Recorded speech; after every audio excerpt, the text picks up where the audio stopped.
Nigeria in whatever way. When it is God's time for us to go, it is and you not took my going time be to on the... talk.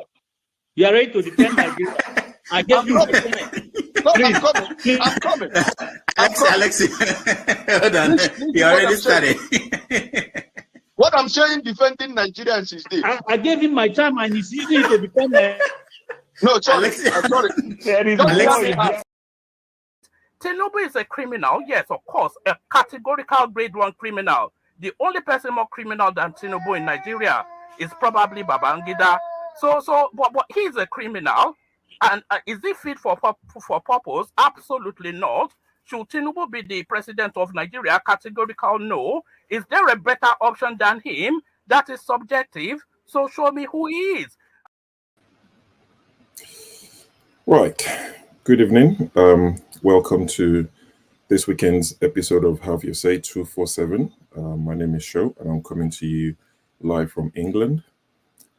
Today's date is the 6th of April 2024. Just to quickly get this out of the way, I'm going to be your host for the first couple of hours. Dr. Rudolph, who most of you have come to listen to, unfortunately won't be with us today. It's got a function to attend to. So I'll be kicking off the show. Hopefully Chim would join me at some point to co-host. And as usual, Forefathers will hopefully save the day and take you into the late night or early morning if you're in the UK. So there are a few topics Dr. Damages have highlighted for discussion today, and I'm going to be going through the topics. So some of the things we're going to be discussing today will be air peace. Onyeama enters Lagos to London and slashes the airfare routes. Also, the choice of clothing for the crew, the Isiagu that the war became a talking point for some people. We'll be discussing that. Is it relevant? Is it not relevant? What they wore. We would also be discussing EFCC. They have arrested Mummy of Lagos. If you know, you know. They've arrested Bobrisky for Naira mutilation. Is fondly known as Mummy of Lagos. I only found out, today or yesterday it's called that. We'll be discussing that, the impact that would have going forward. It's not about Bobrisky, so I want you to see beyond Bobrisky. This is not about Bobrisky because it might turn some people off and think, what have you reduced this channel to, that we are discussing Bobrisky. It's beyond Bobrisky. We would expand the conversation. We would also be discussing President Tinubu promised to bring down inflation, and there are good times ahead of for Nigerians. Also, the increase in electricity tariff is gone from 60 Naira per kilowatt to 225, I believe, for those in band A. So we'll flesh that out as well. We'll look into it. What does that mean for the average Nigerian? What does that mean for businesses, for our economy? Does it affect everybody, or is it just for a select few? Also, we'll talk about Senegal, their new president. He publicly declared his assets. Dr. Damages is asking, are other African presidents, are they looking, or have they turned a blind eye to that? Would other presidents be declaring their assets as they enter office? I'm not sure if President Tinubu has done that, but it's something to emulate. We'll also be talking about Dangote refinery. Apparently, they're going to be supplying refined product from next month. What does that mean for Nigeria? Also, we'll be talking about Israel. Prime Minister Benjamin Netanyahu is on the hot seat after killing an aid worker in Gaza and an Iranian General in Syria. Is Netanyahu determined to expand the war in Gaza, and for what purpose? So these are some of the topics we'll be discussing today. If there are other topics that you would like to add to it, for those who will be joining the panel in a couple of minutes or in about half an hour, of course, please add the topic to it and we'll throw everything into the mixer and we can discuss it. But as always, if you're familiar with this channel, we have several hosts and different people have different style of hosting. So the way I prefer to run the show is to have a monologue. I would always have a monologue at the beginning, so that way I don't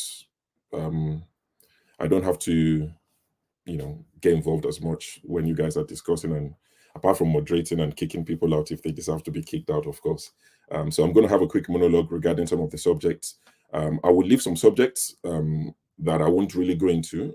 I will leave those, especially for forefathers. He likes international politics. The Gaza thing is something that's quite, he's very passionate about. He likes to discuss, so I will leave that for him. Like the Faye of Senegal as well, I will leave that for him, and I will discuss, some of the other topics. And as always, since we've learned from the Supreme Court, I like to always front load my evidence. So I'll be sharing a lot of videos. I'll be sharing some pictures with you at the beginning, just to further drive home the point. So in about half an hour thereabout, I'll be sending out the link, and people can join me in the studio and we can discuss these things, or you can discuss it while I listen. Right. So I'll kick off on a, I don't know if you want to call it, on a lighter note. Bobrisky was arrested for Naira mutilation. He was charged by EFCC for Naira mutilation and also for money laundering. The money laundering has been dropped. That particular case has been dropped. So the only case he's got now, which he has pleaded guilty to, is the money laundering, the Naira mutilation. Now, let me share screen with you. I will try and mute it so that we don't get flagged. Let me mute the audio. But this is one of the videos that landed Bobrisky in the net of EFCC. If only you can hear the alujo that is going on here. Even you, if you have money, you will spend, you will spray. You might land in trouble as well, but if only I'm allowed to play the alujo that's playing, in the background. If you get money, you go spend. But this is one of the things Bobrisky was invited to come and explain. As you can see, spraying money, doing Bobrisky things, the mummy of Lagos, or Lagos, as he likes to say. So this is one of the things that can land you in trouble. For those of you who have a lot of money, if you go to Nigeria, they invite you for a wedding, please be careful. All you need to do is offend somebody and they send the video to EFCC and petition, and before you know it, you'll be called to come and explain, why you're mutilating the Naira. But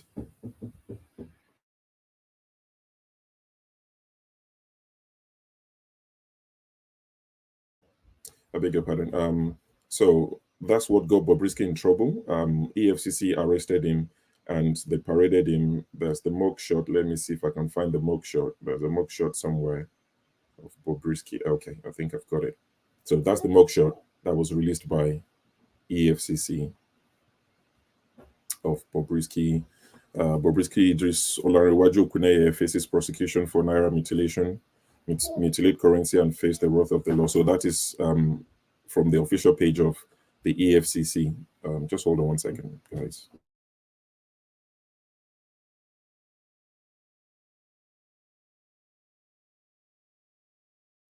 I just had an uninvited guest who I've just pleaded to leave while I do this. So that's Bobrisky's mugshot. So my take on this is, he's pleaded guilty. Is begging to say, his apology goes, something like, I didn't know that it was a crime to spray the Naira. I wasn't aware of the law. So that is what he's saying.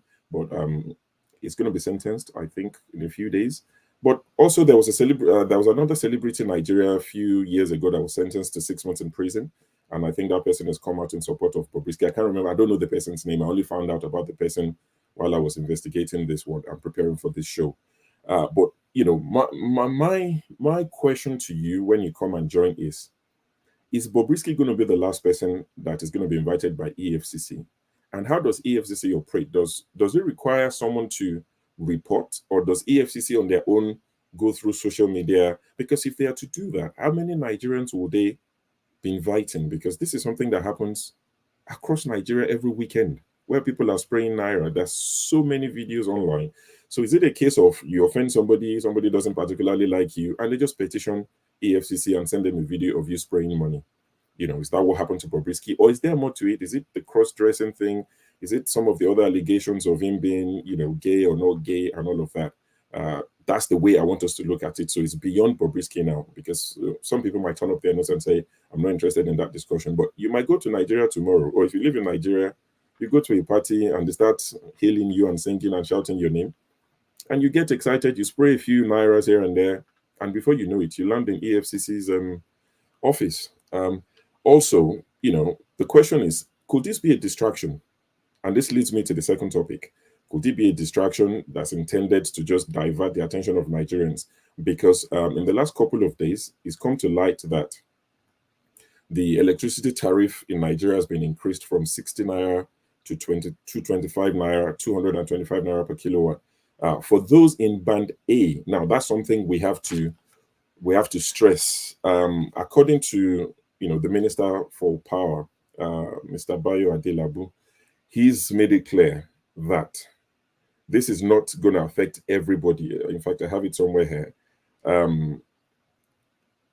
Before I go into the different bandings, do Nigerians even know the band that they fall under? Do you know your band? If you have a house in Nigeria or if you live in Nigeria, do you know what band you come under? And is it the correct banding? Because it's one thing for them to put you in a band. It's another thing for you to have been put in the right or wrong band.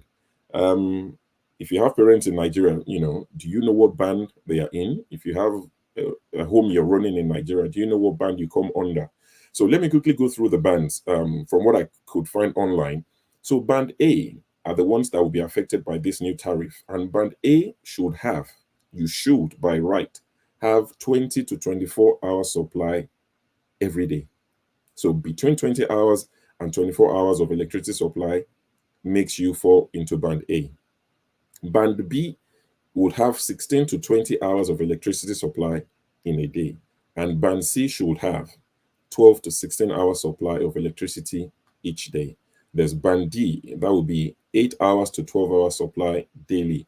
And Band E should have 4 hours to 8 hours of supply every day. So based on this now, people can now start to think, how many hours do I get a day? What band am I, under? Or what band am I in? There'll be a lot of people, and I've seen some reaction. I've not been online lately over the last few weeks due to some, personal reasons. But when I realized how to do this show, I quickly went and searched a few things. And I've seen a lot of Nigerians do something that I have to applaud. I've seen some Nigerians post some things on social media to say, since this came into play, of course, the electricity supplier, the power companies, they were quick to change the tariff. Now, people are now saying, I've studied how many hours I get in a day. And people are saying, I don't get 20, I get 12, I get 16. So can you please reband me? And they posted online. And a lot of these energy suppliers are beginning to reband their customers, because people have been put in Band A.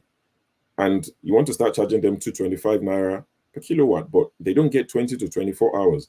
In fact, there's a guy who did something that I really respect. He had a spreadsheet that he created, and he noted every time electricity came on and it went off, when you say up NEPA, and he noted every single thing within 24 hours. And he told them, he said, how can I be in Band A when all I get is 16 hours or thereabouts? So you have to reband me. And I've seen them reband a few people. People have posted pictures to say this was my band as of 2 days ago. But when I complained, they've put me in Band B. They've moved them from A to Band B. So that's something that is quite interesting. I've also seen some people start to defend the new tariff and say, similar to when the the petrol tariff went. Nigeria, we pay the cheapest for fuel in the world. We pay the cheapest for diesel and petrol. There are people who've come out to say our electricity is the cheapest in the world, so let's start paying what everybody else is paying. But what I also like is what some Nigerians have done and said, if you're saying we should pay the same as the rest of the world, because you're now telling us how much they pay in Calgary in Canada, you're telling us how much they pay in other parts of the world, it's only fair that you tell us how much people earn in those parts of the world as well, because you can't just tell us, this is the, okay, so let me read this to you, for instance. Someone said electricity in South Africa is 147 Naira per kilowatt. In Calgary, Canada, it is 122 Naira per kilowatt. In Nigeria, it's going to be 225 for those in Band A. But the minimum wage in South Africa is 312,000 Naira per month. Minimum wage in Calgary is 2.3 million naira a month if you do the conversion, while the minimum wage in Nigeria is 30,000. So for those who are quick to say our electricity is the cheapest in the world and we need to start paying what everybody else is paying, it will be fair for you to balance the equation by also campaigning for us to be earning the minimum wage, the rest of the world are earning. So, that's that for electricity. That's my take on it. Also, I'm going to play a video of the Minister for Power, Mr. Bayo Adelabu. I find it quite interesting what he had to say. I'll find the video and I'll present that. Righteous man, I see you. I'll bring you on. Just going to go through this quickly and I'll bring you on. So this is Mr. Bayo Adelabu. Bitter truth that we also need to tell ourselves as Nigerians. We are all Nigerians. A few people are only privileged to sit on the high table here. We are on the same level. We must be able to talk the truth to ourselves. We don't have the culture of consumption management in this country in terms of power, just because of the cheapness of the tariff we pay for power. A lot of people come back from work. They want to have dinner, or they want to play with their colleagues down the road. They switch on the AC for the room to be cooling before they come back. Yes, some people will be going to work in the morning. A freezer has been left on for days. They will still leave it on when all the items in the freezer are already frozen. And 5, 6, 8 hours of their absence will not get into the freeze. They will still leave it. It will continue power just because we are not paying enough. We've all been overseas before. We know how conscious the power consumers are to consumption of electricity. Okay, so that was a Minister for Power, Mr. Bayo Adelabu from Oyo State. That's what he had to say. He advised, his advice is when you're going out in the morning, turn off your freezer. When you come back, you turn it on. He thinks that's the way people live overseas. With the AC, I can understand that if you're not there and if you're going out for a long period, it's not even safe to leave it on. But if you're, just going to the shop, why not? You can leave it on. Nigeria is a very warm place. If it's 5-10 minutes, I think personally, you can leave it on for 5-10 minutes. You go out, you pop. By the time you come back, your room is cool. I don't see any problem in that. I wonder if he does what he's preaching, if he practices that. But still a few videos regarding electricity. So let me play a video of the president talking about electricity. Whichever way, by all means necessary, you must have electricity. And you will not pay for estimated bill anymore.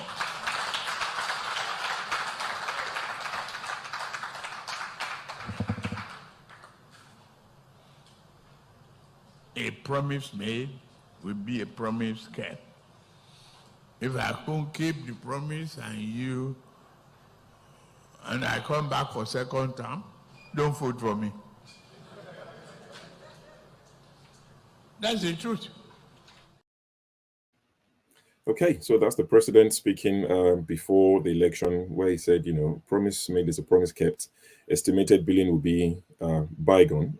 Unfortunately, a lot of people still get this estimated billing, including my parents out in Nigeria. We tried so many times to get the prepaid meter. It's been impossible.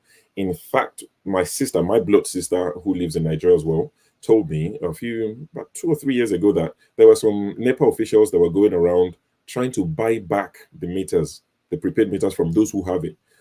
I guess it's clipped the wing of some NEPA officials that will go around and start extorting people, because once you have the prepaid meter, you buy you top up. When it finishes, it finishes.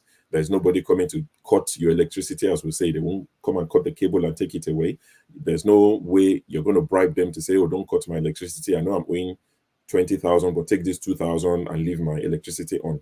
So I was told, by someone who has no reason to lie to me, that some officials were going around trying to buy back, the meters and put people back on this estimated billing. We get estimated billing. The street my parents live on, everybody gets the same amount. It doesn't matter if it's a 4 flat. It doesn't matter if it's a 10-bedroom house. It doesn't matter if it's a 6-bedroom house. It doesn't matter if it's only one widow who lives in there. Flat rate for everybody on that street. I saw that myself. the last time I was in Nigeria. So that's that. You know, what's the effect? What do you think this is going to do to economy of Nigeria? What do you think is going to do to people? Because as we know, they would start from band A and eventually they will roll this out to everybody, because already the ministers already said people should expect more. It would go up even after this 225 per Naira. It's already said expect more increase because it's too cheap, it's not sustainable, we can't keep subsidizing it. I've listened to the minister a few times. It's very uninspiring. Some of the things he said, the first time I paid attention to him was 2019 when he was running for the office of governor of Oyo State under APC, and he lost to the current governor, Seyi Makinde. Let me play something that I found online during the 2019 debate. This is what the minister had to say. You drive a car in Oyo State in Ibadan, you are having Lagos number on our roads. Why? It has to be stopped. You are using our road, using Lagos number. We'll stop it. So I'm not sure what the context is. Context is always important, but regardless of the context, someone is saying you're driving on our roads in Oyo State, you have Lagos State plate number, we have to stop it and all of that. And this is not a man who just came from nowhere. He was one of the key decision makers at the CBN. You know, he was I think one of the deputy governors of CBN. So, you know, it's not somebody they just picked from nowhere. These are the people making decisions. These are the people who decide how Nigeria shape up. But, you know, I'll be interested to hear your opinion, how this is going to affect those of you in Nigeria or your families in Nigeria. And on a lighter note, regarding electricity, our president seemed to be quite interested in it. He went to Ebonyi State, I think it was Ebonyi State, before the election, and he had this to say. We have no blinker of electricity. They spend more than $60 billion.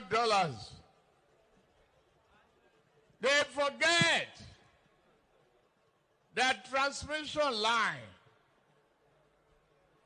is a super highway for generated electricity and power. They could not even make a down payment for a roasted corn for that electricity.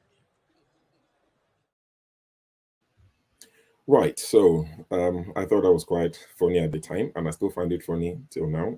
I don't know what he was trying to say, but of course, those who supported him understand, and they try to translate it to us, but I still don't get it.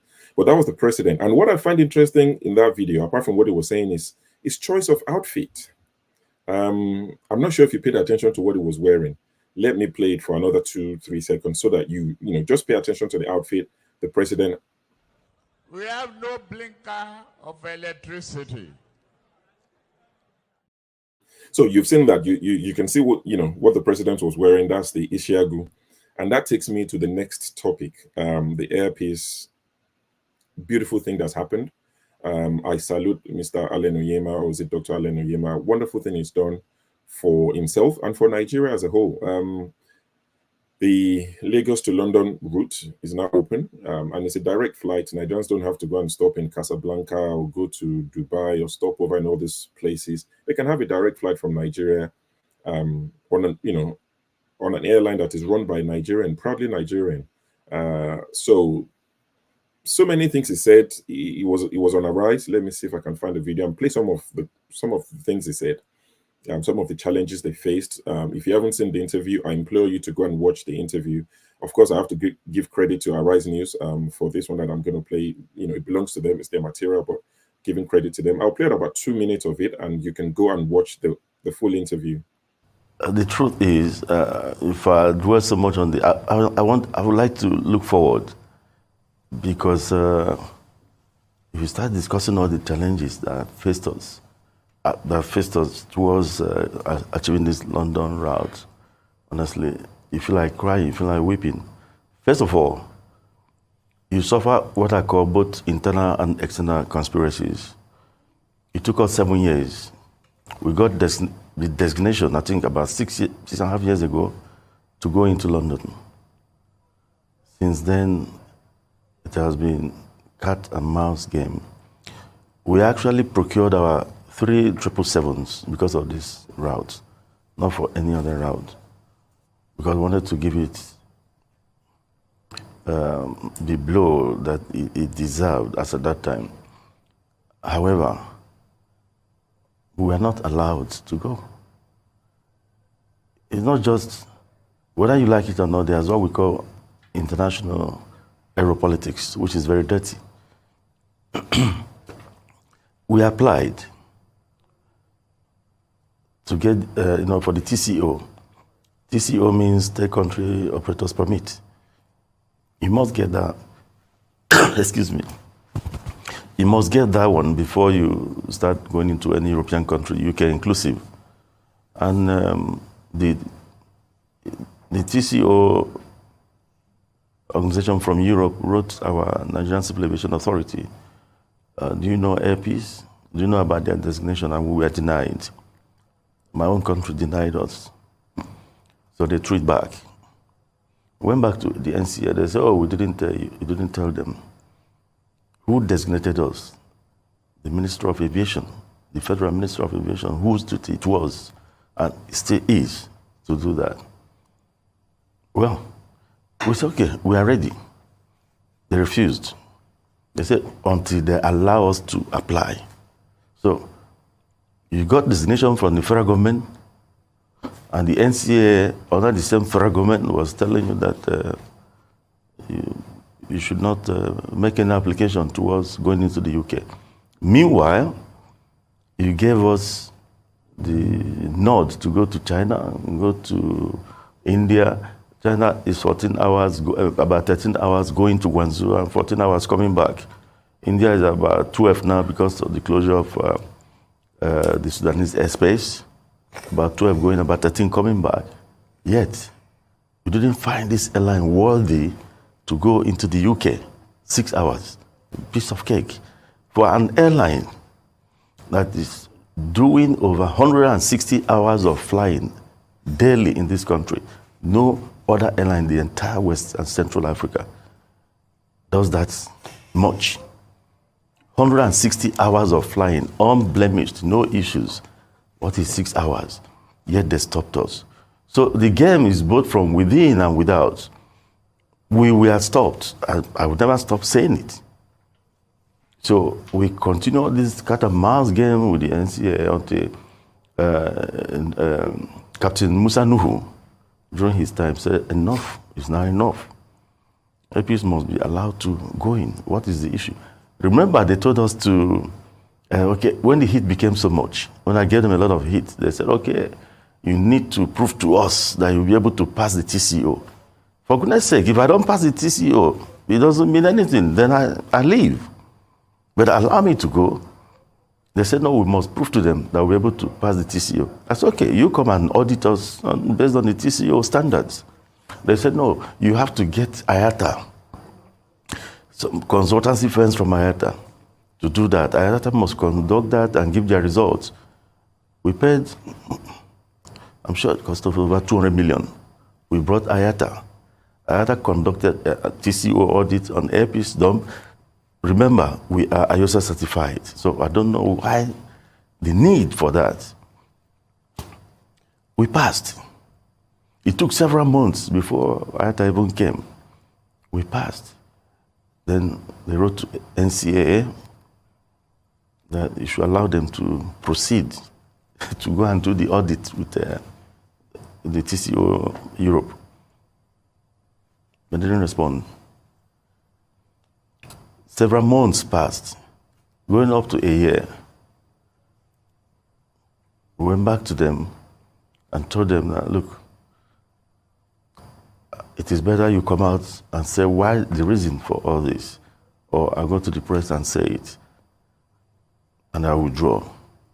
But mind you, this country is being fleeced by all the airlines going to London from this place. People were paying 5 times more than they should have been paying. All sorts of reasons were being given to this. And you say you don't have capacity.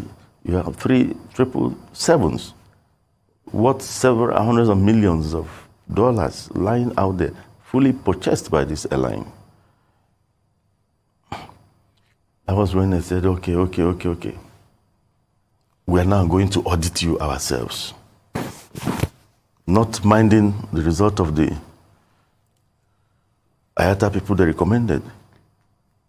At first, I didn't want to acquiesce to that.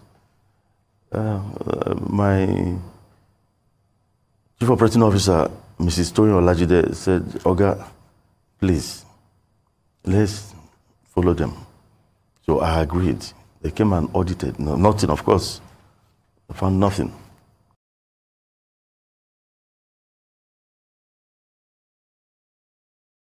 All right, so you're listening to that. A lot of aeropolitics that Mr. or Dr. Onyeama talked about. It's a very interesting interview. I implore you, if you haven't seen it, I'm sure most people have seen it, but if you haven't seen it, go on the Arise YouTube page and search for it. You would find it. It's a compelling one. I listened to all of it.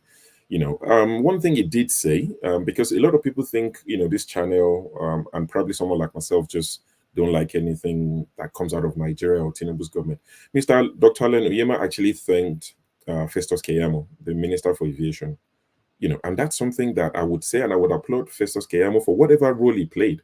He did say that, he was out there, he fought for them, he spoke on their behalf, and he got a lot of things done, for them. Of course, he did complain that there are a lot of civil servants who are even trying to sabotage their effort within Nigeria, and Dr. Abati almost alluded to, or do you want to go there and go and rub their palms? And the man said, no, I won't do that. I'm not going to, do any of that. So that's what Mr. Onyeama has been able to achieve.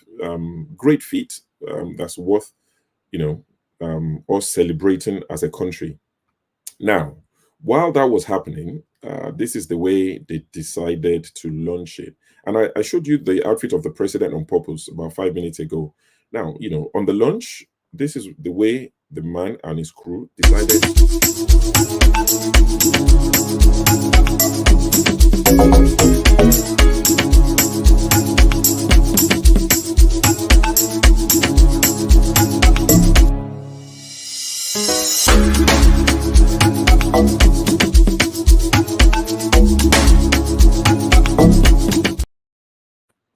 Right, so that's the way they decided to step out for the first time, Lagos to London, and that triggered triggered a conversation amongst Nigerians. There were people who had an issue with the choice of outfit that they wore, and they said, why would they wear that? It's not an Igbo airline. If they are saying it's a Nigerian carrier, while wearing Ishiagu.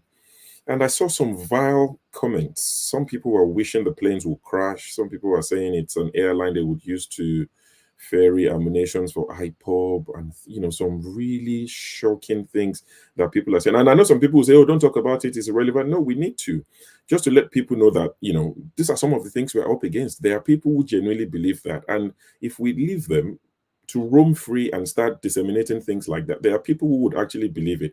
But the same Mr. Onyeama is the same one sporting this cap. What does that say? United Nigeria. The man is not tribalized. You listen to him, in less than 5 minutes, you can tell he's not a man that is tribalized. He sees himself as Nigerian. He talks about the airline, as belonging to Nigerians. It's not an Igbo thing. And when it's convenient for our politicians that some of our people support, they do this. From across Nigeria, everybody's wearing, every 4 years. It's like the leap years, like the calendar, when it has February has 29 days. Every 4 years, you see our politicians, they would all wear Ishiagu. There will be no problem. Their supporters won't have an issue with them. But the minute somebody chooses to somebody should please tell me when you join online and in the comment section, is there anything called a Nigerian outfit or attire? I know there's Igbo attire. I know there's the Hausa Fulani. If I say Yoruba Ashoki, I recognize it. But what is the Nigerian attire? Maybe we have one that I don't know of that represents all of Nigeria. This airline, they served Zobo. They served Kilishi on the flight. That's not an Igbo, it's not peculiar to the East. People were offered Zobo, offered Kilishi. There was Eba, there was Eforiru. There was goat meat pepper soup on this flight. It's a Nigerian thing. The minute this flight lands anywhere or any foreigner enters the flight, they are captivated by the outfit, the print on this, velvet, Ishiago, the one that's tiger. I don't know what is it, Odom or is it Odom or something. There's one with tiger, there's one with the lion. It's beautiful. I don't see any problem, but there are people who are hell-bent on having an issue. They don't like this. What's wrong with this? I think it's beautiful. And if you think it's not nice, there's one place I can direct you to. Go to these people. Go and drag them. Ask them where your money is. This is the one where you can wear, you can tell them what to wear. It belongs to Nigeria. You can go and fight and say, this is our own. No, we don't want to see Ishiago on it. People don't complain when it comes to this Nigerian air scam. And when we came here the last time, they were talking about this nonsense. And I said it was a scam. And I was telling them, see, this is the website. Track the flight. Track the plane. The plane left from Addis Ababa. It went to the Middle East, where it disappeared, went off grid for a few days, where it was getting all this paint work, all these stickers done. And they appeared in Nigeria, and they were giving it the water hose treatment, the way you would treat a brand new plane. That's what you do to brand new planes. They pretended it was a brand new plane. We told people it's a scam. They said, no, you're a hater. Now that it's disappeared, it's all gone. Where's the man in charge of this? The former minister. He's somewhere chilling. You won't expend the same energy on people like that. But you see a man trying to do right, and you are holding on to the choice of the cloth they wear. I mean, look at this. This is Virgin Atlantic compared to Airpeace price. All this Virgin Atlantic and BA, they were charging 1,400, 1,500 just before this happened. And as soon as this came, the prices crashed. Competition is good. See, monopoly is too expensive. We can't afford it. So we should be celebrating this. The next time I'm going to Nigeria, I'm flying this airline to even have a taste of it. If I don't like it, then I can go back to what I'm used to. But I'm actually going to fly this airline. I don't care what they wear, Ishiago or whatever. They can wear what they like. They can wear Babariga. They can wear Ashoke. It doesn't bother me. This is what we should be talking about, the positives that we can take from this, not, focusing on all this other nonsense. If you, like I said, if you want to fight, if you're unhappy about it, these are the people you go to. Go speak to them. Go vent your anger. Tell them you're not happy. This is the choice of clothes you should wear. Leave Dr. Allen Onyeama alone. Let him decide what his crew would wear. He who pays the piper dictates the tune. So that's everything I'm going to be talking about. Like I said, there are other topics. The young president. There are people talking about him having 2 wives. How's that going to play out? Is it going to be an issue? Will there be drama? He's declared his assets. Gaza, and we're talking about Gaza, Israel, and the rest of it. But Ukraine and Russia they've been bombing each other over the last few days. It seems like people have moved on from that. So that's another thing, we should talk about. And I'm sure that would that falls right within Forefathers territory later in the evening when the night shift starts. But enough of that. I promised 30 minutes. I've gone for 40 minutes. Let me bring in the crew. I can see Loco P when you're ready. And guys, if you, in fact, this is quite interesting. I can see someone eating right now. I was going to touch on the house rules. Please, when you join and you're on screen, eating is not allowed. It's something we've talked about many times. When you're background and you're not on, of course, you can eat, is fine. You can drink, you can have a drink, you can, that's fine. Tea, water, even your drink can be strong. Just, mix it with Coke and it looks like Coke, whatever. But eating on screen is not something that we tolerate. If I want to watch mukbang, people eating, I'll go and watch a mukbang video on YouTube where the, Asian people eat and slop and all of that. There are people who watch it, 3 million views, 5 million views. That's not why we're here. So if you need to eat, please excuse yourself, go have some food. If you're driving, don't even bother joining. The minute I say you're driving, I'll kick you out. It's not personal, but it's for your own safety, and we can be part of the reason why you crash, So please stay safe. Do not join while you're driving. All right, so Local P, I see you. I see Righteous Man all the way from Nigeria. Forefathers, I'll leave it to you when you're ready. Of course, you've got the keys to the studio. Paul, welcome to the show. Xero, welcome. Thank you, and good morning. My guy from Nigeria to London. See how your background come fine, come fresh, no darkness. I'm happy for you, my brother. I'm going to go around. Let me remove this image. I just left it for those who are angry to know where to go. Right, so Loco P, welcome to the show. You're muted, except you're not ready. Righteous Man, welcome to the show.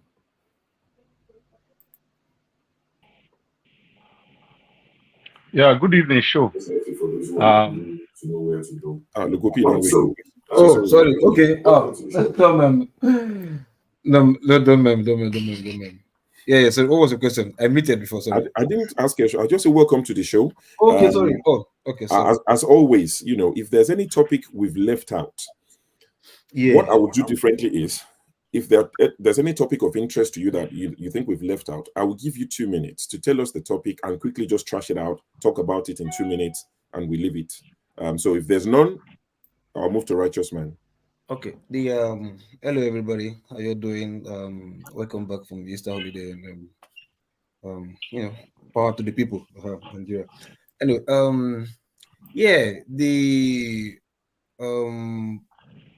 what's called national attire. That you talked about the material instead of Ishago. We had one. You didn't discuss about it. Your first lady, she launched one Nigerian material. United Nigeria Ashwebi. I missed it. Like I said, I've not been on social media. I'm sorry. I missed it completely. Okay. Last week she launched one Nigeria Ashwebi. That one is United Nigeria that anybody can wear. So I think probably maybe she was, I don't know. Okay, probably she was the one who okay, no, let me not accuse her wrong. Probably she foresaw the blasting coming for Onyeama. Why should you use this kind of material? Or she saw the material to be launched, so she's like, okay, why that one is going on? Let me go and look for Nigerian Ashwebi, so that maybe in case he had a change of mind, they will not start to use that one. But like I said, for me, I wouldn't have okay, like you said, it's a new case. Let me not talk about my opinion on that. Let it go around first. They will start talking up. Thank you. Righteous Man, welcome. How's Lagos? Yeah, sure. Good evening, and all the panelists. Lagos is hot, and we are quite mourning. We are not happy. Negotiations are crying. Everybody is in pain. These guys have turned hell on us. We are just a living dead people, walking around hopelessly without any no comforter, nothing. It's just that bad. It's just that bad because honestly, if there is anything I've regretted in my life, if I have opportunity, I will question God why He have to make me a citizen of this country. Honestly, because there is no hellfire anywhere that can be described except this country. It's quite unfortunate. Quite very unfortunate that animals worth more than us, and those who said they are our leaders, they don't consider us as humans, and they don't care about what happens to us. It's quite unfortunate, honestly, just quite unfortunate show. You won't understand, and it's pretty good that those of you that have the opportunity to be in diaspora, you should begin to thank God, because what we are facing in this country today, there is no country in the world that the citizens will face it and there won't be riots, but, well, I don't know. As me, I'm confused, I'm confused. All right. So it's always, it's never a pleasure to hear the sort of things that you have to say. It's your reality. You're the one living in Lagos, so I can't challenge you. If there are other people who live in Lagos and have a different opinion, please, you're welcome to share your opinion or your experience and tell us how. If you have it better than Righteous Man, we don't want just one narrative. All views are welcome. Especially I'm hosting. If somebody comes with a different opinion, I won't allow them to be heckled or shut down. Come and tell us how if Lagos is working for you, life is good. We would like to hear that. We like a balanced view. Paul, welcome to the show. Sorry, before Paul, I've been called out a few times. My people in the comment section, they want to chop I plead with thee, forgive your humble family member. How can I forget to acknowledge my? See, this is what power corrupts. Because I'm hosting, I forgot to acknowledge my people. That's my constituency. The chat section, the chat gang, I salute you. I recognize all of you, all our viewers across the world. Welcome, thank you. I've seen a super sticker. I've seen a super chat from someone. Thank you for your donation. When my Oga comes back from travel, I'll tell him that I don't sell markets. So for the rest of you, please buy the market I'm selling, so that when my Oga, Dr. Damitis come back, I'll give him say, Oga, don't sell market too. Paul, sorry to interrupt. Go on. Sure, power to press. Sure, thank God say you say power corrupt. So not the blame Nigerian politicians. Don't worry, we'll get to that. We'll get to that. Paul, is there any welcome? Is there anything that I left out that you'd like to add? No. Other than just want to touch briefly, because I know just let it pass a little faster. The Nigerian attire. Say the Nigerian attire. I think the Nigerian attire. We have a Nigerian attire, but the thing is that it's just not beautiful. Why don't people leave the Chiago? Do you want us to wear green, white, green agbada like Super Eagles use when we go play, when we are representing Nigeria?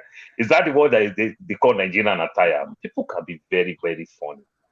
You understand? They should just let the Ishagu be. Some of us who are privileged to buy that Ishagu, maybe we travel. My younger brother married from Imo State. You understand? When I visit, I didn't attend the wedding, but I later visit because of my contribution and everything. They gave me one. Guess what? It's one of my, I treasure it so much. Once in a while, whenever the Igbo community have any events doing here, when I wear it, you understand, they treat me more. They are so happy when they see me wear it. It makes them laugh. Some will call me Mala. Mala don't wear Ishagu. It's just so nice. And everything. All I know, like somebody told me sometimes, said, guy, if you wear this thing, just wear that with black cap. Don't wear that with the red cap. I think that's it. So people should just stop. Thank you. It's a good point that you mentioned what the Super Eagles wore during the African Nations Cup. Nobody complained. We all didn't even, we didn't nobody noticed. You understand? They were representing Nigeria. They wore what they wore. Whatever they wore, it belongs to one part of Nigeria, but no one complained. But it's funny how people behave. And talking about Isiago, since this started, I just thought, as somebody who has been called an Igbo boy, I've contacted my link in Nigeria. I'm getting this next week. Who want that made that? Who want that made that? So who won't get headache? Make it get headache. Me, I don't know that Isiago. Joe, make you wear black cap, no wear red cap. Because red cap now for their chief. I wear this my cap, this ordinary cap. The original, the natural cap. Wear the natural cap. Bori. Welcome to the show, my brother. Is there anything we've left out that you would like to add? Good evening, everyone. Actually, I mean, sometimes when we say we should add something, I think if we add too many things, it will become what? No. So sorry, not add. If there's any topic we missed, I'll give you 2 minutes. Mention it and just quickly, brush it. So tell us about it. There's not much we missed apart from the international scene. There's something really big going on, but it's not really our issue. Right. All right. No problem. Thank you for that. What about Senegalese young president marrying 2 wives? That's why I said those things are not really our issue, because when you see what is boiling in Nigeria now, you now want to discuss those things. Let it go around. I have one breaking news, so I don't know if it's true. Let it go around first. No, we'll come back to you. Breaking news. I don't know if it's true. You're muted. Let me see if I can unmute you, Chino. Yeah, thank you, Mr. Shu. Can you hear me? Yes, I can hear you loud and clear. Yeah, actually, I don't really have anything to say. I prefer to listen from the background. I just came here for an appeal. I want to appeal, please. I want to speak with Reverend Father Augustine, one Father Augustine that normally comes here. Okay. I think he stays in the US. So please, if anybody can connect me with him or give me his contact, or Rudolph will do that. If actually if he's listening, I really need his contact. I really need to speak with him. So that's why I came. I listen always from the background. Whenever you don't see me here, I'm always listening wherever I am. I will listen for the background. Thank you. Yeah. Come back in the evening, because he always comes in the evening show. Come back in so that would be better, because some of us may have his contact, but we may not want to give it to you. So if you come back in the evening, I think it will be better for you. It's all right. It's all right. So maybe around 11 o'clock UK time. Okay. It's all right. Yeah. Thank you very much. Yeah. All right. Don't worry. Just ask FBI. Mr. Alaba Ferreira. I didn't call you Ferrari. I'm the only person that calls your name. It's one of the things we do on this platform. We just call people whatever name we like. They call Olumide Olamide. They call Ferreira, Ferrari. Alaba Ferrari. Hi. Because I'm calling Etinjom. Yeah, it's Ferreira, Alaba Ferreira. I enjoy it when people call me Alaba more. That's more than Ferreira, but that's the one I put up there. Greetings to everybody on the panel. I think on one of the topics you might have also missed out to start with is the issue of is it the Chief of Army Staff or Chief of Defense Staff, Musa, going to the Senate to talk about how the judiciary doesn't work, how they would arrest a vessel and the vessel will be released, blah, blah, blah, running his mouth. I think all the items you've listed, I think without commonizing it without minimizing it with the issue of the new president having 2 wives, which I think is a very African thing, should be applauded. I wish I was a president with 7 wives, you know. I tell you. And my wife here is saying boo to that. I tell you. That's a very African thing. She can say boo all she wants, but the issues at hand are really very serious, very, very deep. It shows that we have mad people in government. Let's not minimize it. We really have mad people. Like that Adedibu guy, you know, you just read his resume. Adelabu, you know, he's the son of Adedibu or something like that. Yeah, so he must have gotten his position from being, you know, related to that man, from the central bank governor to Iran for governor for your state, said license plates that are in Lagos should not run in Ibadan. You can see how mentally demented.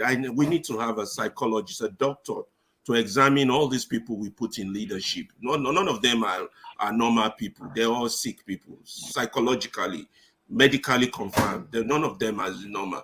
And not just that, they're criminals.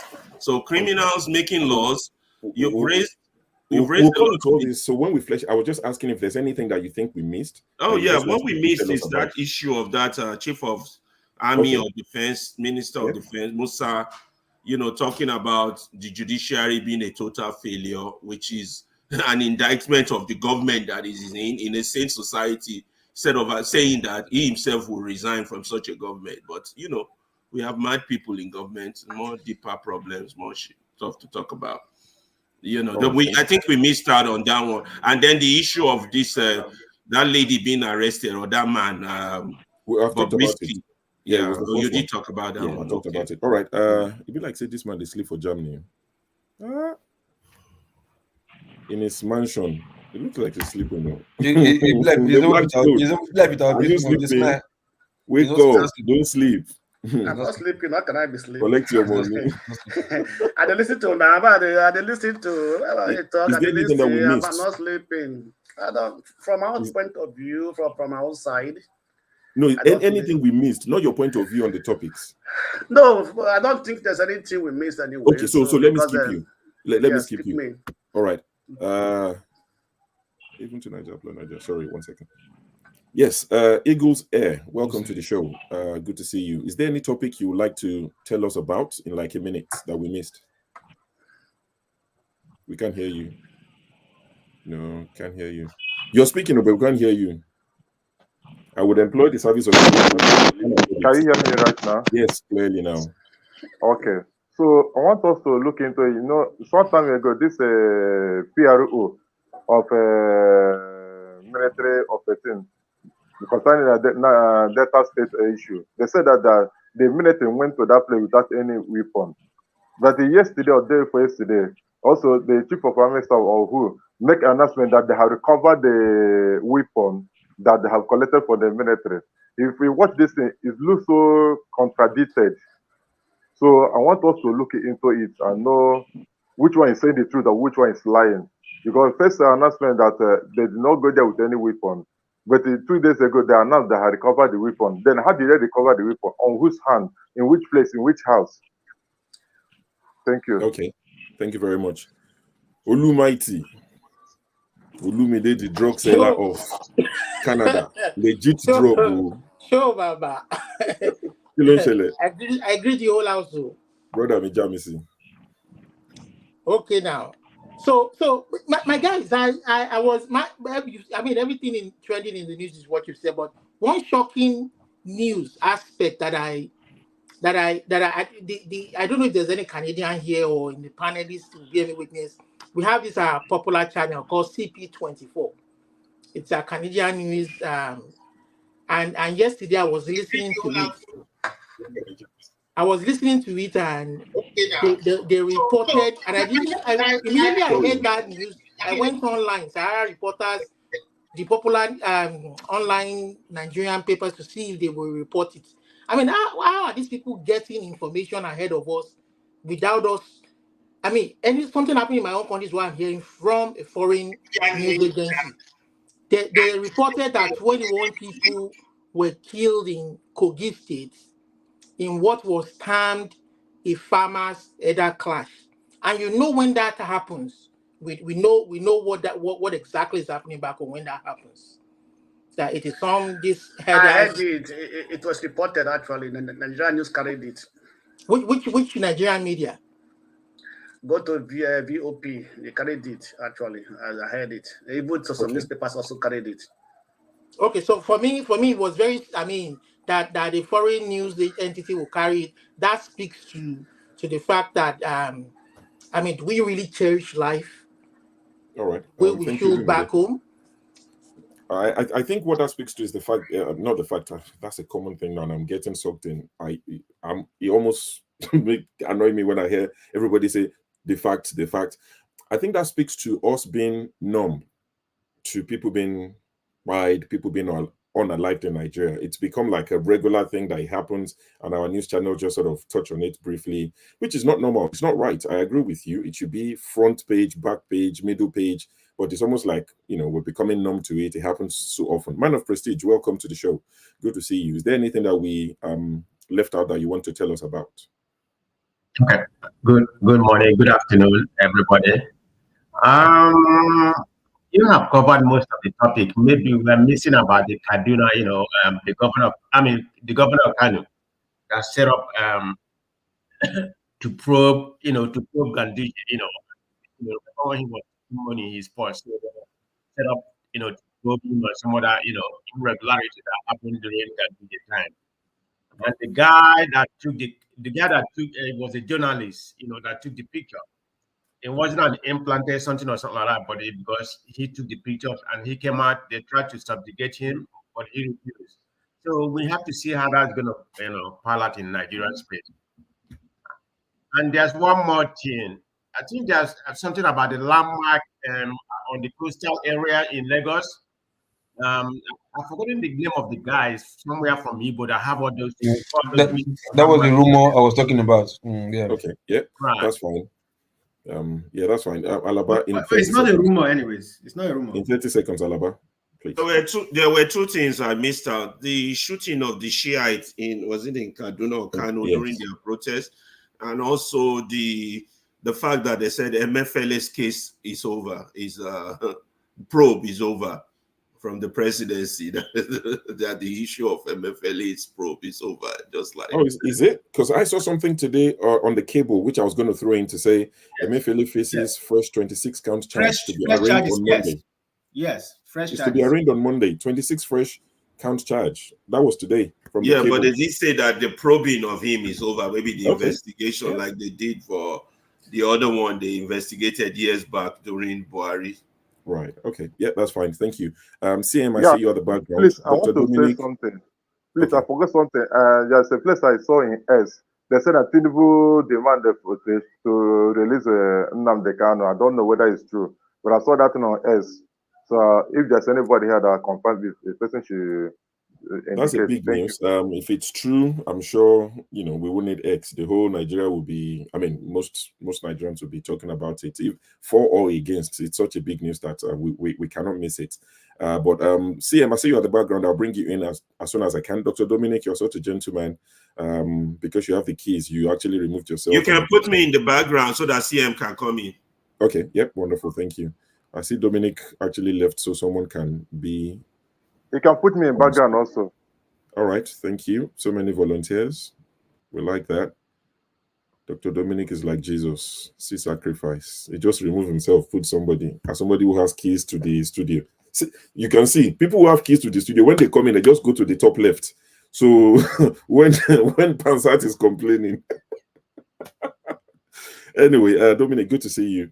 CM, good to see you as well. Let me go to the two of you quickly before we start discussing the topics. Is there anything we left out that you would like to tell us about? Dominic. CM, go ahead. Okay, yep, CM. Good afternoon. Well, good evening, Shu, and the rest of the Good crew. evening, Dr. CM. Actually, is there anything we left out? One Jaguda, where the Juelek, I read it in the news. One Jaguda say, he said government, government, they marginalize them. Okay, who is this person now? He said, now because they're on that bridge, say they know they remember them again. Tete. So I don't know whether who is the person? Are you? Who is this person? Government should empowerment them. I've not been following the news. Please, who is this now person? you be the person. Now you be, as you talk and be like saying that you. Not be new. The government. say government should empowerment of us. Make the empowerment of us. Government Looks don't like forget. there's a video somewhere. I need to find it. Who said it? Talk now. You're the laugh. Okay, let's go to doctor. From one doctor to another. Dr. Dominic. This one, look, they hurry me today. Which one? Look, which one you there? Now your area be that or what? You put on suspense now. Suspense. Dr. Dominic, anyway, the thing is that CM is the hardship in the the okay, hardship so that's in the the topic. country. The hardship. Okay, go on. Yeah, the Okay. hardship in the country. People, I remember somebody saying that so far that the dollar, Nigeria measure things by the exchange rate. He said the dollar has dropped, but the cost of foodstuff in the market did not drop. And they were wondering, after all, when they were moving it up, they were saying it's because of the dollar. Now that the dollar is crashing, not really crashing the way we had wanted, but at least, coming down, that they expect, even if na 50 naira, where they come off for a mudu of gari, it go help. Or na 1,000 naira or 2,000 for a bag of rice, it will help. So I think in that direction. So I think that needs. I think I saw it on one of these news central. That's why I'm just bringing it up, and it makes it. It's topical. Thank you. All right, thank you. CM, they're still selling old stocks, so it will come down. Maybe they fill the old stock first. Okay. Okay. Maybe. Yeah. So, Dr. Dominic, it's good to see you. It's been a minute. I know. Welcome. Can you hear me? Yes, clearly. Yeah. I'm really sorry. It's been a while. The thing is, it's just my schedule is all over the place. Like I just came back. Making money now. It's good.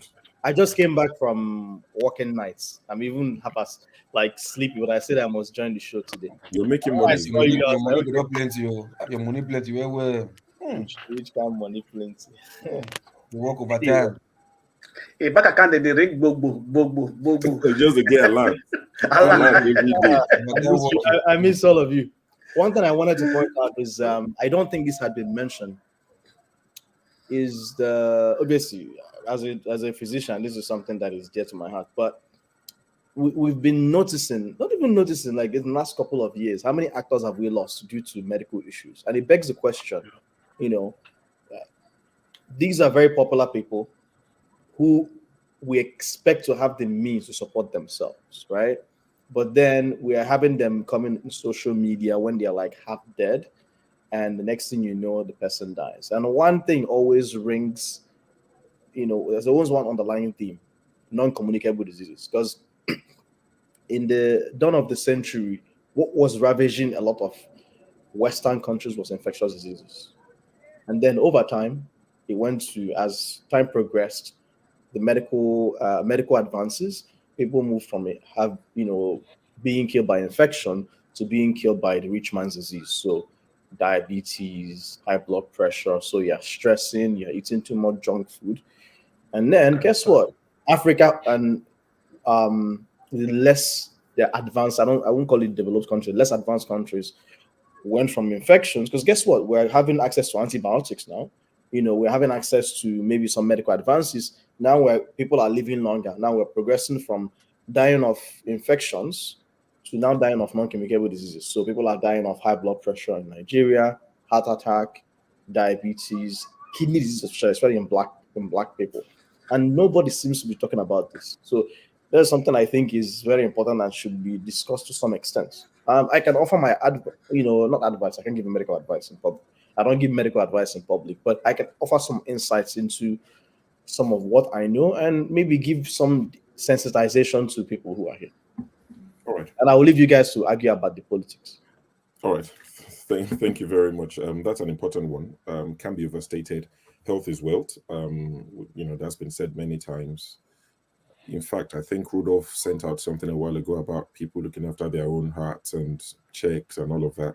Me, myself, I'm a bit guilty of that. I need to go do my MOT for myself, not the car now.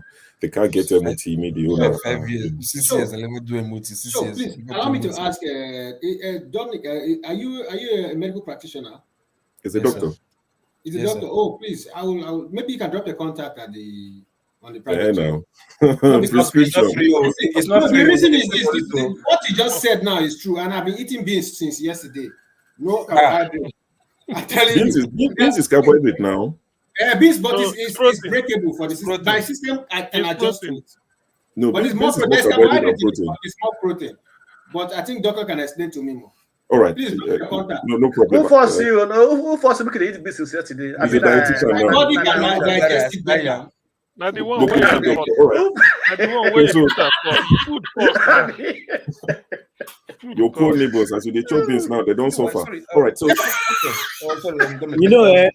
beans that you are chopping and the methane gas or whatever you are removing, you can tap into it into green and make it into green energy. Green energy. Sorry, I'll produce my own electricity. Dominic, is it true? Dominic, is it true that black people, right? That when it comes to kidney, that they have the best kidney function? What I have noticed, and I don't want to co-opt this show and turn it into a medical show, is there are particular diseases kidney diseases that tend to affect black people, like what we call FSGS. There's some genetic predisposition, especially for black people, and I know I've heard of people who've ended up dying of those kidney issues, and the best way to handle this is to get kidney transplant. But the thing is, it's a very difficult topic to discuss because of lack of medical infrastructure. So for me, it's like I'm advising people about things that at the end of the day, there's no means for them to treat themselves. So if I thought about FSGS and you get genetically tested and you find out you have predispositions to it, okay, what are you going to do? Like, you can't, there's no kid. I'm not even sure there's a kidney transplant or a transplant registry in Nigeria. No, it's not. You know what I mean? So there's a lot of complexity. So it's almost like, why even open the box if you cannot even, if there's no form of mitigation or things to do? So sometimes it's just better to just not talk about it. You saw the breakthrough. You saw the kidney transplant breakthrough they did, right? With one black guy in America. Well, all right. With pig kidney. Yeah, but it's not as simple as you think. Okay. So let's. I think what we can do is to have Dr. Dominic, not to give medical advice. I'm sure Rudolph can arrange that. Even as a guest. Yes, exactly. You know, it doesn't have to be 10 hours, all those long ones that would make him think I'm not doing it. It could be 2 hours. People can ask basic questions and he can give his opinion without giving medical advice. So he's a co-host. He can set it up himself. Rudolph can set it up. We can get someone like Electricity to interview him. Electricity loves interviewing people. It could be Forefathers. It could be myself. He could just have a solo show and deal with people's comments. So, but let's. Two Nigerians still going on about, do I think beans has more carbohydrate than protein? To Nigeria. That's why I highlighted your comment so I don't forget. Me too, I use Google like you. I like Google. There's something about beans that the body digests easily than rice. I'm not saying it's bad. See, so don't let's conflict things. It's just factual statement. Beans has more carbohydrate than protein. Simple. The day I found out, me too, I fought it. I because I felt like I've been lied to all my life. It's true. It's true. Eat beans so you can go tall. Eat beans. I felt like I've been lied to, so I found out, and but it's okay. Let's move away from that. Dr. Dominic, you don't want to discuss all of this, so I'll just leave you there. I'll go to, or except if you want to talk about it, so I'll go to Loco P. Now, the Bobrisky case, like I said, I don't want us to look at it as, wait. This is the problem. It's not about Bobrisky. Local P. All you need to do is go to Nigeria and somebody is calling you Local P. I even saw a video of Peter Obi where Sonia Ade was hailing him. But you know, Peter Obi now, he went there, he whispered into Sonia Ade's ears. I'm sure he said, my senior brother, I'll send you something. And he left. He didn't spray money. He must have said, my dear elder brother, I'll get your account. All you need to do is go to Nigeria and spray money. After they start singing your name, you don't drink 1 or 2 shots of something, you get excited. Somebody doesn't like you, reports to EFCC, and it's an issue. So let's not look at it as we're discussing Bobrisky. Of course, I won't reduce the channel to that. But going forward, you know, would this be something that you think EFCC should keep up with? Because there are thousands of people doing this in Nigeria every weekend. And also, do you think there's more to it? Is this a distraction, like someone like Ovie would usually say, or Alaba to say it's a distraction? Though, if you're not talking deep things, not of God now, but deep things of this world, Ovie is not interested, Alaba is particularly not interested. But is it a distraction? Is it something they did to say, you know what, this is our tariff increase, let's throw Bobrisky in there, people will talk about it, it would, you know, what do you think of it? Not Bobrisky, but the act itself. I get your point now. Okay, the thing is this, right? Nigeria docility is raised to power 250. You know, they're like, even if you put things in their face, they are so docile they can see it and they can just be like, Nigeria will do now, and they won't still do anything. So saying that because of the tariff and they are using that guy's issue as distraction. Is he a guy? No, I don't think so. Yeah, I don't think so, because like I said, we've had what situation whereby the fuel price was taken from how much is worth 200 and something straight up to 700 and something. What happened? There was no distraction there now. And what Nigeria said, the only thing they thought of doing was let everybody start trekking. That was the way they think they can cushion their effect. So put worst things to their face. They have this shock absorber to chest it and move on. No, that's Nigeria. So how many of Nigerians do have time to be looking at matters like that? They will be focusing on BB Nigeria and Gist Lover for the latest negative gist out there, or like this Bobrisky guy thing. They will just be whatever. Why you can see they were coming on to themselves. Why would they give him the best actress? Why did they give him the best female this and that? They were occupying themselves with those kind of stuff. So they wouldn't even have time for such tariff increase. You know, so Nigeria, for me, it's not a distraction. Nigeria is just such a docile place where people just move on and nothing happens. Then for the staying is a wind shot. No, it's not a wind shot. It's just that police, even in the US, police cannot catch all armed robbers the same day. It's only one at a time. You understand? They will catch you today, and tomorrow they don't. Somebody will go free. You understand? And next tomorrow they catch somebody else. You understand? So for me, it's not a wind shot. It's just one bad day for this person, and he got caught, and that's it. And the guy pleading that is ignorance, that is not aware. That's a big lie. Come on, your friend was caught some years ago. She was paraded. She did 6 months, and she's your friend. You are not aware of that. Come on, man. It's just they love taking the piece. You understand? So they think nothing can happen. He believed nothing would ever happen, and you know, got shock off his life, and now he's potentially doing 6 months if care's not taken. You know, for the crime. So for me, it's not a distraction. It's just all right. Yeah, thank you. Okay, Dr. Dominic. Before you go on, I just want to play something. There's a video of Bob, as I like to call him. You know, Bob. Anytime he comes in the news, when he becomes mainstream media, that's when I hear about him. I think people like that live on Instagram or TikTok. I'm only on Twitter, so I don't often see them. But when something big happens, you know, we cross paths. There's a video of him in court, and there's something I noticed. Let me share this.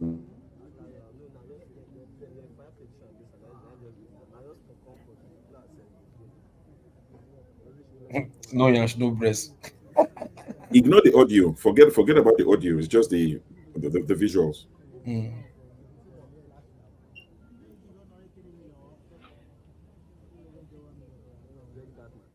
Okay, so I intentionally let it play to the point where you see the lawyers in their wigs, because people might argue and say it's not a court. So 2 things I noticed. On a lighter note, it was looking as flat as A4 paper. No yash, no breast. You take his price possession with him. You know, the front and back very flat, just like a regular guy. But that aside, did you notice the amount of files and papers in that room? In 2024, this is what we have going on, and that's Lagos. Play it again, please. Please, that is the main reason why I played it. Pay attention to the amount of files in that courtroom in Lagos.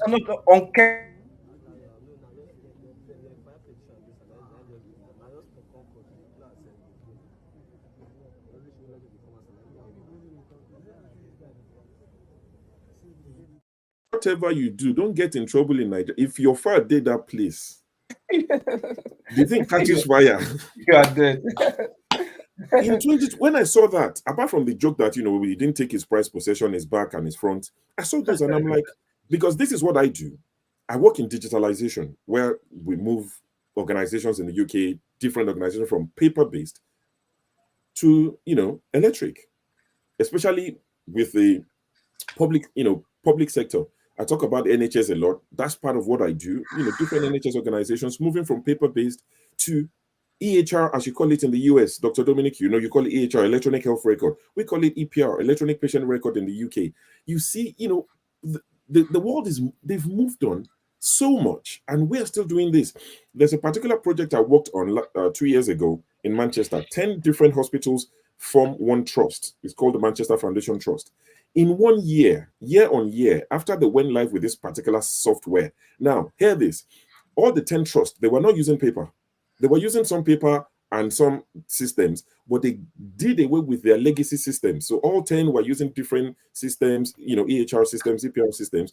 All 10 now said, we're going to do away with all our different systems and adopt one popular system. It's an American provider. I won't mention it, so it doesn't sound like an advert. It's one of the latest EHR systems. And they adopted it. In 1 year, they saved, how many now? Sorry, let me see. How many? 14 million sheets of paper they were able to save. 14 million sheets of paper in 1 year. From just upgrading to a different system. And look at our court system. Look at the mess.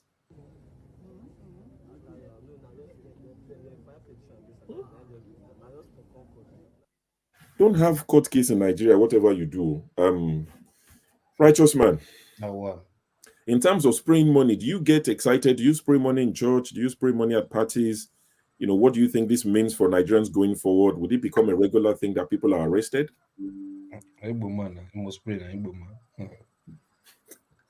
Don't start, Lukopi. Hello. Yes, we can hear you.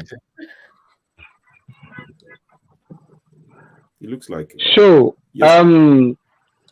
I think the discussion of spreading of money, I don't think is the major thing now that we are facing in this country. I think that Nigerians should be. I read the.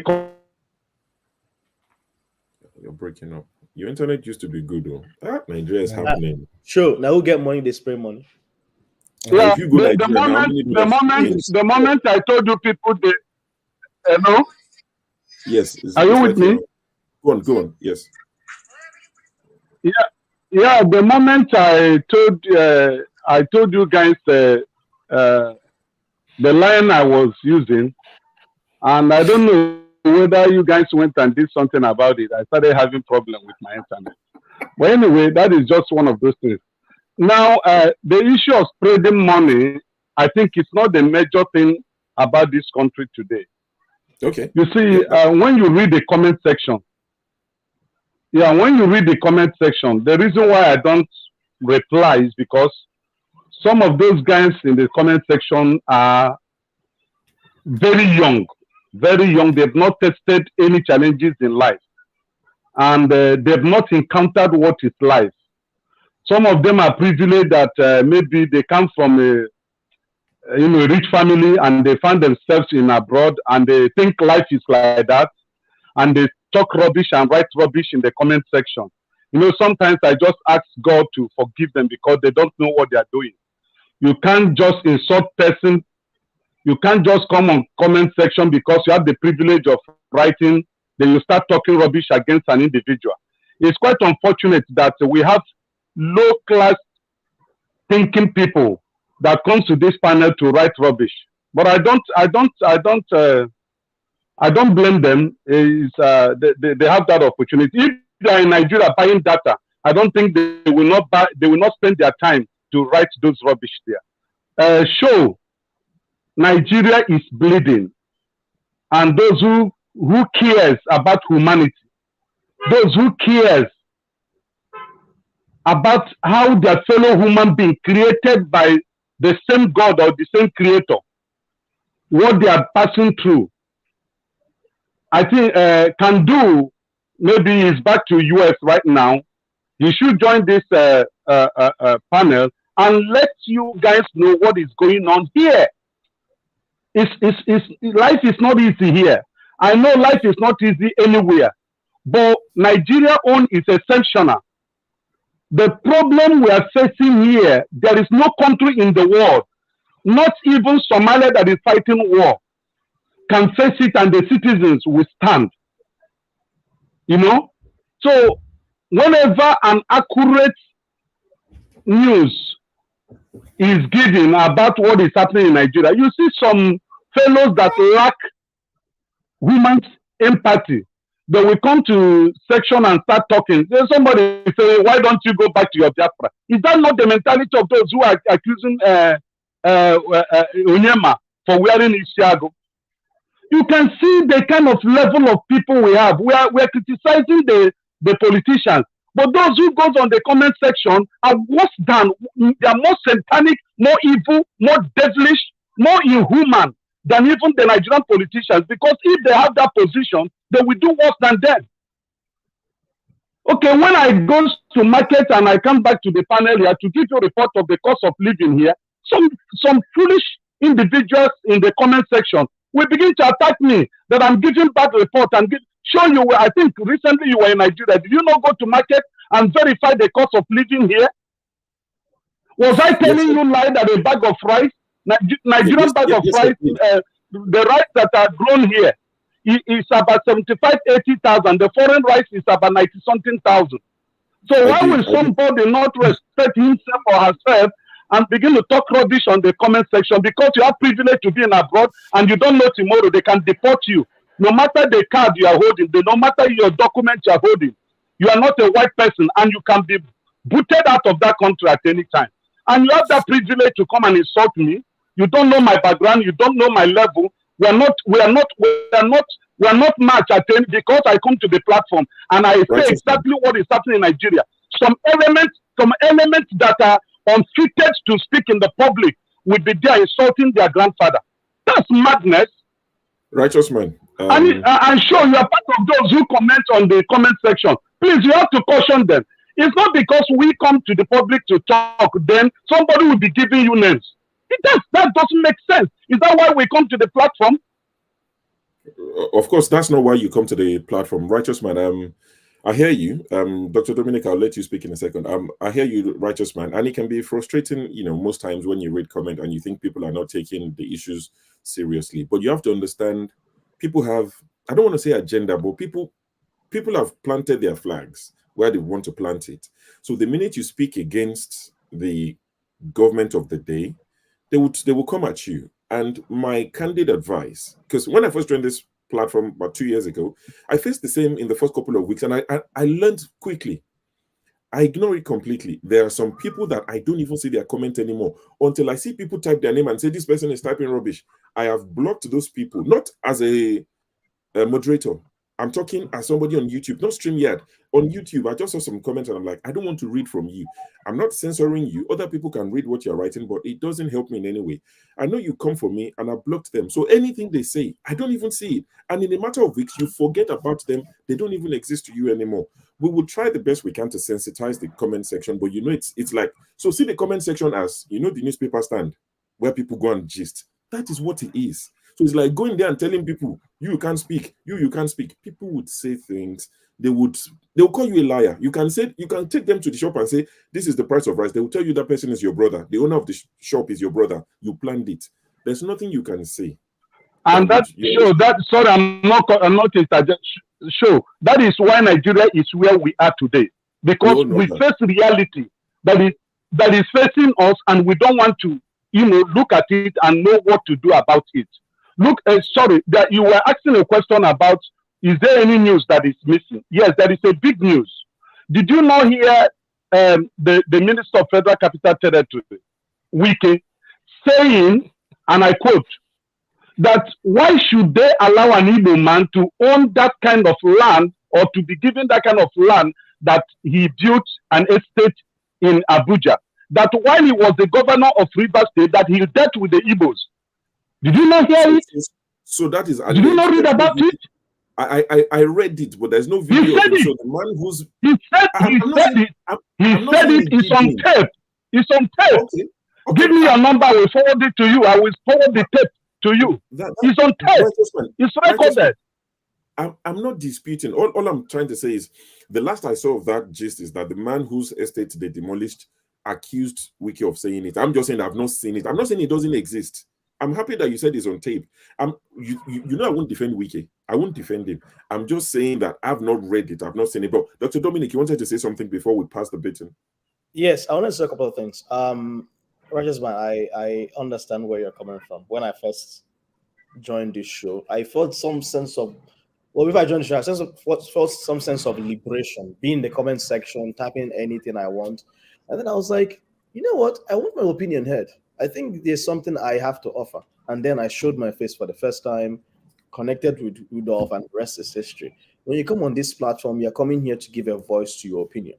You're coming here because you want to exchange ideas with fellow Nigerians. It takes a lot of confidence to do that, right? I'm not saying that being in the comment section, you're not being productive or offering advice or, being part of the solution. But there are people who are in the comment section, who would always want to pull each other down. I think, sometimes when you actually ignore those comments, many of us, even in the comment section and many on the panel, do not even know those comments exist. There are thousands of comments here. And guess what? When you throw light on those comments, you actually give them more fuel to be more confident and to keep writing. And I've seen people write Biafra and all kinds of things here. I'm an Igbo person. Okay, what has Biafra got to do with me? I ignore it. So I think over time, you just grow thick skin about it. And like someone just said, it's a democratic space, and there's nothing you can do. Now, if people start to exhibit bigotry, by all means, I will take necessary action. We've talked about this on this platform. But if it's not something that is to the standard, at least from what we've said as moderators and co-hosts, something that we censor, unfortunately, we have to leave it in place. And so the only thing you can do is to ignore it. Just like when you go out in life and you have co-workers who are hating on you. I mean, there's nothing you can do. You only have to, rise to, above them and just ignore those things. So, I mean, there really isn't much besides just. Sorry, my brother. Can I ask you a question? Why is the Facebook, when there are some certain comments you will make, Facebook will remind you and will tell you that it goes against their standard? Why are they doing that? Is it not to bring sanctity? Exactly. So why will somebody on the comment section that have never met you before be calling you 419, be calling you? I mean, is that normal? That's the same thing. You can go to a market, main market, or somewhere in Alaba, and someone will call you 419. Are you going to fight the person in public? So the point I'm trying to say is, I'm going to. That is character assassination. I have my right. I have my right to hold him, and if I have a police officer there, I will report him. You can't see. Let me make myself known. You see, when we come to a platform, okay, you say, have your say. And you ask me a question. Say, what is going on? I'm in Lagos, and I get details of the things that are prevailing here. Life is not easy. I didn't insult anybody. And I said that Nigerians are going through hell. Was that an indictment against any government? But and I said, that those of you that have opportunity, to have escaped to here, Nigeria is not redeemable. you should thank God. Olumide, don't add fuel to fire, please. Olumide, please. So why will not somebody capitalize on this and insult my personality? Olumide is too early, please. Righteous man, if you continue like this, you will sue the whole world. A lot of people who don't have good attitude. Just ignore. Let's not talk out of turn. Righteous man. The word is it's like a child who the parents try to protect. That the world is nice and everybody is nice. But at some point, you have to expose the child and tell the child there are bad people, there are people who want to murder people, there are people who steal. It's just the reality of life. There are things that we can control. We've had many meetings in private away from this show where we've organized the way we censor things that are bigoted, things that are improper, things certain words. If you type certain words, it won't come up. But we can't block everything. And so at the end of the day, you live in the real world, and guess what? Social media, to some extent, mirrors what you see in the real world. All of you are Brodians. When they here, he go hard. For example, let me ask you a question. Listen. Let's assume that my daughter watches this program. Listen, let me ask. Hold on. Let's assume that my daughter or my wife or my kids watches this program, and on the comment section they are hearing their father being called a rogue, being called a thief. Do you think it will stand very well for them to still allow me to apply on this platform? Do you think it will be the platform, those managing the platform should censor it. Those managing the platform listen. Righteous man. I don't want to kick people. Sorry. Let's move. I think it's my turn now. Everyone mute, please. It's too early. Let's move. Everyone mute, please. Sure, give me a second. With all due respect, righteous man, if you were on the streets, walking along the streets, and let's say we're haggling with a marketer, right? And the person is exhibiting aggressive behavior and calls you a 419 with your child there, it is still public. All I'm saying is there are certain things in life we have no control over, even when your child sees it. If I was a child in Onitsha when they had Bakassi boys and I saw dead bodies, my parents couldn't put them. No. This is a space. Don't use the marketplace. This is a space that can be managed. Don't use that. This is a space that can be controlled. What are you talking about? Why are you using market space? This is a space that can be controlled. It can be regulated. Righteous man, do you remember that you are in public? If you're in public, remember what we do with politicians. We put ourselves out there in public. So we'll get also public.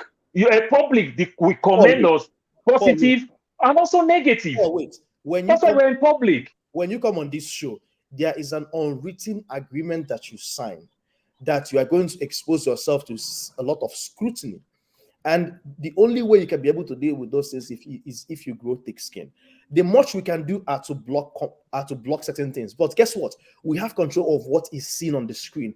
The comment section is public YouTube. We have certain words that are filtered in here. If people say it, it gets blocked. Not everything in life can be controlled. We have control of what is seen on the screen. If anyone on the screen insults you or says things that are bigoted or things that are inappropriate, they will be kicked out. That's simple. But the comment section is almost infinite. It is impossible. We have to employ. We can't even employ people. We don't make money from this show. There's a limit to what we can do. Right? So all I'm telling you is, if you come on this show, unfortunately, there are certain agreements that you sign. And Rudolph has said this. If you don't want to be on, there are people who have been on this show before. Sure, what was being interviewed, and that day I had come from night shift. And I was dozing off. Shawara called me out. It was very embarrassing. You can go back on YouTube and watch it. But that day when I signed on, foolishly, knowing that I was asleep, did I know I was knowing that I was sleepy? Did I know I was going to fall asleep?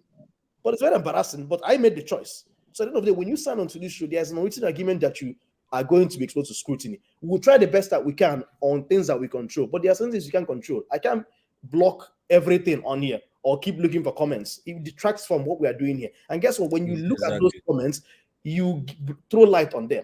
There are multiple comments here. You can't control everything. The second thing I wanted to say was, you mentioned there is no country like Nigeria.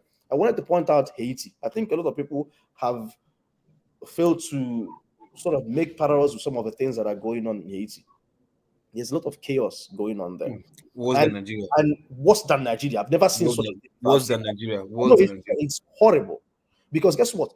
Over many, many, many years, each politician that comes in creates a gang to use it against their rival gang. Over time, these gangs start to become very powerful, have kidnap people a lot. They kidnap people in Haiti more than Nigeria.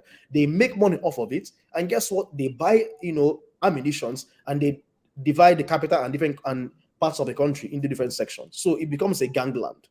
And when I see that, it kind of mirrors some of the things that may happen in a post-apocalyptic Nigeria. I know people say it is impossible, but guess what do politicians do? Empower thugs.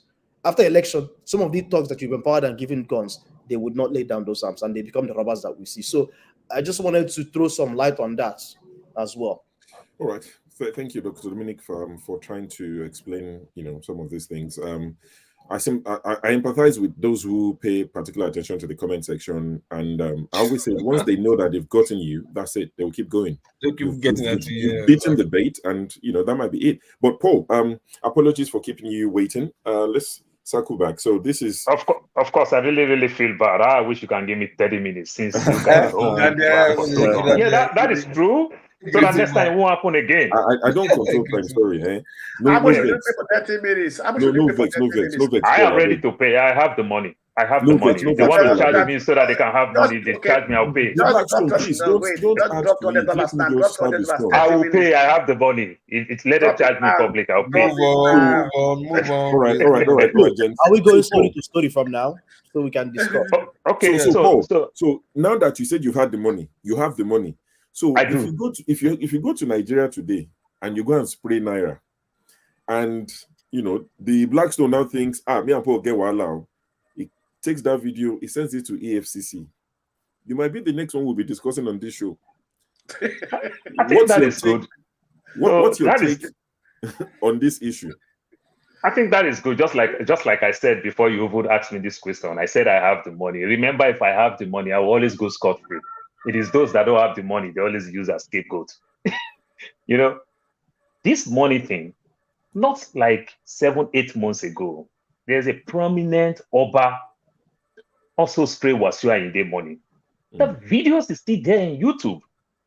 You understand? Then when they ask the police, when they ask the EFCC, they will say nobody come to report.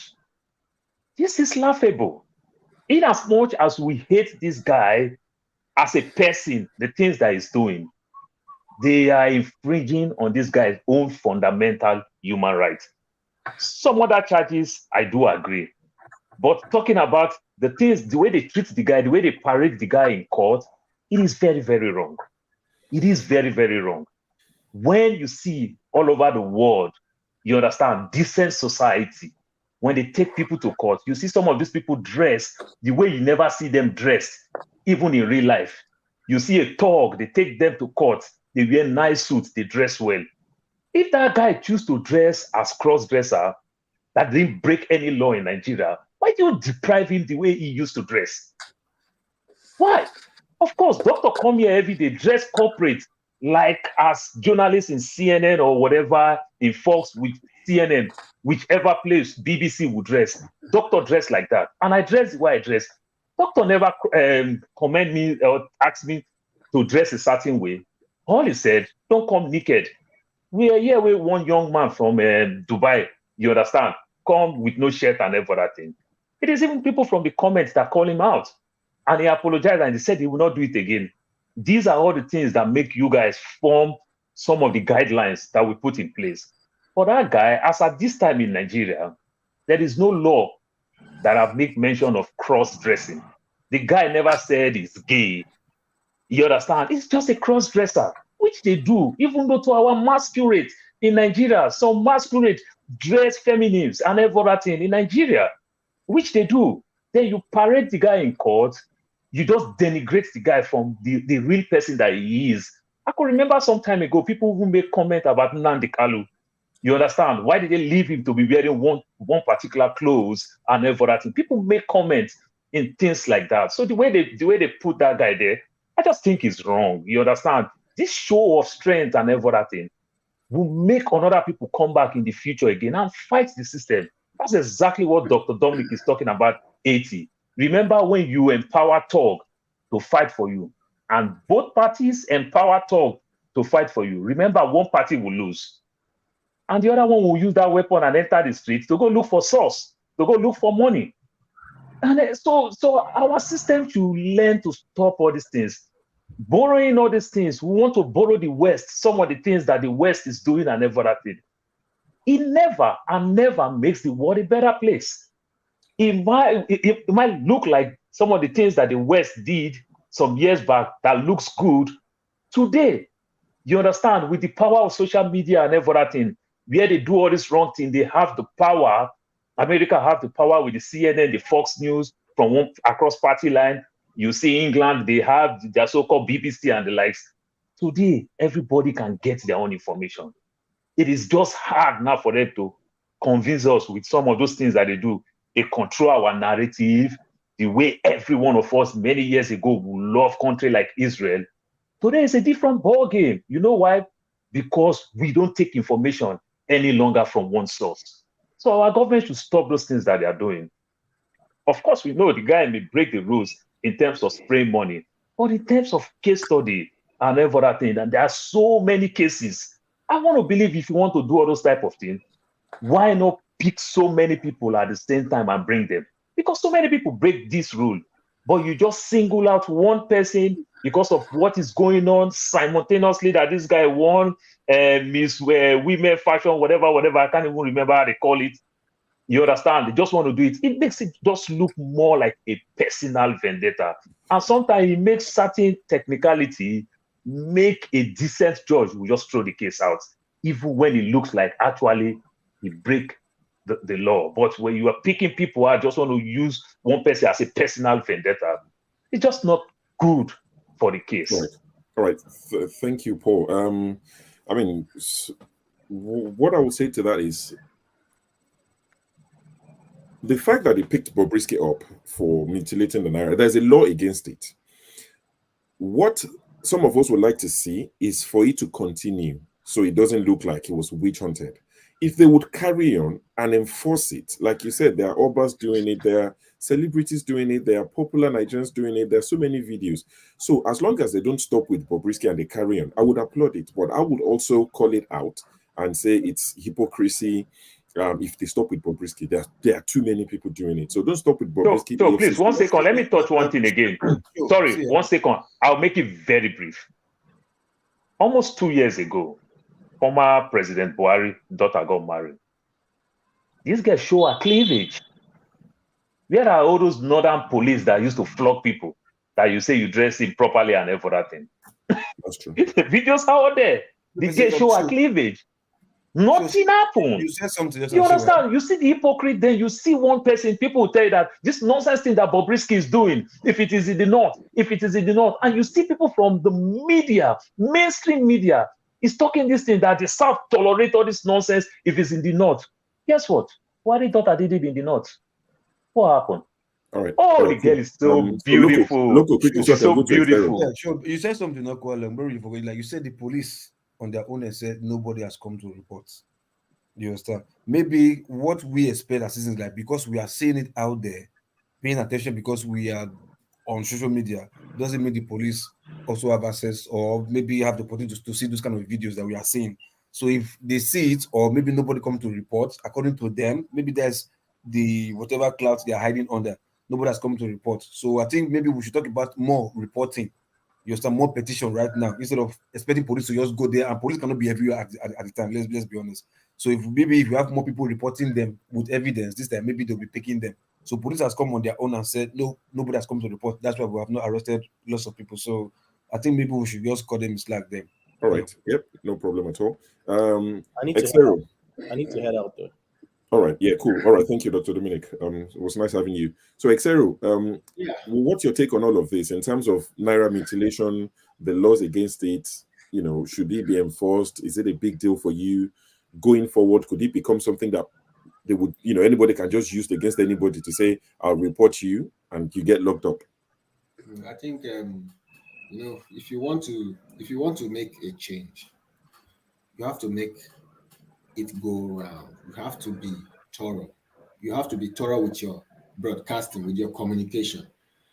For me, I think, and this is my personal opinion, judging from a couple of things that have happened prior to this arrest and charging to court of this guy, I think he's just being witch-hunted by his enemies. Now, I'm not saying mutilation of any currency worldwide is good.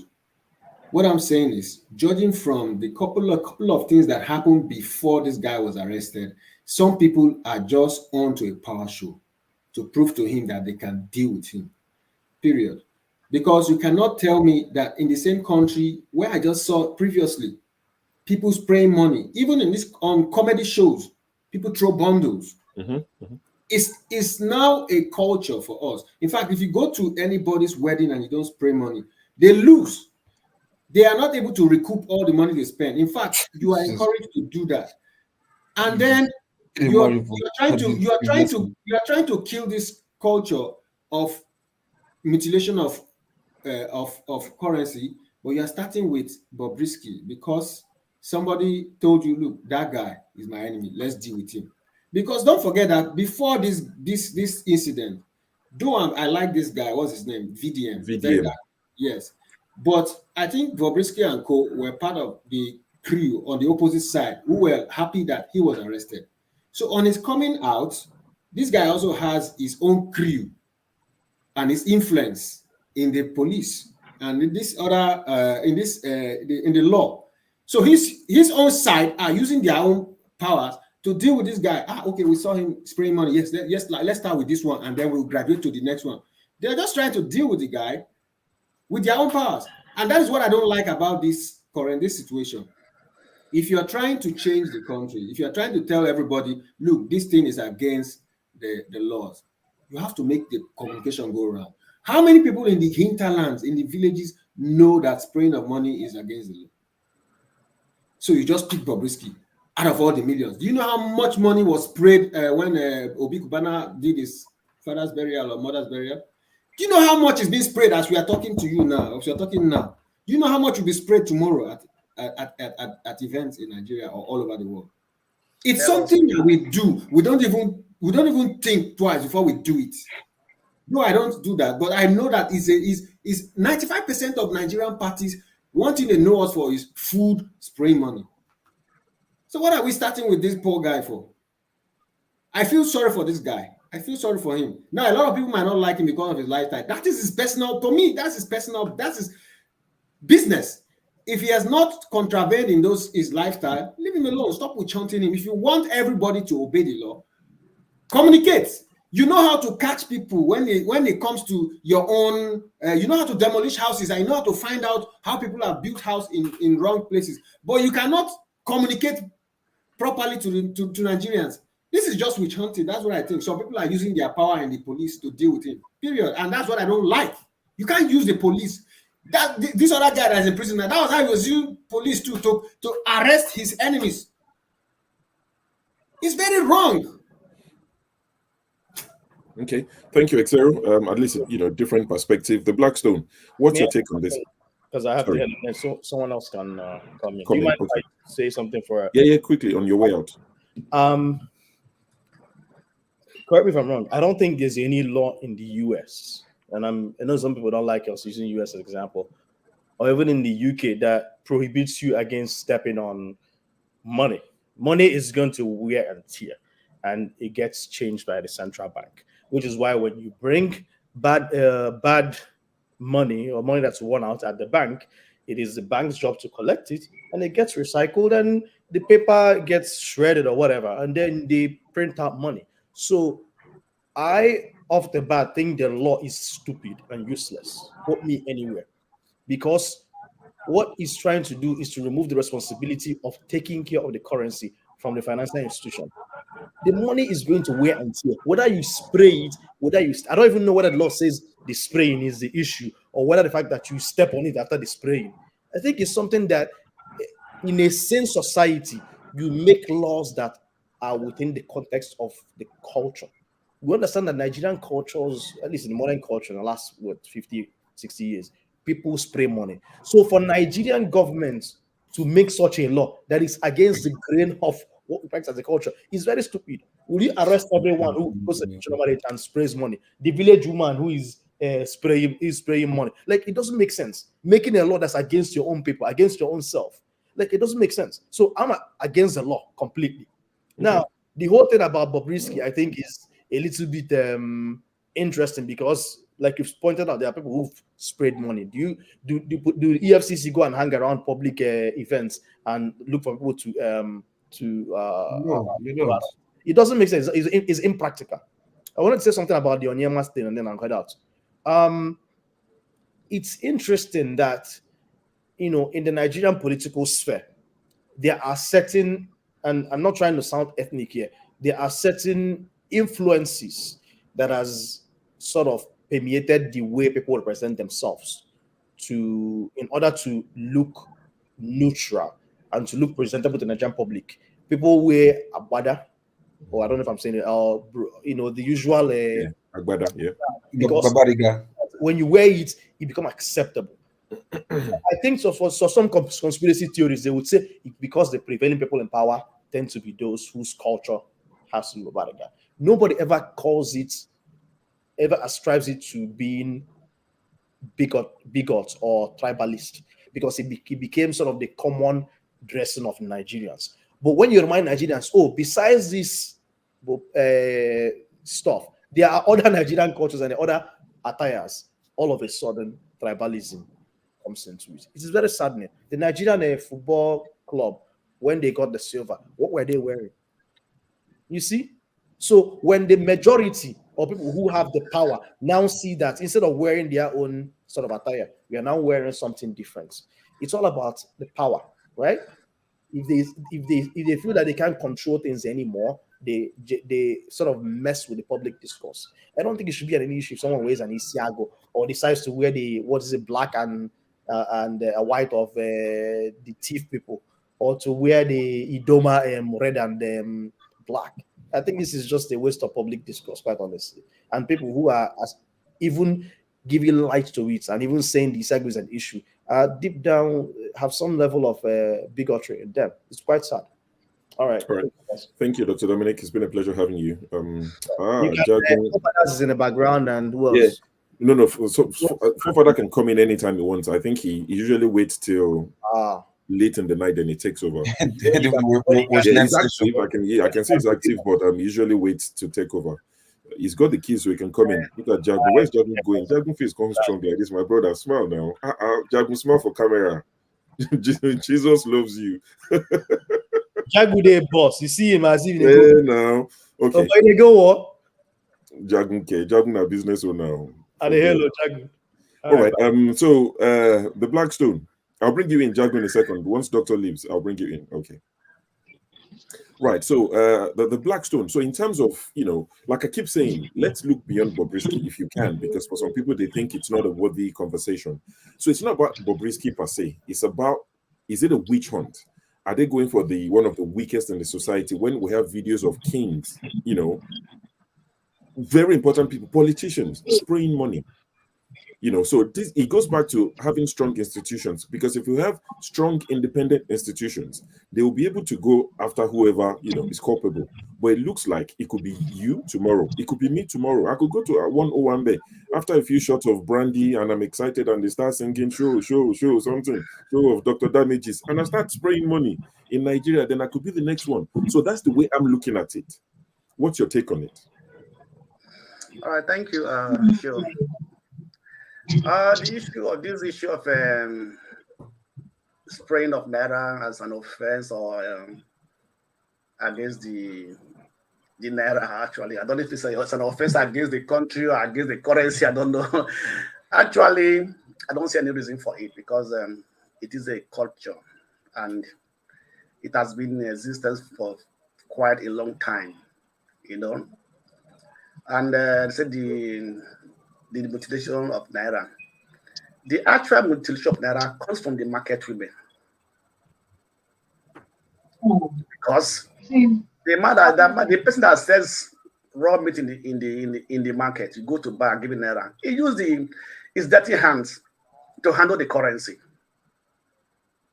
The one that sells oil, the same thing. So the mutilation of Naira is not actually the spraying of Naira or spraying that money in the parties and so forth, because at the end of the day, they still pack it. How many people are stepping on it at that moment? It's very few, because there are people that are picking it up.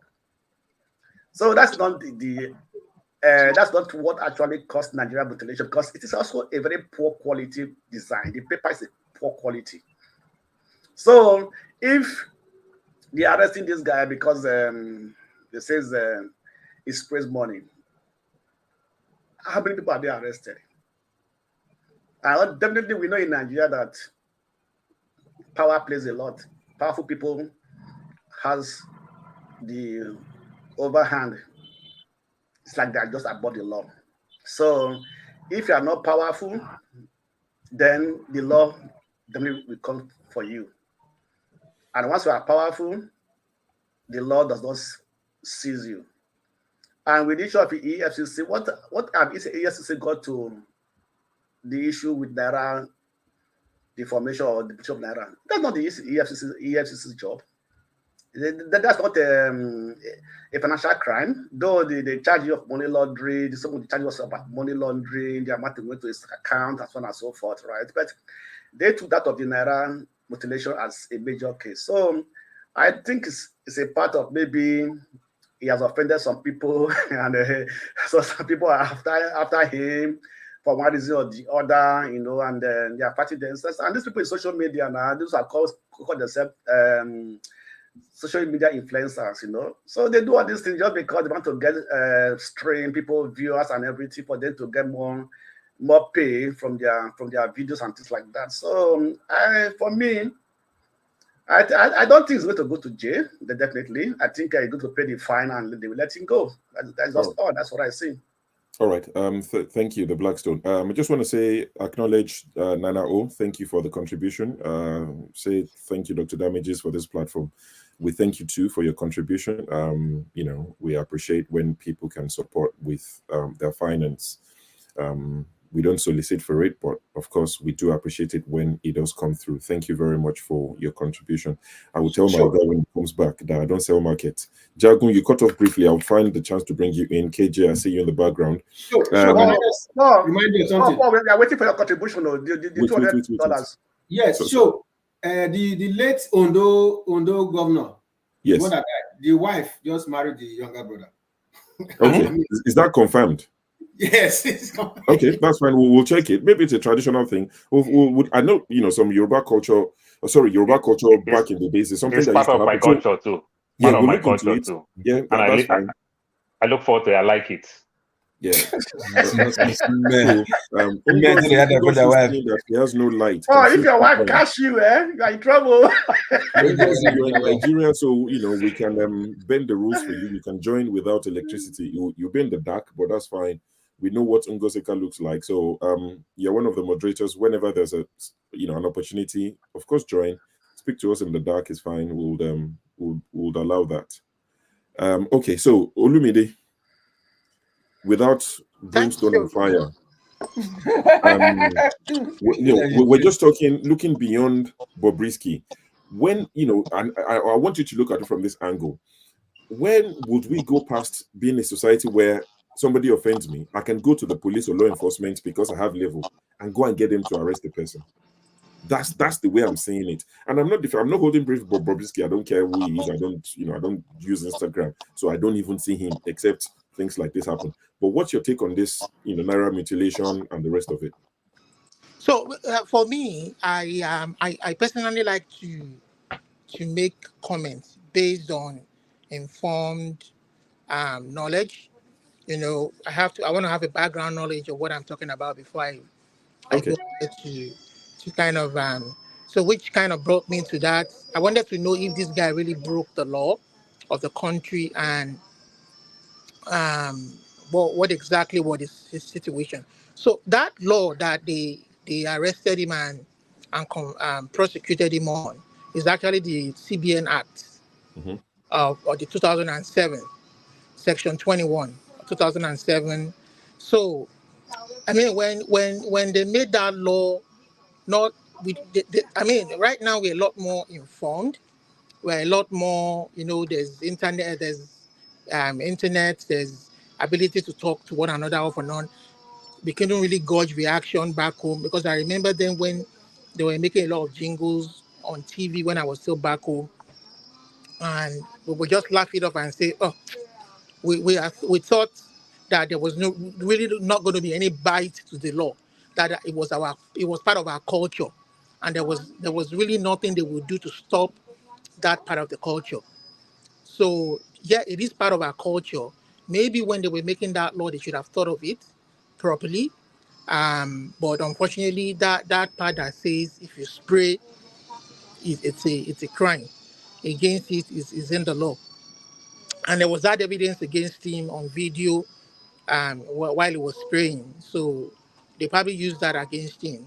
But what we would like to see is that, why we are complaining is because we feel that some of these prosecution or some of these convictions or the law enforcement going after certain individuals are kind of selected.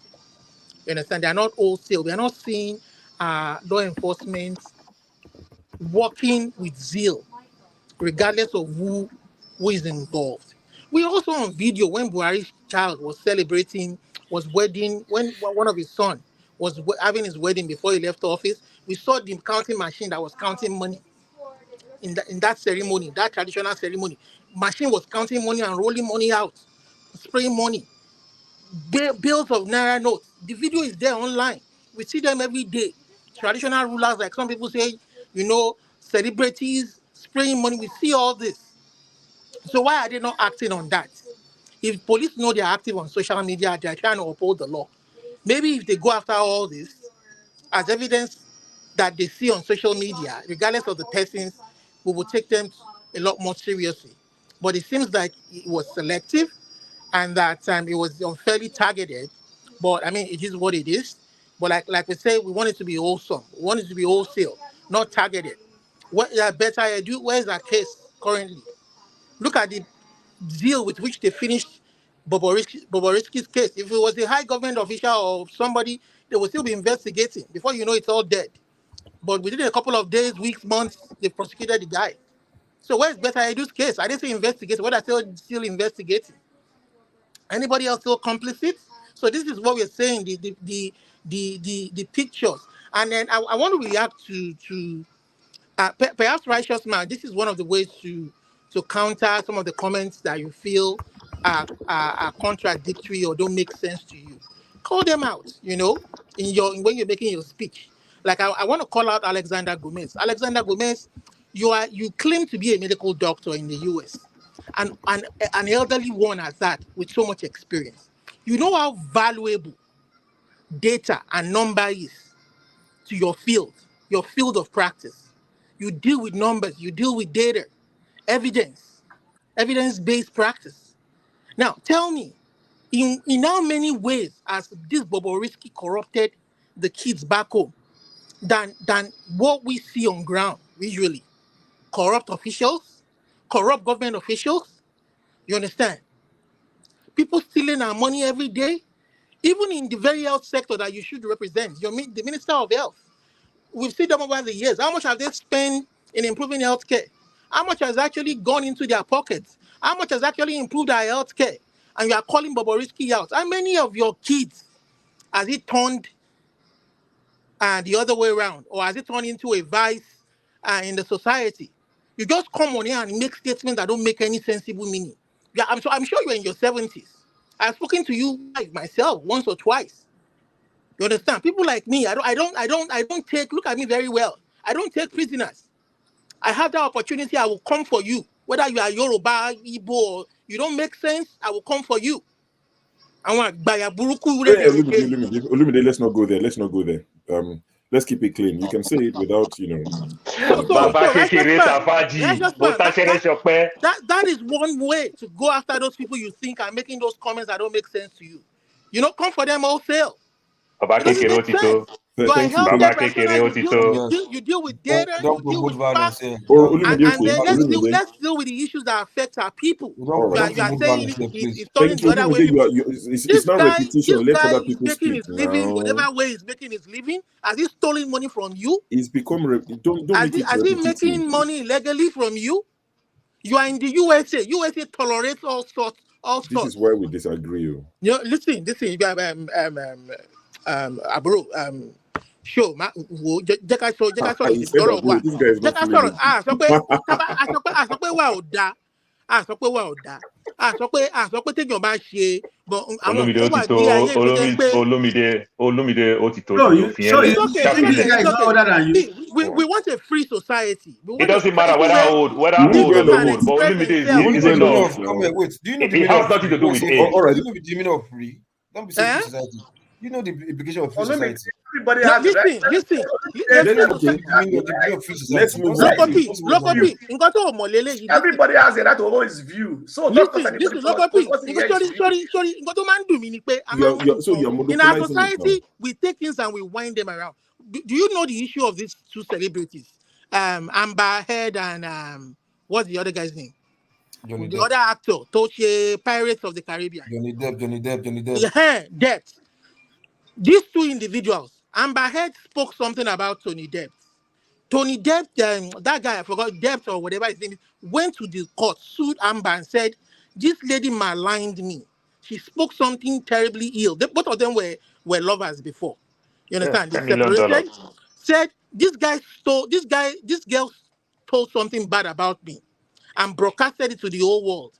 And this has affected my cost of my livelihood, that I'm not earning as much as I could earn. And it has tarnished my image. They went to the U.S. Court of Law. Johnny Depp is both a British and American, but Heard is American. They've dragged this case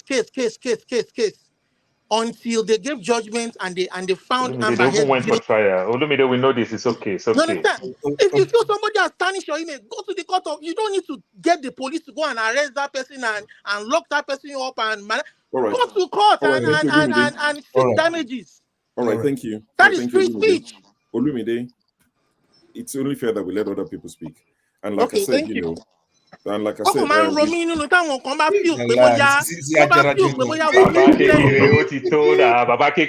Olumide, you get fancy. Olumide, get fancy. Also, you know, with the comment on Dr. Alexander Gomez, I can only apologize. Olumide on the good day won't say that. You know, I know the Yoruba culture, we show a lot of respect. We might disagree on things, but you know, now they go to Canada. I can only apologize on behalf of the platform. Man of prestige, over to you. Do you spray money? Do you spray dollar in America? Yeah, they do. They do spray money. You know, when I used to club, I mean, most of the, you know, they do spray money here. I've encountered it so many times. It may not be as robust as what we have in Nigeria. Make it rain. But let me start. Nigeria is a special case that needs to be put in eye and stuff. Man of prestige, you need to go strip club because they spray money for strip club every day. Make it rain. Every day. They change them for strip club. Come on now. Don't say it's not popular. They spray in strip club every day. Yeah. I said they spray in our Nigerian party. We spray money every day. I just said it's not as robust as they do in Nigeria. You know, I mean, it's not their culture. But where is their culture? They do it. We spray in strip club every day. In strip club, it is welcome, and they do it. So the white man may not spray money because it's not that the way they organize their own party thing. That's why they don't do it. Other than that, they spray money where it is expected for them to do it. They do it. And you will see a white man that comes to Nigerian party who understand the Nigerian concept very well. They change money and they spray and they dance. And it makes us happy. All right. So, man of prestige, your take on this. Okay. Let me continue on what I was saying. I don't know. I said, Paul, I agree with you. They do spray money. But like I said, everything in Nigeria is about Nigeria is a special case that need to be studied, you know, because they make out rule, they make out law as no rule of law in that country that's guiding us. I don't know when this delegation of Naira was instituted, you know, the mutilation of Naira that was instituted. So having said that, I mean, this been happening for maybe centuries, you know, I've been saying it, but it has gotten more profound recently, you know. I mean, look at what happened at Big Ghana, you know, party and some other places, you know, they spray money. This is not the first time. I've seen that in church. People spray money in church too. I mean, my pastor too, Odumeje. My pastor Odumeje too. Really, they are not telling us here because they have come up about charging with fraud. I think about 40 about 400 million naira or $1 million, whatever. I don't know if it is dollar or naira. I don't have the. Having said that, remember when Very Dark Man came out? He said this is before they arrested Bobrisky. He said Bobrisky is going to have his turn, and he said it. And he said something about money laundering. So people thought he was just yapping. I don't know what they told him when he was in jail. But I don't understand Nigeria. I live in a progressive state. Let's be real, okay? I mean, this is not something I'm comfortable with, but I've been living in a progressive state, California, which is probably the most progressive state, in this country. So there's a lot of them. Even when you go to San Francisco, it's even worse over there. So, as far as they don't bother me, they don't come to me, I have no issue. They can live their life, the way they see fit. But in Nigerian society, Nigerian people are very gullible, particularly the kids or whatever, they're going to try to emulate what's going on. This year, my guess, promoting such a cross-dressing in Nigeria, it's not going to go well in Nigeria. They're very traditional, very conservative. So, I don't know, because they're not coming out definitely telling us why they arrested her. If they just did truncated up, I don't think that's the reason why. Maybe they're trying to, use him as a scapegoat. But is that the proper way to go? They just do something whenever they see fit, whatever they see fit in, whatever they try to narrate. I don't understand the arrest. Man of prestige, but he even plead guilty to all the counts. He pleaded guilty. He pleaded guilty. That's what Blackstone is saying. But that's fine. But he's still in jail as of today. No, the sentence. He pleaded guilty. The sentence will be in a few weeks' time. So let's go to. That's not the point. That's not the point. When you are under custody in Nigeria, you'll be forced to plead whatever they want you to plead just to get out. But I'll explain why. I would explain when it gets to my turn. I don't want to argue with anybody. Let him speak, please. When it gets to my turn, let's say let him finish, and then when he gets to my turn, it's your turn. Okay, and thank you very much. First of all, Egbon Gomez, Emma Binu, I want to apologize on behalf of Olumide. He has not taken his medicine. That was why he overspoke. You are entitled to your opinion. When Olumide take his medicine, Eripo Moto Dani is a good boy. But sometimes when that medicine has not kicked in, Olumide is like that. His mouth go they wire off. But me, I go still attack some people here like local, just like Olumide attack now. But before that, I address the main issue. First one, this Bobrisky issue is a total distraction for Nigeria, for you intellectuals, for you on these panels. Nigeria is going through much more bigger, more painful problems. Now, for us to spend, how much hours have we spent? Now, so 2 hours. If they pick me tomorrow for the same offense. Listen, for 2 hours on Bobrisky. If they pick me tomorrow for the same offense, would it be an issue or not? Let me finish. Let me finish. I'm going somewhere with this. Number one, the distraction. You know me. I'm going somewhere with this. Total distraction from the main issue. But that being said, it is a malaise of the Nigerian problem. What is happening to Bobrisky is Nigeria happening to him. He's witnessing his own Nigeria. Is now all of us go chop breakfast right now. Bobrisky is chopping his own breakfast of the Nigerian factor. Should be a lesson to all media. What do you call them? Media mogul, all these media influencers. That once you have a medium, start using your medium to have that country change, because you don't know what time, what day Nigeria will happen to you. You don't know what time they will wake you up in the middle of the night to come chop your own breakfast. So right now, Bobrisky is chopping his own breakfast. And that is why some of us come on this medium to talk against that system that is called Nigeria.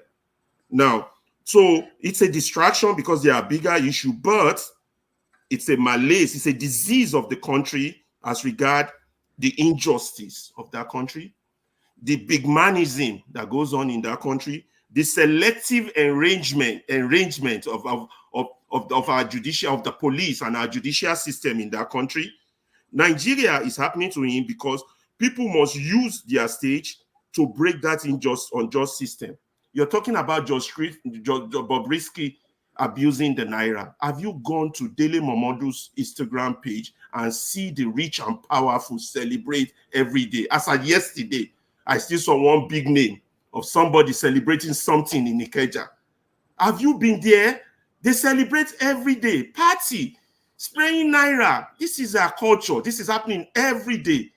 But one idiot goes speak up Bobrisky because he knows that's what you all will spend time talking about, just like you talk about the big man. What's that show they do that all our young people are focused on rather than be focused on their future?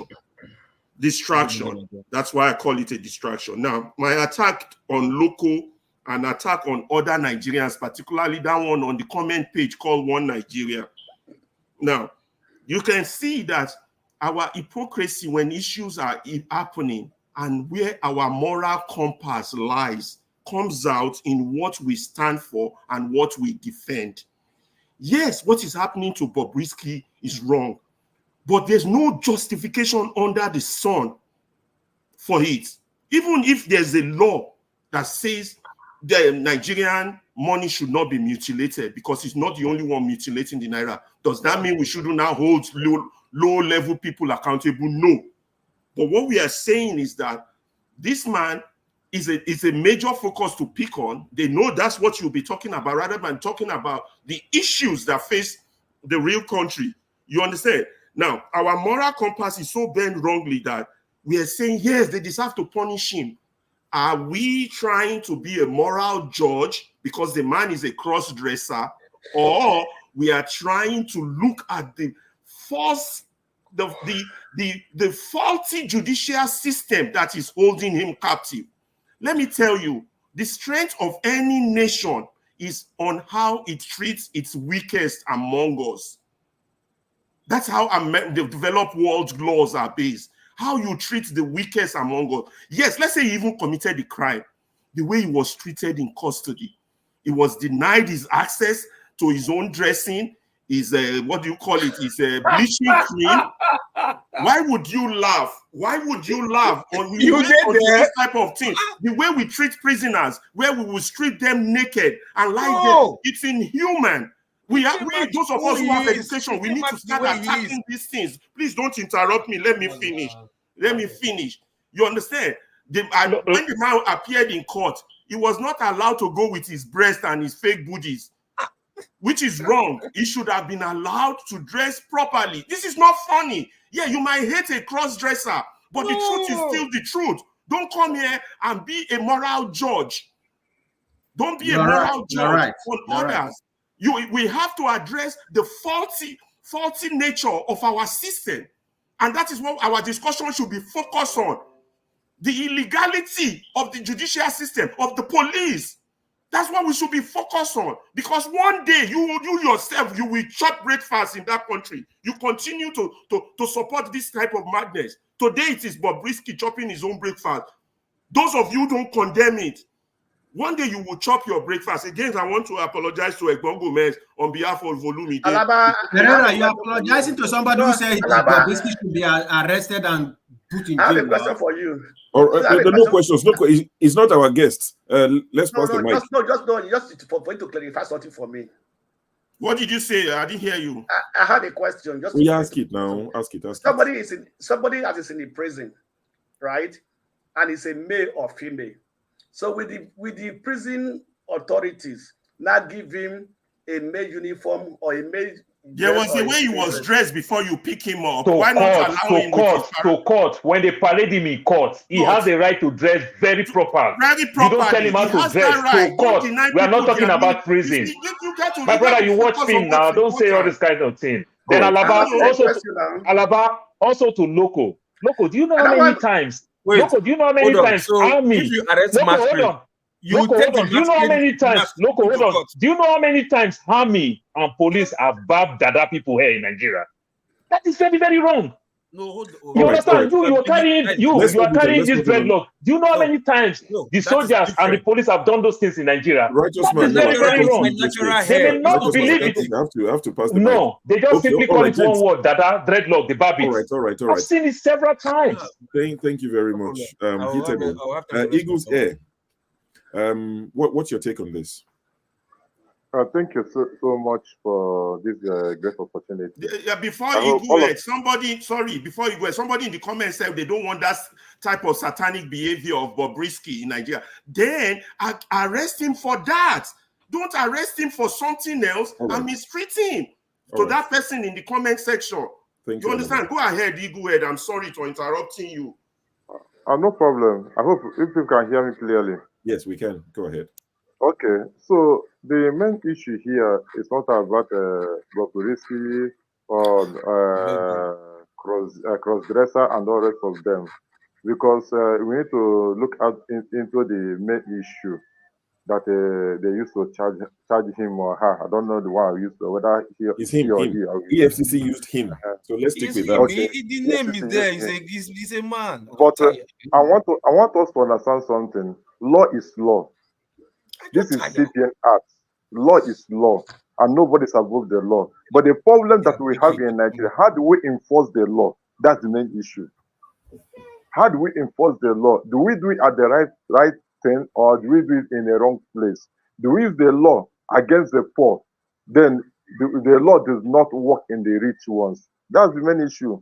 So in terms of this case, what I have to say is that Nigeria is enforcing the law against the will of others, against the power, not for the general Nigerians.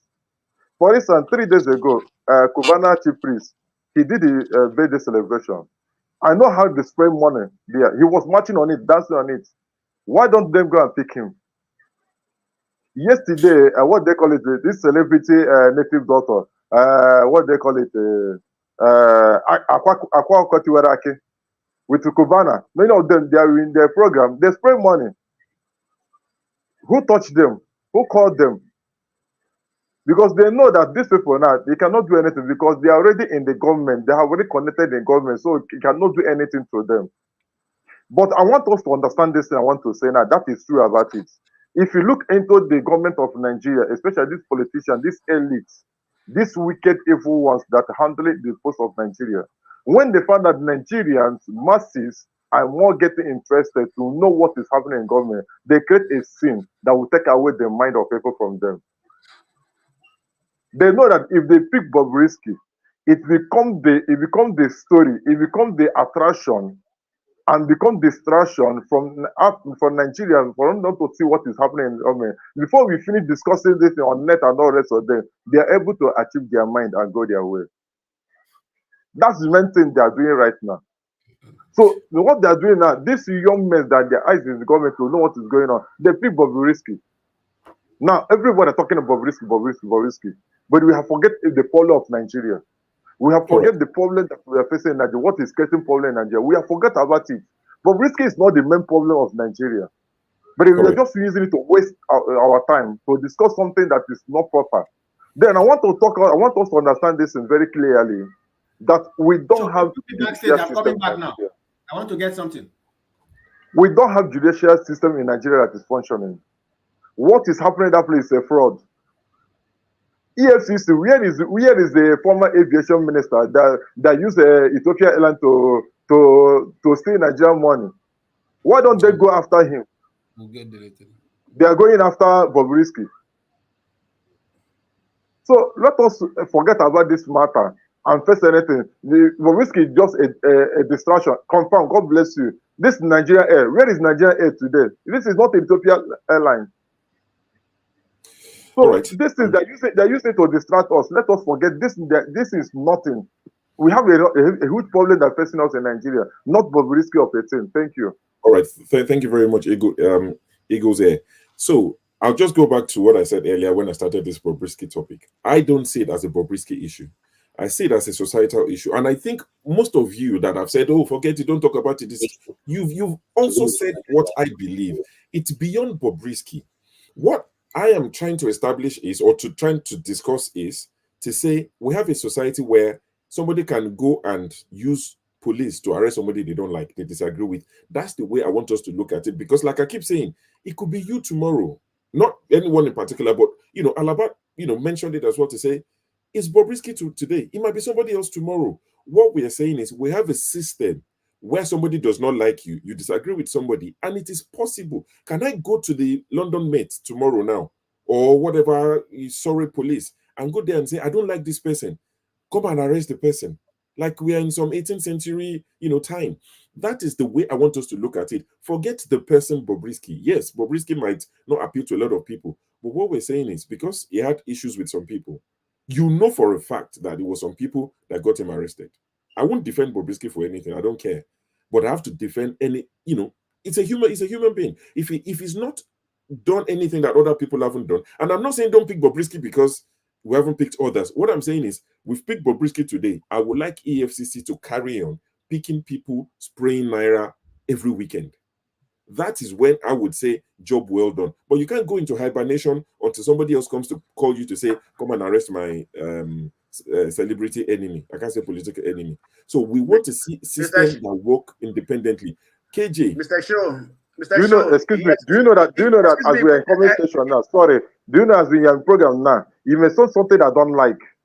Now, what I will need to do now is to look for a fault that used to tackle you and call useless law enforcement agency. They are useless. They're not useful. We have to see beyond Bobrisky, because if we keep reducing it to Bobrisky, like some people just don't want to hear the name. That's the real problem of Nigeria. That's the real problem of Nigeria. They leave what is important and begin to do something that is not important.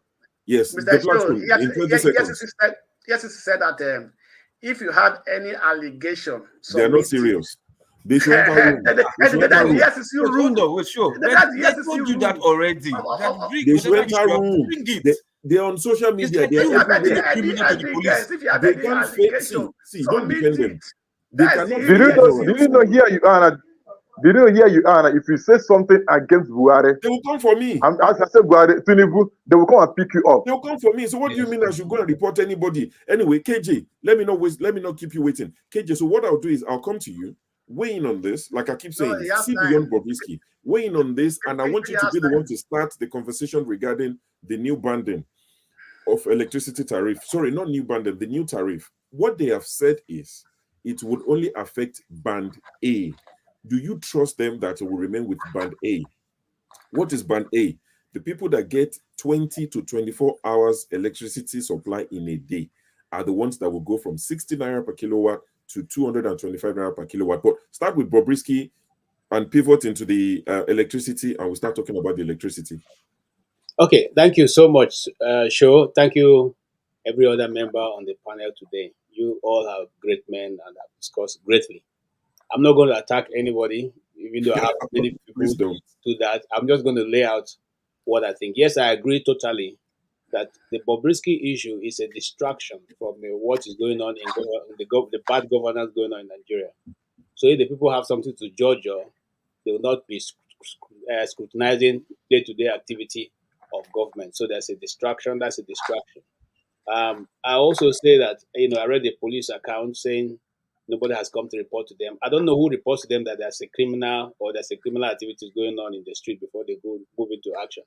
Or when they stop you to search your car, to say your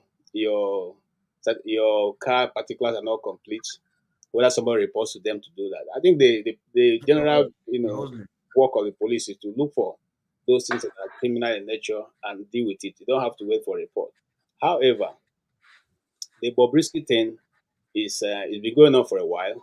It's not a new thing per se in the South, but there is a new. It's not. I mean, it's a new thing to the South, but it's not a new thing totally to the North, because you have those when we were growing up those days. We used to have these people who behave like women. They put lipstick and all that and go about walk like girls and all that. So now, so Bobrisky is an offshoot of those people.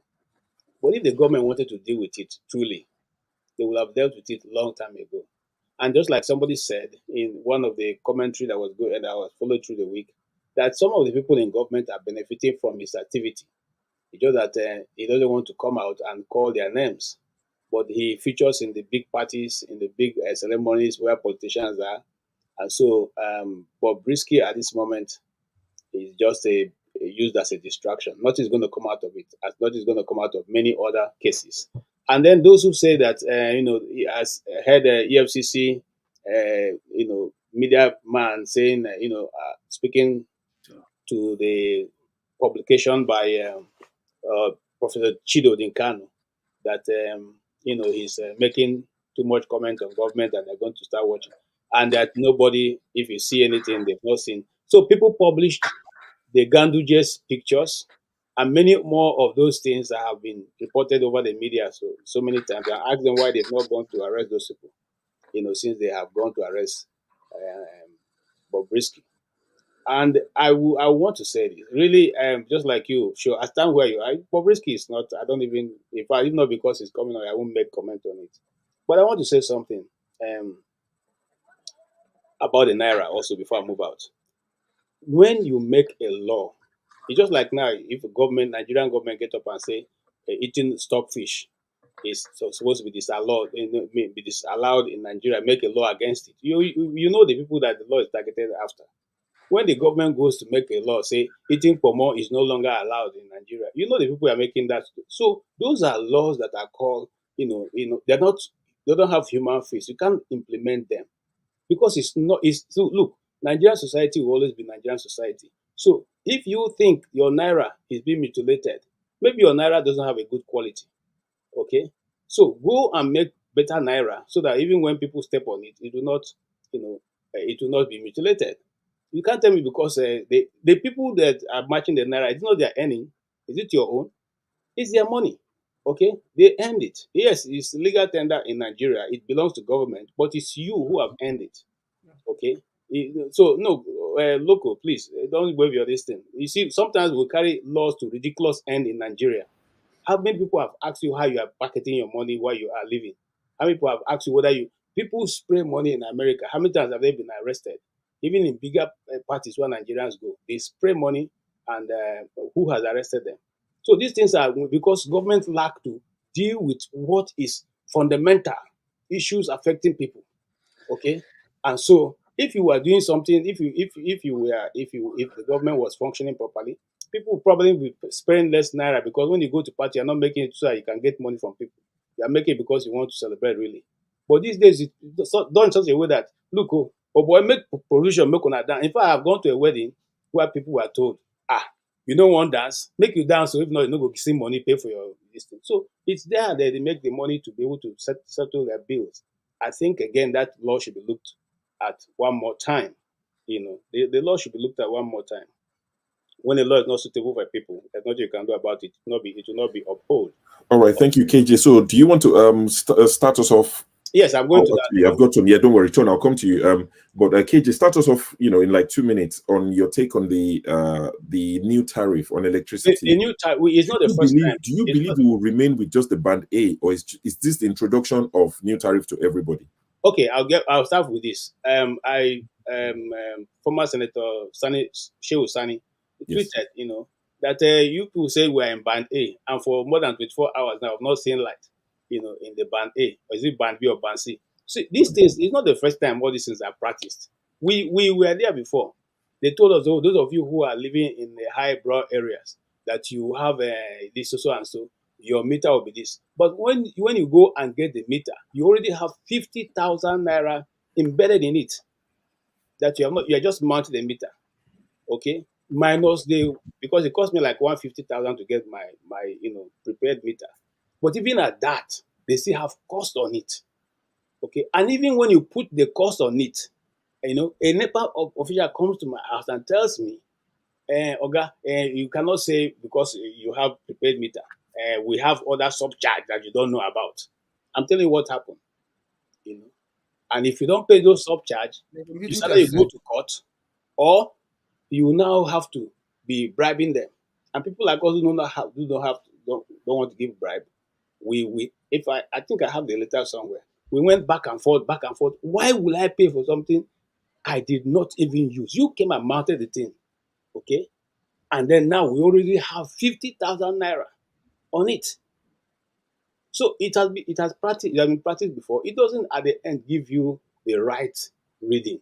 Now, if you say yes, so They'll tell you, okay, you are going to have light in the next 24 hours. But if you don't have it at the end of the month, you still pay that their so-called band A charges. And it doesn't make sense. So nothing new, nothing is new coming in.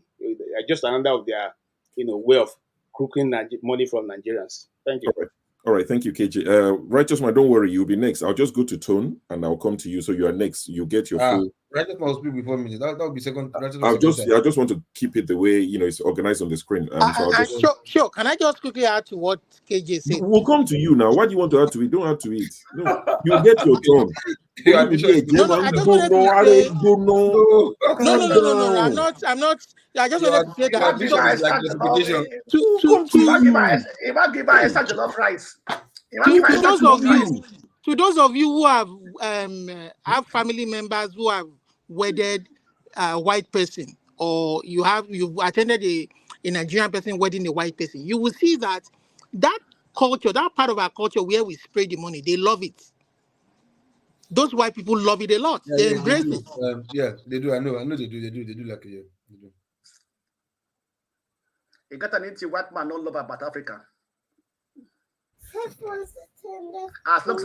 All right. So Tone, sorry, apologies, Tone. So it's your turn.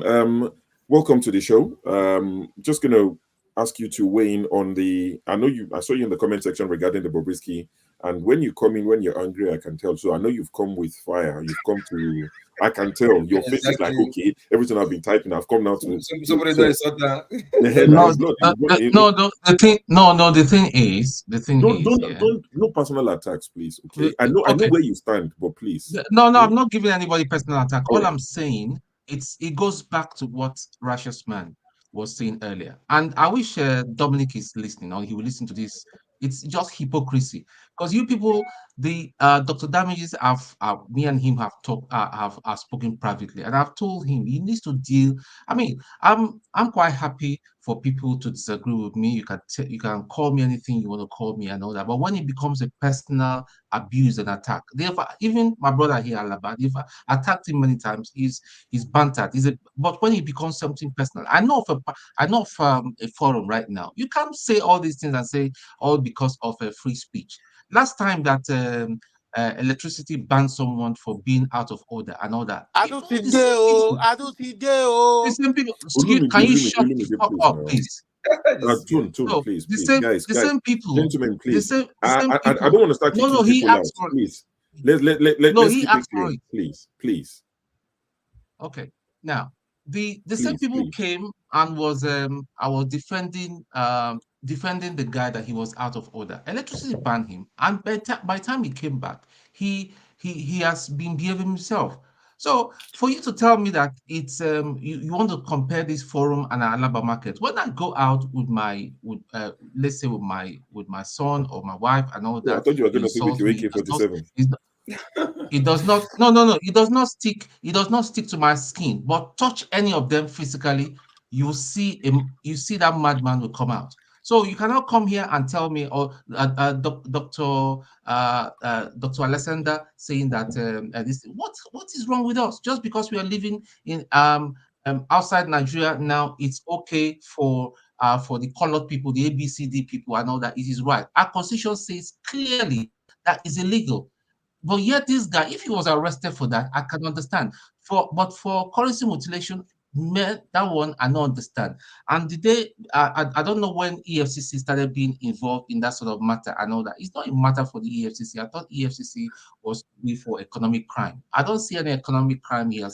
I think it's because part of the initial charges was money laundering, which they've eventually dropped. But as part of the initial charges.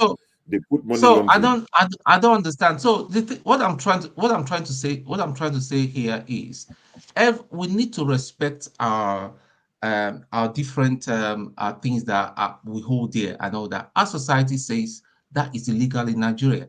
And when a man comes out and says, "Listen, if I'm in Nigeria, I will affect the arrest that he is affecting the young people," I agree with him 1,000%. So this person, the people that are supporting this, Paul that is there wearing one white cap like he's a village chief and all that. If your son should come back tomorrow with a skirt and a blouse and a bra, will you be happy? If you be happy, may that happen to you. Just the way No, we say please. Tinubu happen to anybody Let's leave that alone. that Don't all this supports may Tinubu. Paul Sure, but doesn't believe remember, in all this it's prayers his and all this tradition. shit. I will reply But now. the thing is It's that his we should stop. tradition. We should stop defending I don't evil. have trouble. We should stop defending It's evil. okay. It's okay. It's okay. tradition. Let's. I know it's We should getting stop dark. It's defending getting evil. late. That is what it is. That's The all evening I'm trying session to is say. almost forcing We should itself stop. upon me. We should stop. Listen, we are Nigerians. We should stop defending evil. Evil is evil, whether politically or socially. We should stop defending evil. Not because we live in America or we live in UK and all that, and we see things that when it concerns us, when it comes near home and all that, we will not accept it. Just because it's happening to another person, no. But that is not even the issue. That's not the subject matter. So So you leave Nigerian military. Nigerian military no leave you. I did not. Listen. Let me just address your coconut head, please, Olumide. Paul. Tone, please. No, he's the one that's asking for it. I was minding my own business. He's asking for it.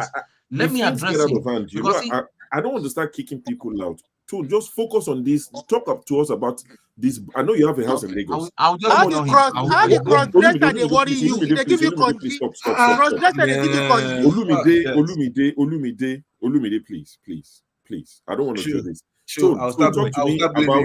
I'll start blaming you now. I'll start blaming No, you. don't blame me. Olumide, so Tone, please talk to me about this new band. Do you know the band your house in Lagos is? You know, I know you've mentioned you have a house in a nice part of Lagos. You'll most likely be in a band A. So your house in Lagos, do you get 20 to 24 hours electricity? No, sure. They write it on your receipt. If you pay, if they give you the NEPA bill, your band is there written on it. Forget what they write now. That's what I'm asking too. Your house in Lagos, do you get 20 to 24 hours electricity each day? Nowhere in Nigeria, people I've got two homes in Lagos. The one in Ikoyi probably does that, have that kind of thing because it's in close proximity to the. May God just help me for this. The lion of. May God just help me for this life. No, I'm just telling you. People they wash. I've got two. One in Ikoyi. Then you cool down. Cool down for Jesus. No, it's not my home. It belongs to the old man. It doesn't belong to me. It belongs to the old man. So when I'm opportune, when I'm allowed to go there, 24 hours a day. Sure, no house of area. But is it right? It's not right. That's what I'm trying to say. What I'm saying is that it's not going to work. We know how Nigeria works. It's just not going to work. You have somebody living possibly in a Sulere or Aguda and all that, getting that kind of tariff. When you make noise too much, they will threaten you. It's just not going to work. I don't see how it's going to work. That's all I'm just trying to say. They know what to do. They know how they will deal with these things. All these things are just distractions. All these things are mere distractions. That's what I'm just trying to say. So that's my take. Thank you. Thank you very much, Tone. Let me reply what Tone said about me. I'll come to you now. No. Just let me reply him. Let me reply him. How long do you need? Two people. Just 1 minute. Just 1 minute. 30 seconds. Tone, I'll just reply. Yeah. So I'll make you understand something. We will train our kids, and they will grow up and become the people that they want to be, not the people that we want them to be. Just like as our parents also train us. So who is me if my son or my daughter choose to be the person they want to be? My father never smokes. My elder brother never smokes. So I didn't smoke. But I'm in midst of everybody who smoke. That does not mean I'm the one that they raise much, much better. That may just be my own principle. That is what you will understand. Like I said, I know where you were coming from because I use a local as a dada person because it's something that I've seen, and I've seen it several times in Nigeria. Yes, anything you want to call it. But I've seen army, I've seen police cut people's hair because it's not something that they believe. No, you understand? Hey, listen, let me finish. It's not something that they believe. You understand? You believe it, I believe it's it. More than 1 minute. It's more than 1 minute. It's more than 1 minute. I will stop and I will take it next. If you want to gag me, you gag me. I'll remind you. Go ahead. He's not gagging. It's just that. Just let me finish because I just suppose this thing with what happened to Bobrisky. Because if we say Bobrisky is not an issue, we have also seen somebody with that same dreadlock twist whichever way, the traditional way, like we call it in Nigeria, Dada, some of us that grew up in the West, and then for that thing. I've seen when police, my younger brother, one of my younger brother have it. I live in a community where they do all type of ritual before they cut the hair. My father did not believe it. My father cut my brother hair with nothing, and he's still alive today. Because they say if you don't perform those rituals, that child will sick and sick and sick, be likely die. My father is a Jehovah's Witness. My father did not believe. My father cut my brother hair by himself. That my brother, that as I'm telling you now, that boy is a 46 years old boy. He's still alive. He's a father with 3 kids. So he's just belief. But the thing I'm saying is that people abuse some of these people, and it's wrong. So all I'm saying is that when they use the word cross-dresser, it's different from gay. That's all I'm saying. So that part in our Nigerian law, when they talk about the gay law, it is not there. If you don't know, you don't know. It is not there. It's just a cross-dresser. And I use the word clearly. I say, even though there are some of our masquerades that dresses like women, you understand? They go the feminist way. And everything. What is wrong? Then you say, may that happen to me. And everything. I think that is wrong. You understand that when we want to talk about our rich culture and tradition, if you want to say so, then you also say the Christians should get away from our country and the Muslims should get the fuck out of our country. They are not also our culture and tradition. What about that? Because of you are standing up talking about this, your stupid, carry this, your Christianity, this, your nonsense evangelical ideology and everything. My name is Paul. By default, that also tell you that I'm a Christian. But when you want to go far with your Christianity, that is stupid on you. That will not be stupid on me. You shut up and stop that nonsense thing. Okay, so all right, guys. Everyone, you should allow this. Everyone, please wait. Because when you begin just wait. the fact that somebody. So will you use your superpower? You're letting everybody run wild. Use your superpower. Don is a Christian fundamentalist. Don is a Christian fundamentalist. That's exactly what he is. I'm going to start kicking people out. If you won't cooperate with me, if you don't work with me, I'll kick you out. I can challenge you. Let us challenge. All right. So let's start from there. So the point I don't get is when we get to that point where we don't have, any thoughts about the next speaker, and we think what we have to say is more important than what everybody else is saying. And this is not just Paul. This is everybody. You know yourselves. You know who the culprits are. I keep saying it. Nothing that you want to tell us is that important that will change this world. Forget it. You are not that person. And not because I'm trying to demean you. You are not you on your own. Whatever opinion you hold, it's not going to change the world on its own. So let other people speak. I sometimes let it go on for a while, hoping that people will know when to wrap it up. But you just want to carry on. If I leave people, you will probably speak for 25 minutes and you think you've done something. You've not done anything. We complain about life is not fair, or government is not fair, this person is bad. But we give the microphone to you, expecting you to pass it to the next person, and you hug it. Because your opinion is going to change the world. It won't. Righteous man, you've got the microphone. So this electricity tariff. Sure. So let me put the question to you. What band are you in? Based on the band that they've given you, do you get that electricity? Remember, I said it, band A should get 20 to 24 hours. What band are you and what do you get? Sure. There is no place in Lagos that receives 20 hours uninterrupted power supply. Never. It doesn't exist. Doesn't exist. Now, coming to this issue of hiking the tariff, electricity tariff, if you listen to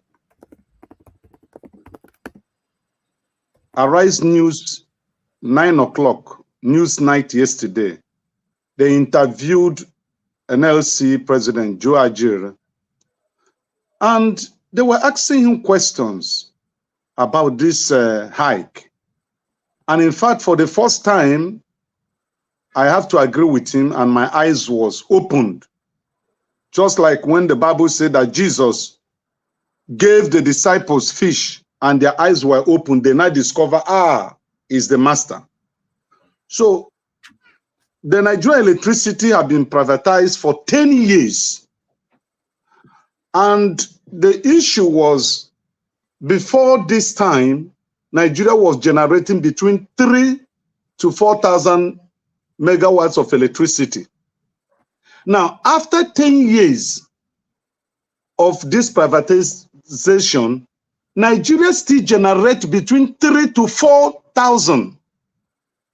Nothing has changed.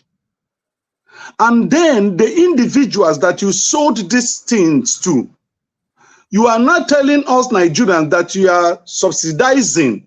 How can you subsidize private businesses? Where is it done? There is no increase in what was generated and what was supplied, still between 3 to 4,000. And all of a sudden, you are hiking it from 68 Naira per kilowatt to 225 Naira. Now, when I heard it, I thought it was a joke. I live between Festac and Amowodofi. I live in between. Now, I was coming back from work yesterday because my niece called me that the power has just finished. I said, okay. So when I came back, I said, let me test this thing, whether it is effective. Because with the kind of temperature we have today in Lagos, it will be difficult for me to sleep without AC. So I said, okay, let me test it. Use 2,000 Naira to go and recharge. That was around 8 p.m. yesterday. And she went and recharged 2,000 Naira. Believe me, by 4 a.m. this morning, it was all gone. My house was in total darkness. And we used only one AC in my room. Not that the other rooms' ACs were on. Now, before this time, if I had recharged that 2,000 Naira, for example, at least it will last for 4 days. But it didn't last up to 6 hours or 7 hours. And they had already told us that it has not started, that it will take effect by next week or thereabout, but it is a lie. So the ministry, the minister that spoke, and the president or the presidency, they are deceiving us. And that was why at the starting of this program, I said, Nigerians are in hell. The elites are ripping Nigerians off. There is no work. There is no good security. There is no food. Then the electricity that we don't have. You are now using what we struggle to earn to appease those who put you in position. Because the owners of this Jesco and Disco and Ikeja Electricity are all politicians. They are the acronyms of these people that are in government today. So in order to pay them back, they have to, officially hike the tariff of electricity, which is going to spell doom economically. Now, let me analyze it. I'm into construction industry.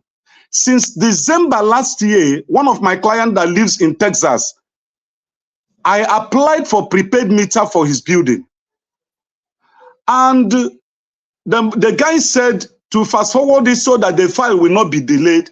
I paid extra 15,000 per unit of the prepaid. Now listen carefully. Then he told me that the portal, just like what happened with INEC, that the portal had not been released so that people's payment would reflect there. Then you can assess what you paid for. Do you know since December till today, the portal is still hanging? And this individual is about to return to Nigeria. And he had been on me. What is going on? That is the country where we are. Every now and then I run to make sure that these things are clarified. My chatting with the subject, with the person in position to, to make this thing work, I screenshot it and sent to him so that he will know I'm not lying to him and I have not embezzled his money. Now, it goes down to the people that are selling minerals, pure waters, because they use electricity to get these things cold because of the tropical environment where we are in. Now, a bottle of mineral now has suddenly gone up. That's just the implication. And everything that we do in Nigeria, is it barbing your hair? If you want to barb your hair now from 500 in local places, is going to 1,000 because the person is paying more. So these people that are representing APC that comes to this platform and all they do is to malign genuine Nigerians who want this country to progress. They start talking anyhow and start writing anyhow. They should go and ask APC, what have Nigerians done to them? What did Nigerians do to Tinubu and co? Why does he want us to suffer? I remember lastly before I drop that Buhari said before he left Aso Rock, he said Nigerians will remember him. And truly, it's not up to 1 year. We want Buhari back instead of Tinubu. Because, I mean, it's arrant nonsense. You remove, before you were inaugurated, you have announced the removal of the oil subsidy. It's not up to 1 year again. You have removed the electricity tariff. I mean, subsidy, if there was any, as they claim. And who were they paying those trillions when we have no electricity? So everything about this country is like a mirage. It's just like a drama. The more you look, the less you see. You can't understand what is happening, whether it's actually human beings that are actually managing the affairs of this country or aliens from another planet. These guys travels to abroad. They have houses abroad. They have their children abroad. They see good lives abroad. When they come here and take position of authority, man, they turn to something you cannot imagine. Honestly, it's terrible. Thank you. Sure, cannot hear you. Sure, cannot hear you. Sure, cannot hear you. Oh, sorry. Okay. Thank you, righteous man. You live in Nigeria, and you probably have a better understanding of issues than most of us who live abroad, or at least you experience it firsthand. What I can say regarding this is what the government have said is that this would only affect those in Band A. And what I've seen online is, at least I think there's a man called Dr. Joel Abba, or Joe. He's popular on Twitter, on X. He actually posted his interaction with his energy provider, and he told them 2 days ago to say, "You said I'm in Band A, but I don't get this. What you're saying, this 20 to 24 hours." And the next day, they downgraded him to Band B, and that's why I highlighted this Ogbemi's comment, who said that they don't get 20 hours. Is currently in Band A, but he's saying that they're in the process of being put back on Band B. So a lot of Nigerians are now paying attention to say, "You've put me in Band A," and for the first time, I now know that as a Band A customer, I should be getting 20 to 24 hours electricity every day. If I don't get it, please downgrade me to Band B. And they are paying 78 Naira per kilowatt. So Nigerians are paying more attention. And I can tell you from my experience, the last time I was in Nigeria... Sure, it's 68, not 78. Okay, so the last time I was in Nigeria, I was at my brother's house in Ibadan, and he lives in the choicest part of Ibadan. And he was telling me, I said, oh, back home at our dad's house, I said, they hardly have electricity. That used to be like a decent part of Ibadan, but what's going on? He said, oh, a lot of your neighbors, your father's neighbor, like he wasn't his father, he said a lot of your neighbors won't pay. When they give them 7,000 Naira bill, they won't pay. So you have been caught up in that nonsense, and that's why you don't have electricity. I told him how much I was spending to run petrol. And he now said in his house at the time, and I don't think he would have any reason to lie to me. This was a few years ago, like 3 years ago. So he said that in his house, in that part of Ibadan, that they were getting at least 18 to 20 hours electricity. They said, but they were paying about 35, 40,000 every month or whatever. That's like 3 years ago. He said, because everybody in that neighborhood would pay whatever they charged them. I told him, I said, but what I spend on diesel costs more than what you are paying. I was spending about 60, 70,000 on diesel because I wanted it on every day. So I believe that all these Band A, Band C, Band whatever, they do exist. But my worry is when it would eventually creep up on the Band D, Band E, Band C, the people who don't even get anything. And like Righteous Man said, what have you been subsidizing? A lot of people don't even get 10 hours on the average a day. So this subsidy, where has it been going? And when you say you are taking away subsidy, the way I see this subsidy removal, including petrol, is you are punishing every Nigerian, the poorest Nigerians, because you cannot afford to go against your friends or the powerful people who are making money from this subsidy scam. Subsidy in itself is not a bad thing if done properly. Subsidy is to help the poorest amongst us. So why take it away because you cannot afford to go against your friends who are making a mockery of it? There was someone who went on live TV and said, he's a powerful Nigerian, I can't remember his name, a politician, and said some of his friends were saying, we are tired of the money we are making from this fuel subsidy. We are making too much money. So rather than go against those people, you are punishing the poorest and saying, you know what, this thing has been abused, we'll just take it away. I don't think it's fair, you know. So, Paul, you're next. And Paul, I mean, I took you out because things get heated up. Can you put me in the background? I think electricity wants to get me. Bring me again so that I will go behind. Put me in the background. Electricity wants to come in. No vex now. You are next. Don't worry. And electricity, you get ahead. You've done the right thing. Electricity. I don't know why you, as a co-host, I know you like to talk like you're in the court. You're a co-host. You have the key to the room. You will now be knocking on the door. That means I should open the door for you. When I know say you get key. You're a co-host. You're a moderator. What it's I not can understand is, wait, it's not courtesy. What I can my God is, will answer you. Sure, wait. What I would understand is if you come in and take over the show, I can say, guy, calm down. I mean, they run the show. But in terms my of God, no, forget that thing. I yield the floor. Don't yield the floor to anybody. You go electricity. If there are 7 people on the platform, there's room for 3. You're in the background. You won't come in until I bring you in. No, yes, now you need to No. get level. Level. That's not. It's a personal decision I made. Okay, So you wait to when me I'm hosting. If there's problem. space and you don't come in, my brother, you'll be there for a long time. No problem. The people who don't have the key, when they knock, I will open. You get key. You can't put on for back. Say, can you confirm to me? We are trying to be good Nigerians. Electricity, forget your humility. Know the wash for you know the work. Anyway, Paul, go ahead. Don't worry, Loco. You are next after Paul. I know electricity is coming here to ask us for the meaning of mutilation, but we'll get to it. Paul, please go ahead. Okay, Nigeria, what band are you? Why are you speaking for the second time now? Me and level talk. You know, no vex now. Continue. He go reach you. I didn't speak for the second time. I only just replied in knucklehead. Oh, God. Give you anything. Yeah. Give you anything. So, talking about this electric thing, when I came to Nigeria last year, I stayed for the most part, almost like 10 days in Magodo. I stayed in my auntie's place.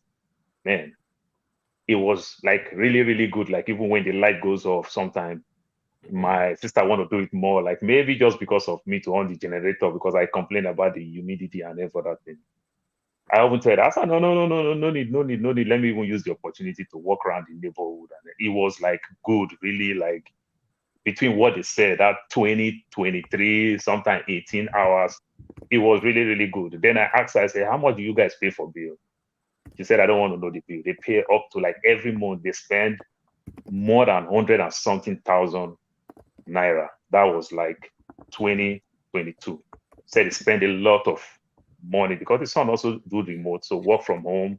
And then one of their niece also do his own remote kind of business too from home. So they stay at home for the most part.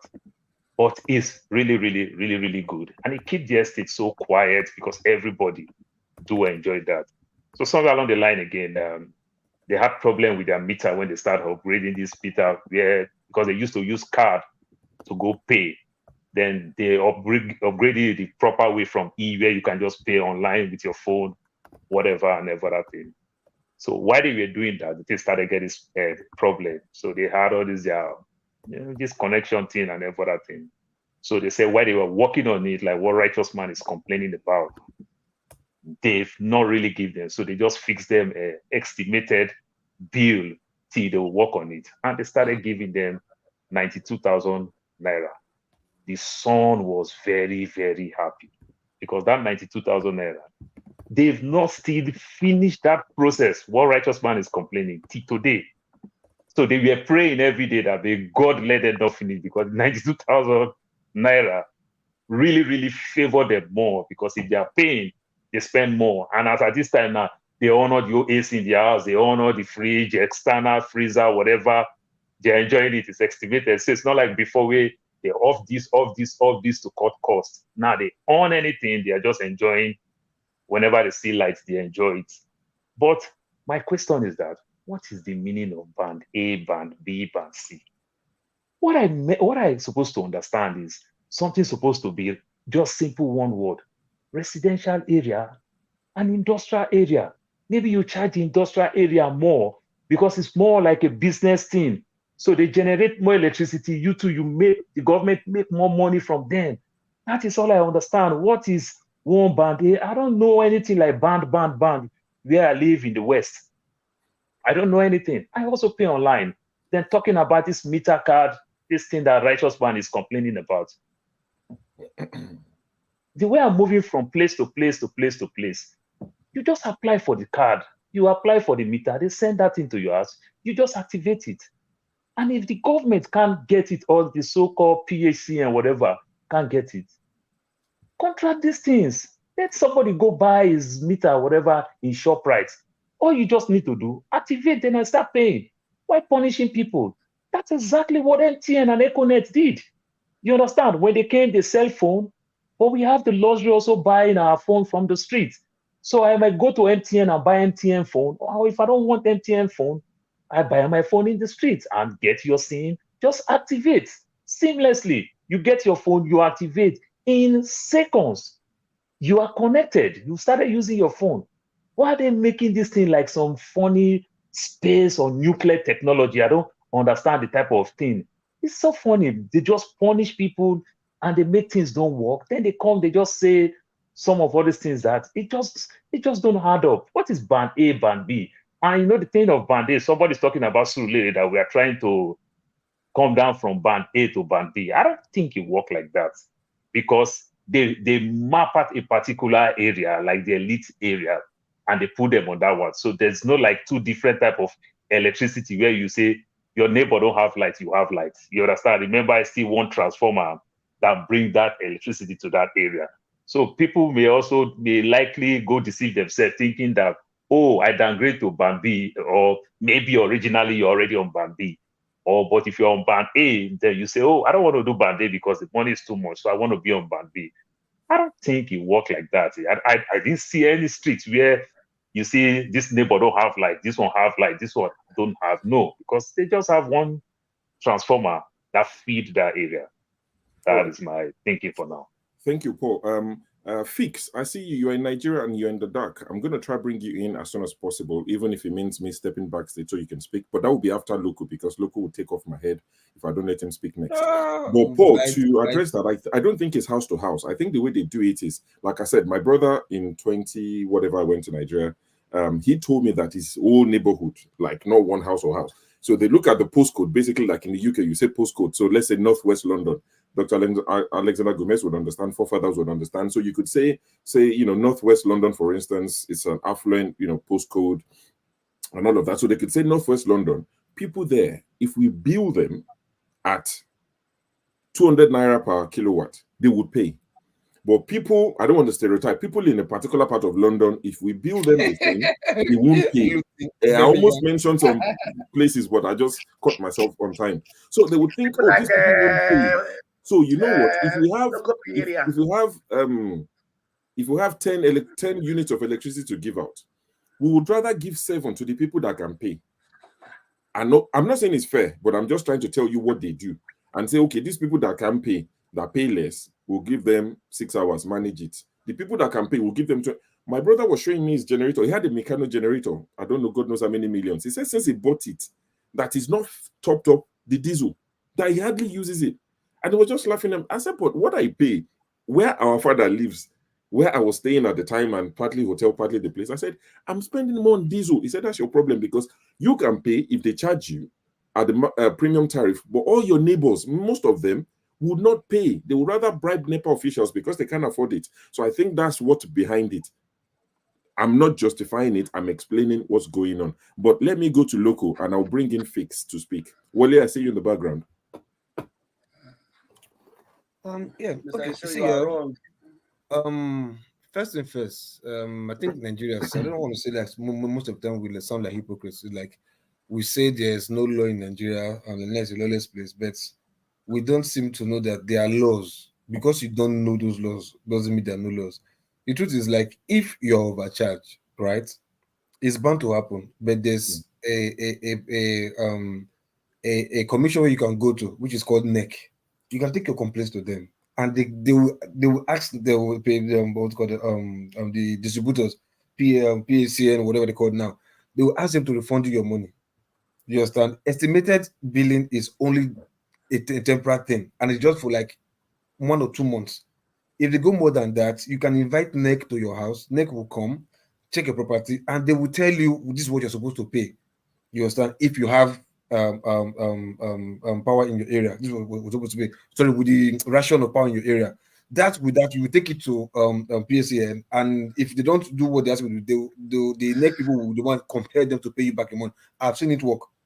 You understand? But most Nigerians, we don't know if these laws exist. We just know that the name is there, the commission is there, NEC.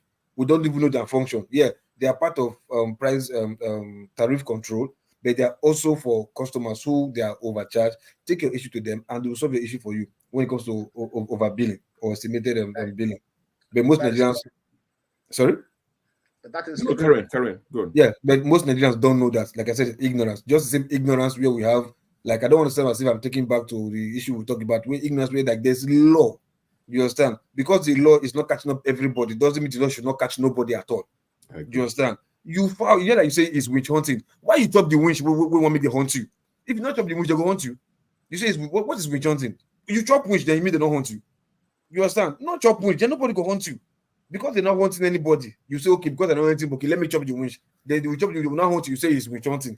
Meanwhile, you just fool yourself by doing what they ask you not to do.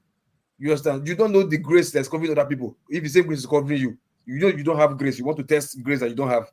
Then the law caught up with you. You are saying it's witch hunting. What is witch hunting? You understand? You far of the law, you far of the, and that's it. You know. Then when it comes to the banding thing we're talking about, I don't think I don't know the band if they there's band and it goes with tariffs. I remember, but the other thing that is pronounced with tariffs is when your meter is industrial and commercial. There's a little difference in tariffs. The band tariff thing, probably they just started taxing that of recent, I don't know. But the band has been there. The band will tell you the type of meter that you are using. You understand how it runs. But when it comes to tariffing, it goes with if your meter is industrial or commercial, and the prices are there easily. You understand? And like I tell Nigerians, in case they don't know, look, by yourself, you can calculate how much you spend in your house. You understand? With the number of hours that you have lights. You know, maybe for maybe electricity, if it's electrician or if it's electrical engineer, you will know. Your house, you have wattage in all appliances that you have in your house. You understand? Calculating, adding all of them together and multiplying that by the number of hours you have lights, you can tell how much, and also multiplying by price per kilowatt hour. You understand? That is officially in Nigeria. You can know how much you spend even without them selling the bill. You understand? It's just for you to pay attention. But Nigeria, like I said, the laws are there. Nobody pays attention. We just go by whatever we think, and we blame everybody for something that we should be held responsible for. You know. All right. Thank you, Loco. I'll just read out again the banding. So band A should have 20 to 24 hour supply. Band B should have 16 to 20 hour supply. Band C should expect 12 to 16 hour supply. And band D should have 8 to 12 hour supply. And lastly, band E, 4 to 8 hour supply. I think my parents' house must be in band nothing, because I don't think they get 8 hours supply a day. But having said that, so what I'm going to do is I'm going to play the video again of our Minister for Power, Mr. Bayo Adelabu, who ran for governor for your state. Thank God he didn't win, because that man scares me. I'll play his video again where he advised Nigerians to turn off their freezer when they're going to work in the morning and turn it on when they get back. Then I would leave for 2 minutes for Fix, who is in Nigeria. He's using torchlight. You need to see. It's even instructive that we're talking about this banding and Fix is in Nigeria in the dark. But let me play the video again, and I'll bring Fix in. I won't take anyone out. I would leave. I'll sacrifice just like Jesus did. And Fix can come speak, then I'll take him out and I'll come back. Bitter truth that we also need to tell ourselves as Nigerians. We are all Nigerians. A few people are only privileged to sit on the high table here. We are on the same level. We must be able to talk the truth to ourselves. We don't have the culture of consumption management in this country in terms of power, just because of the cheapness of the tariff we pay in power. A lot of people will come back from work. They want to have dinner, or they want to play with their colleagues down the road. They switch on the AC for the room to be cooling before they come back. Yes, some people will be going to work in the morning. A freezer has been left on for days. They will still leave it on when all the items in the freezer are already frozen. And 5, 6, 8 hours of their absence will not get into the freeze. They will still leave it. It will continue power. Just because we are not paying enough. We've all been overseas before. We know how conscious the power consumers are to consumption of electricity. So you can hear a lot of people murmuring, even the journalists who are often sycophants, they didn't agree. In the UK, I put my heating on before I get back home. I can put my heating on while at work. Before I get back home in winter, I want my house to be warm by the time I get in winter. So I don't know what he's talking about. I don't know what. He's a much older man than myself. So he's probably older. Maybe he came to the UK in the 80s or whatever. But before I go home, on my phone, I have an app. I will put my heating on so that when I get home in winter, it's warm. So what's this man talking about? Turn off your freezer in the morning. Does he know the danger of having food that you've frozen, is defrosted, and is frozen again? What is he saying? Oyo State people, you are lucky. Us, I'm an Ijebu man, but I was born in Ibadan, grew up in Ibadan. We are lucky that we dodged these bullets. Imagine this one as our governor. Show you be Ijebu. I'm an Ijebu man, yes, proud one. Yeah, well, my junior brother married Ijebu, from. I say Ijebu. I'm a Remo man. Let me correct that. Okay, my junior brother married from your town. Congratulations. Ijebu woman, very man. Electricity, 1 second. So let me do electricity. Let me do this. You will do a lot for me. Electricity. Let me leave the studio for a second. I want to bring Fix in. He's in Nigeria in the dark. So when he speaks, after him, then you speak. Now just give me 2 secs. I've got. Why are you backstaging me? No vex now, no vex. Everybody go talk. No, sure. Put me behind so that you stay. So that I think you should put me behind. You stay when you finish. You not bring me back.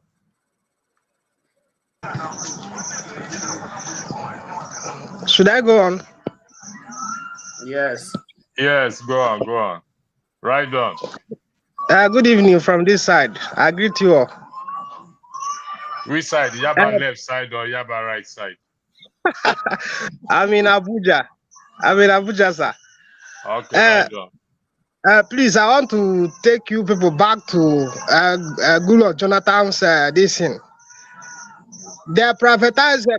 Nigeria sold NEPA to these current bearers now. We sold it. So I don't understand that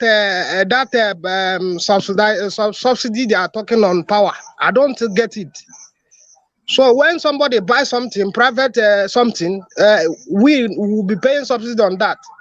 And somebody asked about if there is any place there is a 24 hours electricity on the panel before, I think. Yes, there is. It's Bonny Island.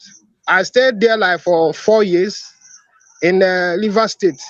And they took the lights, like inside that 4 years, they took the light like 2 times.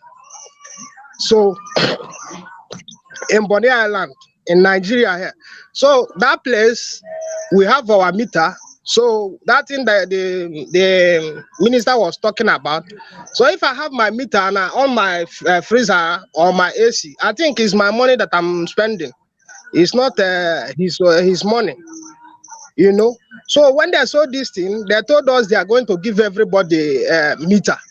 So why haven't them provide the meter? Because it is easy for you to pay as you pay with your money, and then you continue using. But this place that I'm this spot that I am now is I'm living in a working place now. You know, because of the hardship of this, my people, my employers gave me house. We are paying 100,000 in 5 days. 100,000 5 days. So 5 days, 100,000 is gone. Still, we don't have the light. So what would the man call that one? I don't know the meaning of all this. You are in badge, this one badge. Just give us the light. Just give us the light. Let's pay. So you are telling us you are in badge. This one you are in badge. This one. The former place that I was staying before the demolish it, we bought meter. We bought meter for 60,000 naira. There will be light. Oh, the light will not come inside your room, but the meter will be on and your light will be going. So I think there is a super corruption inside this power sector in Nigeria, and they don't want to solve it. If not, is it? I don't understand. Is it not on planet people are solving their electricity problem? So when I'm listening to these people, I'm going I'm going crazy. What they are spitting from their mouth. All the places that this thing worked, like the Bonny Island that I told you about, it was Share and NLNG that made those things possible. So why not copy from what these other guys are doing and implement the same thing? You saw this thing and you are telling us you are removing this. Currently, we are not having the light, but you are after increasing this thing, the bill. So what are you increasing? What are you increasing? Right now, I'm very, very angry. Very, very angry. Things are spoiling in the freezer. You bought anything, you put it in the freezer, it will destroy immediately. It's not even not to. I don't get this minister self. Immediately I watch that man, the thing was start turning my bed. These people are not ready to even do anything for us. You know, and currently in Nigeria, here that I am now, there is too much heat. Too much heat. You need fan. You cannot sleep. You know, I'm outside like this now. Just for me to feel a little bit bitter before I go and take the bait again and before I go to bed. You know. So this thing, we are in hell in Nigeria. Actually, we are in hell already. These people are very, very wicked. They are very, very wicked. And to even think of that, we have oil in our country, we have everything. We are marching on gold and we are marching on everything that for us to succeed as a human being, live like human beings. But they will allow the West to come and take it, and let's be suffering for them. Thank you very much, sir. Thank you.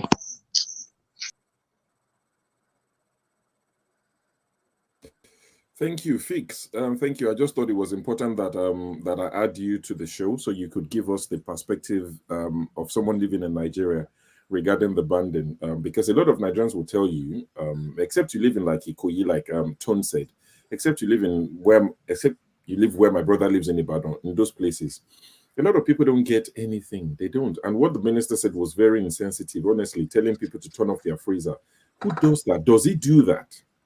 He doesn't. So why are you telling people? Anyway, don't let me hog the mic. I can see Wally in the background. I'll bring you on, but electricity. Don't worry, KJ. I see you. I'll come to you. Electricity. This is you. Please put me on the background. Put me on the background. Okay, I'll do that. Your name is literally electricity. At least not your real name, but your electricity. So this is for you. This banding. Don't come and talk about mutilation. Forget that. What do you think? Darkness. Look at that man speaking. Look at everybody else in here. Honestly, and compare to his background. It looked like the man was in the middle of nowhere. I mean, sure, I just came back from Nigeria, so that's true. You sent us a video. At least in my area, they give us one day in, day out. It's turn by turn. It's like a polygamous man. You decide which woman is next. So we have the light today. Tomorrow we don't have. Now that doesn't mean it's 24 hours. Maybe just maximum 6 hours. And if you are lucky, they will even give you this. And it's regardless of the banding. Sure, you are in the UK, so I'm doing a course at the moment, and one of the module is energy and you, and that is where you get to understand that this tariff and banding also is something that actually is in the UK. They show us everything. You can check everything. But the most important thing, like that, what this last speaker just said, let's see the lights. Give us this light. Let's ignore this banding. The banding is not issue. Whether it's band A or band Z, it makes no difference. Let us see the light. Give us the light. Then it's not up to us now to now. Sure, sometimes here we turn off our lights, not because we don't want to use it, but because we're trying to reduce the bill. So anyone if you're not in a particular room, you don't leave the light on. Even the heater we use, at a certain point, we're going to turn it off. But that minister, I don't know whether it's embarrassment. I don't know whether it's a cause. I don't know is he on Colos? I don't understand. Honestly speaking, is he on Colos? On Colos? I don't understand. Why? The one thing we don't switch off here is what? Is fridge and freezer. Except everybody's traveling out of the house for a long period of time, not even for 1 week. So 1 week you still leave it on. It still keeps on. I mean, when I traveled back my place when I traveled for a month or two, I turn it off, I defrost everything, I turn it off, there's nothing there. That is the only time I turn off my freezer. If not, it works 247, 365 days of the year. So where does it get it from? I really don't understand. Now, the guy in Bonny, if I'm correct, they use a turbine gas and turbine. So there's light there 24/7. If this thing is possible, like I said, it's down to wicked. It does not belong to this, it belongs to NNPC. It belongs to NNPC or Shell or those oil company. Yeah, they provide it for the community. It doesn't. Right. But what I'm trying to say is that this thing is possible in Nigeria. Why would you be increasing tariff when people don't have light? When I sleep in the night, I sleep in one corner of the bed in my house in Nigeria then. And I'll put facing the window. And I'll put a towel on the bed because I'll be sweating. Then I'll have another towel, which means I will use to mop myself. Just give us, if you like, increase the tariff to 500. It doesn't bother me. I have to be honest. Increase it to any. They increase tariff here as well too. Let's be realistic. Those of us in diaspora, they increase tariff. Sure, they increase tariff. Recently, my council increased my house rent by 6 euros. If I have £6, I beg your pardon. So they increase things, but they base it on inflation. They give this light is 24. Why am I here today? Is it not because there's light? Why is forefather can stay for 10 hours or 12 hours? Is because give us the light. Increase the tariff if you want to increase it. But please, give us the light. That is what I am. I'm not going to argue with tariff, anybody with tariff. You ain't going to do me no. Let me see the light. When I see the light that is working 24/7, 365 days a year, then we'll not come and be talking about tariff or how I manage what my usage. I own my AC or I don't want my AC. Okay, I use fan. Just give us the light. That's all I have to say. For the banding and tariff makes no difference to me when I don't see light. What's the point? It doesn't make sense. So, Phil said I should not talk about mutilated currency of Bobrisky. And sure, I finished tariff. Can I weigh in on Bobrisky, or you don't want me to weigh in on it? Okay, speaking. Thank God. You see, currency mutilation is defined as currency which has been damaged to the extent that 1/2 or less of the original note remains, or its condition is such that its value is questionable. Is that what Bobrisky did? The answer is no. That's not what he did. That is the definition of mutilated currency. And for crying out loud, some of us have sprayed money in parties, and we maybe by error, by omission or commission, we step on it. Have they come to arrest us? We see it every day. Even they themselves who do party, they spray them. So it's just I don't know why that happened, but it doesn't work my own term as far as I'm concerned. Just give us light. That is all I have to say. Thank you. So I yield the floor. It's okay. Alaba, go ahead. The show is on the phone. I you could pass me for Alaba. Yes. I know, I'm not the moderator. Okay, go ahead. Sure.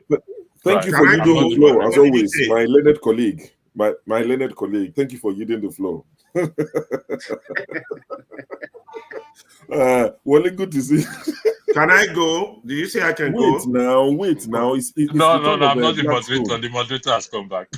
So it's the turn of Blackstone. Fix, honestly, this background I'm looking at is break. I mean, guys, sorry. Look at this background. I'm not mocking the fix, but look, I'm going to take him out in a second. Look at this background.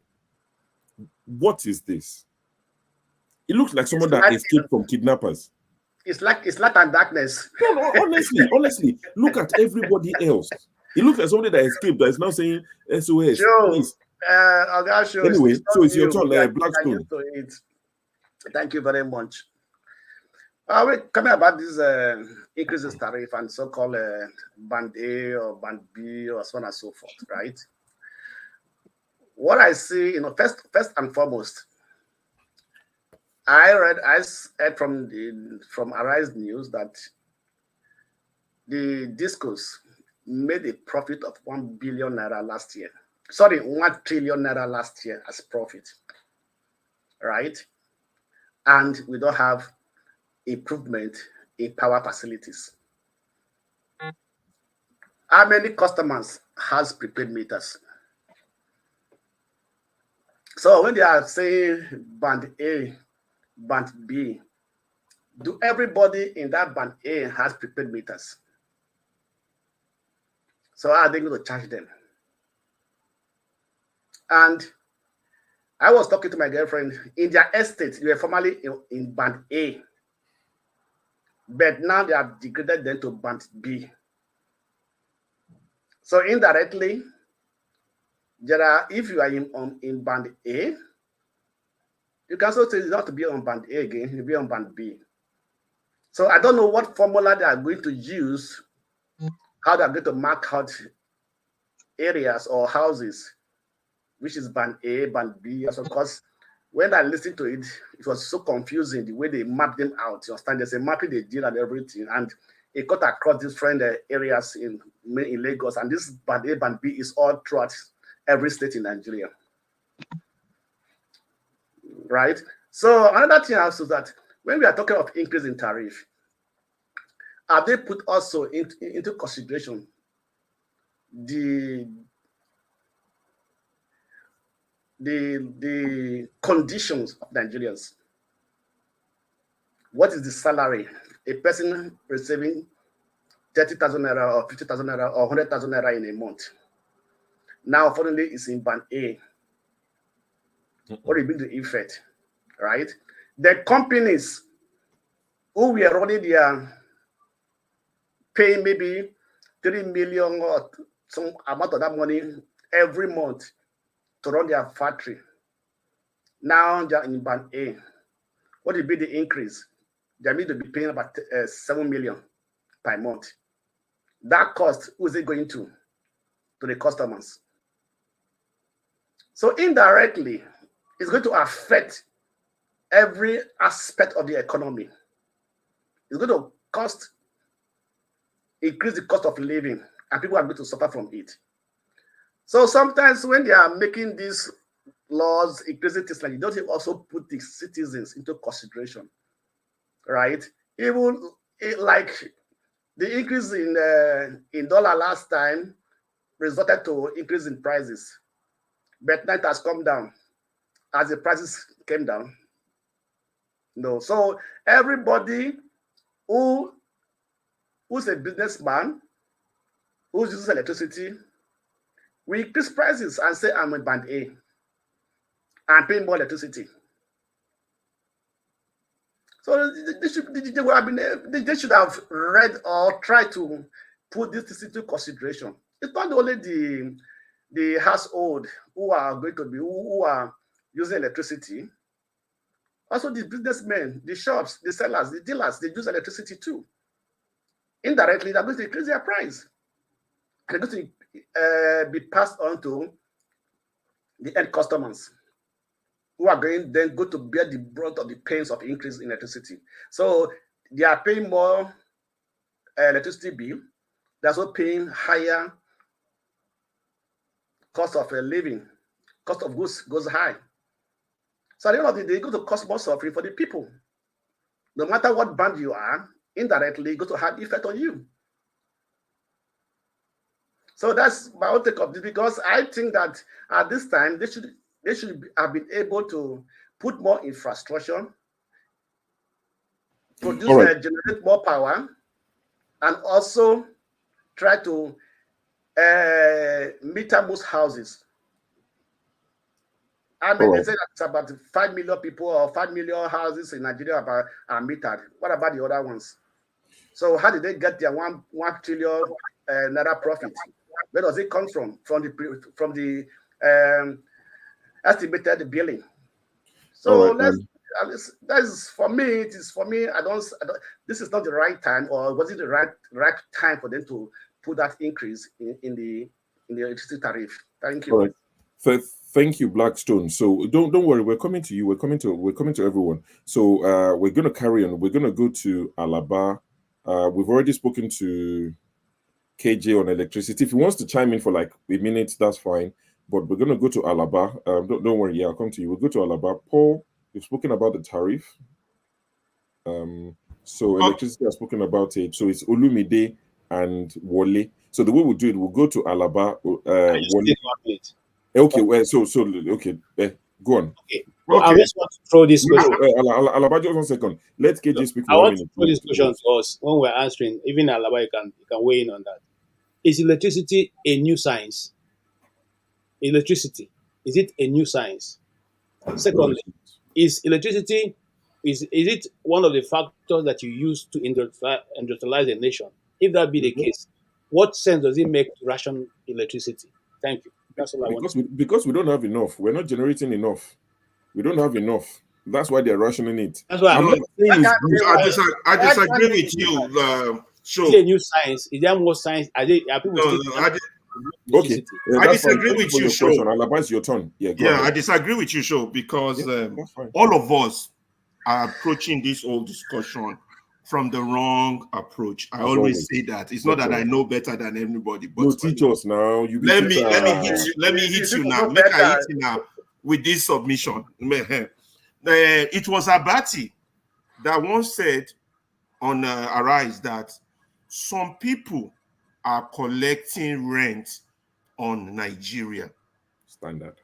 That's a factual statement. And when we come with all these issues we raise, particularly this issue of electricity, bills and tariff, it boils back to that fact. Nigeria has been hijacked, and the people who hijack it are the landlord, and they are collecting rent from the rest of you Nigerians. Now, whether they now provide accommodation for the rent they are collecting or not, which they don't, it's another discussion. So there are two different layers of the conversation. So there's the layer of the fact that they have hijacked your country and they are collecting rent from you. Now, whether they now provide what they are collecting rent from, it's another discussion for another day. So let's start with that nuisance of Adedibu Omokpenkelemes that was Adelabu Omokpenkelemes, or whatever his name is.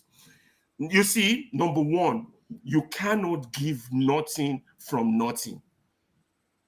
These people, this caliber of people, are empty shells. They come to the table because they are children of influential people. They got positions because they are children of influential people. They rise in Nigerian political sphere because of their parental influence, or they belong to the big man circle. You understand? But mentally, they are empty. They got nothing to deliver. But they do have one thing that they are good at, and I give that to them. They have this ingenuity of an Agbero. And an Agbero person knows how to collect tax and tariff at the motor park, whether you hate them or like them. Now, if they were intelligent people, they would know that anywhere there is demand, there's an opportunity to make money. All you have to do is supply the demand. Nigeria, 200 million. ample opportunity for anybody to make money. But because these people are dumb, daft, and stupid, they don't think like that, like normal human beings. They think like a typical garage agbero. How do I extort money from people? You understand? I don't want to start mentioning names from the Oga Patapata to the lowest, all of them in this circle. This is their idea of governance. This is what they know to go to governance to do. Let's go there and make money. Yes, everybody in the West too has that idea too. Let's go to governance and make money. But the difference is in the West is that they come with production. Let's go produce. Let's go sell. Let's go make. Let's go supply. Unlike our own political elite who comes to the table with let us go tax and provide nothing. Like the last person said, electricity is not new. It's been here for more than, God knows, 50 years or longer. So it's not like it's a new project. There are various ways you can produce electricity and make money. But your people are not thinking like that. They just, first of all, they started by saying, let us sell NEPA. Then they sold NEPA to themselves. Now, this themselves that they sold it to, instead of them to improve production and supply to the people who need electricity, they don't. But rather, they see it as a way, as an impediment to extort. So that is the issue of this tariff. Well, even these people, they're so dumb that when they think of plate license or driver's license, something as basic as those things, they only think in terms of how do we extort money from the people? How do we tax the people? So that's why I started with, you cannot get nothing from people with emptiness. So that's why we're looking at the problem from the wrong perspective. So when we start having people with brains who understand how to make money, that's why all of them, let me tell you about Nigeria, having money in Nigeria. It's like Omi Okun, Oma Dawa, Awa Dalo, because majority of those people who are at the corridors of power, they don't know how to invest and invest properly. Like that man who just started the airline to London. Those are people with brain, like Innocent Motors. Those are people with brain. But all these others who have been eating chop from government, emptiness, you can't get nothing from nothing. So until we deal with those emptiness or shut them down by addressing them, and we have to shut them down with intellectual discourse and let them know that Odenie Ogo for coming out to say that people should turn off their electricity in order to save on electricity. You're the dumbest fool ever. You shouldn't even be near governance. We have to shut them down because they are agbero with agbero mentality. All they know is to tax. They are Oga Patapata too at the top. Tinubu is like that. That's how he built Lagos. No production, no company. That's how they build. That's how they think. And then they recruit. They recruit people into their group, into their military, into the organization, and they continue to destroy that country further and further and further down the line. So now, when people like Loco come here and start talking grammar about calculation, Nigerians can calculate how much electricity they receive and how much they are charged. I'm like, who has time to be calculating? The discourse is getting the wrong way, and people like one Nigeria also go, Nigerians don't pay for electricity. Why would you pay for something you don't even get? And that's even a lie. Nigerians are paying for electricity; they are not getting it. So they change the discourse because the discourse is about the people not supplying what the people are paying for. You understand me? I'm not trying to attack anybody, but nobody is paying attention to this. They say, first of all, we don't have a consumer organization that help Nigerians to hold these private companies accountable. So they have the audacity to say they want to remove. So you are a private company. What subsidy are you removing? You're not a government entity. We already sold what is ours to you. You're supposed to go use it to generate electricity and supply us, not tax us for it, not increase prices for things you are not supplying. You see, we have to address the real discussion, or else we just be going around in circles. That's all I want to say for now. So thank you, Alaba. So, Chim, is it a short one, or are you giving like a proper submission? It's a short one. Okay, go ahead. Before I go to Wole and Olumide on this electricity issue. Yeah, sorry, on this, I just wanted to weigh in quickly. Good day to everybody. This our so-called minister, because when I watched that video yesterday, I was shocked. He's not the same one who was flying private jet. All about the that the plane crashed. Yes. So it's him, right? Okay. Yes. So this is a minister that probably has more than 3 or 4 vehicles in his entourage whenever he moves. I mean, you all know that our ministers have huge. Yes. So he's telling Yalata that manages to have a freezer that she uses to keep her atta that she's going to blend and use to cook rice for us. He's telling that our Yalata to put off her freezer, right? This same man that is going to have a retinue of 3-4 vehicles, who was flying a jet all over the place, he's lecturing Nigerians on responsible use of resources. Let's think. So when people come here to align with those people, first of all, pause and ask yourself certain relevant questions before you do it. Now, quickly again, this band something, I don't want to waste my time into it. Let's say Cadbury is in band A, or Unilever or whoever is in band A, and you charge them that exorbitant, what's it called, tariff. And I'm not saying don't charge those private organizations, but people should realize that when you charge a private institution tariff that high, they will cascade it down. They will transfer it. They will transfer it. And then ultimately, the same people that are paying band, whatever they belong to, tariff, will also now pay some portion for the band A people who are mostly the business organizations. Is our government daft? Don't they think?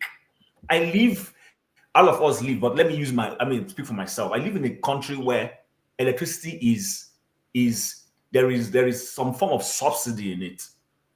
It's no country anywhere just gives you electricity. Electricity is one of the most expensive things anywhere.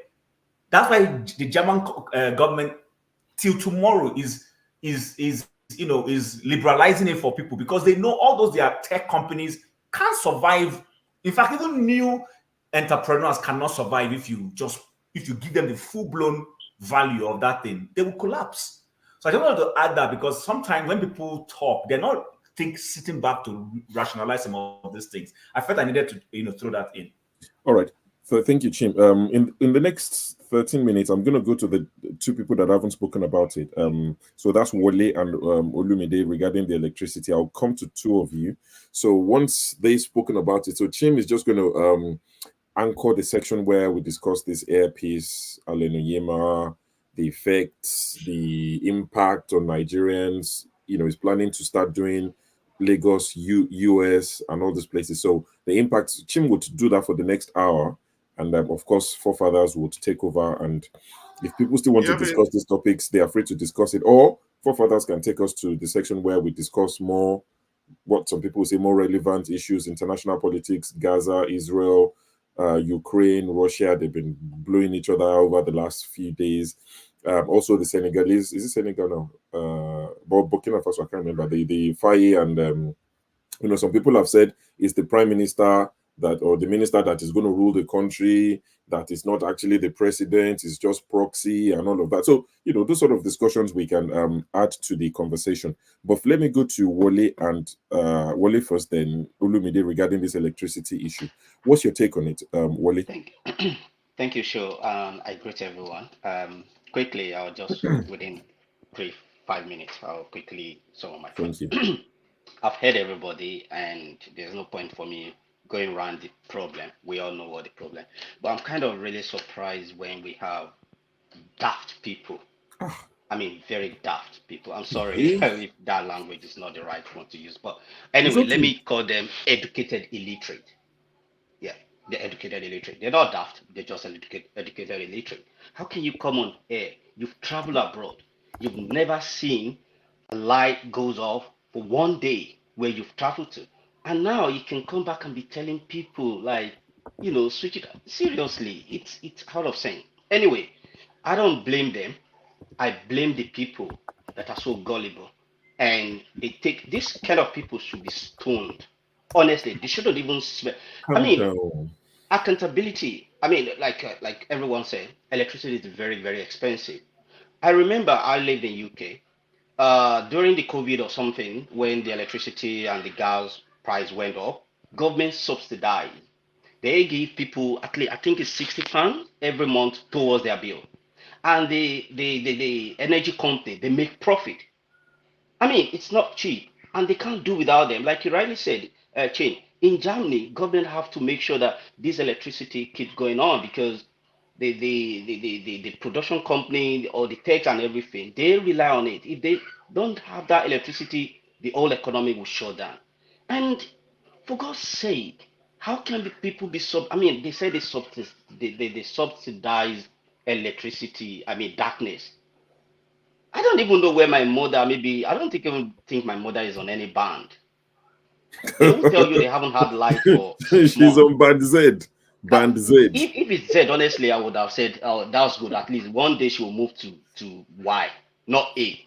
Anyway, have they not even thought of the air pollution generate noise everywhere? I mean, well, I'm not even surprised because one of my uncle, they have to contribute in their area to buy transformer, to buy pole, to buy cable, and the whole thing is taken over by NEPA again, saying it's their property. I don't like when he was telling me. I thought, are you people? Oh, we have to do it. I'm like, okay. So I'm not blaming these people. I blame the people that are very, very docile because they just worship these people. Oh, and another thing, like from what Jim said, this man, because I'm from Ibadan, I remember the time he nearly crashed in the plane crash in Ibadan. How come he never told the pilot that please switch off the engine because we're going to waste? God forgive me if it's safe. Imagine if he has died in that plane crash at the airport. People don't think. Like, why would you? Anyway, it is what it is. But as much as these ruiners are ruining Nigeria, the people themselves are ruining it. I take this from what the AP's CEO said that the plane was parked far away. And these Nigerian people, they are saboteurs. Even when you go to the local government or the secretariat and your file, I mean, you've seen where they put Bobrisky with that pile of papers in 21st century. At what point? And if you look at it very well, these people there, they are my uncle, they are my auntie. They belong to us. I mean, they are not Onyibo, they are not Pandey. They are our people.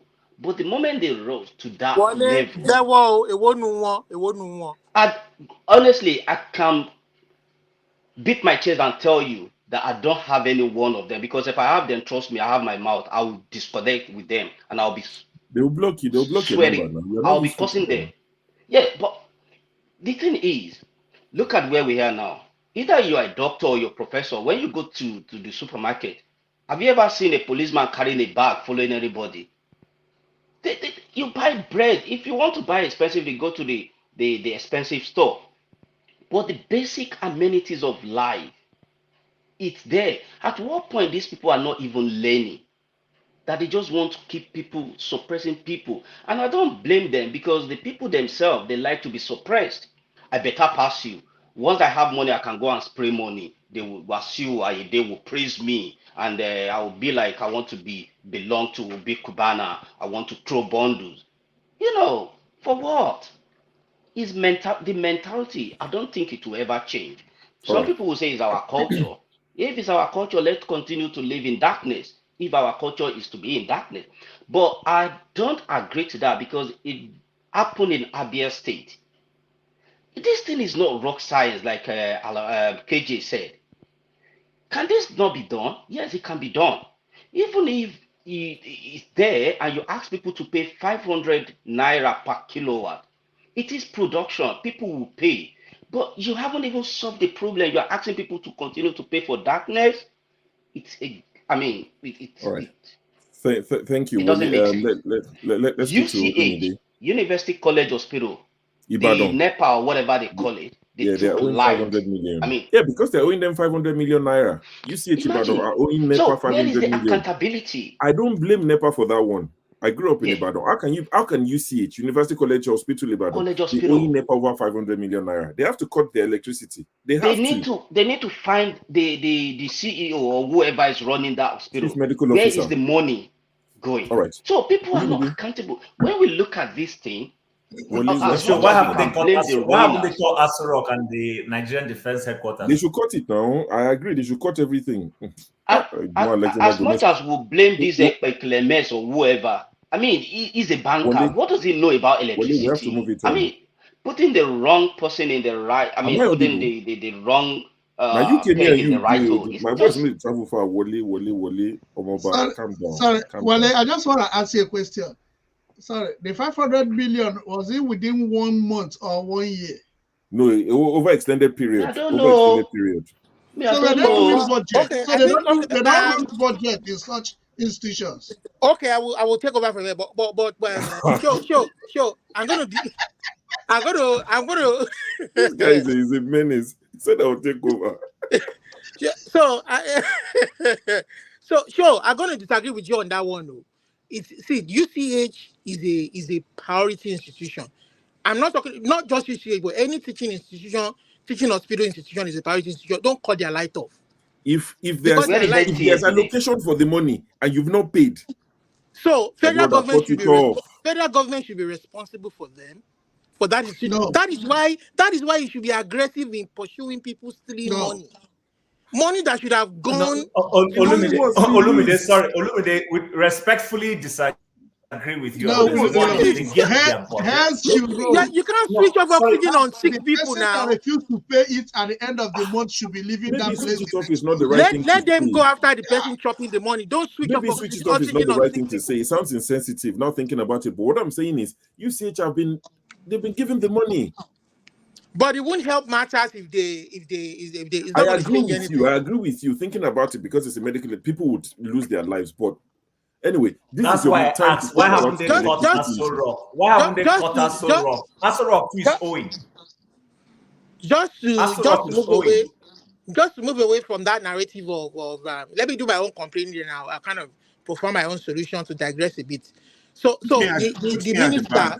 the minister was very, very insensitive in making a comparison of switching your freezer off for 6 to 8 hours. I mean, even health-wise, it doesn't make sense. You're going to make bacteria grow on food, switching it off and on without having it on regularly. How do you preserve your food? I mean, is he liaising with the Minister of Health? Or I mean, and then in the ministries, it shows that the government itself is just disjointed and non-functional. Are you trying to improve like what father wants? You want manufacturing to improve. So how is minimizing rationing electricity going to improve manufacturing? So I mean, these guys, and the people did raise objection when he was talking. You can see the people murmuring and saying, but they won't speak up because nobody wants DSS to come and carry them the next day. That's the kind of state police nation they've created. But to my own, just to help him, Minister Adelabu, if you are watching, or if any of your minions are watching, or anybody in your ministry, see, the world, you should have a standard. When you're speaking to your people, there's a world standard. You're not just speaking to your people, you're speaking to people outside the country, you're speaking to the world, you're addressing a press conference. What you say should matter. You understand? I mean, it was a disgrace for you to come on here to suggest that they should switch their lights off for 6 to 8 hours, and then you kind of demarcated the electricity rationing from A, B, C, D. I don't know which part of the world they do that to. You either want to give them lights or you don't want to give them lights. And then the rate... Sorry to cut in. I don't have a problem with his load shedding philosophy. There are not suggesting, not using a freezer. I know, I hear you. That's what I'm saying. If he had come out to say, as we work towards providing more consistent and reliable power, can we please have an understanding perspective of load shedding? I won't have a problem. If they want to shed, if the electricity companies or the power in the ministry wants to shed light, let them go ahead and shed light. But don't tell people what to do with the light you're giving them, because they are paying for it. That's what we're saying. You understand? We're paying for it. So mind your business, minister. What we do with the light you give to us. If you feel you are not able to give us 24 hours, fine. We'll leave you what you give to us. But as a minister of the Federal Republic of Nigeria, you should be aiming towards 24 hours of electricity. And today, in today's world, modern world, you would never generate electricity. You never give your people electricity through one means. So learn today now. You're an accountant, talk to your engineers, talk to your people in the ministry who really want to work with you. You can generate electricity. Nigeria is blessed. We have the hydro power through the Kanji dams and whatever dam they have there in the country. We can do solar. Now the world is moving towards solar. You can import solar panels from China, from Europe. You understand? You can do wind turbine. We have the gas turbine that Abba is using now. So when you have a combination of all those generating power through all those means, then distribution, where you are currently focused on, is when you start producing, giving them good electricity power 24 hours, then you start charging them through that distribution means. You want to charge them whatever rate you want to charge them, based on the world rate or whatever country's exchange rate you want to do that. But first, generate it first. This is what you call a rent-seeking economy. A government, usually it is the private individuals who pursue a rent-seeking economy. The Wikipedia defines a rent-seeking economy is the act of growing one's existing wealth by manipulating the social or political environment without creating new wealth. Rent-seeking activities have negative effects on the rest of the society. They reduce efficiency, misallocation of resources, reduce lost government revenue, heightened income inequality. So what you're doing is you're essentially taxing the people to pay more without necessarily producing more. That's what you're doing. That's what Lagos State did. Bola Tinubu did. Maybe Obasanjo, kind of motivated him towards that angle. Now the guy doesn't even want to move away from that, even when he has power in the center. I mean, this is just. I mean, we watch all this from this part of the world, and somebody's telling me it's first class. First class, say make you not get brain. Say make you not sit down and rationalize the issue before you make a decision that will affect the lives of people where you live in. You just want them to pay more and more and more and more without any production, without any efficiency, without any impact on their lives. This is just unfair. Tinubu, you can hit me up. I'm here in Canada. You need some help, some assistance with government, even though it's an illegal government. Freaking rubbish government. Medication you want to give our president? I've been on something else. But Tinubu, you know where to hit me up. Self-medications. You know where to hit me up, Tinubu. Thank you very much. That's what I have to say. Sure, thank you. Thank you very much, Olumide. Reverend Augustine, I'm glad you're here because someone, I'm sure maybe that's why you're here. Chin Onyeama came earlier and he was asking for your contact details. He really wants to get in touch with you. So Chin Onyeama, if you're watching, this is your opportunity to come. We told him to come. Oh, you look surprised. Okay, we actually told him to come in the evening, that you only join us from like 10 p.m., 11 p.m. UK time. You came early today. So Chin Onyeama, if you're watching, Father Augustine is here. He's here to answer your prayers, to bless you and splash the holy water. You're a man that is highly sought after. So what's going to happen now in the next 45 minutes, 1 hour?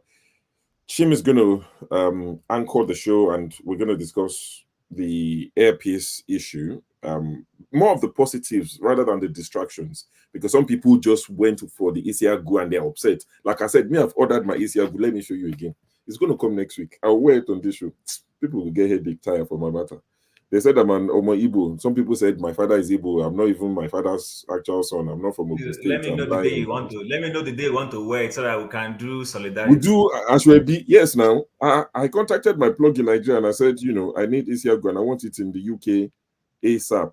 And she sent me. Sure. Just permit me to weigh in. I'm really preparing for a very serious stuff. So I've been enjoying the background from the background. So I said, let me just sneak in and say something before running off. Okay, quickly, go for it. Quickly. Yeah, so overthrow is allowed. No, it's not that. His grace is here to bless us with his eminence. I'm sorry, brother. Let's listen to his grace. Eagles, no vex. His grace. Am I free? Oh, thank you. I'm Please, so sorry. Thank you. Sorry, I don't Biko. mean to hurt you. Yeah. So to be candid with you, leadership is the greatest problem we have in Nigeria. Mhm. Everywhere in the world, government will beg you to be wasteful. I don't know why our leaders combine. They want to be pastor. They want to be moral teachers. It is not the role of the government to tell you not to waste electricity, because they should provide it in abundance. And in wasting it, they make more money. In America, nobody will ask you to switch your bulb off because you're paying for it. And there is another thing we do in that country that baffles me.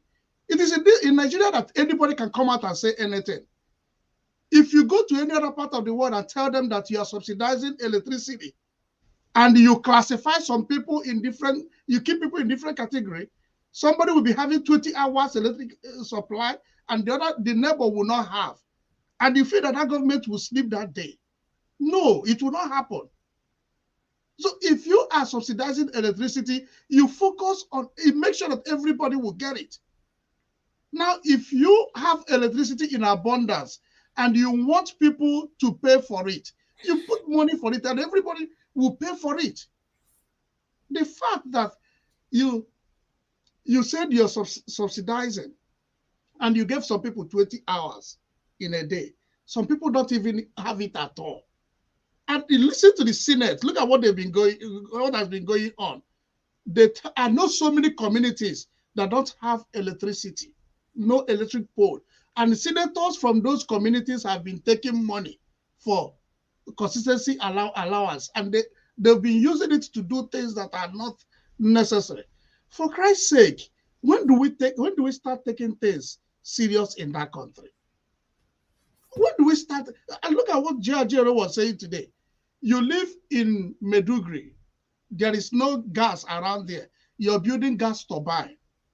When you can do solar and have enough energy to serve your people. And we waste our money on things that are not necessary. You look at the millions they gave each state in buying rice and the corn to distribute to people. That money alone would have solved electricity problem in Nigeria. The money they distributed to states, which I am sure that the states did not get 10% of that money went to individual hands. They would have used it to solve that problem and know that that problem is solved. To be candid with you, if we keep having leaders that are not interested where the world is today, and leaders that have two nationalities, and they prefer their white color friends than their own siblings, we'll keep getting this. Leaders that want to remain faithful to France and the UK will remain where we are. But unless we have people that can go to the gutters with us, can go into the farm with us, Nigeria will not have any headway. It's a shame. Augustine, on the soft side, just to cut some slack for the minister with that thing that they talk about, this electricity thing, just to cut some slack for him. In California, even when you pay for your water bill, they don't allow you wash your car because they manage water so much in California that like you pay for it, but they don't want you to abuse it. You understand? Just to cut some slack for him. I live in Arizona. It's also a desert state. California doesn't have water. No, we don't even have water. Paul, but we do. I will push back a little bit. Paul, I will push back. That's California? Not actually 100% correct because I live where I live also. They ration water during summer. Do you live in California? Yeah, no, do you live in California? It's not a California problem. It's a North American problem. Oh no, that's how far California goes with it. That's what I'm telling you. So when you wash water, you understand? I understand you. Sorry, Augustine. I understand if you wash your car in California, my brother, you're going to get a ticket like you run red lights. Wow, I lived in some. We have a community in San Bernardino, and we wash our car in our community there. So sometimes we break rules until it catches up like Bobrisky. Sometimes. All right. All right. Thank you, gentlemen. So we're going to bring this particular one to a close. I'm going to hand over to Chim, but before I do, I'm just going to play the video that's going to set us off for the next hour. Once that's done, once stream is done in the next hour or 45 minutes, then forefathers would, I'll keep watching, but forefathers will take us into the early hours of Sunday morning for those of us in the UK, where they can discuss real issues, or not real issues, I mean, like international politics, and also whatever people want to throw in the mix. Those who've not weighed in on the Nigerian matter can weigh in, but I know this is going to be a popular one. But can I implore? I know that it's almost like asking for the impossible, but let's not make it, too tribal. It's already tribal because some people refused to focus on the positives of what Alan Onyeama has done. Let me share this honestly. What Virgin Atlantic and BA was charging, what they were charging Nigerians. Sorry, okay, let me do this properly. Let me hide the comment. Now, all of a sudden, Virgin Atlantic are charging £752. Before Airpeace came, they were charging 1314. They're now saying it's to do with some money that they reclaimed. No, monopoly is expensive. Competition is wonderful. If you're going to Nigeria and you live in the UK, please, I beg you. Sorry, show first. What date did you use in getting that price? I think I didn't get this, but this was yesterday. Sorry, yesterday's current price. If you are booking yesterday, this is what you get. No, it's not possible. What do you mean? I'm not saying travel date for yesterday. I don't know the date this person is traveling. Exactly. Exactly. Yeah, but the fact is, look at the closeness in price. Okay. That's what I'm saying. If the Airpeace didn't exist, so just to help you with the question that Loco is asking, use any day, compare and contrast with both. Exactly. So both different airlines. So if you like, use June 16. Use Virgin and use Airpeace. Very special day. Yeah. So all I'm saying is the introduction. That June 16 is my birthday anyway. Oh, that's my dad's posthumous birthday. If you were to celebrate, yeah, that's my old birthday. It will have been 97 this year, but anyway.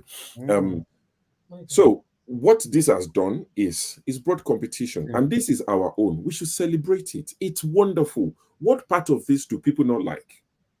It's competitive. The man said it. Go and listen to the interview. Their planes are serviced by Israeli company, the best in the world. So it's not a case of it's going to fall off the sky. It's not safe. It's not properly done. They don't cut corners. And he also spoke about some of the challenges that they experienced when the first flight from London landed. He said they told them to taxi some 2-3 kilometers away from something. They will now put his passengers on a bus and ferry them down. And he said he told his pilot, block the whole runway. Don't let BA land. This is Lagos, Nigeria. I'm at home advantage. I can't do the same in London. Why are you telling my plane to go and land 2-3 kilometers away from where the passengers need to exit the airport? Because some people just want to sabotage it. They thought he hasn't come to grease their palm. It's so shameful. And some people now took it and say, why does it bother you? Like I said, they ate zobo. They drank zobo and kilishi on that flight. It's the northern people's food. We all eat it.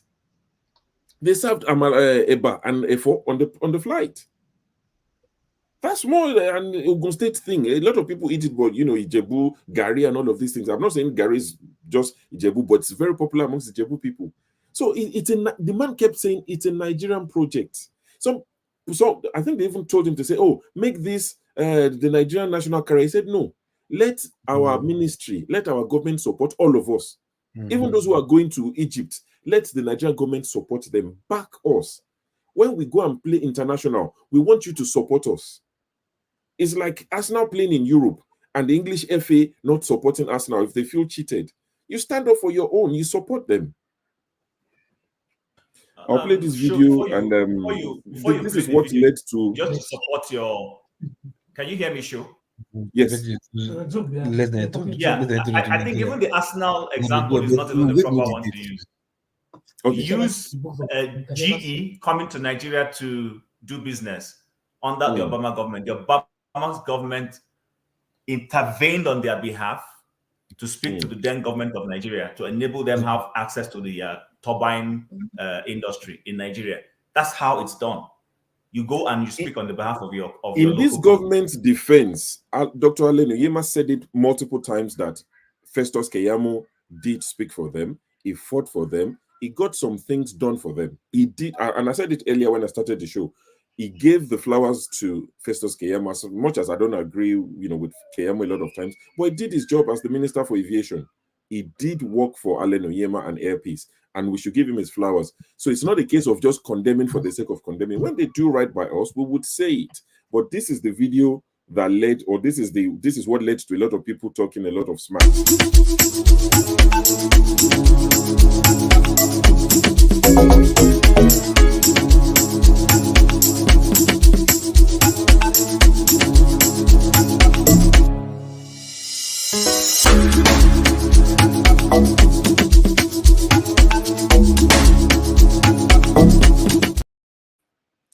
Sorry. Can anyone tell me what's wrong with that? What's not nice in this? It's beautiful. And like I said earlier, this is the same man wearing this hat. This was at Heathrow, United Nigeria. On top of his hat. What more do you want the man to do? United Nigeria. He's a patriotic Nigerian. He said this is a Nigeria project. Why are people hell-bent on dividing us? Why? Even our little wins, you want to take away from it. And when it's convenient, your MVP, your daddies will do this when it's convenient. Sure. I just want to better understand. I just want to better understand what you're saying. This is Chim section. This is for Chim. I know. Who are those complaining? Oh, you've not seen. I saw tweet on Twitter that people are saying that they hope that the planes crash. They hope it burns. That this is for IPOB. They are using it to ferry guns into eastern Nigeria. I saw these things and I was shocked and disappointed to think there are Nigerians who would actually say things like that. And don't say they're the minority. No, there were quite a lot of people wishing evil on this success. How can you not like this? When this man was going to South Africa to pick people up, there was no issue. When he was going to, was it Sudan? Or where were they fighting recently? And he didn't ask. He didn't ask. He picked people up without asking, are you Yoruba? Are you Igbo? Are you Hausa? But all of a sudden, it's come to this now. But Chim, this is your section. I see forefathers dropped off. But in the next 1 hour, thereabout, once you're done, forefather will take over. So it's a clean slate. You can start from wherever you want. You can start from Pastor. Let's go the It's a lie. It's a lie. He will not start. Sorry. Sorry. Okay, sorry. Can I take over? This is a new. Oh yes, now. Sorry. No vex. They sweet me. So but Eagles is first. After you've spoken, Eagles is first. Okay, so just a little bit of context. So there's also another story of a company called Landmark Reality Limited. Yeah, who has built a resort. Sorry? Yeah, I was expecting you to take on that. Maybe run into somewhere. Yeah, I just want to I want to throw that in, and then the conversation will continue. So the point I'm trying to make is that so we see our political office holders. We've seen Festus Keyamo, Sho has rightly said, when he performs, let's give him his flowers. I've said it before. If the government functionaries do well, we will praise them. I'm not here to be on any divide in terms of, but we are here to speak the truth. So constantly we see our political office holders go on a international spree, let me put it that way.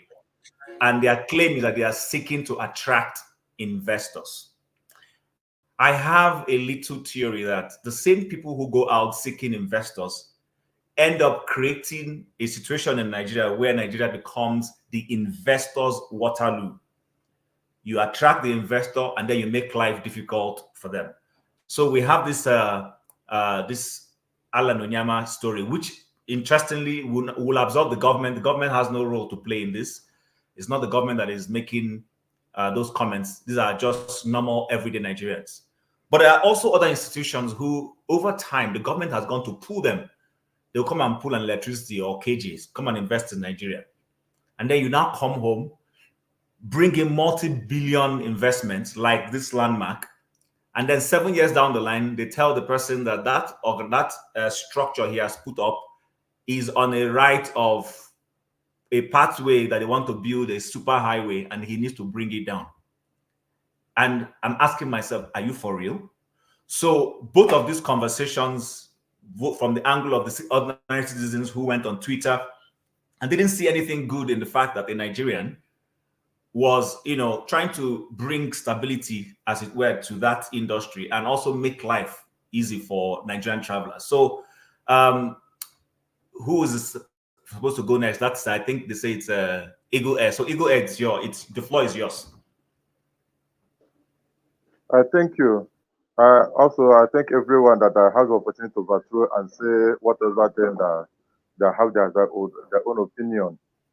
But I want to say something that when you have the wrong people in government, especially people who have a shallow brain, you find out that the country will be in a mess and problem will be everywhere. And once they used to say that that means when a river has a problem from the head, it will affect the downside of it. That's the main issue. When we have illegality in government, everything becomes illegality. And before you could know it, it will influence other part of Nigeria. It becomes a problem. This is only the name of an issue. I listened to the interview they made to him in Arise News. Personally, I pity him and I feel bad about it. And he said that when Faye asked a question, he said that the internal fight that is fighting is greater than external. And the Rufai trying to understand where the fight is coming from. He said those of them in government, majority of them in government. This is the same issue that Innocent Face started this production of a thing. This main issue Innocent Face, they're trying to bring him down. But because he has the courage, he has the plan, he has the future, and he knows what he wants, he continues. Tell me, where did a government of a nation will see a citizen that volunteer himself, all resources to make sure that the government move forward, and government will not give support to that person? It's only in Nigeria that the government itself will fight to bring you down. They go outside and begin to beg investors to come in. A government will go outside and beg to you, as all of us in diaspora now, he asks you to come and invest in Nigeria. And when you want to transact money, that time they will tell you how you transact the money. That time will tell you that the investment that you made, Sorry, Eagle Air, but in this instance of the Isiago issue, that wasn't government. Eagle Air, can you hear me? Yeah, so the Isiago matter was not government. It wasn't government that was bringing. This is local, ordinary, everyday Nigerians. Yes, I read it on S. I saw it on S. And the one that baffles me so much, one stupid guy, sorry for use this language, that has a shallow brain, said that because of this Isiago of a thing, that the Onyeama flight, a piece, we have a clash on air. This is not witchcraft. Yesterday, there's a tweet that I just short screen and keep, where somebody was saying that very soon now the blanket they will give to you in the flight will be Isiago, and you used to cover yourself and die. How can somebody say such a thing? Electricity, you are in program. Either 2 days ago, either on Friday or on Thursday, you are in program that we talk about this thing. There's something I wrote in that thing. I said that how can somebody will be praying to succeed, but you are praying for the downfall of another person not to succeed? If you can remember seriously, I'm the one that put that comment. Okay, you are praying to God. Okay, sorry, go ahead. Yes. You are praying for God to help you and bless you, but you are praying for the downfall of another person. That's what Nigeria is passing through. That's what the individual of Nigeria, because of the problem government has created us and make us to have a shallow brain. Okay, for instance, now when it's time for election, they know that you are from east, you are from west, you are from north. That's how they begin to divide it. Now I want to ask a question. Did Nigeria have a national uniform or a national attire? Did Nigeria have a national language? Yes, we do have a national attire. Tell me please, Abada. No. Or green, white, green. No, United Loco, hold on. Nigeria. Loco, please, when you come to your turn, then you will tell us what that No, national... I asking the question, so I can't wait. I just after him yeah, talk, so I hear you. As long as, I'm asking you to hold it off. as long as I'm timing him, concerned, and exactly he said it, and I'll stop him. as long as I'm concerned, Nigeria don't have a national food or national attire. Nigeria don't have a national language. Everybody have their own languages they use. Now, if somebody has bring his money to invest to mention and make a name for Nigeria, do you know what Onyeama did for Nigeria? All the whole dollars that are taken away from Nigeria is one that make it to be easier for Nigerians. How much is Bayview? I said Bayview. All these British Airways, all of them are charging to travel to Europe. But you know, make it so that monopoly. You know, the problem of Nigeria is they are running monopoly government. And because of Onyeama have stopped that monopoly in terms of aviation sector. Now they are looking for a way to bring him down. So I want us to understand this thing that Onyeama is doing a great thing for Nigerians. And when there's a war in Ukraine, he has the capacity to go to Ukraine and pick Nigerians to come back. But the federal government did not see capacity in UK. Most of you that in America and UK. If a government want to do something, they use their own national carrier. They use their own people to do everything concern flights. But in Nigeria government will prefer to go to Ethiopia Airline or Kenya Airline or British Airline to make use of them so that not Nigerian one that will not benefit from it. That is wickedness of witchcraft or they are having in Nigeria. 2027, Nigeria will happen to them again. Is it 2027? Because we are talking about the increase on the electricity. But we forgot what the people said in 2023 before the election, that Tinubu is tested and trusted. And they forgot what Tinubu used to rule Lagos State. He used increase in tariff, increase in tax. That's what he used to rule Lagos State. And he has brought it to the national level. And the same thing will happen to them in national level until they finish the tenure. Let me tell you one thing we don't know. Immediately Tinubu win the election, immediately they declared him winning. I say yes. Very soon now, we are going to see Buhari as an angel. I said it. Buhari is going to be an angel that we are going to cry for him to come back. See, we have not reached 1 year. When we get to 1 year, because we are still in the Exodus, by the time we reach to Leviticus, then we know where we stand. But in terms of Isiago, I thought I'm planning to wear my Isiago today. I don't know how I forgot it. I would have wear my Isiago here. Then people who want to die, let them go and die. Let them want to go and hawk electricity, not the one on the forum. Transformer, let that person go and hawk and die. Thank you very much for your contributions. We've heard you. Please, everybody, I'm going to give you 3 minutes so that we can go around, and then if there's anything, we'll come back to you. So we'll go to electricity next, and then after electricity, we'll go to Olumide and come back in that way. If that's okay. So electricity, go ahead. Yeah, thank you, Eagle here. So I don't have much to say because I did a broadcast on this Alex Onyeama's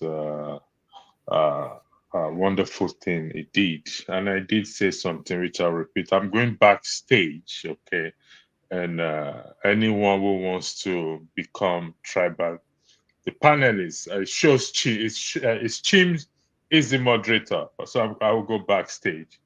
But anyone who wants to become tribalistic or wants to divide this thing will be removed, to be honest, because I said it in the broadcast that he who plans evil will always remain at the person's doorstep.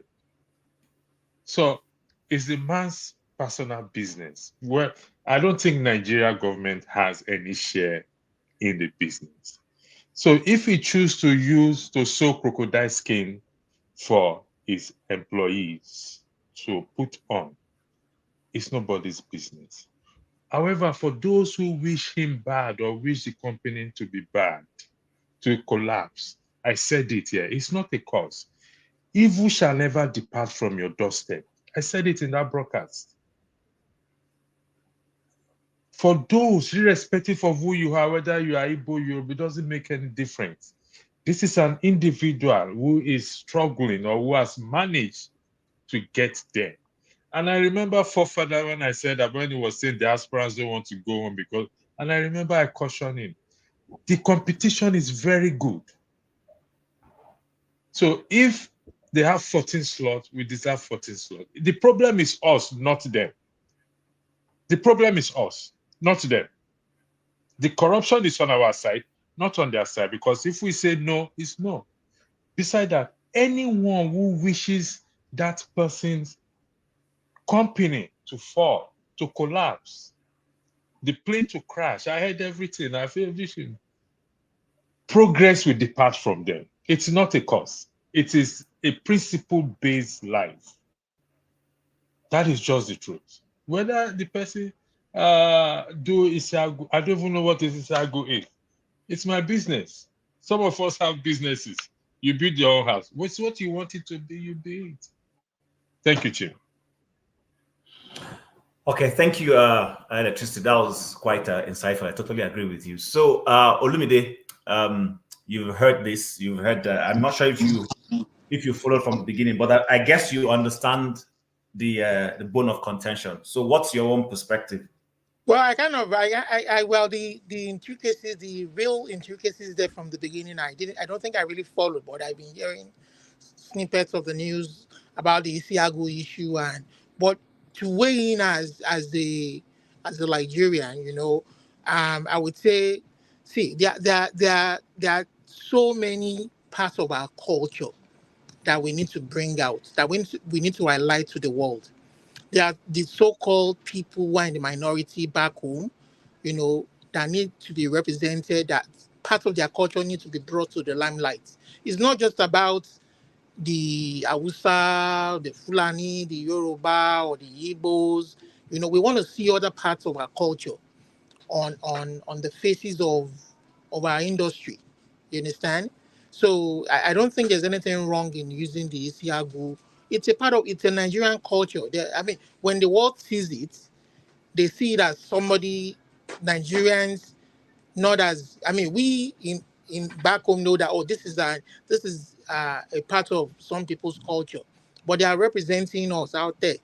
So, and the guy may even decide to use some other part of our culture in another attire. But again, it is his own business, you understand? And I think if somebody is bringing his money to invest in that particular industry, the government should give him support, as long as it's going to be profitable and he's going to run it properly. And I want him to pay his staff well, to pay them as much as people want to go outside. Those are the kind of things that will encourage people to come back home and treat them well. Just last week, I'm going to share, the White House invested $5 billion into semiconductor-focused research. I'm sure those of you in the US will know that. They are putting that money into their industry. The private, is like a loan. It's like a grant. They're going to get the money back, but they're assisting them to compete with the rest of the world, knowing that they'll be profitable and they will be able to recover that money back, over that is how you help your industry. You look at what industry needs help to compete with the rest of the world. And if this guy is going to come into the business to drive down prices in Nigeria, let's support him. So I don't see any trouble or any matter in that case. He's a Nigerian. Is that not what we want? Different cultures. So what is the problem with the Isiagu thing? How does it affect anybody personally? It's some people's culture that have accepted to be part of the whole country. That is what we talk about when our whole country is made up of individual units. We should begin to represent those smaller, no matter how small they are, whatever they bring to the table, we need to respect it as equal contribution. That is how people belong. They feel a part of it, and don't just oppress people because they are lower in number. And yet the resources that feed the whole majority of the country is from those smaller community and smaller number. We need to sit down and be honest with ourselves, instead of playing politics all the time and And there's nothing even wrong in playing politics, but when it becomes bad politics, when it begins to divide the country rather than coalesce the country, I mean, that is when trouble begin to arise. That's just my own piece with So I don't see anything wrong with the Isiagu. I mean, I see it as a Nigerian cultural, part of our cultural heritage from the eastern part of the country, and I think it's a good representation of the country. Okay, thank you very much, Olubide. Thanks for that. So let's just go to Loco. In addition to this, nobody has mentioned this other part, the one of the landmark. So perhaps in your contribution, you might also want to bring it to the fore. Go ahead, Loco. Yeah.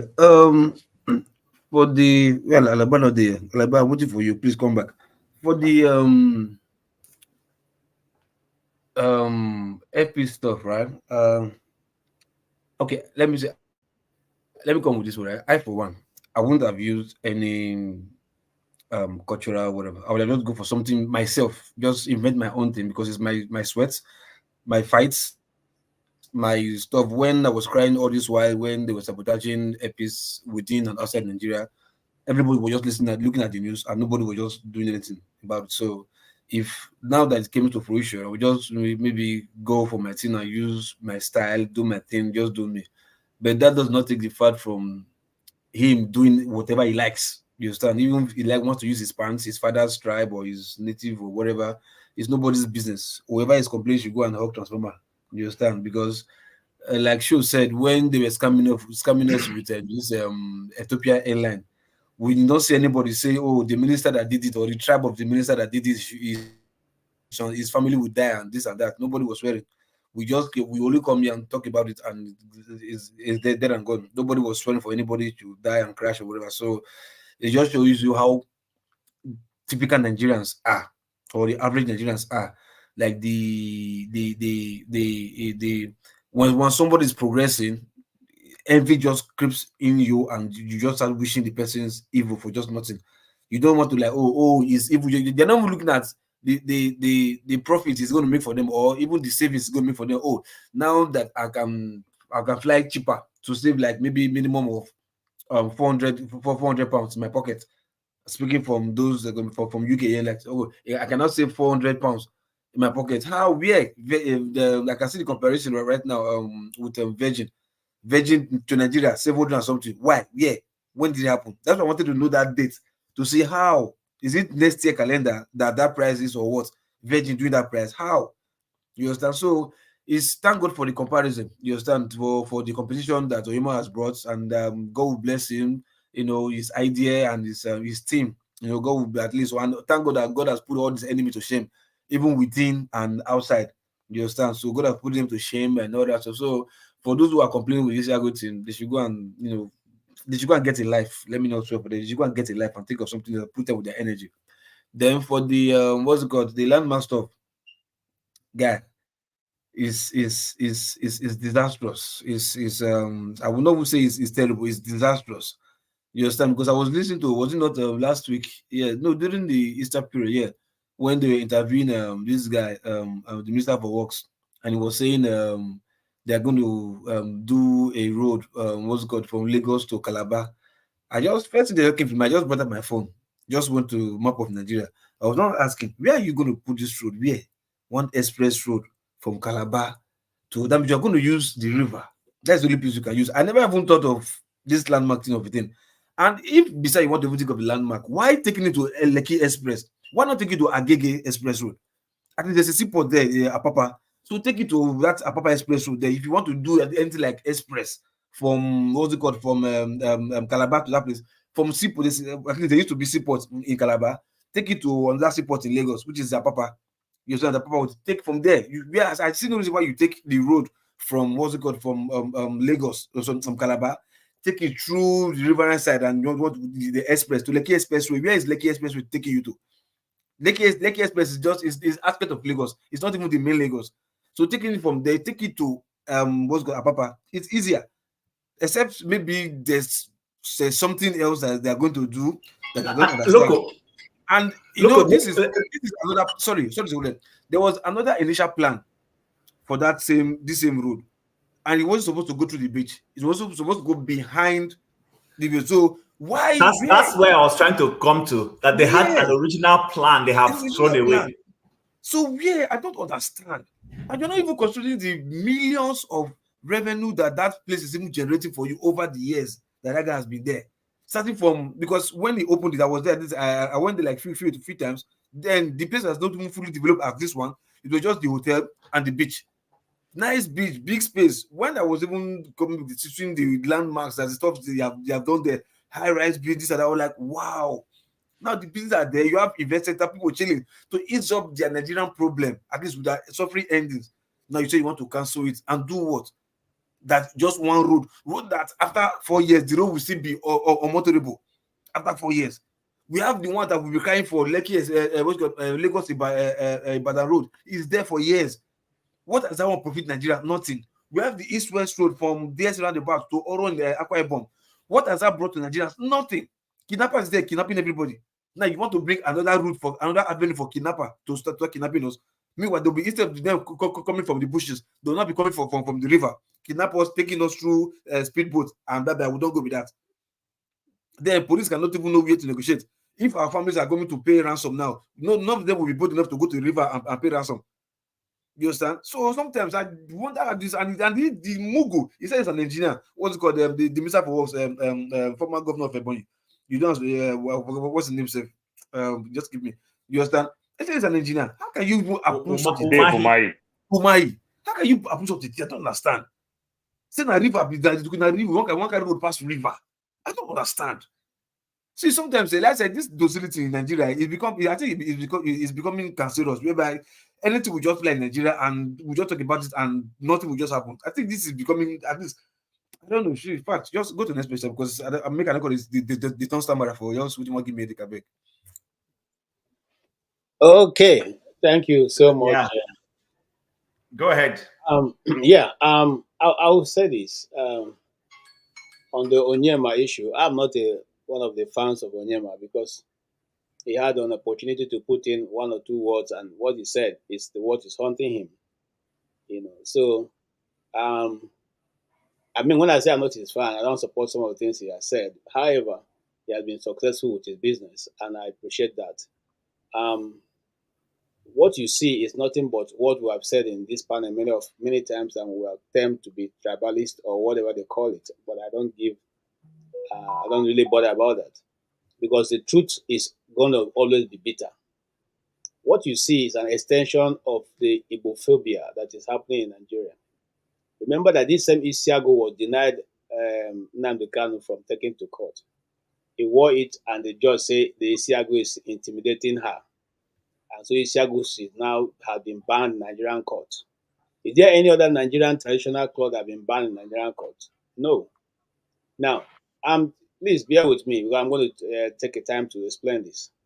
Now, when the owner of Glo started Glo, the first and even till now, the advertisements were done in Bata. Okay, Bata dance was one of the first because I was part of those people who coordinated that. One of the things that he did in the promotion of that brand at that time. Nobody said he was using Yoruba music. Nobody said he was using Yoruba attire. Nobody said, "Oh, why should he be in this?" When he used the Your Masquerade for his thing, nobody said, "Oh, this is Your Masquerade. Why are they using it for advertisement?" It's not a Nigerian brand. The only Nigerian brand so far and now that is still indigenous. And I praise him for what he did. I mean, I don't have anything against Adunuga because it's only people who have myopic mind that think about little things. Now, when Dangote is doing his advertisement and uses the northern, the Arewa sign and all the rest, and the Agbada and all the rest to do his advertisement, nobody talks about that. It's not because we don't think in that, spectrum. That's just little insignificant, things. We see the higher picture, big, that, oh, this is a Nigerian brand, it's good. Okay. But when it comes to the guy from the East, and I keep saying it, it is reduced to the smallest minimal decimal. Okay. Now, if you look at that, it's not even sewn because the Igbo Isiagu is not even sewn in the way they are wearing it. We don't wear, blazer, from Isiagu. We wear it long robe, okay, with the the belt on it. All right. And so now, how it is being reduced to becoming an Igbo thing, it's unbelievable. In fact, if the Igbo culture, if you start the Igbo culture very well, it is this modern times that women even started, downing themselves with Isiago. In the days when we were growing up, women are not allowed to even wear Isiago at that time. It was supposed to be, it was reserved, preserved for the high and the mighty in the land.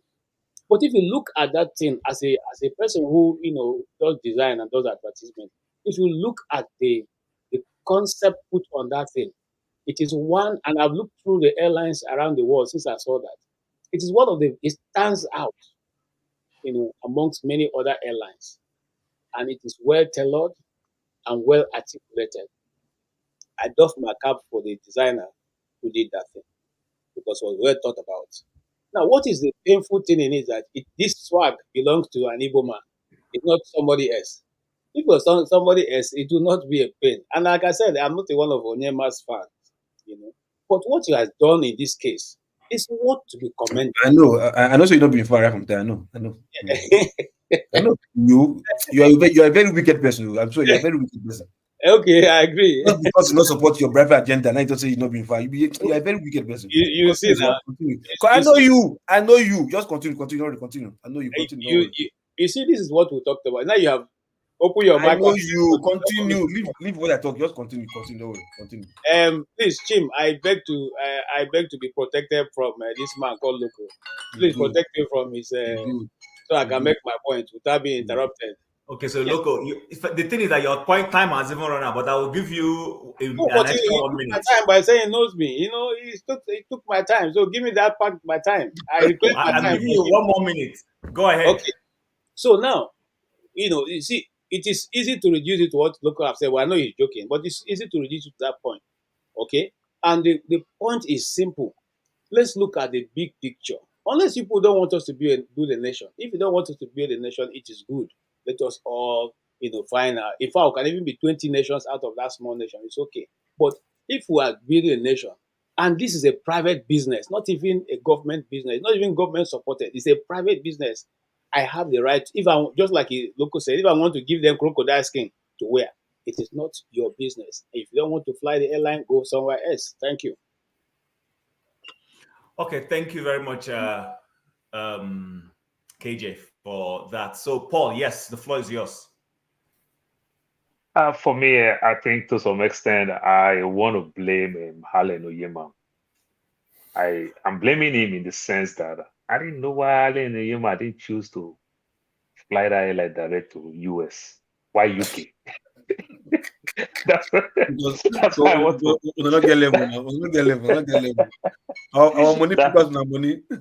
He's coming to UK in December. UK. He's coming to New York in December. I mean, New York in December. I hope so, and that would be very, very good.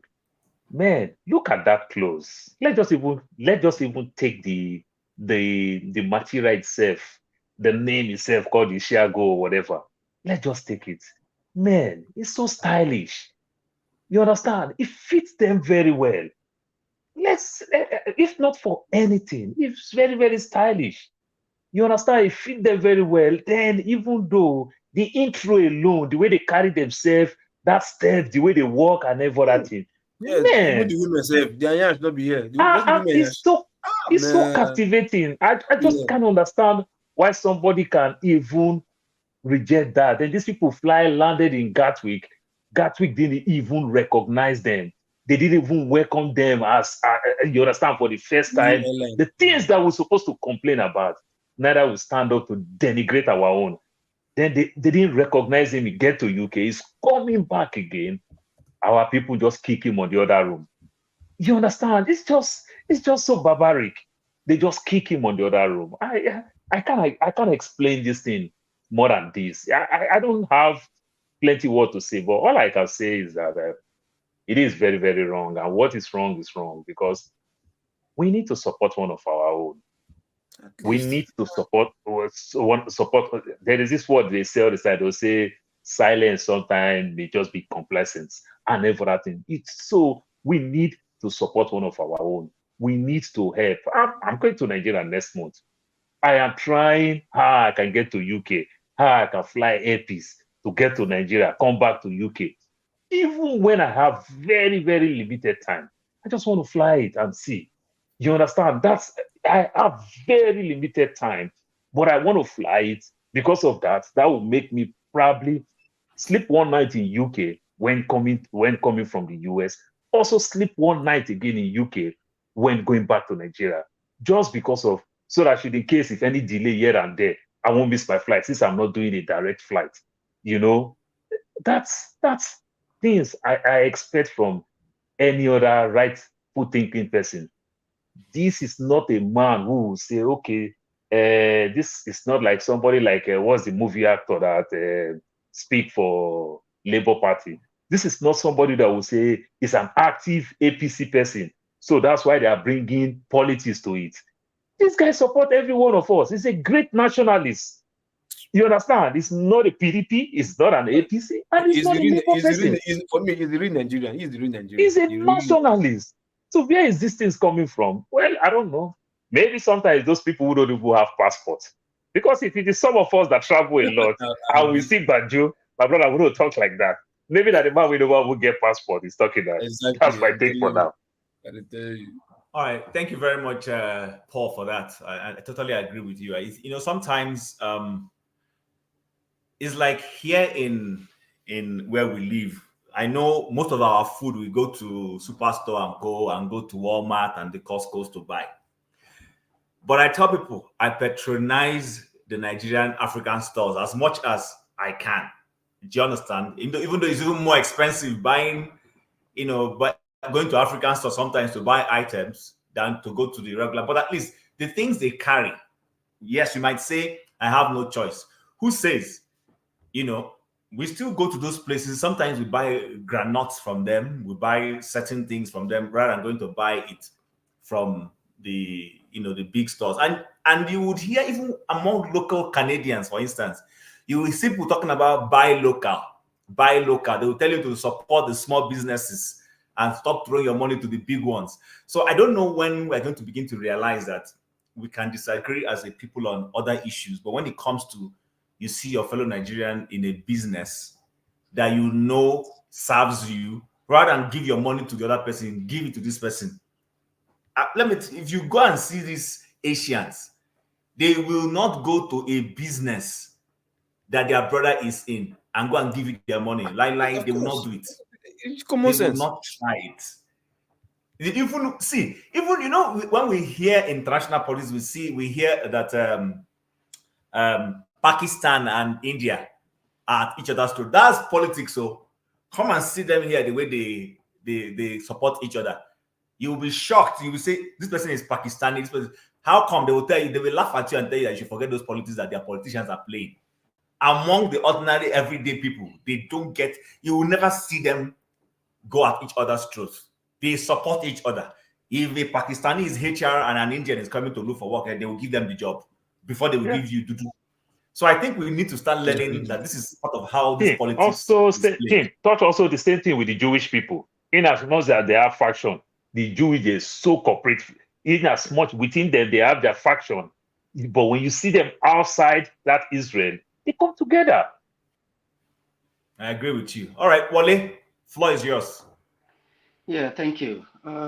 It's quite unfortunate that some people, the way they think or the way their brain is wired, I used to wonder that if anybody is saying Nigerian is the way it is now, they will be part of those people who will be saying, oh, Nigeria. But they haven't really looked inward and think that what are they doing to destroy that country with their own contribution or their own way of saying things.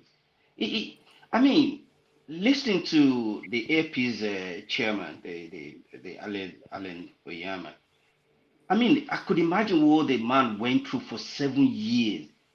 The external politics the UK played when they're supposed to have a bilateral agreement. They didn't do that. Even within the country, the man still faced some.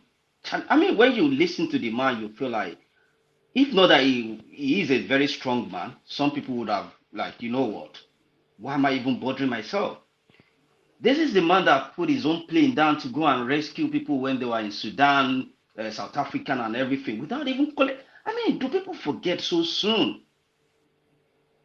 I mean, sometimes you just think some Nigerians they're supposed to go back to Egypt.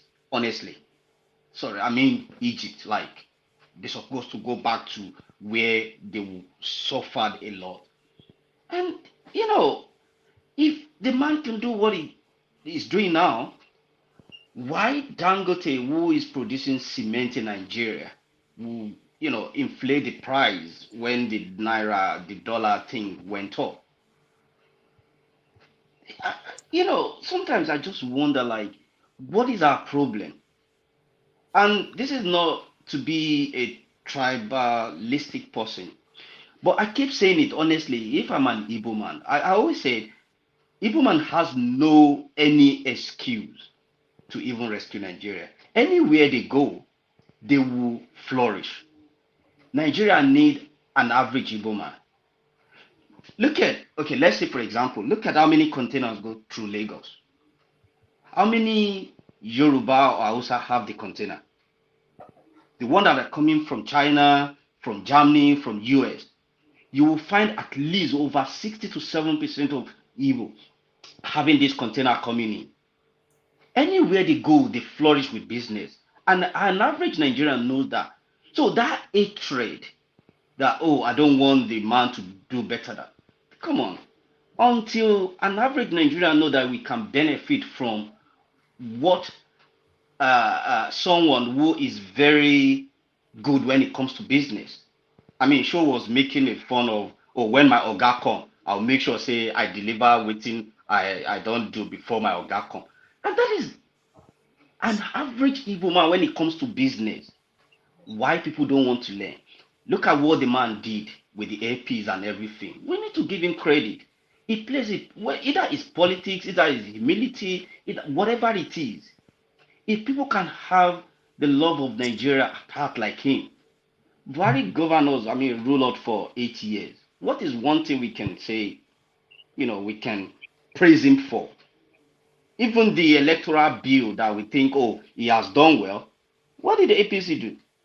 So, all these things, until people change their mentality, they change their orientation, we will move forward. But I'm not allowing people like that to deter me when I see people who are genuinely, who are ready to move. And I'm sure when we look at the hostage, how many Yoruba among those hostage?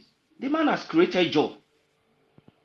So, which of my money is part of his business?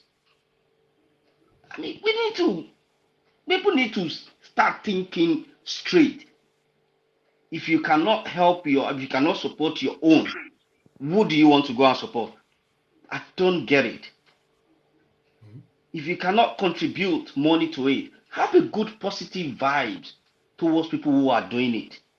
But we won't do that. So those kind of people, if their nemesis is just ahead of them. When they start their own business, we'll see how they will flourish. That's all I have to say. All right. Nothing. Okay. Yeah, thank you very much for that contribution. Exero, I hope I'm correct. Yeah, you're correct. How are you doing? Good evening, everyone. Okay, so yeah, so I'm not sure. Am I bringing you up to speed, or you know where we are? Of course, I was in the panel before. I just left to get some things at the store. All right. Okay, so the floor is yours. Yeah, my take on this issue is that I think Nigerians should just understand that Airpeace is a private business. So the man is at liberty to do whatever he wants to do with his airlines. We should look on the positive side, and which is he has succeeded in bringing down the price drastically. Are you not happy? Forget about tribal. We are tribal people. We are Nigerians, especially. We are tribal people. We will always be. But it should not. We should transcend tribalism when it gets to service, and when it gets to saving money. I mean, you cannot see a ticket for 5 million and you go and pay for the one for 10 million. Even rich people don't do that. On top of all this, and most of the people who are posting these things, they can't afford flight tickets. They don't travel. Because if you travel, you will really know what that man has done for you.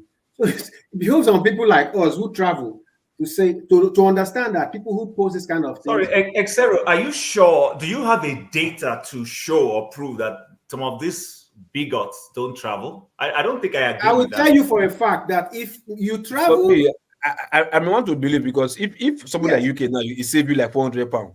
Yes. For you can't talk about you will know what that man has done for you. So it is, yes, if you watch people who, don't forget that on the internet, people troll people they admire, and we all have this tinge of jealousy when we see somebody who is doing great. Cheryl, I think the crux of the matter is the fact that is that emblem, the Isiago emblem, which should never matter at all. Of course, you will have to be jealous before you now start spewing it. It should have no place. It should have no place in our society at all. That's what I'm saying.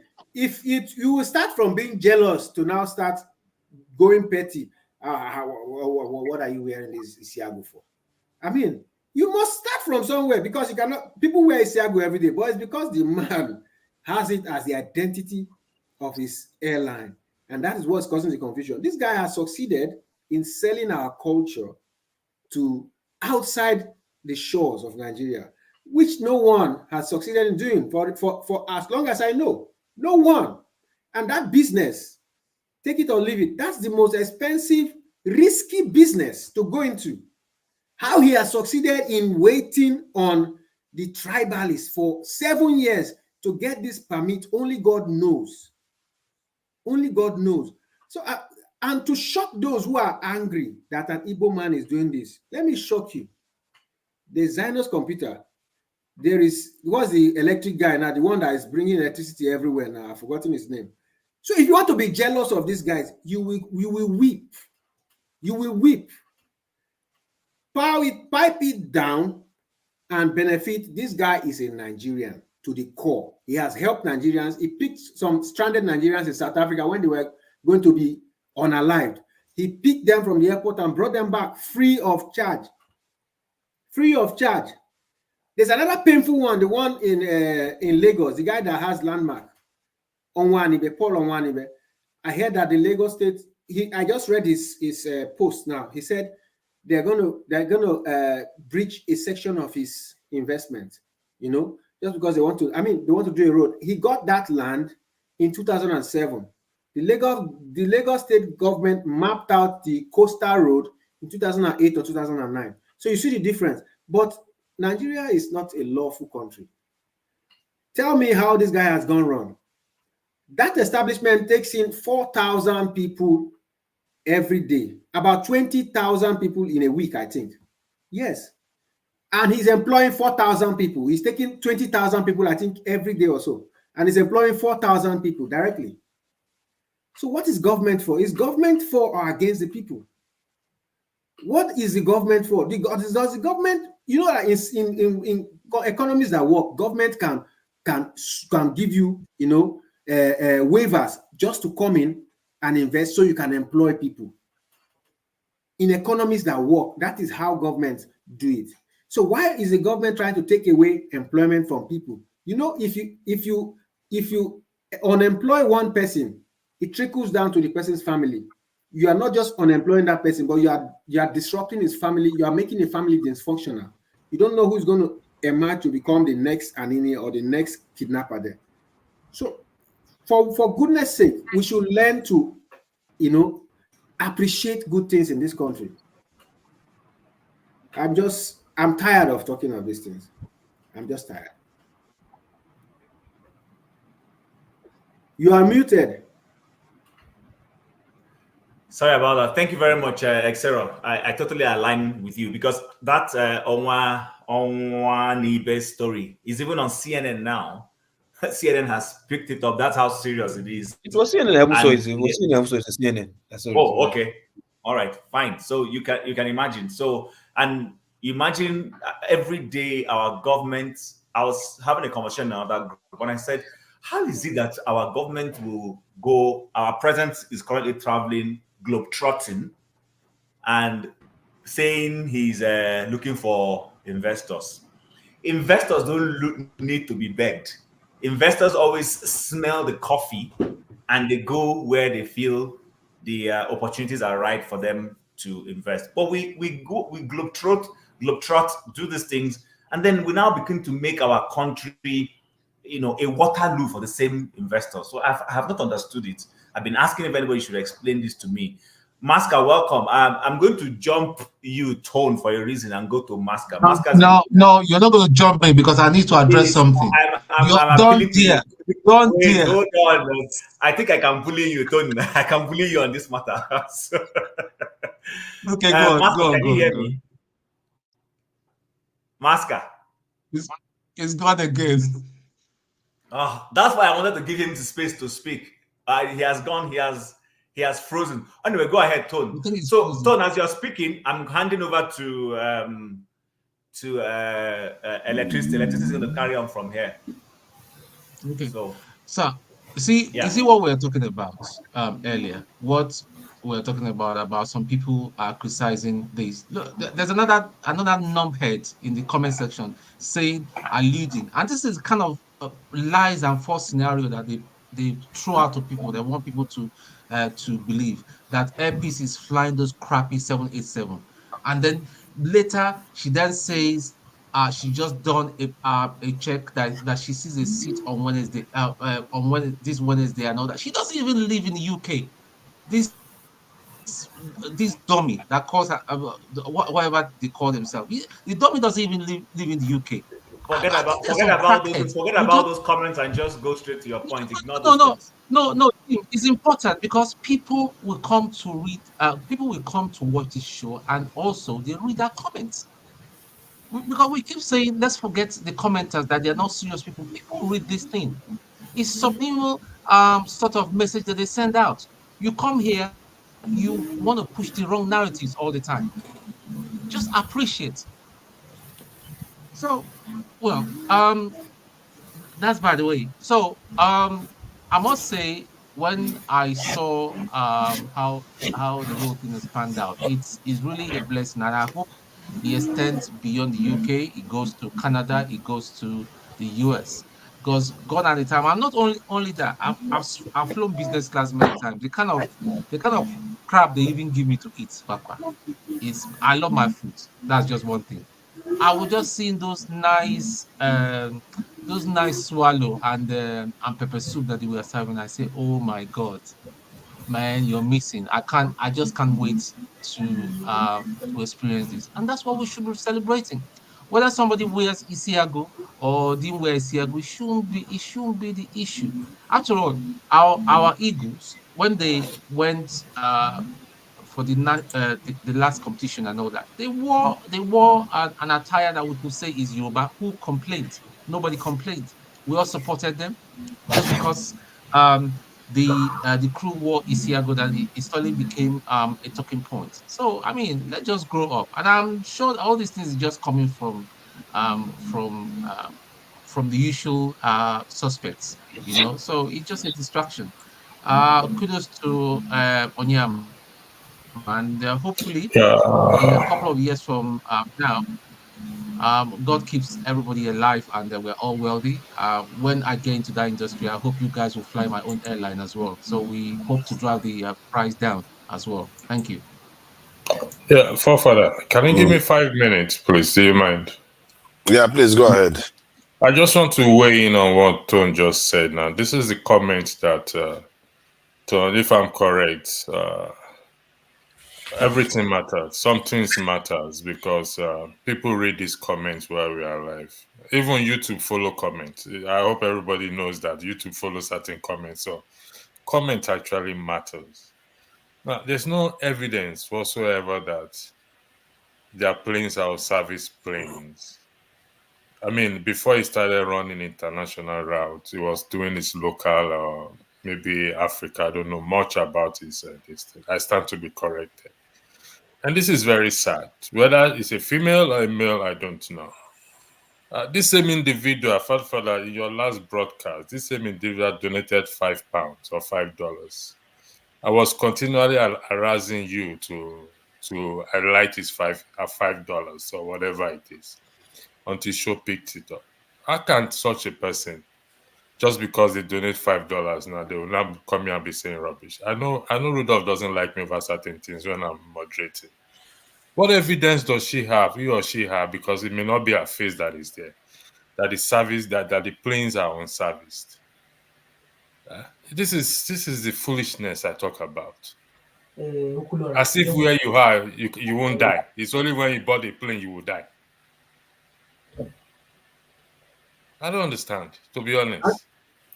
But they cannot give him license. They cannot allow him fly if his planes are not worthy. If his plane is, I mean, they will do thorough. So we know these things. These are people that use fake. They use fake names. They use fake names and picture to come here to talk rubbish. That was what I was saying. Most of the people who type these things, they don't travel. They don't know all these things. To Niger, she's referencing you. Is it true? No, no, I'm not referencing to Nigeria. No. The comment section. That person is correct. Knows about it. I don't understand. He's referencing to Nigeria. To Nigeria, do you know? I'm not sure why she didn't say I had the same view. Stop twisting stuff. I don't know what's wrong with her. She said I should let them know because maybe she assumes I know something about it. But I'm not sure what she's referring to. If you have anything that will point me to what you are referring to, I will say it if I know. I don't know of any issue with the aircraft that they are ordering. So, you know this person then? You seem the this person. I know this person. Yeah. She's very much. Yeah, she's very much a person. She's around. She's everywhere actually. She's not a crackhead. Let's not start calling people names. I mean, she's got her opinion. She that the planes are not worthy. How can she say like that? A crackhead. It's only a crackhead that can make this kind of statement. Because everybody knows that you cannot get the license if your planes are not worthy. To Niger, I beg, let us know if we are dealing with a crackhead, though, so we can use the American. No, she's definitely not a crackhead. You should ask her. I just want to know because this is important. There's a way we. It's an important information. You have to know whether what she's saying has any merit to it. If there's no merit, there's no reason why she should be saying that. Stop defending. What is the evil about it? She just made a comment. You need to ask what is the evidence backing it. But that is obvious to everybody. It's obvious that this person doesn't know. How is it obvious? How can you know that? She just said the planes are on service. Wait, the truth is this, do you think the UK will be so stupid? The brand do you think the UK will be stupid and allow that type of aircraft to land in their soil? Do you think the UK is stupid? No. Not necessarily, they will not. But you have to hear people out when they make a statement. Stuff. Let me tell you something about comments, right? About people making comments. There are some comments that are not to me, that they might be venomous to some people, right? You never can tell where that kind of comment will lead to. You understand? Because people in their brain, they are vulnerable in terms of thinking. Anything, they're like empty video cassettes. Anything can just enter and they play with it and they escalate it. You understand? First thing first, you have to ask yourself, if the planes are old, somebody that is a country that is trying to jeopardize your business since how many years, finally they now allow you. So you think looking at the quality of your plane or the status of your plane or whatever, you understand, the service record of that plane, do you think it's not something that the country will first of all look into first before they give you license? I know they gave him a lot of trouble. Somebody you say you like, come, you're a fool, shut up, don't say it. Exactly. You don't. I'm not very comfortable with calling people just full shut up. Because to Niger, the only thing wait, the only thing I'm interested in, and this is very important, is the person. You have not substantiated. You have not asked her to substantiate whatever she's saying. Is this person? Do you know this person? Is this person? I'm not defending. I'm saying you should ask what is the evidence of what you are saying. I don't need to. If I call you a stupid person now, you reply me back instantly. If I tell you a stupid person now, we have to give you all seem to know how to make judgment very quickly. But what do you decipher from this comment that the planes are on service? What do you decipher from that? It sounds, from my point of view, it sounds like somebody is trying to. Oh my goodness. Let Niger answer the question. Let's allow Niger to answer the question. On the surface, because I support this Onyeama, I will be like she's just saying bad stuff because of the impression. Can you let me finish? Hold on 1 second, please. To Niger, can you answer the question as Sarah asked? Yeah. Please. So from the surface, because I support Onyeama, it's going to come across to me as if she's just trying to say that the place is unserviced because of the reputation Nigeria has got. Then what I would do is, do you have any evidence for what you're That's saying? stereotype for us. That is stereotyping. What's the reputation Nigeria have got? That What's is the reputation? stereotyping Please for tell us. us. That's So stereotyping. Nigeria, Nigeria she is just the country claimed that that they she were saw a using ladder to ticket for climb into Wednesday. aircraft. It's a What are you talking lie. about? She This is just what. claimed. She claimed that she saw a ticket for Wednesday. Anyway, It's untrue Tunaja, because every seat listen. is booked until September. So she's lying. She Tunaja, just claimed that she saw a After we ticket. don't praise This this is a guy finish, crackhead. I don't post one I market want for to this hand guy. over to. Eh? Now don't do I well. want to. Tunaja. Listen, I'm going to address you personally, please. Don't take any offense in this, okay? Tell him. And I keep saying this: we come here, we don't know where we will meet or where what people are watching, and like some people will get jobs, some people will lose jobs, some people their views will be taken. You expressed some view last time, which I pushed back, and peace is an evidence of. Because that view was Nigerians don't go home because of insecurity, and I push back on that view. Listen, if you know this person, don't say because APC is in your good book, so your opinion what she's saying is wrong. It shouldn't be that way. I'm being honest with you. It shouldn't be. Honestly. I don't understand people. All I said was you ask her to provide evidence. If she cannot provide evidence, then she's revealed who she is. Anyway, But, like I but she said, doesn't need to provide it. It is the law. If your She claims revealed who are she not is. serviced, She you what cannot did she find them. reveal? Did she reveal that she's a crackhead or she's an opposite people like Fela sang? She Which will one did reveal that she's enemy of progress. how many of that is what us? she will reveal if she doesn't have any evidence of what she's saying. How many of us, before we board an airplane, we go and ask the airline to give us the service history of their plane? Nobody.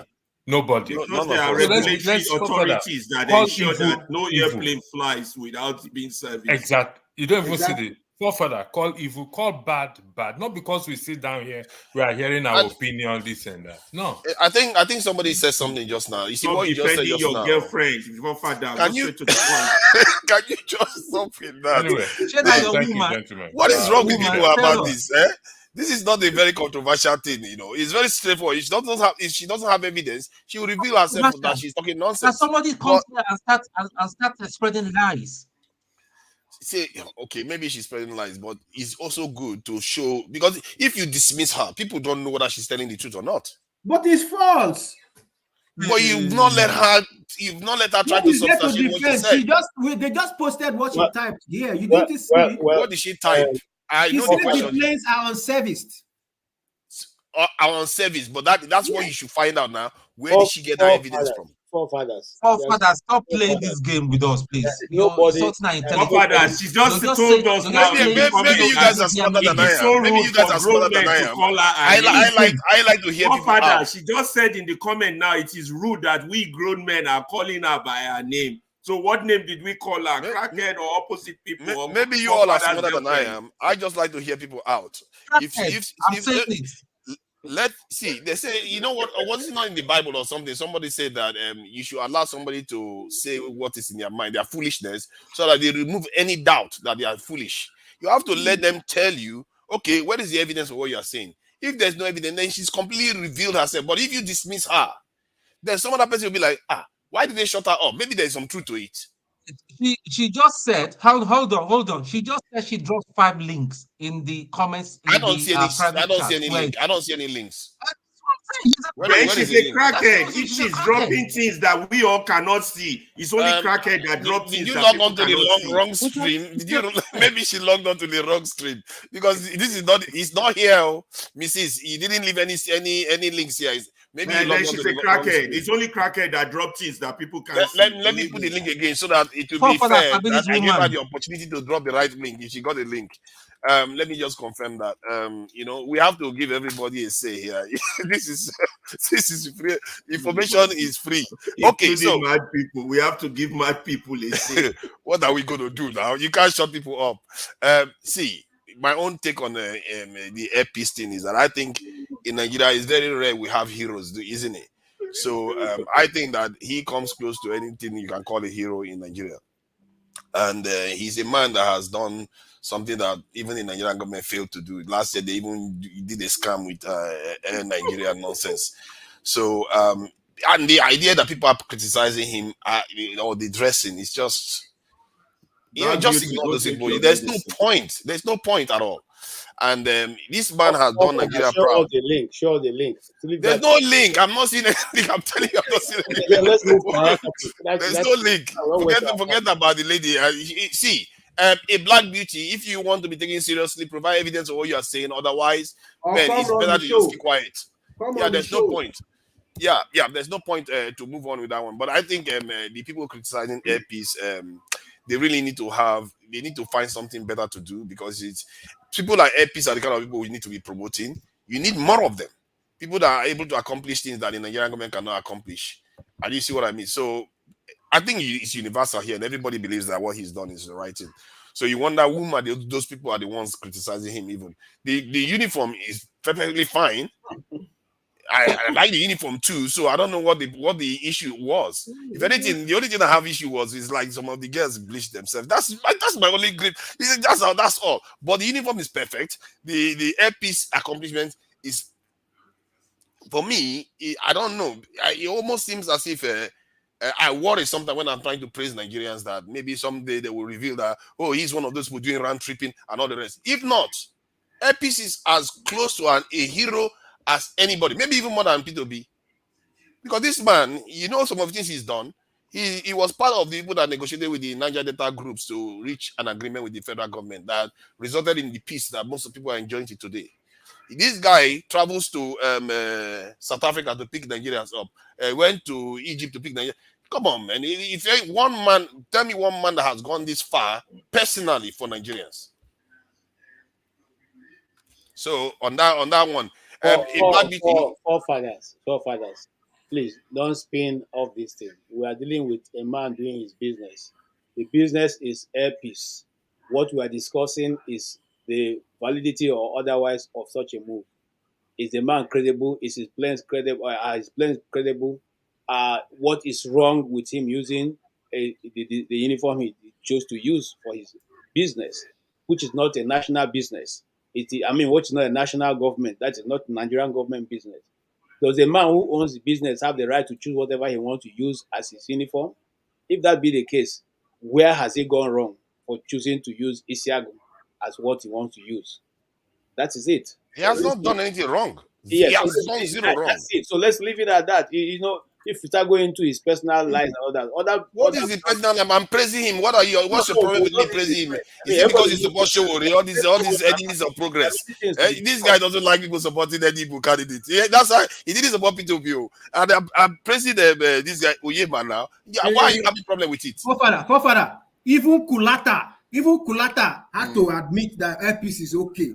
Kulata. Of course, it's okay. It's obvious now. For fact checking, truthfully. I've seen his comments. But Kulata get Kolo for head now. You can't use him as an example. Kulata, the man get Kolo for head. The man, he's a little bit. Kulata may be a critic in terms of politics, but he cannot deny what Airpeace has accomplished. How many Nigerians have? All the so-called Nigerians that we have, how many of them have managed to do those things? So it's a great accomplishment. This man has done a lot beyond airlines too. And nobody's thanking him. Nobody's thanking him. If anything, they gave him a lot of trouble. They don't like him because of tribalism and all those things. Man. And I think people like that, we should be learning from them to be resilient, to do the right thing. You know the funny thing? His major problem is not even the government official. It is, he said it himself, that it is civil servants who sit on things they are supposed to carry out. They sit on it and they let him keep moving from pillar to post for 7 years. Civil servants to tell you what is going on in that country. Maybe he doesn't give bribe. I don't know. No, Nigerians are very, tell you how very deep the rot is from top down. So just for everybody to know that the rot is really bad. See, Nigerians like to knock each other down. Let's face it. We all not like to knock just out of sheer spite of it. It's almost like an instinct now. We like to knock each other down. And what Airpeace has demonstrated is that you can still make it through that process. And that's something I think anybody that, Tony is talking about his own airline soon. So, so if that's what everybody can learn from. You can survive Nigeria. But as one person is surviving, 2 others are going down. They are clambering on somebody's business in Lekki. At the same time, the other one in Abuja. I do not agree with you that Nigerians like to knock each other down. I don't agree with that. They do. They do. Try to block him. People like try to block him several times. Let me talk now. Okay. There are many Nigerian businesses, north, south, east, and west, that have done very well, and nobody has gone to knock them down. Mike Adenuga is one of those ones.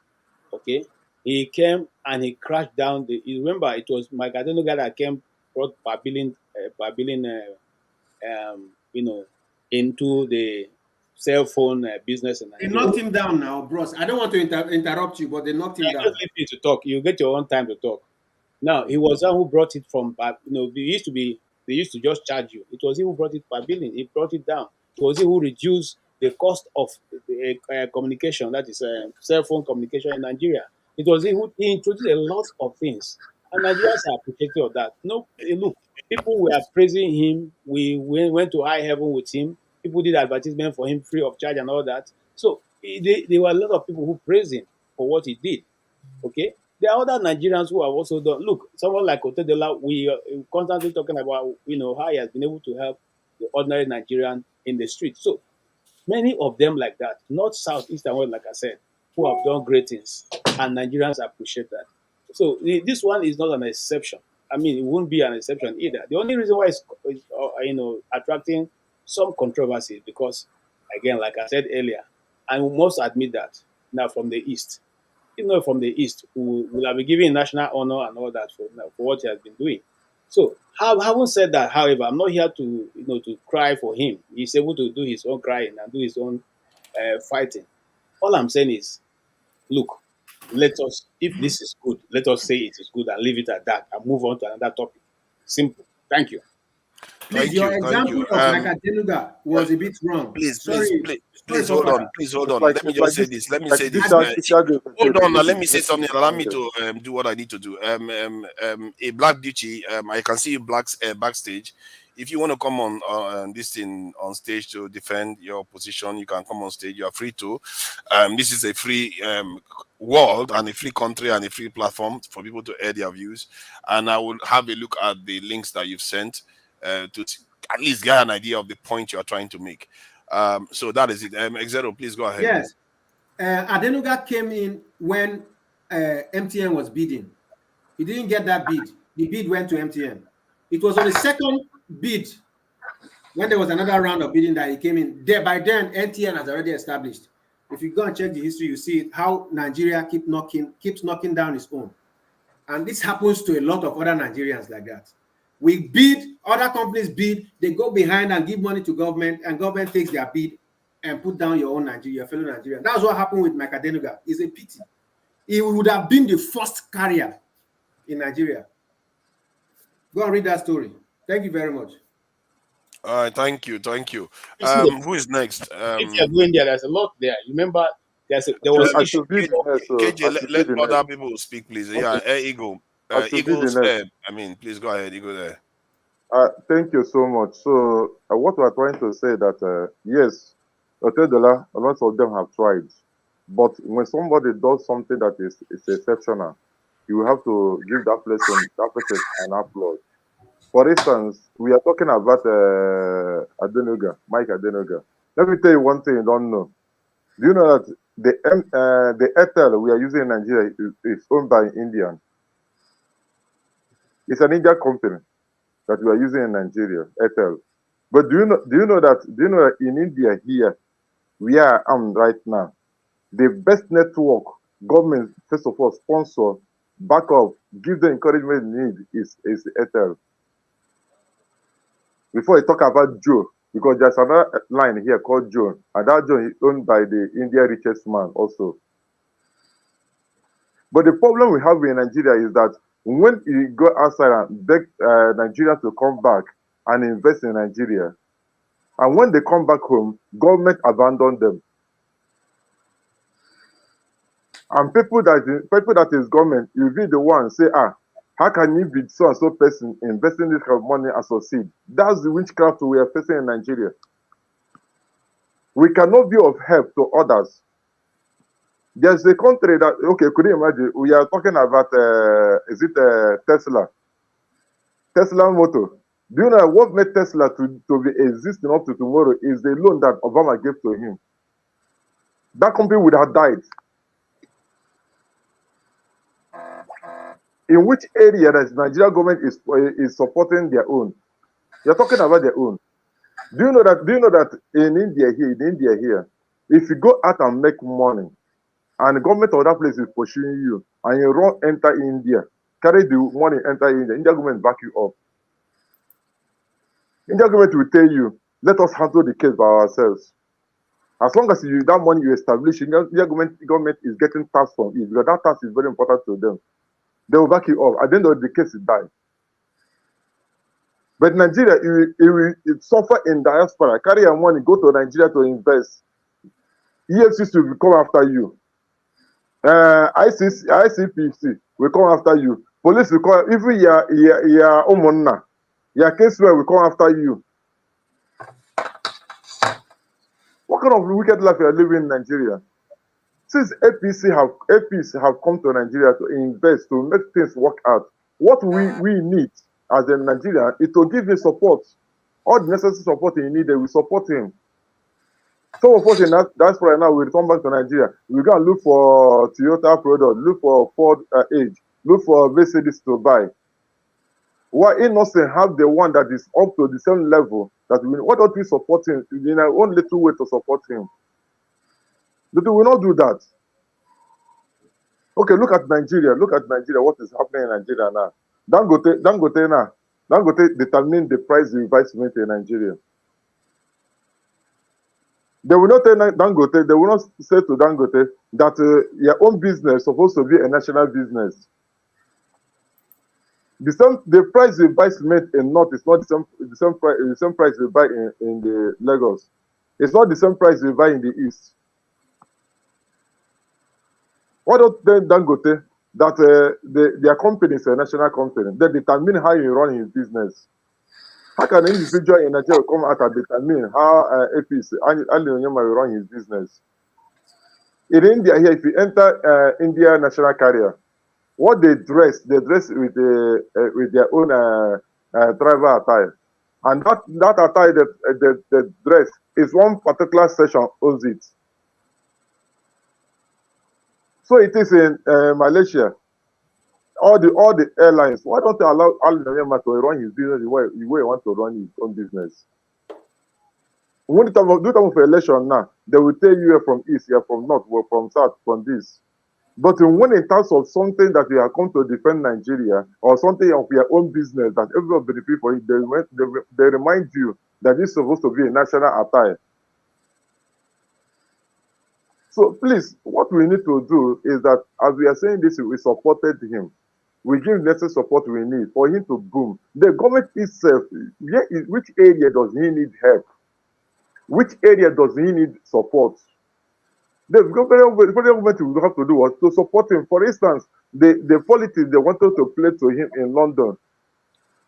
Government supposed to, Minister of Foreign Affairs and aviation supposed to join hands together to make sure that as the what they call it, British Airways is having 14 slots in Nigeria. Nigeria also supposed to fight for him to begin to have 14 slots also in London. Okay, could you imagine here in India, Onyeama APs used to come to India on weekend basis, especially Saturdays. Formerly, if you want to buy a one-way ticket from India to Nigeria, you will spend almost $600, $700. But since APs have started coming to India, some people pay tickets $300, $350 in one way to Nigeria. I want us to understand the kind of thing this man is doing for us in Nigeria. I want us to understand the battle this man has been fighting to make sure that Nigeria has a name. I want us to understand where this man is taking Nigeria to. Where is their fraud Nigeria, what they call it? Where are those things? This is a man that used his own personal sweat, his personal suffering to make Nigeria great, to bring a name to Nigeria. And some people are out there saying all sorts of things against him. Are they going to tell Dangote to know how to run his business? No, nobody will be able to say that. Dangote was talking about how they are going to sell their own petrol resources, petrol, diesel, and all the rest of them. And some people in government say that this is own private business, that they can determine how much is going to sell it. Here in India, a liter of petrol is 95 rupees. If they don't have oil, they do buy from Nigeria. They do buy from Russia. How much is petrol in Nigeria? Let us tell ourselves the truth. Who is fooling who?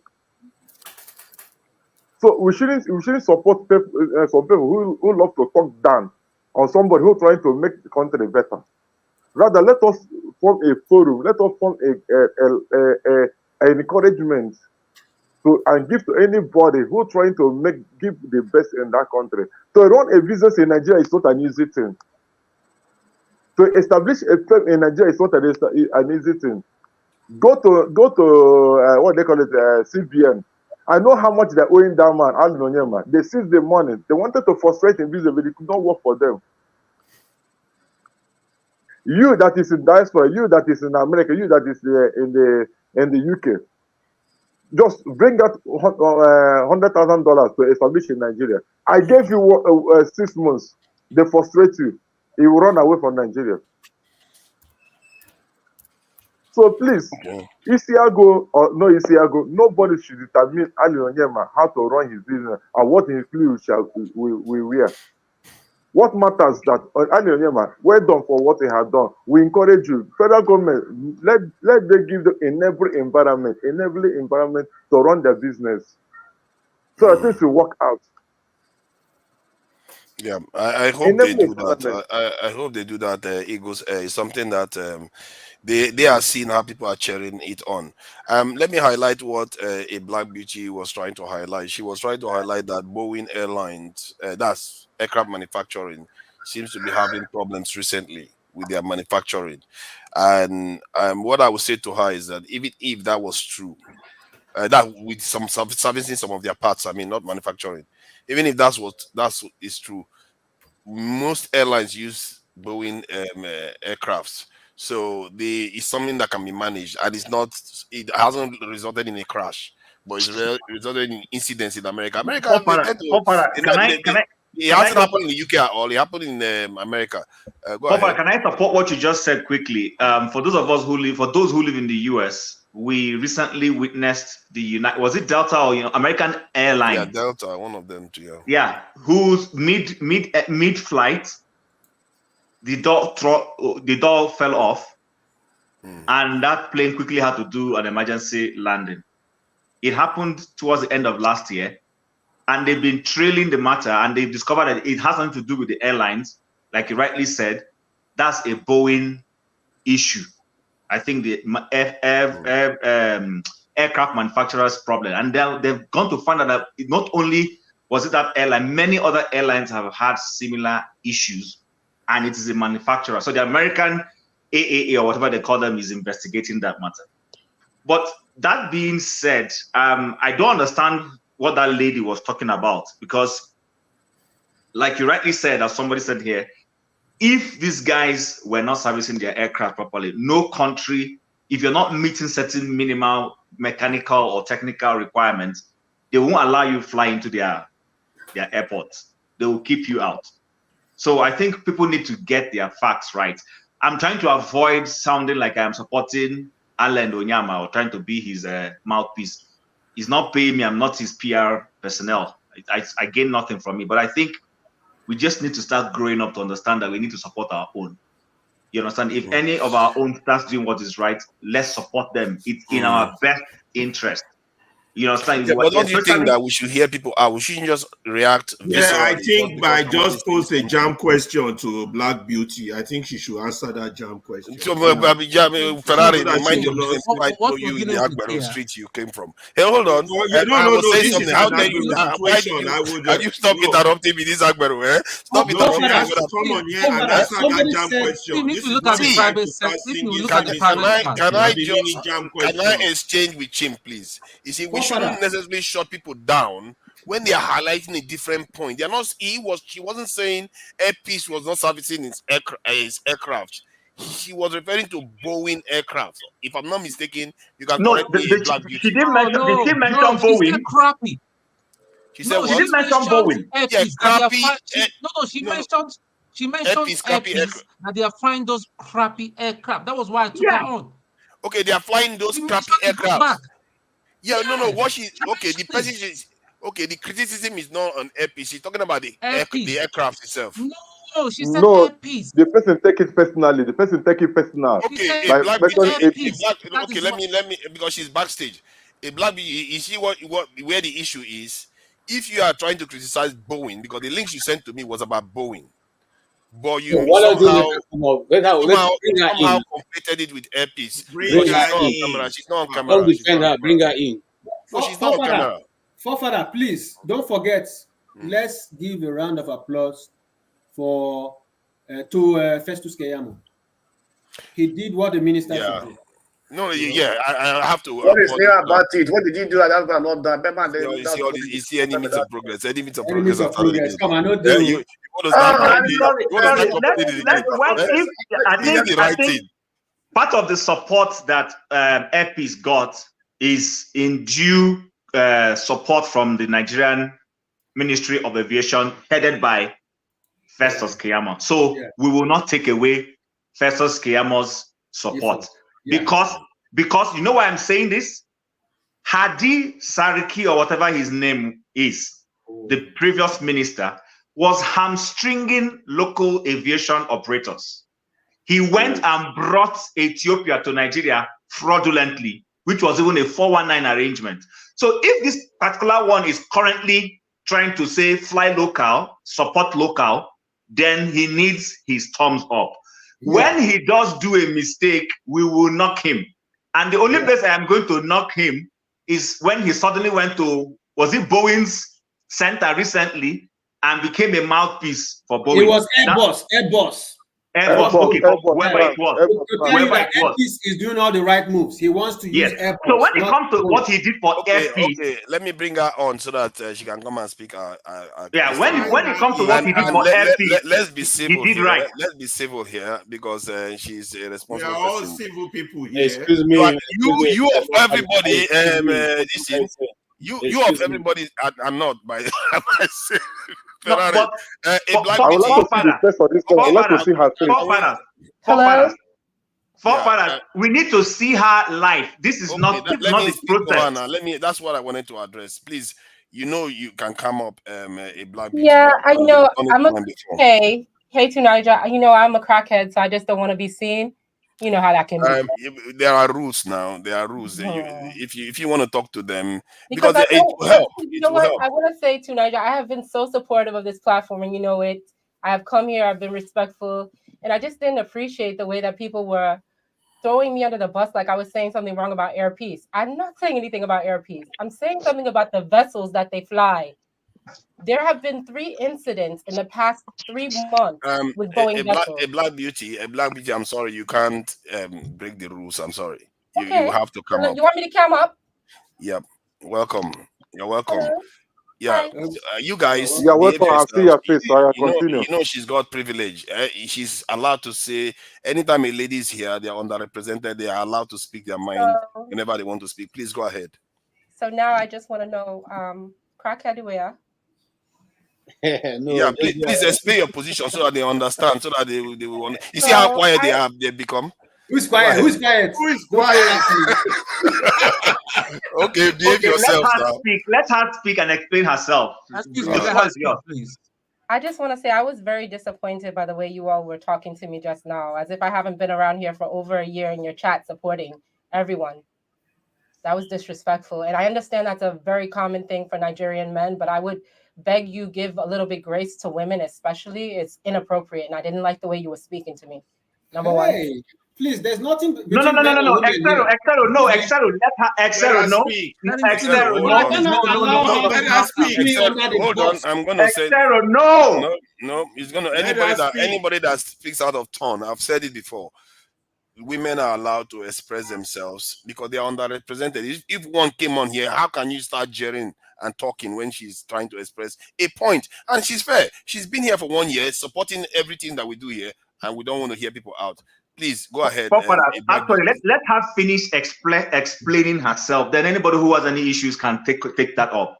Yeah, if you Black Beauty, if you Can everybody just stop talking? Let me because we want to hear you. I'm gonna put everybody backstage so that she can just speak now.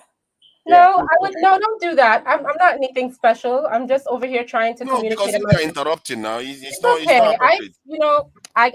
I get the program over here. So trust me, it's fine. Put Now, your camera on, please. As I was saying, I am a digital nomad that lives in Nigeria about 7 months of the year. I live in Oniru Estate. My husband, I'm married to a Delta State man. And I was going back home this week. And when I heard that Airpeace was open, I said, that's great. I can now patronize a Nigerian airline. Now, I had looked at other flights. I want to get out there for less than 1,000 on a one-way. I saw that when I pulled up flights on Expedia, I saw there were flights for Air Royal Morocco that were less than 1,000. I saw there were flights for Ethiopia, and I saw there were flights for another airline. Usually I fly Delta because I have gold status on Delta. But Delta one way is $1,700 this week. And I don't want to pay that, even though I can. So I decided, you know what? I'm going to give, since you all were talking about it and people have been talking about it for the week, I said, I'll fly to London, chill out with one of my friends for a day. Then I'll go Airpeace and enjoy the ride and try to, get an opportunity to experience it for myself. And I have checked every single airline. This is not about Airpeace. I check every airline's vessel. Because I will not fly, because I'm a Delta member and I only fly Delta, I fly on an Airbus vessel for the last 10 years. I worked in consulting for Price Waterhouse for 4 years, and I worked for KPMG for 2 years. I just came off Citibank for 3 years. I'm a finance girl, and I'm used to flying the best of the best. I'm born and raised in New York. I fly the best. So I said, I'm going to fly the vessel that I know I'm not going to die on, which is the Airbus.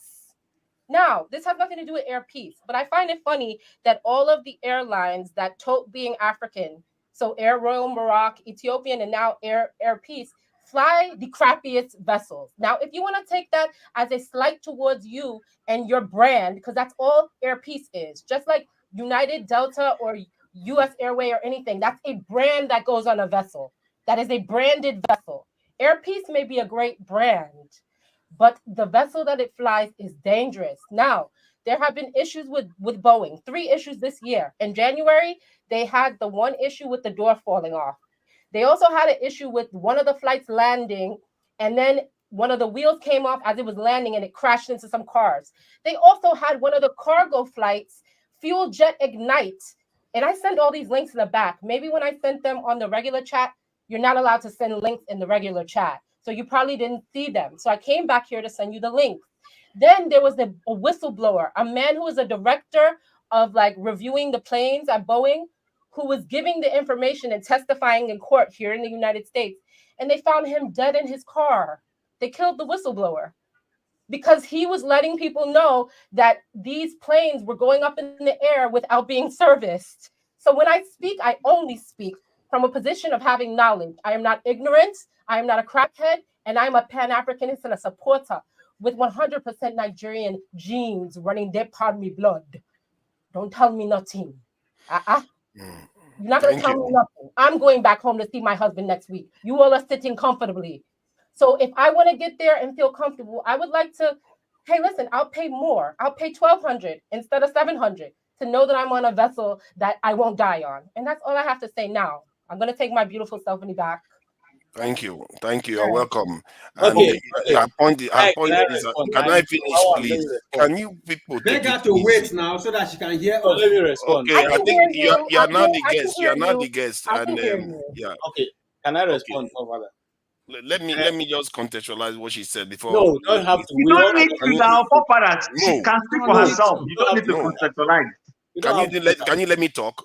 You don't have to do that. Don't talk. Are you the moderator now? Yeah, we're going to, you will end up backstage if you don't let me talk. What is not going to allow people be this? You want to harass me? You can't be. Father, you can't be summarizing somebody's views. She just let me state it clearly so that the viewers understand. See, they want to start fighting me now. They finish fighting you. They want to start with me too. That's how the others like to fight with everybody. Okay, can I respond? Can I say something, KJ? I will let you talk. Okay, what she just stated wasn't necessarily about Air Peace. She talked about other African airlines using Boeing. Using Boeing airlines instead of Airbus. We heard her clearly now. And most of the incidents she has reported hasn't resulted in. I don't think any casualty in terms of lives lost. Are Boeing. Yeah, nobody has died, and no full-on Nobody crash. died on Airbus ever in the history of.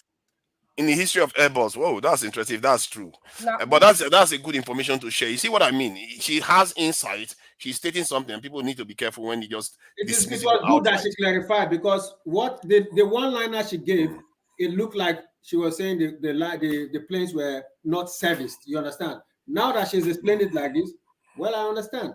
But what I saw was a one-liner. You posted it here. Okay, let X0. Let's not hijack it. KJ.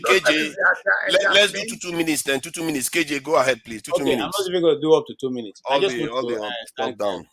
Black Beauty. It's good they also spoke, clearly, because now we know you're not talking about the brand. I followed all what you listed out. I'm just like you. I do a lot of research. I followed all that accidents, and even when the tires of the plane dropped, the fact there's one of those Boeings that the gears fell, and then it had to land on belly. I followed all that, and you are quite correct. And you see, for the US, are done. They are already investigating all that. And I also followed the guy who was giving an interview who said there were over 73 mistakes, cause for concern on the ship itself, And they killed him. Yeah, he was supposed to be in the Capitol giving testimony, and he was found dead in his car in the parking lot. Yeah. So, and he had made a video, a phone call telling his friends and family that if ever they said he killed himself, it is not true. That it wasn't him, right? So that's all that. We appreciate how you kept that play it. My only challenge is I wish that Boeing would do more, because most of the planes going to Africa are all Boeing. And I agree also with you that if you notice, the planes they use to fly out of Nigeria, and when they are coming into the US, as we are doing a connecting flight, you find out that they change a bigger plane and a better service. Everything changes when you leave Nigeria and you land in another country, connecting flight to the US. Not just Nigeria, Ethiopia too. Yeah, the Nigerian aviation could do something about that.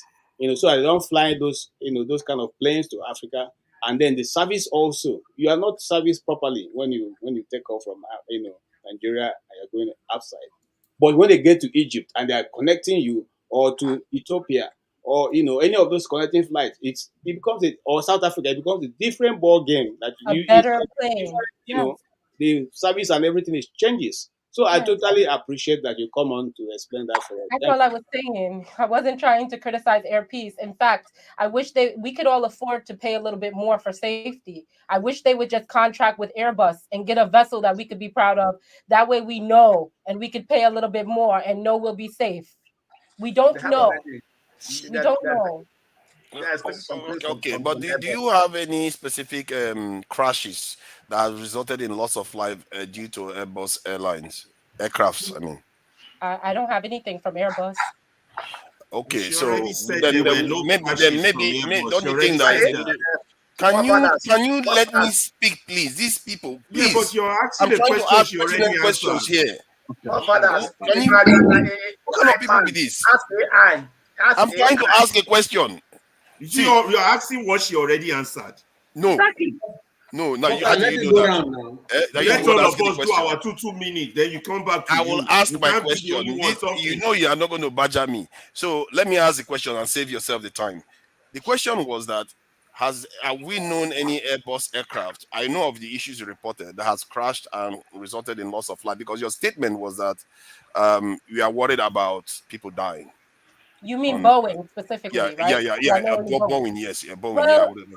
not to say that I've seen any that resulted in loss of life, but I mean, like, after 3 incidents within the last 3 months, that's like the Malaysia next Airline. step.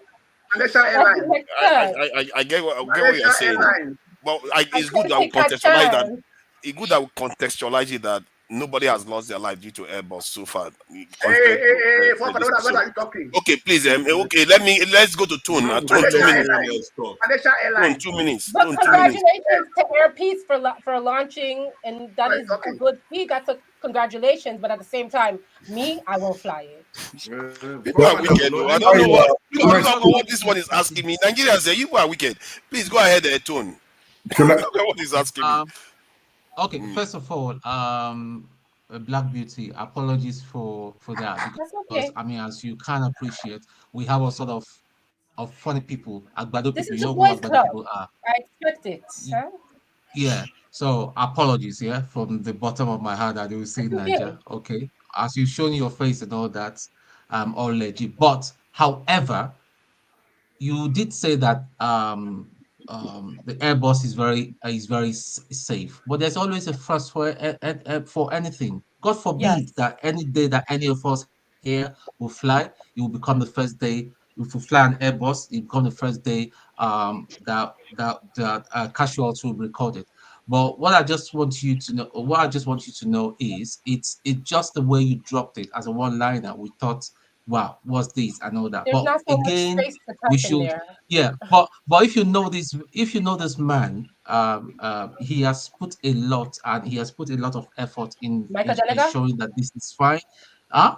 Micah Denega? Uh, the the Onyeama guy, the owner of Oh no, I don't Airpeace. know him. No, I'm sorry. Go. Yeah, his technical crew. Yeah, he has put a lot to ensure that it's safe and all that. And I don't think, especially for the UK, and I know the British, they are very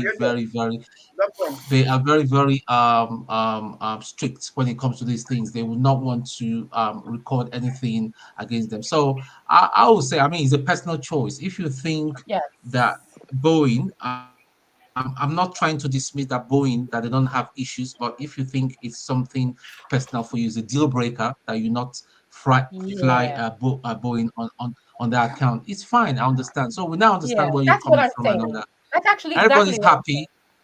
Yeah, everybody's happy. I would like to see you represent more of the ladies, because a lot of timid ladies from time to No, I time, please can't come come up in. here all the time. I like to be in the shadows No, where I no, belong. you know. Please, All right, please thank stay you. put, please. We'd like you to be here, please. My turn, Abi. Okay. Sorry. My Before you turn, my leave, turn. There goes between somebody speaking without their turn. between 1990 It's my turn, to Paul. You year don't 2000, start. 2020, there is 47 crash by Airbus. So that information that you are giving is absolutely I wrong. was going to come there, so but you've beat me to it. That was what I was Absolutely wrong. Father not doing his job. When it's my turn, let him Paul speak before me. Okay. Okay, now Now, let am me I say supposed to this. fight you? Yeah, I'm gonna start talking now. Yeah, Black Beauty, I'm very happy and glad that you didn't turn out to be a crackhead or an opposite people. I'm very happy about that. Also, I want to say that each individual needs to do their research about airlines. The fact that our Airbus is an older form of airline and is being designated to most African fly zone has to You do mean with the Boeing? fact that, yeah, You mean Boeing, not Airbus? Boeing, yeah. Boeing has to do with the fact that we don't produce nothing and we are renting, and that's why it makes all this airline, African airline like Ethiopia Airline and all the rest, for Yeah. their prices to be cheaper. But Thank you. That's what I was saying. that's true. But be careful. There was a prolific Nigerian writer that died from an airplane crash. Pius Adesanya. He died from a newer version of an airline, not the older version. So sometimes it's not necessarily like the older is better than the newer one. And also there are, and I was pushing this question on you, that there are regulatory authorities that cannot check for safety. But you did raise a good point about how Africans are treated. I've experienced it myself. When you fly, when it's time for you to change flight, they now pack you Africans into the worst available aircraft. And you know, I mean in literally, or the smallest available. But when you're going to these European countries or Western countries, the type of aircraft you're in is totally different. You did make a point there. So you're right on that. But there has not been a crash with Boeing yet, thank God. But the fact that they're older doesn't mean they will crash first. Look at the one Pius. That's true. That's true. Pius died in a newer version, a new aircraft. You know, it wasn't even 5 years old. What is his name? Nosedive effect. You understand? But what's the name of the writer you were referring to? Yeah, what's the name of the writer? So Pius Adesami. Pius Adesami. Pius Akinsomi. He lives in Canada. Akinsomi. It's Ade. Adesami, not Akinsomi. Adesomi, not Akin. Oh, sorry, Adesomi. Yeah, it's a professor. Thank you. I think it's Air Eagle. Eagle's Air. Have you spoken, or are we going to flagship? Like, can I express my own views? I've been waiting. I think we want to rotate it now so that it gets through. Explain. It's important to you. Explain. Have you done your 2 minutes? If you want to do 2 I'm minutes, not done. But I found out that people are rushing to overtake.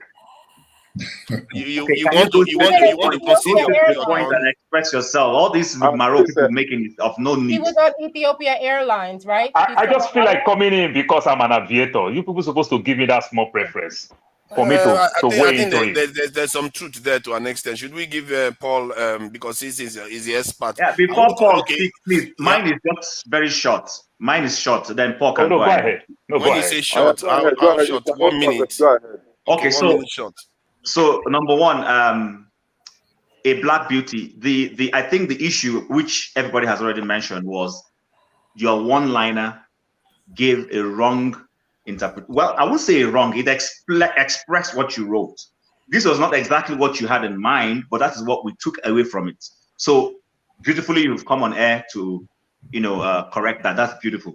Now, Ferrari has already explained the other part. As soon as we were talking about safety, I went to my laptop instantly to go Google, and it's not correct to say that Airbus hasn't had crashes. They've had several. I'm looking at it here. They've had several. But it's okay. We all have individual preferences. You fly what you want to fly. It's your choice. If you feel the airline you want to fly uses more of Airbus and you're more at peace with Airbus, that's beautiful. Now, yes, we also realize the fact that many of the safety issues that we've had recently, which you have highlighted, have nothing to do with the airlines. They have more to do with the manufacturers. And that's the point I was trying to bring out. It is not the airline, it's the manufacturer. And I'm happy this happened because when that door fell off. Chim, time is up. Except somebody wants to concede their time. Bro, this is why I always say you target me. When others were speaking here. I'm not targeting you, it's not your turn. No, I'm telling you, this is why I feel you target me. I'm not saying that's it was your turn. You like targeting people. Extra. That's just wrong. Yeah. You almost targeted me, if not for the fact that there's Paul there. But I'm sure you understand where I'm coming from now, and I'm okay. Paul, go ahead. Yeah. I'm not targeting you. Why would I target you? I'm telling you frontally, I'm not hiding it. You didn't let me finish. I was about finishing and you cut me off. Let's not make it personal. It was Eagle's turn to speak. We have to follow rules, please. Please, based on this, our sister that just explained what she wrote on the backstage.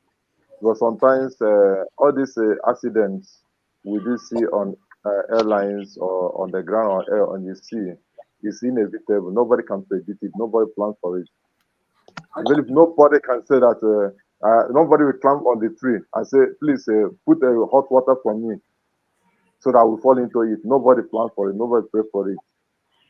So all this thing that happens is inevitable. But the most important thing that we need, sometimes we talk about the safety of the people who is on board, which I listened to the interview they did to Onyeama. Onyeama said that even from the London, the same people that do us They checkmate them very well. They check both their record, check their accounts and everything. Several times it took them time. They checked them in different records before they are able to allow them. Also, as we are applauding Onyeama, also we need to applaud the pilot, the first pilot that made the movement. There's something that he did that I love so much. What is that thing?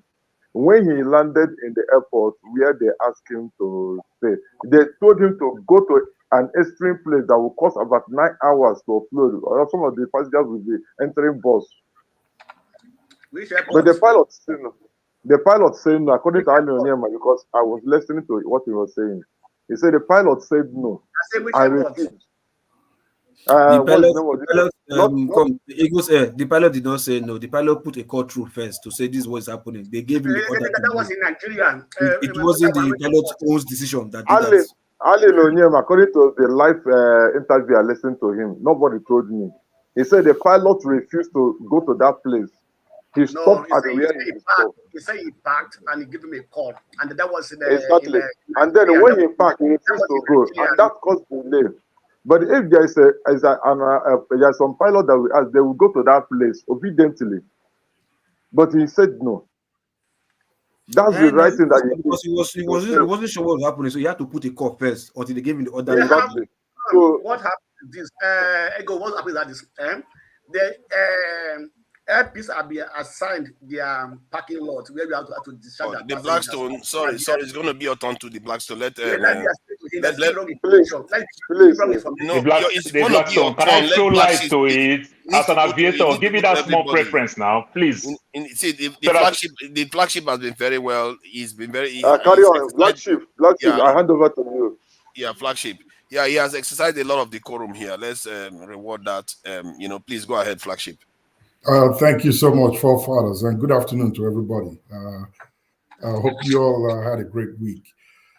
Let me start with this. I want to say hats off to Alex Onyeama. I congratulate him for doing what he did and for establishing this route for Nigerians.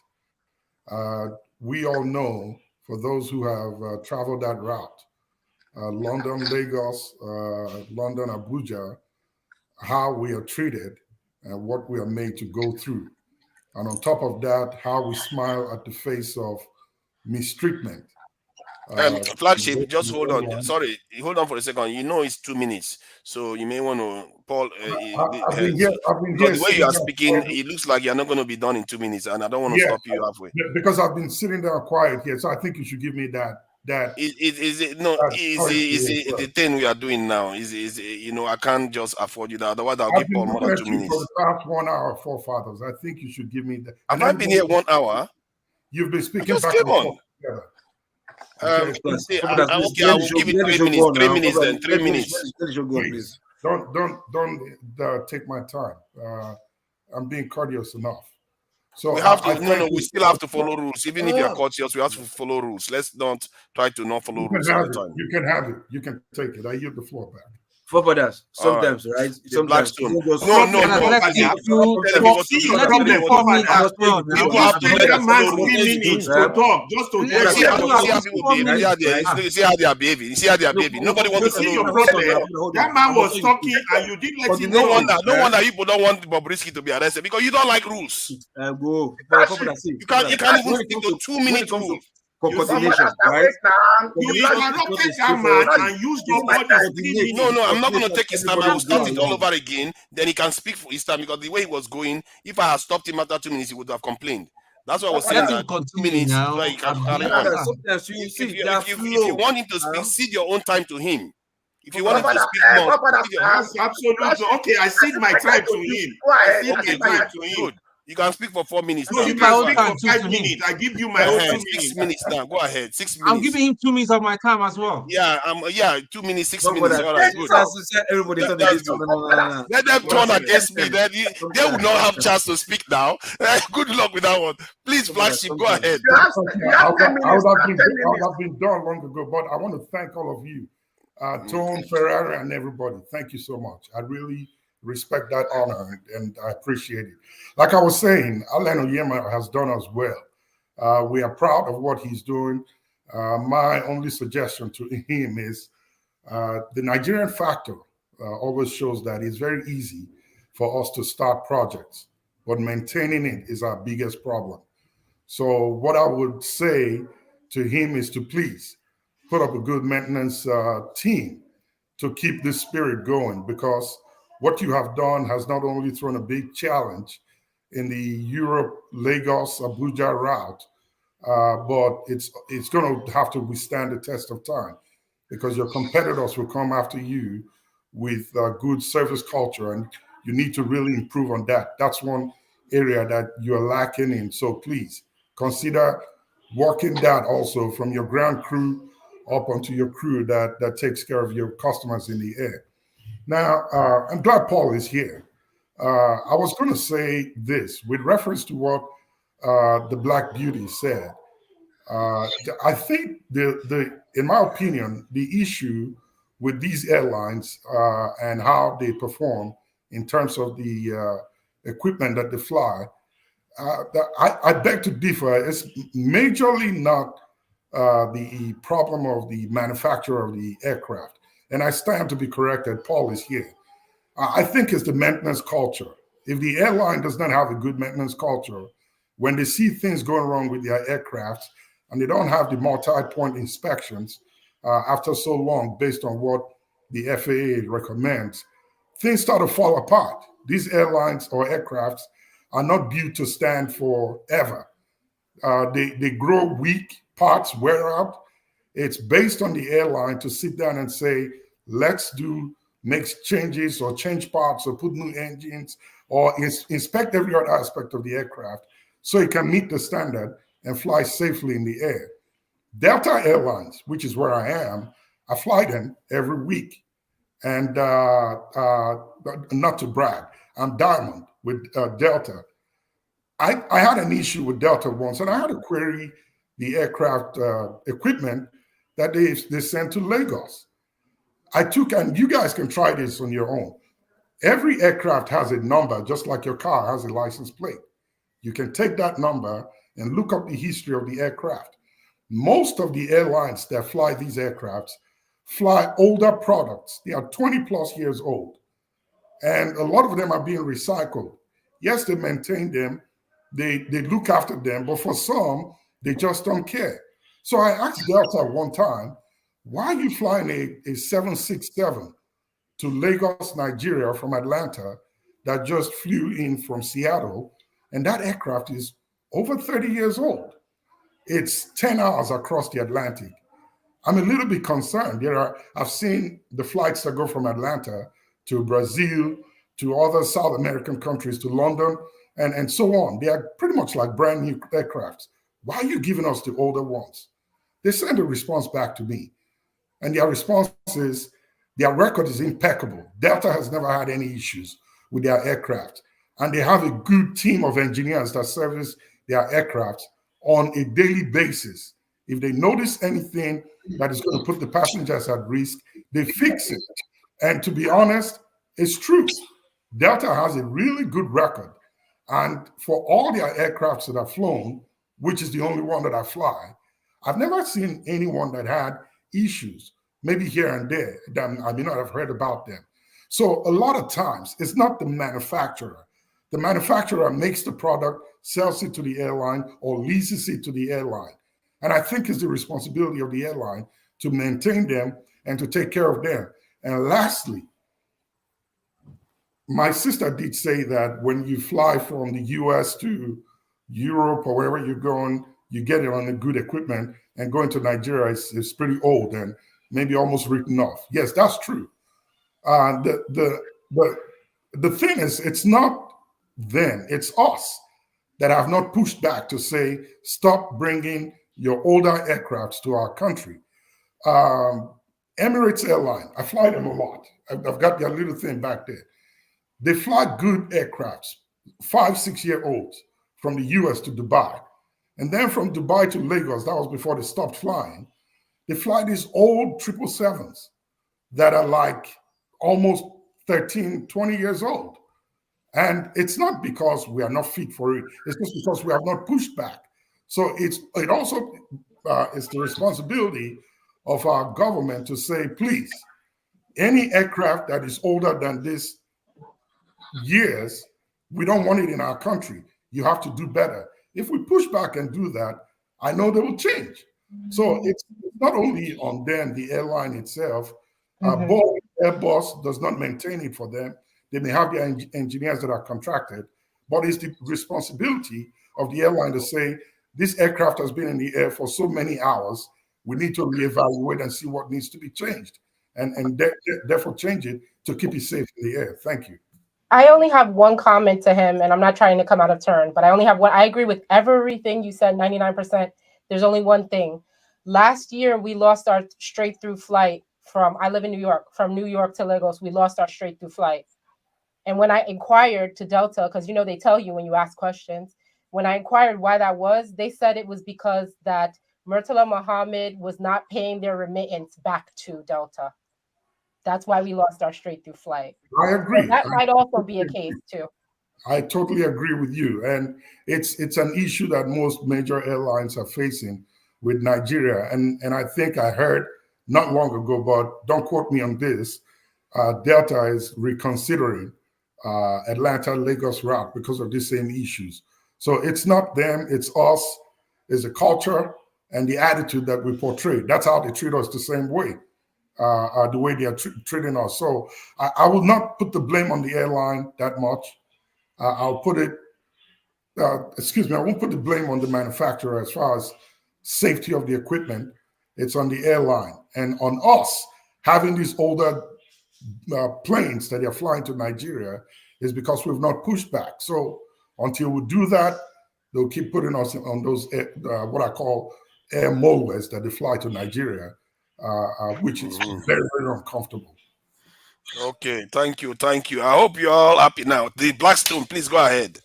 Okay, I thought they have used their time. No, Blackstone didn't use his time. He's a tone Let and me talk now. go ahead. Go ahead. Thank you so much. Yeah, Mr.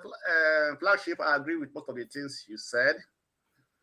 And me, I'm that I fan of flying actually. So, and also investigate, also look into airline crashes and things like that. If you follow the analysis of crash, the reason for crashes and everything, one of the major reasons of air crashes is pilot mistakes. That's one of the first things that happens when because when the flight begins to have issues in the air, right, and they try to find a way to maneuver this aircraft and everything, and they try to get the manual, it's very big before they can get what they want to do. They lose control, and that's what I've heard several times from previous crashes that were later analyzed and things like that, right? Number two, like Flagship said, most of the planes that we Africans buy, most of them are almost outdated. I think if a plane flies for, 30 years, most of them have to sell those planes to be refurbished, and sometimes it goes into cargo. They remove all the seat and made a cargo plane, right? And most of the time, and if you have to see these things, you can see from the interior inside the plane, right? You can see the interiors. Those stuff from they can see if it's a new plane or an old plane, right? And what's also happening is that most of these big airlines, right, they order directly and they give them, the manufacturers, their specifications, right? Onyeama said that they are ordering some planes they are still ordering some another Boeing 777 from Boeing. So I think some also from Airbus, but I don't know if it is going to be the used ones or the brand new ones. And because he said they paid for all the planes they have, they paid for everything. They are not leasing them, right? So I don't know how they can be able to manage that to pay for all their fleets, So I don't know. So, but if you say you have paid for your fleet, that means that Most of them are not brand new ones. Must be refurbished planes and things like that, you know. So it is a good thing that is done, right? But for me, I don't see all the talk here and there because it's a private businessman, so it's making his money. So thank you, Blackstone. So why are we crying over the uniform, what he's doing, and everything? He's going to make money, so and he has to do everything to make sure that his business is making profit. So can you speak to the link that you put in the back? Because I wanted to say something about the link you put in the back, Blackstone. Right. If you do an average of the amount of Boeings versus the number per million of crash events, Airbus, yes. If you do Airbus average and you do Boeing average, Boeing has 16 vessels. On average, it's 21.5%. And then for Airbus, it's 7.3%. So which one are you going to fly on? Yeah, so I'm gonna fly on Airbus. I'm gonna use Airbus, right? So, so I'm not flown because when you have so many issues, actually, let's be frank with ourselves. They have so many issues, right? Not even accident issue, but that even personal issues, even the administrative issues, and so on and so forth. This is going on. You'll be under investigation at the moment, right? So there are a lot of things because sometimes, like Flagship said, it's also the maintenance crew. I saw a video whereby the glass of the pilot was blown off. You understand me? And the pilot was like, it's online, this analysis, because at the end of the day, they came out that the guy that's supposed to who replaced that glass, instead of trying to get the actual screw that fit into that hole, they use a different one because they were not available. You have to use Thank you. Let Paul add to the debate, please. Let Paul add to the debate. So before I say something, we go to the next person. I'm really sick of the way people behave here, where we find it hard to stick to a rule. Hold on, I'm really sick of it because you all were the ones calling her a crackhead a moment ago. There's something wrong with the way you men think. You can't even follow a simple rule. We said 2 minutes. Follow 2-minute rule. Jesus Christ. Please, you don't consider the next person coming through. You think everybody has all the time in the world here? Can you stop putting all of us under the bus? Exactly. I was going to say that. I am talking about you were the Flagship. You are the one talking. You are the one that first demanded more time. Yeah, I did, and I think I have every right to demand for that time. Because you don't have a right. You follow the rules wherever you are. Forefathers, I see you on other shows. You follow the rules. Calling the kettle follow black. the rule. You are doing the same thing. Sorry, gentlemen, forefather, please. Let's apply a bit. Move ahead. Let's move. Now you follow let's rules. Move. You like it or not. You keep saying your country is lawless, but you can't even follow rules on the panel. Forefather, you are the moderator. Let's apply some decorum. Just go to the next person, please. Let's speak. Paul, please go ahead. Okay, thank you. So now, I don't know where to start from, whether I should speak as an aviator or I should speak more as a layman so that you people can understand more. I don't want to talk speak as an aviator, please. Speak like somebody from Yaba left, please. Speak like a layman. Can you let me moderate? So please, I want to understand and people will benefit from it. It may be hard more, just like the way Dr. Dominic was saying this morning. So let me explain something when you talk about this percentage, these things that you are saying between Boeing and Airbus. Just to let you know, cumulatively, between Boeing and Airbus, they are like 91%. These two airlines, you understand? These two passenger commercial flight manufacturers, they are like 91% before you are even talking about the Embraer and the likes. Airbus and Boeing, they dominate the market. Yes. You understand? I'm not talking about military. I get what you mean. And the beauty of it is that both of them are doing well. Airbus is much, much better when you are flying more of longer routes. You understand? This big jumbo aircraft, they come so fancy. Boeing doesn't come fancy. Boeing is more economical in the sense that the black sheep, you will notice most of the Boeing you fly, they carry 2 engines. Nearly every Airbus you fly, they carry 4 engines. You understand? And every other thing. And the beauty of it is that you go discover who manufactured these aircraft engines that you see. Rolls-Royce. Wow. General Electric manufactured the same thing for both of these manufacturers. Many of the things you see is just the same thing. So it's just a business model. Just to let you know, with the politics with Boeing, these things happen, but how they play to the media right now. Nikki Haley, who is contesting, you understand, for Republican, is a board director in Boeing. She gave them a lot of leverage when she came out as a governor. She became a board member. So Nikki most Haley, of our right? funds, Nikki Haley, yes, most of our I'm not funds. aware of that. Okay, go ahead. So most of our funds is coming from Boeing. So what do you think they Boeing should do? tanked in the Knock market Boeing last down. So certain things that ordinarily they wouldn't have let you hear more, knock Boeing down. You understand? So Yeah. politics too is also part of It it. is a policy. You're right about that because the media, the way they do. You're right, but I mean, would you, okay. But I want to ask you this question: would you want to ride in the Toyota or the Benz? So now let me tell you now, as a layman, in a layman way, for me now as an aviator, when you fly any aircraft, when you book your ticket, they show you as you're starting the process of your ticket, they show you the aircraft. Yes, that's you what I see check. the model of the aircraft. You see everything. Yeah, you might check, but let me tell you what I check when I check. I check the aircraft where I know that I would love to sit on the middle because this type of specific aircraft, I won't have those things that winkle in your ear for so long in the engines and everything. I prefer. Sometimes if I know this specific, I want to go sit maybe close to the toilet because I know that aircraft I won't.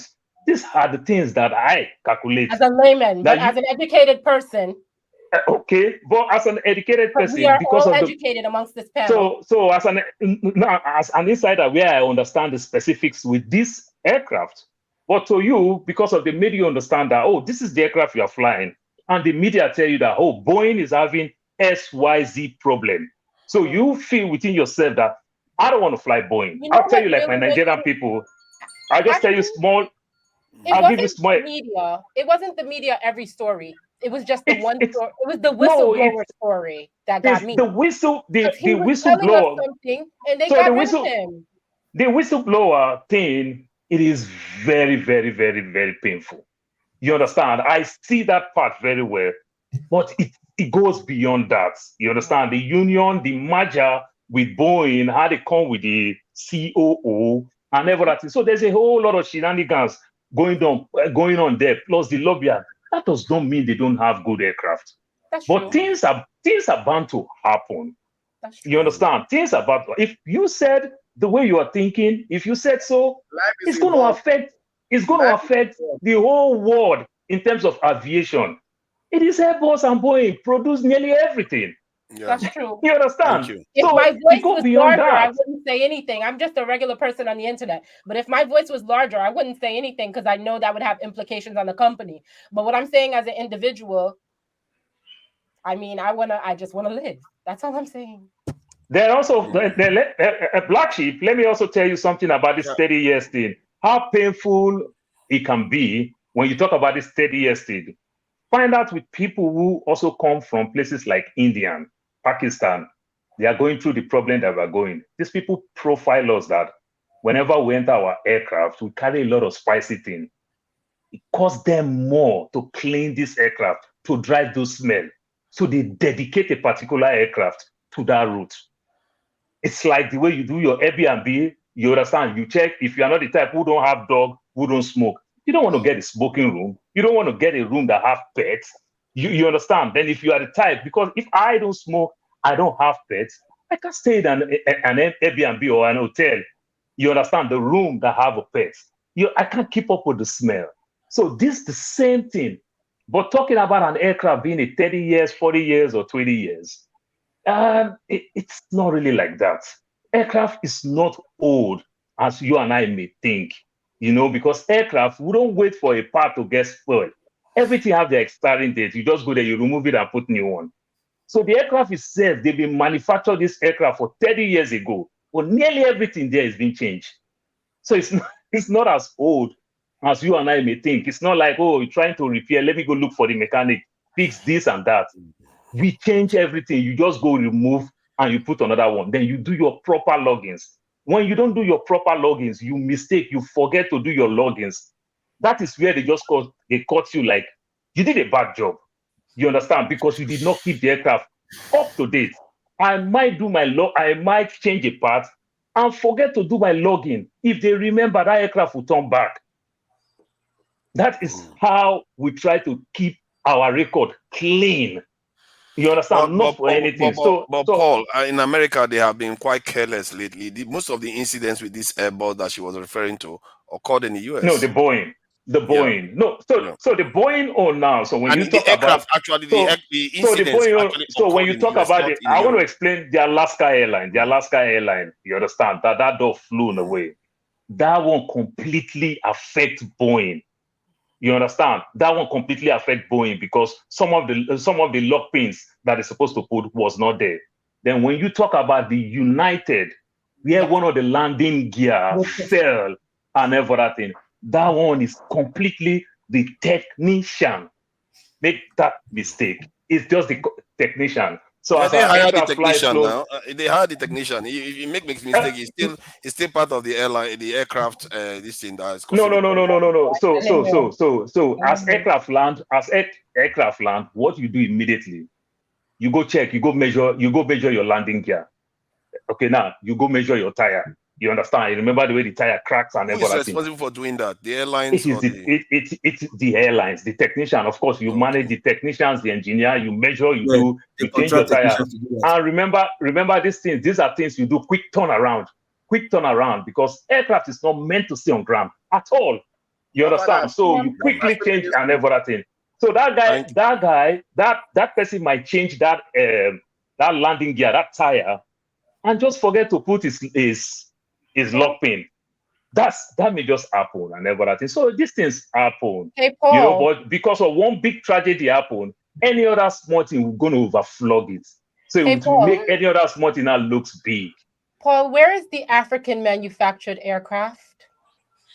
Oh, I just told you 2 airlines in the whole world make 91%. You're talking about African manufactured aircraft. Well, we're talking about boosting Africa, yes? That's what everything is about. No. I think no. In general perspective, this thing has been dominated in terms of colonial masters and everything. So when you talk about Airbus in France, it's not about Airbus being in Toulouse, France. It's about the whole of masters in 2024. No. Jesus Christ. Fofara, I know why. I know what you mean. I know what you mean. It's about. So when I talk about Airbus in France, it's not about Airbus in France. It's about the whole of Europe. They own that one. Like America tried to dominate with their Airbus. They frustrate Brazil with their Embraer. So these are the things. It's 3 countries: UK, France, and Germany. Let's allow I kind of put UK also to Europe. I don't want to take them out. That's what I'm saying. I say 3 countries: UK, France, and Germany. The Blackstone. Let's allow other people to speak. Electricity has raised its hand. Loco, do you want to speak or you want to allow electricity to just have? Loco, let me go. I won't be long, please, if you don't know. I know you're lying. But first, no, I'm not lying, Loco. I'm joking. Thank you. First of all, anyway, speak. Go ahead. Thank you. A Black Beauty. Thanks. I highlighted your comment, so she's not there. I need that attention. Yeah, she's okay, there. When she comes up, I highlighted your comment, and when you actually I've been searching for it, and you said that they fly unserviced aircraft, and you don't want to die, you want to leave. I highlighted it. It's on the record. Do you want to take that back, or you want to stick on it? What do you mean? Do I want to take back what back? Your initial comment. I think words are important. So when I say aircraft, I'm pointing to the manufacturer. No. What you said is they said they fly unserviced aircraft. Sorry, can you? And the servicing is done by the airlines, if I'm not mistaken. I don't know. It's okay. I don't know. I apologize. I didn't know. I just learned that. right? Like I just learned that the servicing from Flagship, that the servicing is on the airline. I thought, based off of the whistleblower, that the servicing Black was on the Beauty, aircraft hold on 1 second. manufacturer. I want you to listen to my question very well, please. Yeah. With due respect, listen to my question. Please, I beg you. Let me just clear this part. So servicing, aircraft just do small maintenance work. There is something we call A check. There is something you call B check. When you get to certain hours, you're going to go back to C check. You are going back to the manufacturer. So the manufacturer is also checking what you did and make sure that everything is up to date. That is when you go for your C check. Okay. That's why Ethiopia Airline can stand the test of time up to date today. Because Ethiopia Airline, they are big in servicing than even flying. Okay. I highlighted the question, the statement you made. You use I'm into safety. That's why I'm asking you. You use the word, like you said, words matters a lot. You use the word they fly on service plane. Could you are you standing by it, or you want to withdraw it? Well, based off of new information, I'm going to say that I was not educated in the fact that the servicing was done by the airline. So in that respect, yes. But if the servicing is done by the manufacturer, I stand on it. So what do you believe now? What do you believe now? So Paul's saying that once it gets to C check, it's going back to the manufacturer after a certain amount of hours, right? Hours flown, you mean, right? Mm-hmm. So if it's been flown for 30 years, it's going back to the manufacturer for servicing, correct? No, not 30 years. No. Sometimes not 30 just years. 15 Not 30 months. Like 15 to 18 months. 40 hours or something. It goes back to the manufacturer. Is that what you mean? But like, give me a tangible example of what you mean. Say 200,000 hours. Okay. Yeah. All right. So in that case, if the manufacturer is responsible, I stand on it. If the airline is not responsible, I retract. Conditional. Okay. Thank you very much. Okay. You see, because I appreciate when you say words are very important, and they are very important. So I will go with your retraction based on what everybody have said. Because it's not about Air Peace. I want to fly Air Peace. I want to promote any African you've clarified brand. your position, Right. Black Beauty. I want to promote. Let me be clear about who I am. Okay, go ahead. I am a New York born Jamaican of 100% Hausa blood. I want to promote, right?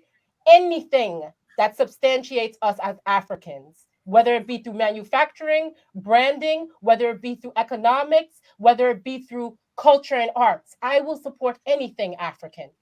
I am willing to fly. As a matter of fact, I said, you know what? Instead of me going through Washington with United, I'll fly to UK and I'll get the Air Peace flight over to Lagos. I'm going to Lagos on Wednesday or Thursday. I haven't decided what day yet. But when I saw the 777, I said, oh, hell no. And that was just my response. Okay. That was my Thank you very much. Flagship, you did reference that the fault is usually from the airline and not from the manufacturer. Am I quoting you correctly, please? If I ask you my question. The airline does not maintain a good maintenance record, it's their fault. If they notice something wrong, okay, you've clarified yourself. You see, I want us to be. I fly a lot as well too. I've never in my life considered which plane I am flying. That's just the truth. I don't look at Boeing. I don't look at. I never say this is the plane I am flying. I may not like some airline. For example, I don't fly Turkey airline because they'll go to Turkey before going to Nigeria. Not because they don't have a good plane. I don't fly any plane that will take me too long hours before I get to Nigeria. So what matters? So when you use the word on service, I was a little bit upset. I won't lie to you. May I finish, please? Okay, May I finish? You've clarified yourself, which I appreciate because this is social media and people listening. So and it's also a marketing issue for them. So, but what Blackstone actually said is very profound because I watch a lot of air accident investigation. A lot. At a point, I refused to fly again until my daughter said, Dad, you have to stop watching these programs. And most of the time, it's error. That's just the truth. Yes, service history is very important because I'm in the safety. So I'll tell you that risk analysis I don't think any airline will want to jeopardize their name. Well, For example, what is happening with the what happened to the whistleblower? It's not the airline fault, it's the manufacturer fault. I It's not just the want to airline say to fault. you, Pastor, I want to say to you, amongst me and my friends, Andrew, they know me as electricity. Call me okay, electricity, electricity. please. I want to say Thank to you. you that me and my friends, we don't fly United Scareways either. Sorry. It's We okay. don't I fly mean, United Scareways. We don't. everybody with their That's an American airline that none of us fly. We call it United Scareways. We don't fly that. I just want us to be careful with our words, what we put out there, because airpeace can come after you and tell you to provide evidence as to your statement that they fly unserviced plane. I'm being honest with you, because that is defamatory on its own. Even though we're on social media, I'm just being honest. You work with KPMG, you work with a lot of accounting company or whatever. They can come after you.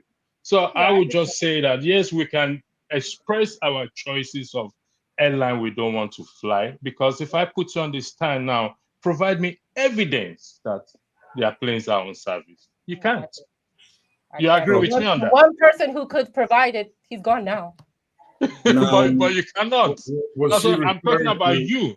You was can't he- give I'm me. just saying, as a customer, I have the right to. I have the right to choose Thank whether you. they like. Yeah, thank you, Black Beach. I appreciate your time. Have a lovely evening. You should appreciate Loco too. He considered his time. No, you watch that. No, for that. You keep quiet. He considered his time. Why do people just like to be hateful like this? What do you do all of these people? Don't speak for me. Okay, fine. You see, when I tell you the lie just now, you be reading Ojukokoro. Don't be Ojukokoro, you be reading Ojukokoro. I told you were lying just now that you want to take my time all through. You said no, it's just 1 minute. And I gave you 1 minute. I was timing you. You did how long? More than 5 minutes. And you're still asking for example for you are going neck deep. I want you to go neck deep so I can hold you. I won't say You're a real liar. Speak, please. No Loco, speak. So let's say when I call you liar, you accept. You can call me anything you want to call me, no problem. But I said give me some time. I didn't say 1 minute. You can play the record back. You said one. No worry, it's gone past now. Meanwhile, to Miss Black Beauty, regardless of what you explained, right? Your first statement would have landed you in big trouble. Trust me. I'll give an example, right? There's this trending news in I think BBC, it's BBC or something just carried the news about this Erisco tomato paste and whatever. You understand? I was here for that show when you guys reviewed that. Go ahead. Okay, I think that's unfortunate because stuff like that doesn't happen in the States. I think that's unfortunate. No. Sorry. For that, right? The game was on the wrong, right? But the route with which the guy went about it was also wrong. You understand? I think what is happening right now is the guy is as if he's using some known weight to oppress the girl. That's what is happening right now. But putting the case on a flat surface, the game was 100% wrong. You understand? But what the man is doing right now is also wrong. It's intimidating what he's doing. No, what he's doing right now is also wrong. And if you like KJ, go and hang your neck. It's your business that you know. So it's exactly what I say you're doing right now, because saying that based on speculations or whistleblower, this statement came from you. It did not come from any whistleblower. You understand? So you can be held liable for that, and you go and bring whatever whistleblower, which I think is he or she is aloof right now. You understand? So state like that, because that statement got all of us. Lokopi, sorry. Tunaja, please leave this comment on the screen so that I don't forget it. Continue. Leave it. Yeah. Continue, Lokopi. Yes, no, we've all seen this. We've all seen it already now. Yourself, but this was what you said. I think that sometime, and this is a very interesting thing that. No, continue, Lokopi. I want the comment like that because I need we enjoy a little. See, as an American-born young woman, we enjoy a little hyperbole. You guys, it's like you guys don't like hyperbole or something. So I just say, you know what? Okay, fine. So it has also local. It has nothing to do with KJ. Calm down. KJ, stop now. X0 is there. Okay, X0 give his time. what the No, I woman. didn't give my time. I'm next now. Hold on. I came in because of local. What you said is not let me correct. finish first now. Okay. The tomato puree woman was right. She had the right to buy the product and review it any which way she Are likes. you sure? Are you sure? Okay, She was defaming that guy. I happen to agree with him. Way she likes. See, KJ, no, 100% I agree with you, 101%. I happen to agree with him also. I'm not so sure about that. But go If ahead. That's I agree. It has sugar in it, Let then me it tell has you something Please about continue. I just tired. I'm gonna cool down now. See, let me tell you about something that KJ. Listen, look. You said a statement that the whatever is in that content is killing people. You get my point? So Yes, saying I that you understand. agree with what she said because She there's didn't something say you don't killing know. people. She didn't say Listen like to that. me. She No, said but I killing think people. making. Listen to me. Listen to me. Just listen. She made Blackstone. Hold on. the Blackstone, Black hold on. Stone. She We've made had this two debate statements. before. Local, I get your point Blackstone, because hold on. this is Africa we're dealing with, and people are very sensitive Let and it's different. say the See, truth. hold on now. Let me Let us finish. say the Hold on. actual See. statement of the lady. You wait Not first the now. background. Ah, God. Please, I beg. Look, see, she made two statements. The first one was not an issue. It was the response, the reply she made with somebody else's statement, replying that person that put her into Blessing. trouble. The blessing, whatever. That was the big problem for her. The very boast statement she make about it's got taste or whatever, sugar, or whatever. Nobody cares. The guy said they say in the content of whatever the paste, there's lots of sugar. So if you are maybe diabetic or sugar sensitive, leave it and go for your choice or look for another one. You understand? But it was what's the statement she made, boldly written, that go and tell everybody to stop killing people, that the product is killing people. Yeah, that means you are a living witness of somebody that it has killed, or your life was almost gone because of that, and you just recovered from that. That's what it implies. It's a straight. You don't need the person to. I don't think she said it was killing people. I think she said it could kill somebody. Something like No, that. not could say it's killing. Listen to me. I'm not sure she said it that way. Listen, see, that's why I don't like people, right? You don't remember and you are arguing. Listen, go and read it yourself. Okay, the let me first confirm. statement was not implicated. Was not the one that implicated her. It was the second one, the response she made to somebody else in that same comment. You start in the same thread that put her into trouble. You get my point? So it's as if, okay, you go and bring the person as an example, or whoever you know you are skilled or almost skilled, provide the person. So the guy is not any right now to say, maybe you are, hold on now, stop now, I beg, stop. Maybe the guy now, to protect his brand, has the right to say, oh, maybe you are one of those people who has been threatening his products to go out to the market and that. So he has the right to sue, like I said. So himself should have left it there and allowed the law to take his place. But going to put weight over trying to twist the law or the police, first of all, transferring the case from Lagos to Abuja, that was wrong of him. Trying to punish the girl, to make the girl, pay for her sins on his own terms and conditions, that was very wrong of him. I think that was where the guy is having issues right now with the public. But for the girl's own instance, she's got a big problem. That's why I'm liking her case with your own case. This statement that you just said is ambiguous, can be interpreted in a most disastrous way. You understand? And coming down to say, oh, speculation on whistleblower, you provide that. If you cannot provide the person with the evidence, video evidence or document, whatever, you have no right to say what you just said. On it. And I thank you for telling me that, because this is one thing I know about everywhere else but this country, is that you can't speak so freely. Which country, Nigeria or America? Everywhere else but America, you can't really speak so freely, because hold on. No, you can't defame anybody and wish to go scot-free. But it's not that. Freely. It's not that. Hold on, some will tell you, some will tell you freedom of speech is free. But the consequence, sometimes how you control your mouth, you can be liable for anything. That's why people sue you for defamation of character. That is not defamation of character. Can I just add something? That is not. That is not defamation of character. One mic. Let me just add something. One mic, please. See, I see. Don't think that they don't like people to speak. Yeah, I will let you go ahead next. It's not about not allowing people to speak. It's when you speak something they are against, that's when they come at you. No, not against. What is wrong? What is wrong? See, if anybody knows that, I know that more than anybody on this panel. Nigerians, when you say what they want to hear, you are fine. Freedom of speech is good. The moment you say what they don't want to hear, even if they won't even ask you for evidence, they will just shut you down. No, hold on first now. Hold on, forefathers. Listen. Can I speak now, forefather? If you make an I've been ambiguous statement, speaking since. right? Also Hold on. That's like that can serve as maybe danger or defame to somebody else. You understand? If you're speaking the truth, fine. If you're speaking the truth, very fine. But now that she's saying that it's based on hearsay or whistleblowing, like, come on. But what if I said this? What if I said, now let me give a different example, and this is just a quick example. Say the fact. Don't give us examples. Say what is this exactly. You can't tell her what to say. No. They like to regulate. Can I just go ahead, please? What if I quickly said that the FDA approval of high fructose corn syrup has killed millions of people? Now, should the FDA come after me and try to kill me now? If the FDA say what? If I said that the Food and Drug Administration approval of high fructose corn syrup has led to the death of millions of American people. God bless you, my Should sister. the FDA now come to me and kill me? They are not the God bless you. Okay. No. They regulate. No, they regulate. She's accusing them of something, but she's accusing them of something. Hold on. We just accuse this young lady for nothing. Why I say we just accuse this young lady for nothing? Yeah. Maybe I don't know how to read. You say Airpeace is flying those crappy Boeing 787 vessels. I called out Boeing, not Airpeace. She said Boeing 787.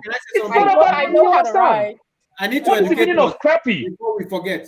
You I need to understand? educate us before we forget. Please, to support. Exero, please go ahead. Thank you for your patience. Go ahead. It's your time. A black beauty. Yes, sir. You said on this comment I see on the screen here, oh no, Airpeace is flying those crappy Boeing 787 vessels. That's what you posted. Now, did you check? Did you give it one more glance, a little bit research before you came up with 787? Yes, because I was trying to book a flight. I was just trying to hold on. Because by my own research, it wasn't the 787 version that is having problems. It's actually the 7379 Max. But there's a few versions that are having problems. Is the Max the 777 Dreamliner? Yeah. Is the Dreamliner, not the 787. Exactly. Is the Dreamliner. Yes, exactly. That's why I'm trying to help us here. The information is this.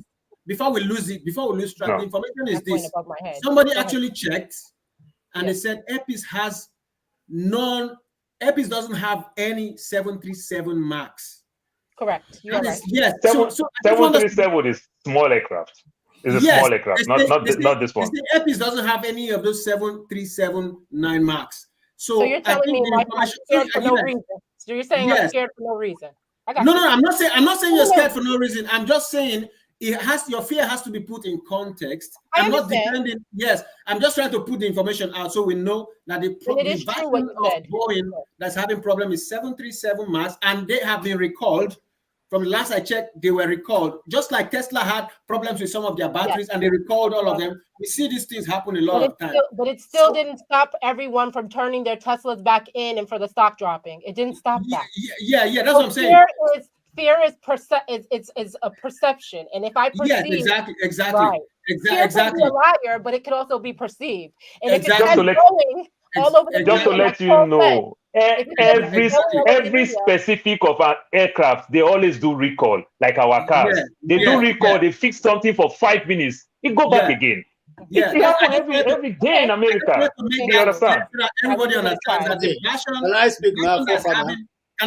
Can I finish my 2 minutes? Yeah, it's your turn next, KJ.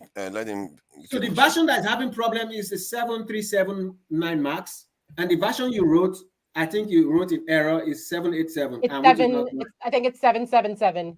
Yeah, it's not the version that's having the version that's having problem is 737 Max, and it's a smaller version. And Airpeace doesn't have 737 Max. That's one thing I wanted to say. And then again, some people were saying that they flew a plane and then they quickly turned it around and flew it again. The information I gathered from airplanes is that a plane is not useful standing still. If it stands still for too long, it's rusty. So it's always good to fly the plane. So I think the more you fly the plane, is all machine. Is machine concept. All Nigerians are experts now. Yes. My So goodness. no. If you observe, can I finish my 2 minutes? Can I finish my 2 minutes? This is good for this conversation because you are correct. We need to take something out of this conversation, which is knowledge, and that's my 2 cents. Okay. Yeah. Thank you very much. Well done, Ezero. KJ, Tone has given up all his rights. No, KJ, me, please go I ahead. not gonna get job. If you talk, I go pay KJ. You're not saying shit here. All I'm going to talk about. No way. You won't talk. Yeah. What has he done now? Let him have his know, turn. ask KJ. You know what he do. Ask KJ. You know what he do.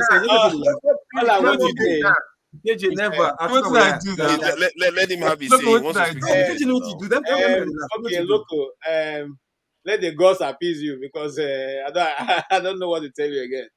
But okay, that's what I'm going to say. The Black Beauty, you have done us, giving us a good debate, and we like it. And things have been cleared now. Can we move to the next topic? Everybody, thank you. Go for Is that what you wanted to say? That's a good one. I support. I think in summary, it was good to hear her out. You see, that's what I was saying, and everybody was jumping on me. It was good to because you never know what perspective she has, and she's changed her perspective before because you guys heard her out. And I've learned a few things about 91% of manufacturers of airlines are Boeing and this thing. You would think I would know this thing, but it's all right. Let's go. Let's move on. But Innocent is going to produce the first airline now. Airplane. Can we get Innocent cannot produce airplane. All right, thank you, gentlemen. I'm gonna drop down and watch you guys. We really appreciate you coming in. You are welcome anytime. You're welcome. So you say, thank you. Okay, bye. Take care. All right, bye. I say Innocent is going to produce the first airplane. Don't worry. Edu school no go support airfare. Make it pepper you for body. Oyema no go support airfare. Make it pepper you for body. It's like no support. Who be that? I think we have a lot of. I think we have a lot of Southeasterners that are nationalists, but they don't make a lot of noise. The other day when Dr. Okonkwo was here, the case he made for Nigeria was the strongest I've ever had from any Nigerian actually to be a Nigerian. And he was a Southeasterner that made us this year. And look at what Onyeama is doing. Onyeama is basically the most nationalist in the country right now in terms of somebody that's coming out. He doesn't care what tribe you are from. He does things for everybody. He's the one that. That's an indicting comment. How many percent of Southeasterners do you think are clamoring for Biafra? Do you know? I don't know. But my point is that I'm just saying why are you that these guys. No, because anytime I say any one thing against Nnamdi Kanu, everybody comes at me. Only a few people. Maybe you have to change the way you say it. How do I? Let me forget it. What is the next topic? I think. Not from Delta State. Who? It's from Anambra State. It's a proper. It's from Anambra State. It's from Anambra State. So you came to say something about this topic. Who, me? No. Yes. I just wanted to click. I know I sent you the link. I know you probably forgot. What Alain Onyeama said regarding the maintenance and the security of his plane, how safe they are. I think it is good that we listen to him. It's like a 2 minutes, He didn't give the time slot. Yeah, I have it. I'll share it. I'll share it. I have it if you shared it, I will. With your permission, I'll share it. Of course. All right. All right. We want to see evidence of the man himself telling you about how well they maintain aircraft. You're flying scrappy, even if they are scraps. You're accusing him of buying fake things now. About 39 pages, expecting us to take about 2 or 3 months to complete it. We completed it in 2 hours because these were processes we are used to. I keep on telling Nigerians, the safety protocol in AirPeace is second to none in the world. It's unfortunate that we don't believe in our own. Those 777s you're seeing are being maintained by the world's most expensive and the best MRO. It is Israeli aerospace industries. I pay that much because I want safety. Our safety department, our engineering departments, maintenance departments are top notch. If I'm lying, let NCS say so. After all, ICAO came to Nigeria. Who did they audit? It was APs. If we had failed, Nigeria would have failed. So Nigerians should start believing in their own. This penchant for slave mentality and colonial mentality, believing that we cannot get it right, it's a lie. So I just thought, it's good. It sounded like me there for a second, though. Yeah, exactly. When I had that part, when I had colonial mentality, slave mentality, this is right. For a moment there, it sounded like this. It's good to share that. It doesn't mean it's telling the truth. He's human being at the end of the day, but at least he owns the airline, and that's his position. So I think after all that robust debate back and forth we've had, it's good to hear from the man himself. That is what he said. So if that can, reinforce or solidify the belief and trust we would have in the airline, let's patronize it. It's our own. Hopefully it remains safe for all of us to fly. Thank you. And I would go back to the backstage. Hey, sure, that Israelis that he said is not Israelis. It's the Lufthansa techniques. They have the best MRO. You understand? The best maintenance, repair, and overhaul. Lufthansa techniques. Then why did he say Israeli now? Because that gave me a bit of a chill. When I use the word Lufthansa techniques, where do you think they are from? It's Germany. No, hold on. Even the German airline. German airline are the same by Israel. Guys, listen. See. I'm not talking about in terms of aircraft. They invest heavily on maintenance, repair, and overhaul. That is the meaning of MRO. Guys, you understand? That's exactly what keeps Ethiopia to today. It is not the passenger that they are carrying. That's why you could see Ethiopia over 70 years in Africa. They are very, very good in terms of MRO. They travel all the way to South America and everything in terms of maintenance. As I'm telling you, in Nigeria, Arik, everywhere is Ethiopia that is managing their aircraft with their MRO. You just succeeded in winning back a Black Beauty. She said she's going to patronize Airpeace. So after everything, we still convince her. But listen, guys. This is what I'm saying, and that's exactly what Paul is trying to do again. Sometimes we come here and you see a building construction guy telling a journalist, and you say you're a journalist. Look, this guy is working. Yeah, I know you are in the aviation, but this man has invested 3 trillion naira into this business. You mean you don't? Onyeama is a lawyer. You mean he's a businessman? Hold on. If you want to talk about, he's a lawyer. He doesn't know. I went to school for it. Aeroplane. You understand? I went to school. So if I went to school for it, you think I will not have basic knowledge of what I do? To be fair, Paul, when you Onyeama is a lawyer. See, when you understand? That's what I'm saying. I'm not telling you that it's wrong. It's not wrong. I'm not telling you. Let me hear me out now. Jesus, am I muted or something? Don't say it like I'm denigrating him. No. See, Paul, when somebody works in an industry every day and he must have an idea of what he's talking about. Personally, when he mentioned Israeli company, given everything going on in the world right now, which we should be talking about soon, he gave me a bit of a chill because those guys, man, I'm not so sure about their attitude with the way they value life. And God help us go and offend for them to even work with so many countries of the world. Ask yourself that question first. You understand? No, they are very, very good. When you annoy them now. That's what you know. You are so far, now you are going back. What do you mean going back? I'm not going back. I'm just saying that anything we shouldn't be doing business with this thing. We shouldn't be doing necessary business with Israeli companies. Americans are enemies, but when it comes to are you going to do business with Nazi company? Hold on. When it comes to NASA, America and China, they're enemies. No, okay. You see them, they work together. So they will not say no. I won't work with Chinese man in NASA because he sabotage me. It's on feed. It's on feed. I get what you're saying. I'm not even sure my position is objective. I'm just saying that given the context of what is going on now, no, that's political. Getting that name is so.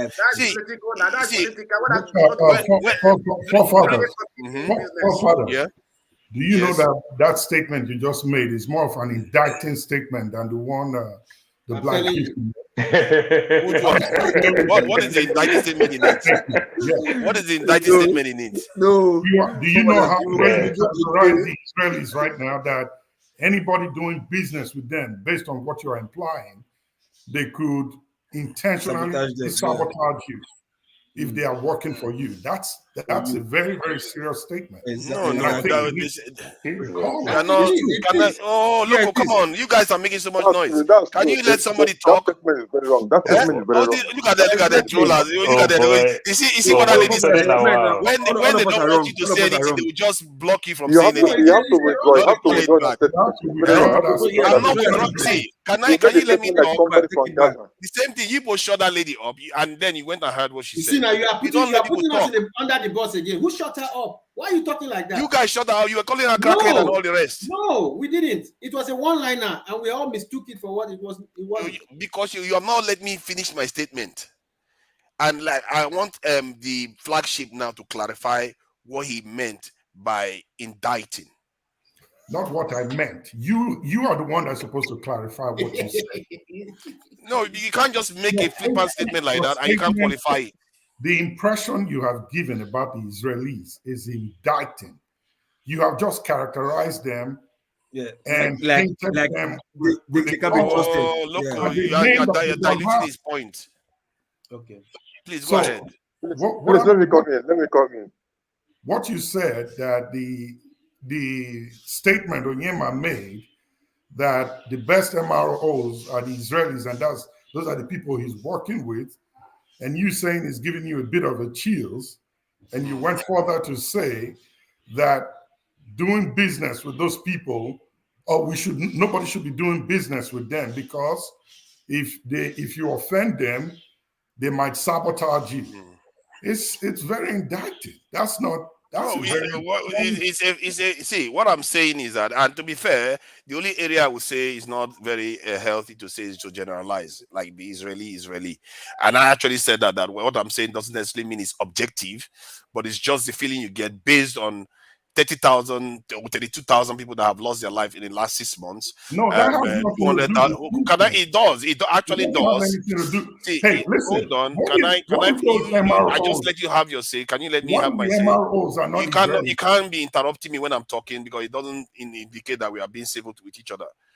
The point is that if I feel, based on what is going on right now, that these people from this country and such a high-level company tend to be tied to the defense and all the rest of it, you are working with them, you have to be careful, because you could get dragged in. Like, there are people during the Second World War that were still trading with the Nazis when the Nazis were committing all kinds of crimes.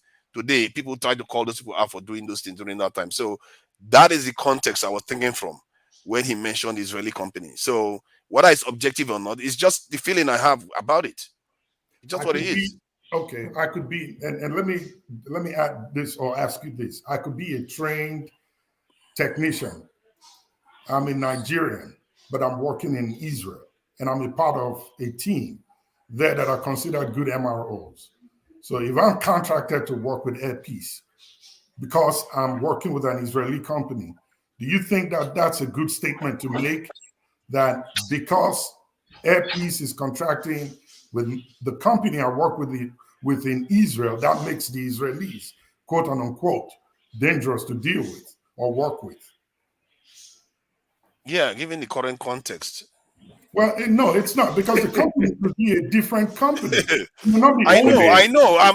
Did I say I was being objective? I didn't say I was being objective. Because I don't even know the company. I wasn't being objective. I just said it.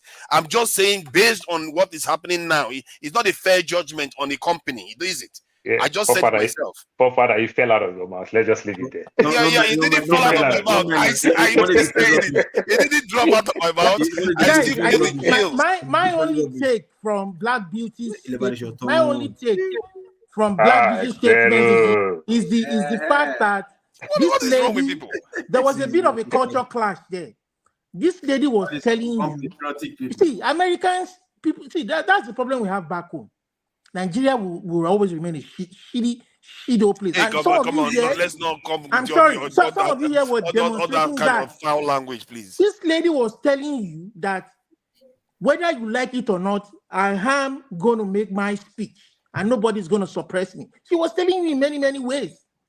You know, I'm an American. We make hyperboles. We make. No, but I could add on that your people being ask America questions. has nothing to do with what we're saying about. Look, I'm disappointed that you want to force her to accept the fact that she's wrong. People are allowed to speak their mind. I don't understand. We keep saying that we are getting censored. When people speak their mind, we try to shut them completely down. Look at I just said something about Israel right now. They are trying to shut me down. And the next topic now is about, hey, daddy, where is daddy? Israel and Hamas. Where is daddy means?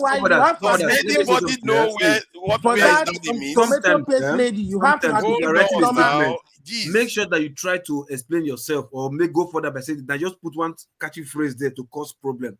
That's what she does. So if imagine she said yes, say whistleblower. I mean, come on. What explanation do you want to have? You all heard the same statement and I heard the same statement. Why did I have a different reaction to it? You wake up from Kafasha, we don't know whether it's Nigeria, we know anybody. I don't understand you. See, I thought Onyeama is a hero in Nigeria. I support what he's doing 100%. I don't have zero issues with what he's done. But other Igbos, you have a problem with him. Yet I saw the statement. I didn't react that way. Why? Because you have to hear people out.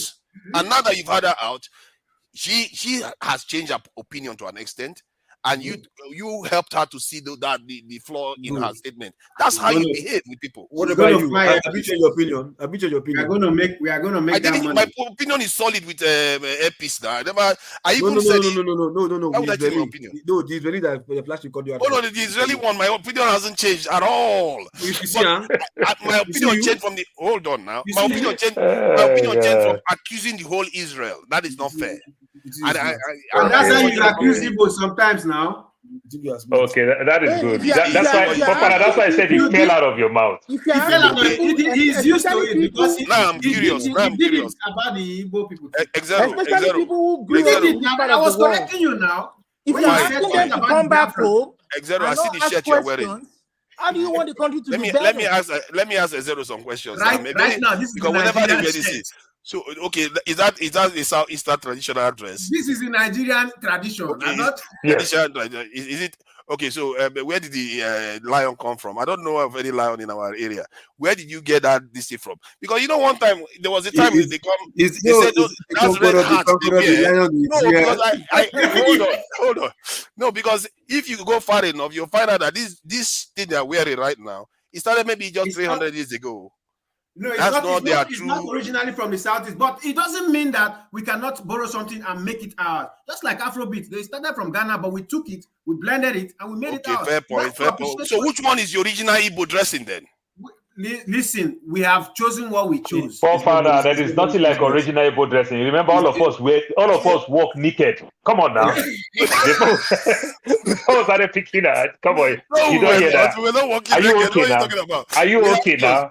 We are human beings. We're not walking naked now. Because I'm always curious because when they have those red hats that looks like Scottish this thing hats, I was like, how is that your traditional this thing? Where did it start? And it turned out that it was just how many years ago they started wearing it and they call it their traditional this thing.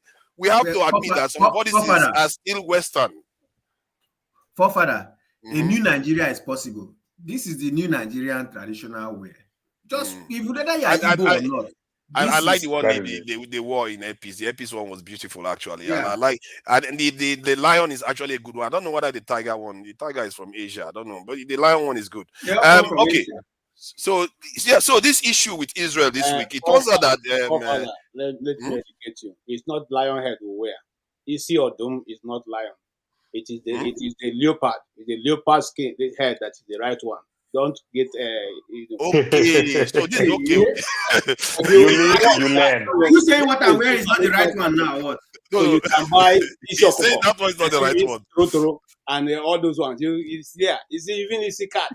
People make it. But the one people go wear it's a wishes today. So it's okay. But the one that those guys are wearing, look, anyway, let's not go there. Yeah, that one was nice actually. I don't know why people were not knocking it. Let me find it again because I need to play that video again because it was really nice. Actually, a green one. That one is one I want to get. Bro. I like the red one because every time we keep wearing green, The white, green red all is the the time. best. The red is The the red one best. was I nice. beg. I love the red one. They give this thing. That was nice. I don't know.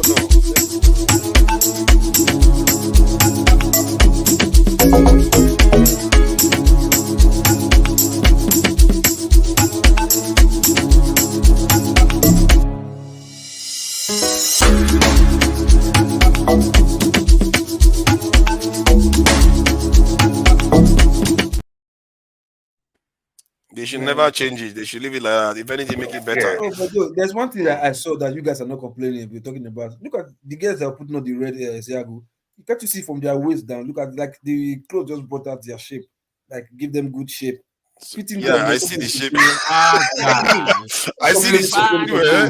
Don't think that we are not blind, Loco. We are not blind. We saw it. We just didn't want to say anything about it. Loco, where you come from? They marry two wives. For now, where I come from, they marry two wives. I hope you know that. We all saw it, Loco. We all saw it, Loco.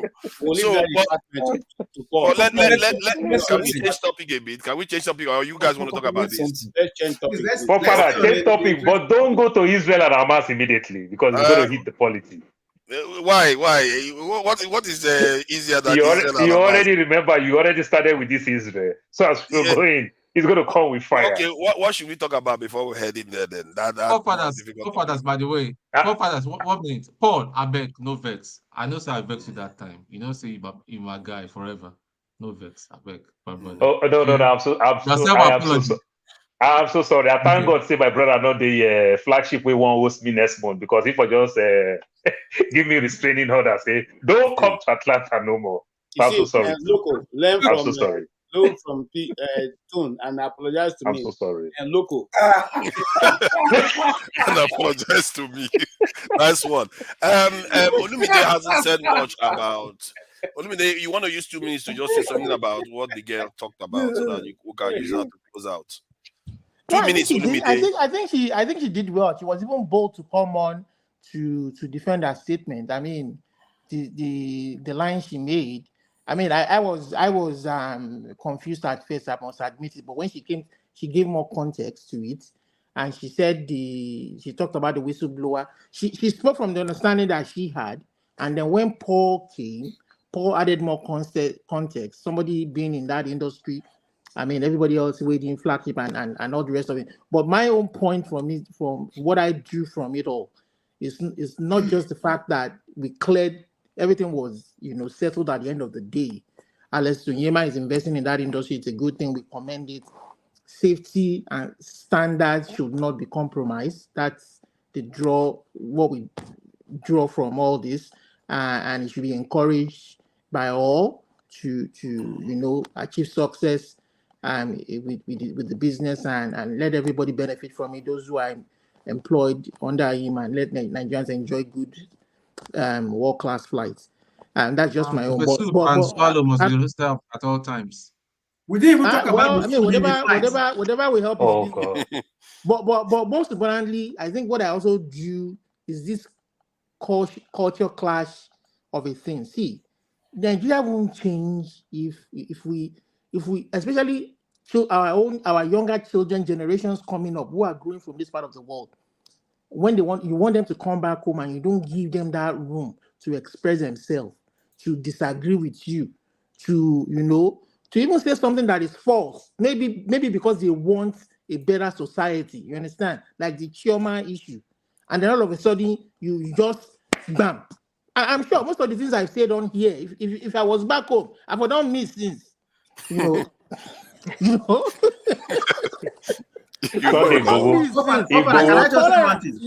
just say one thing? Yeah, go ahead. Can I just say one thing? I was just fantasizing. I just wanted to share my fantasy with you. I have kids here, mixed children.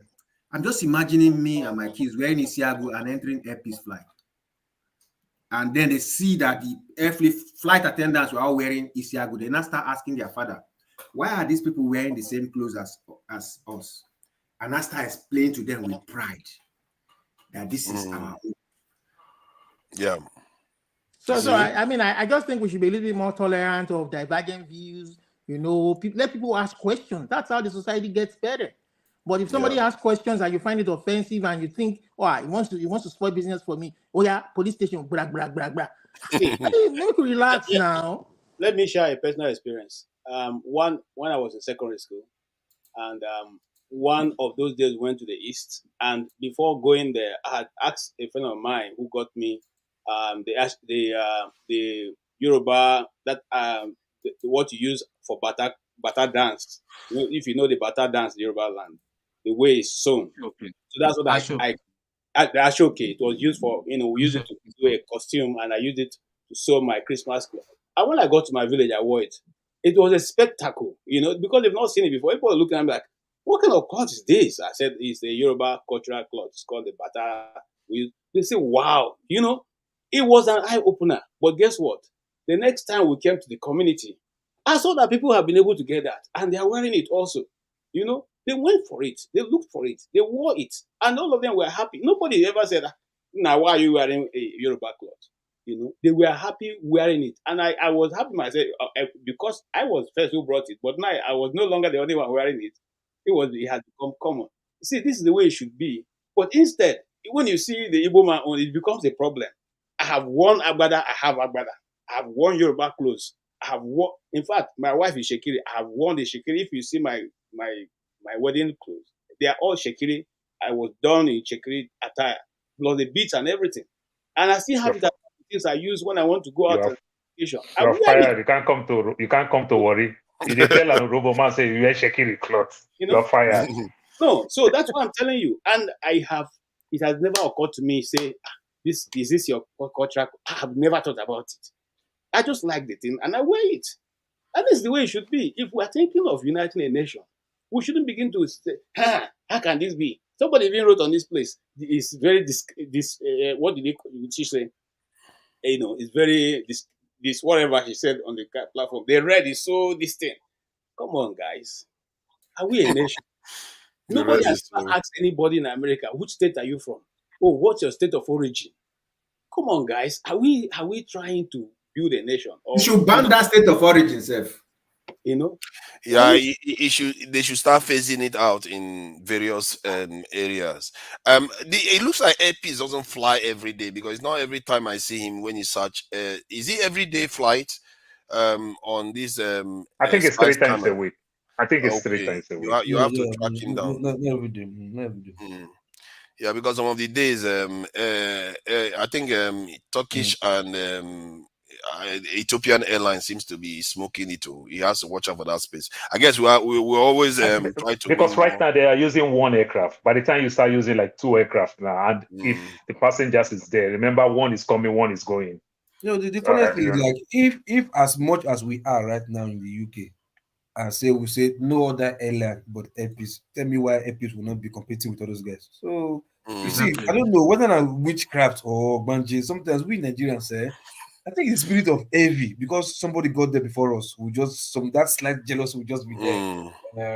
Why not me? Why him first? But do you support that Nigerian government should subsidize Airpeace at this stage to make sure let them go away with that? Yeah, hold on. You see all these haters. You see all these haters. No, it's not hate. No, I'm saying you are hating on the Airpeace, because in reality, what's going to happen is that when you subsidize them, they will reduce ticket fare for we Nigerians. Let them go. What is your problem? You don't want to travel. Listen. The government should start polluting it with government. I think it's the implication of the word subsidy that is Nigeria's problem. We don't know how to apply that subsidy. So because we don't know give me an example how it's going to be misapplied. So we shouldn't go there for now. Just to let you know, subsidy is good when an aircraft is flying new. If Air do it. So let me tell you some of the things with subsidy. Like federal government now can tell you there's a form of subsidy. Federal government can tell you fly every day. We are paying for 70 seats. If you get all your passenger, government is not paying. If you don't have the passenger, you still fly. Because some of us will get discouraged, say, I want to fly no plane. I want to fly this, that, and everything. So that's how you subsidize a new route. State will tell you, come and fly my route.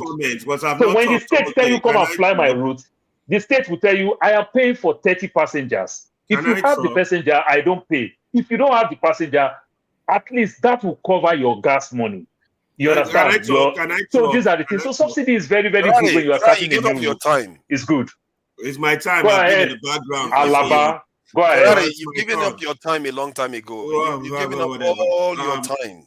Now it's my turn. The Go fact ahead. remains that you guys will be having a good conversation. Suddenly, you will just throw a spanner into it that will give me a headache. That word subsidy you just put in there just hit me from the medulla oblongata up down to my spinal cord. I'm just you saying. guys will be having a decent conversation. Alaba, Look, I don't know what have kind you of word think about it the way I explain it now? Have you think about it the way I explain it now? Let me finish, Paul. Let me finish. Number one, before I wanted to ask you guys, who are the morons that were complaining about that outfit? You know, who were they? Were they really government officials or just can't you see the outfit internet outbursts? But then you guys came in with this new spanner, which I had to first budge myself in. And like, first of all, you don't have a legitimate state that operates a due process procedures to effect subsidies, and then you want to bring that pollution into private business. You want to open another canal opening for them to start looting money, and then the whole thing comes down. This earpiece now becomes another Nigerian Airways, and the whole story goes. I don't know how we just mingle things. No, let's get the basics straight. Alaba, this concept is different. You are using the previous way. This Alaba, even in America, they do it. I don't know what you are talking about. When you I said, even in America, they do it. This is how you create fertilizers for these people that are destroying. We are getting a second airport in Lagos. Alaba, listen. Alaba, listen. Alaba, listen. Alaba, listen. We are getting a second airport in Lagos. We are getting a second airport in Lagos. If we start our Lekki airport now, and have they somebody even feel built that, the airport for you guys? Listen, we are getting a second. If we get a second, airport in Lekki, and no passenger is flying that Lekki route. One at a time, so that the viewers can get the knowledge. Alaba, I know you always say every one of you don't know what you are talking. You know. Alaba, you don't know what I am talking about. You listening? I'm not talking about your point. I'm saying let me talk about my subsidy before you shut me down. No, Alaba, how about you just listen? Let me explain my subsidy before you shut me down. If we start, Alaba, if we start, no, listen, no, not different. If we start subsidy, he condemns subsidy. Listen, you cannot even hold a basic governor accountable. You want Alaba, you are getting it wrong. You are getting it wrong. And you keep to tell everybody that nobody knows it. You know it all. Alaba, we are getting a second airport in Lagos, and that second airport will be owned by Lagos State. International Airport is owned. Can you listen? What's the correlation between that? Let me finish. Alaba, take off this your goggle from your eye so that you can listen. Maybe you use eye to listen. So now listen. He's taking it off. Oh my God, man! I can't see well. Let me hear my. Alaba is getting funnier every day. Alaba, if Lagos State starts their airport now, and every passenger keep flying Muritala International Airport, Ikeja Airport, what Lagos State will do? Lagos State will promise an airline that if the airline look that we don't have much passenger, we are not flying, we cancel this flight. Lagos State is giving them that fly whichever way 7 times a week. I am paying for 70 seats. It is the Lagos State that is paying. They know over time they're going to reap that money. They're going to make that investment back. Because when people keep flying it, anytime you say, man, I'm going to Lagos, you know that if you check Lekki, you're going to see that flight there. Say, oh, Ekpe, you're going to see that flight. That is what new route does. So when Lagos State do it, when Lagos State do it all the time, so when we talk subsidy, Lagos State is the one. That's exactly what small airline. That's exactly what Ibom Air do. That's exactly what they do in Ibadan with this aircraft. You convince people. You convince over time. People will get used to that route very well. Now, the man who is going to Ajah, Lekki, Lagos Island will look at the traffic from Ikeja to to Lagos Island, they prefer to fly. And everything. That's how you win new routes. It is tough to win new routes. It is tough. Let me tell you one small. Let me just tell you one small scenario. Right? See, it's easy, right? There's Lagos State, and there's Lekki. Lekki is an area. Okay, so you want to, because of an area, you understand, fly international airport, fly international line to that place, not state to area. You understand? Lagos State own that airport. No, hold on first. No, hold on. We are saying the same thing now, right? We have local airports, we have international airports, and those two airports, they are in the central, like center of Lagos, or where from there you can reach many places, right? Then you said that you open another airport, you understand, in Lekki, and you want international flights to land there, right? That which you are talking about now, but statistics, how many residents in that Lagos Lekki area do you think are boarding that flight from UK to that place? How many? One, you don't know. Then what Alaba is talking about, subsidy. Alaba is not saying subsidy is a bad thing. Subsidy is a very good thing. It's the implementation of subsidy by the Nigerian government that Alaba and somebody like me is kicking against. That no, we don't want somebody like you. You understand? We don't want somebody like you to delve into subsidy with our airline. That's what we're fighting against. Not that subsidy itself, it's a bad thing. You understand? Because like you said, there are some flights. Hold on. Like you said, there are some flights that sometimes we do. I don't know. My last flight from Nigeria here, at least I was the only one in my road. In fact, I wouldn't lay down. I just put 3 seats and lie down because I was the only person on that seat. It wasn't full. So some of us will not have full flights. But what I'm saying, like the subsidy implementation for Nigerian government, giving precedence of what the way they've handled subsidy in Nigeria in orders of both power and the petroleum products. Create another APB. No, they should not delve into this one. And they don't. There are ways to give subsidy. Win a route. Can we ask a question so we can learn? I know you guys are talking. You don't live in Lagos. If you land in Ikeja, you are going to Lekki.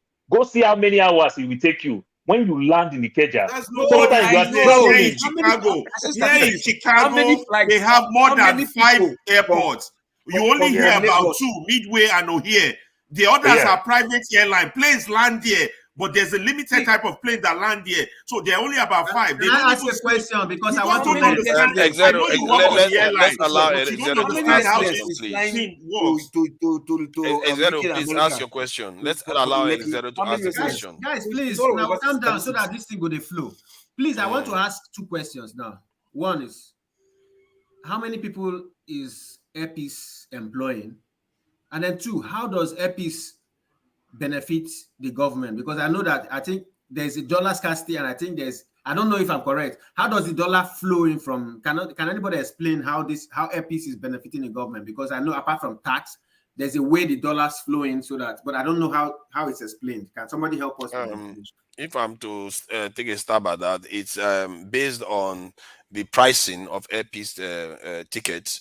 It might bring more people into Nigeria, including Nigerians, back to Nigeria. And if they come to Nigeria, they come and spend money, foreign the currency in the country.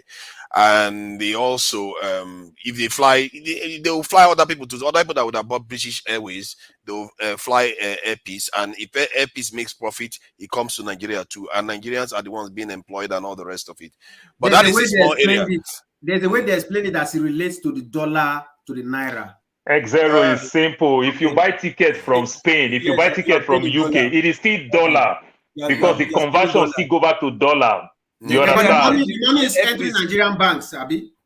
It's going to Airpeace and comes to Nigeria. It goes to central bank, come back to dollar. Dollar reserve, Nigerian dollar reserve. Yeah, exactly.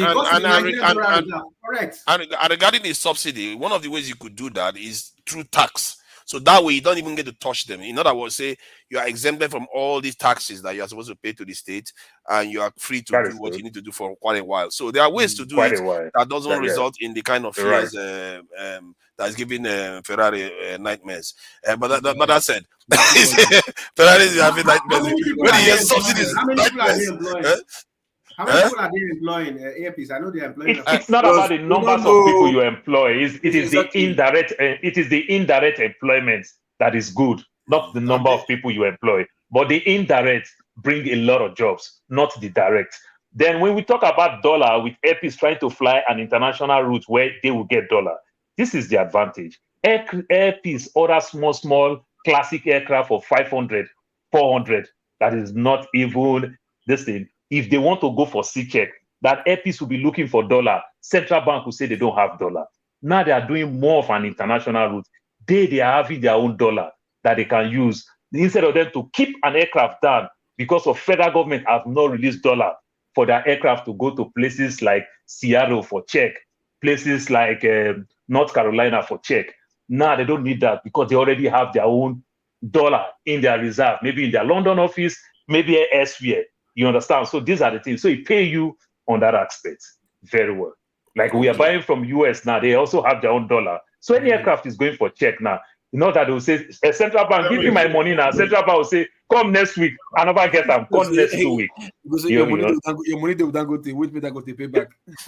Exactly.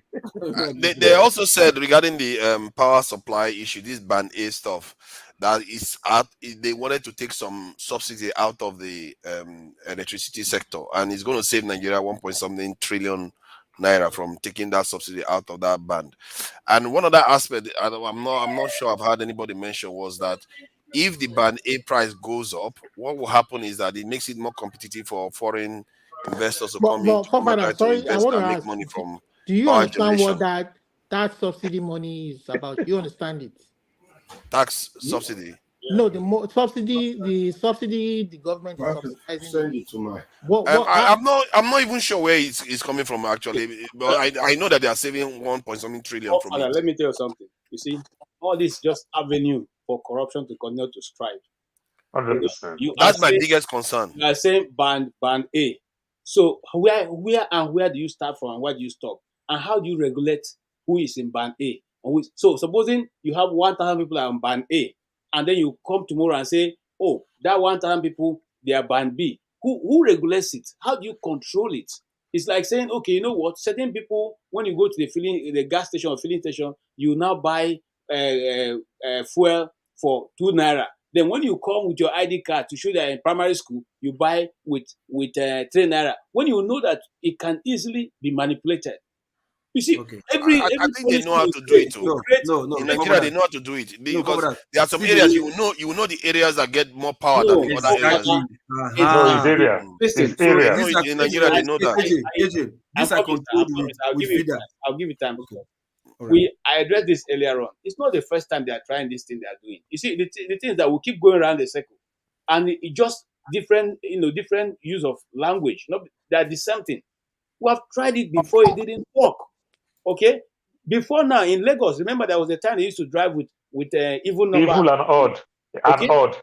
Okay, it's the same thing they are bringing now, bringing to this same system. It never worked.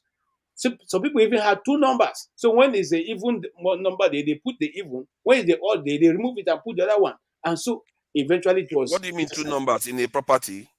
No, on your car. No, those that have 2 cars. Those people who buy 2 cars and everything. Okay, but it's very hard to do that to a property now. No, and, see, and the electricity line that is coming to your property, everybody knows where the band area. It's not like in the same street, different people have different band. No, they map a particular area. You understand? Yeah. No, remember that earlier on, a guy called and said, I'm coming. A guy called and said, you say I'm in band A, but now I have not had life for 1 week. They said, okay, you have been moved to band B. The next time I found out he was on band B. Did he move his house overnight? Okay, now, see, the thing is this, KJ. It is not because the movement is just the charges, the tariff plan they put you, right? The way the structure is like grid now, like web chain, grid, you understand? Is the feeder pillar. This feeder pillar, we have power on this feeder pillar that is transmitting to everybody for 24 hours. And we know the houses that's in this area from this feeder pillar. You understand? Or transformer, whatever, from feeder pillar to transformer and whatever. So they know. So if I tell you these people from this feeder pillar to transformer, then to areas is band A, everybody from that feeder know. pillar. In that area. Even the people in the area know. They know who is who. That area from that is feeding from that feeder pillar. You understand? With band A. I'm only saying that hold on. First, just hold on. His house was A. band Just A. let me finish first now. When he made his You complaint, understand? it was now downgraded to band B. How Just did it happen? let me explain to you. So now, let me explain to you. How it happened. You understand? I told you right that feeder pillar is transmitting 24 hours light. If at the later I left like, oh, that feeder pillar that is made program to give 24 hours light because of maybe overloading, it's not be able to give 24 hours. It's now doing load shedding of 20 16. hours. I can ask, oh, so because of this load shedding now to get 20 hours, no, you have now gone to band B because of what that feeder pillar is producing. You understand? Is the power that feeder pillar is producing to that area that determines whether. So if that feeder pillar has too many transformers and they're doing load shedding, then you now what is the power output of that transformer is now going to, because of load shedding, they're now taking 30 hours. I can also, oh, your 30 hours is a band C. This is how much we'll be charging you. Yeah, So because they they guaranteed 20 hours. They guaranteed 20 hours. It looks like Loco worked in our power Why I'm asking this electricity question, sector. listen to me. Are you one of the people that are causing the problems? Why I'm asking the question is this. There was a time they told us in the particular area where we are living, the reason why I was getting high bill, 120, 150,000, was because I did not have a prepaid meter.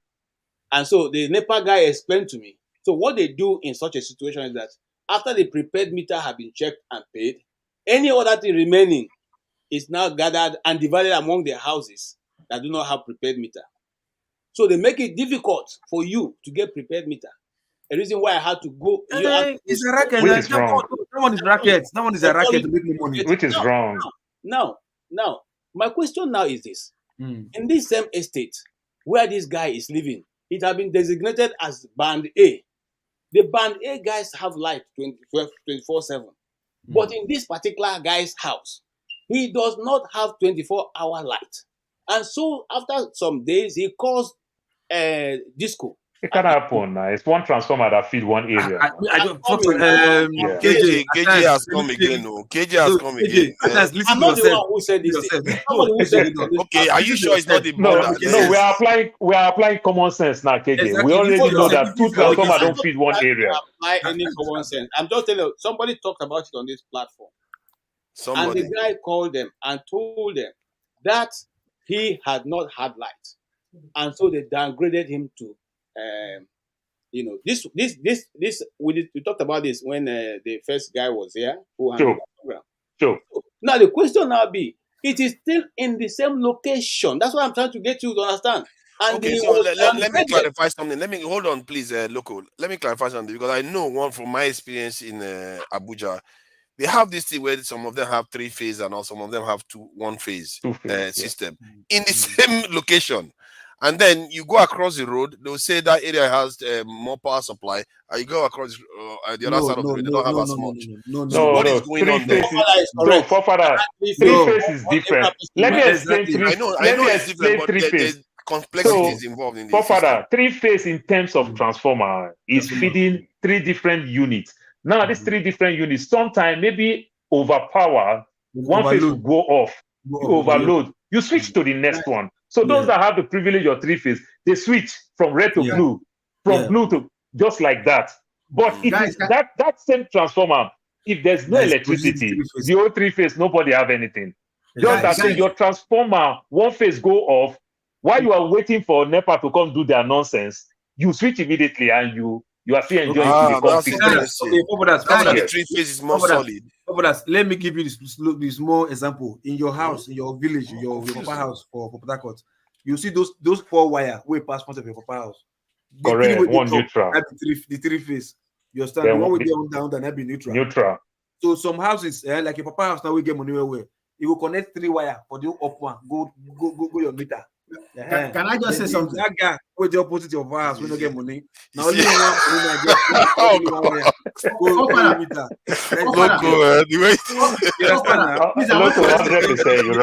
layman term to you, you understand? Okay. Can I ask a question? Finish work there. The band 2, or what is it called?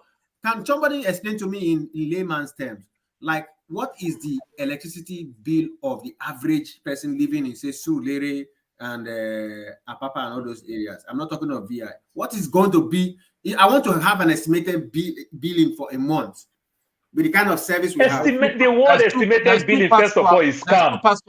There's a Papa They don't give you anything they love. And that's what I'm saying. But what are we Yeah. expecting?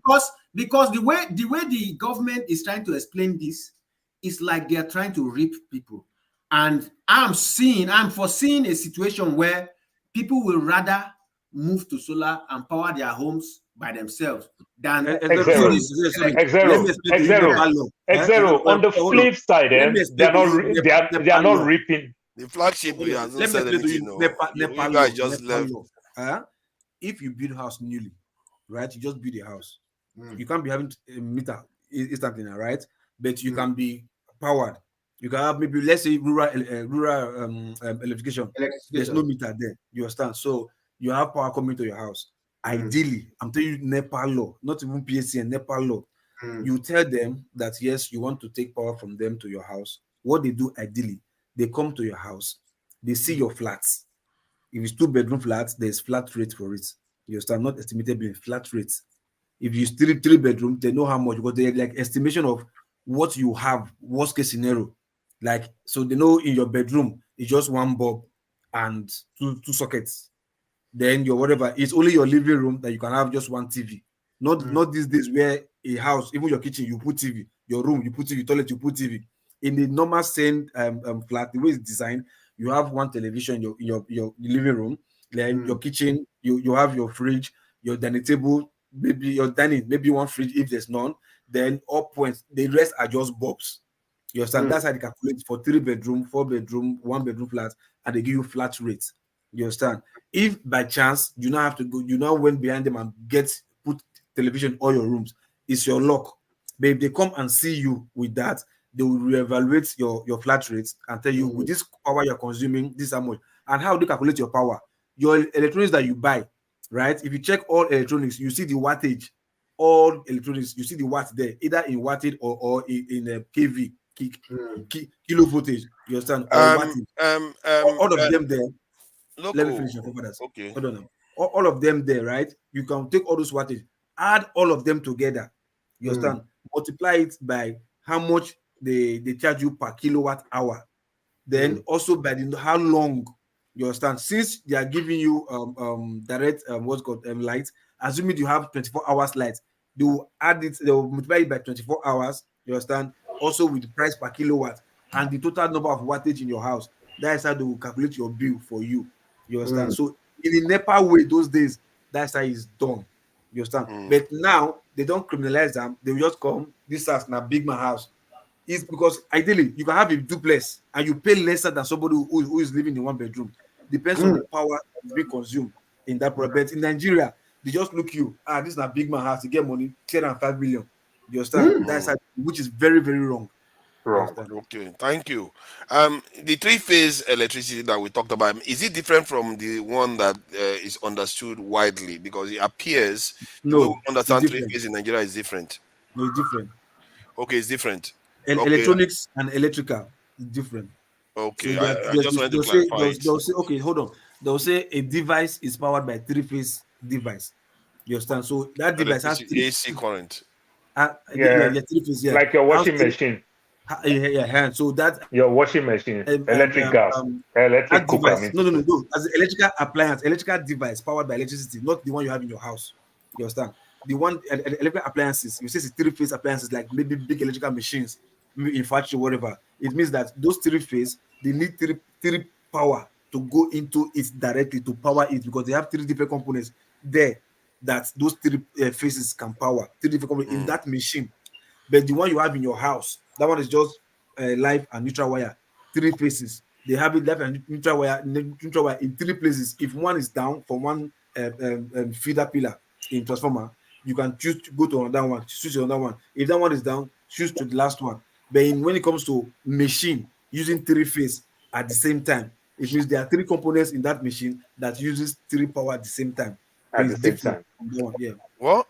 Okay, the way it's described here is a 3-phase. Sorry, let me define this, please. Okay, let me just read it quickly. It says 3-phase alternating current power is commonly used to deliver electricity to data centers as well as commercial and industrial buildings that house power-hungry machinery.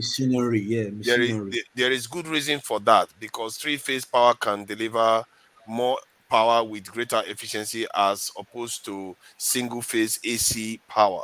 And it's because it appears to do with the characteristics of the way the current is generated. Not necessarily the equipment, how heavy the equipment. So, Father, I will explain. Local, please, 1 second again. 1 second, please. Now, like in the US here, now I don't know how you guys do yours in the UK.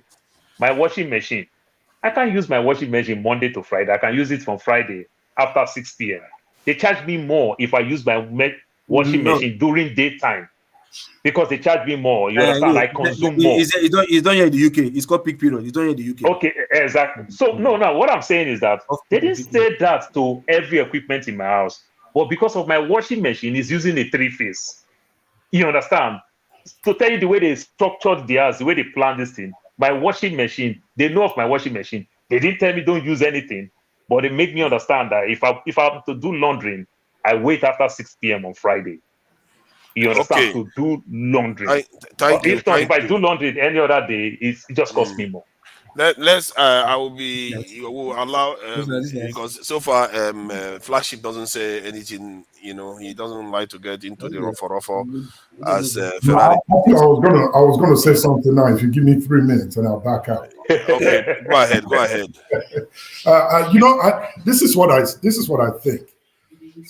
It's a shame to hear the minister of power make the statement he made. This it should go and die. That one should go and die. That guy should go and die. Right. In February, was it February or January? He made the same statement to say that it seemed like the federal government is not going to be subsidizing electricity. And they threw a big question at him. When was the subsidy started? Where is the record? How much has been spent in electricity subsidy or power subsidy? And he couldn't answer the question. Now they are coming back to tell us that it's our usage or the usage of the people that is causing the grid to collapse almost every now and then. The big picture for me is this. Before I say that, I'm kind of amazed that they are not even talking about producing more power. We don't have enough to go around in Nigeria. Exactly. They're not talking about producing. There's no plan to increase the megawatt.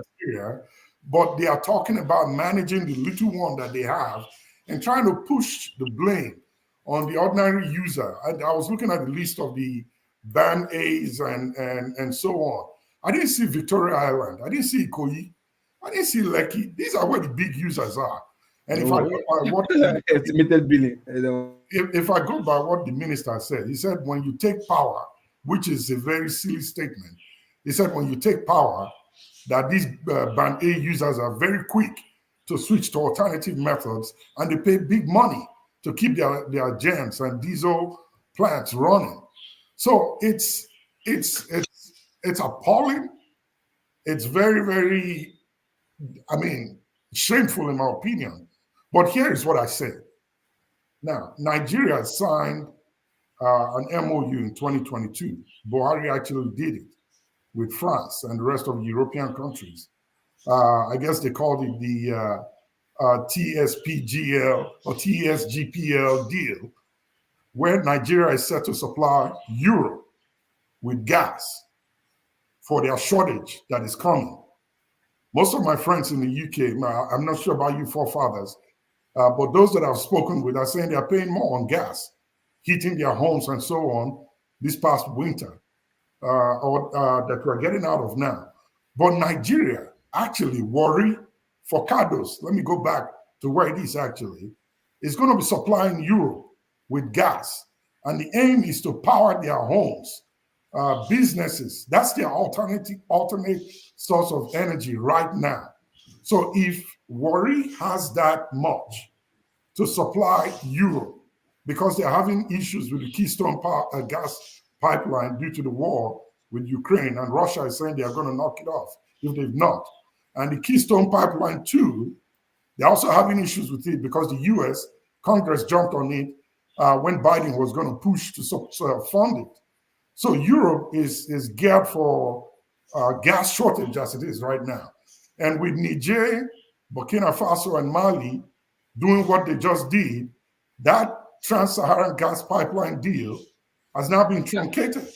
So Europe is going to face a huge energy problem within the next 5, maybe 10 years. And this deal with Nigeria is set to kick off in 2030. So my question to the Minister of Power right now is this. If we have enough energy to supply Europe, why have we not thought about starting to use that to give ourselves enough energy so that we stop talking about this band A, B, C, and 200% increase that the people, the ordinary citizens, are going to bear on their back?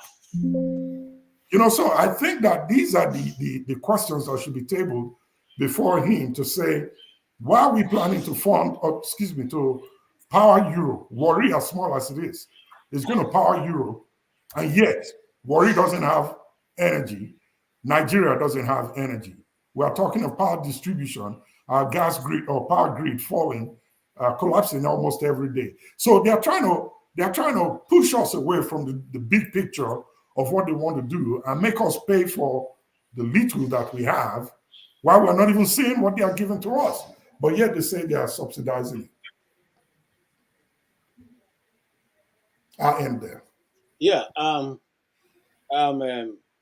Flagship, you don't seem to understand how government works. Sorry, KG. Sorry. No, please, let me just finish. Then you can come in. No. I wanted to share something. How government work?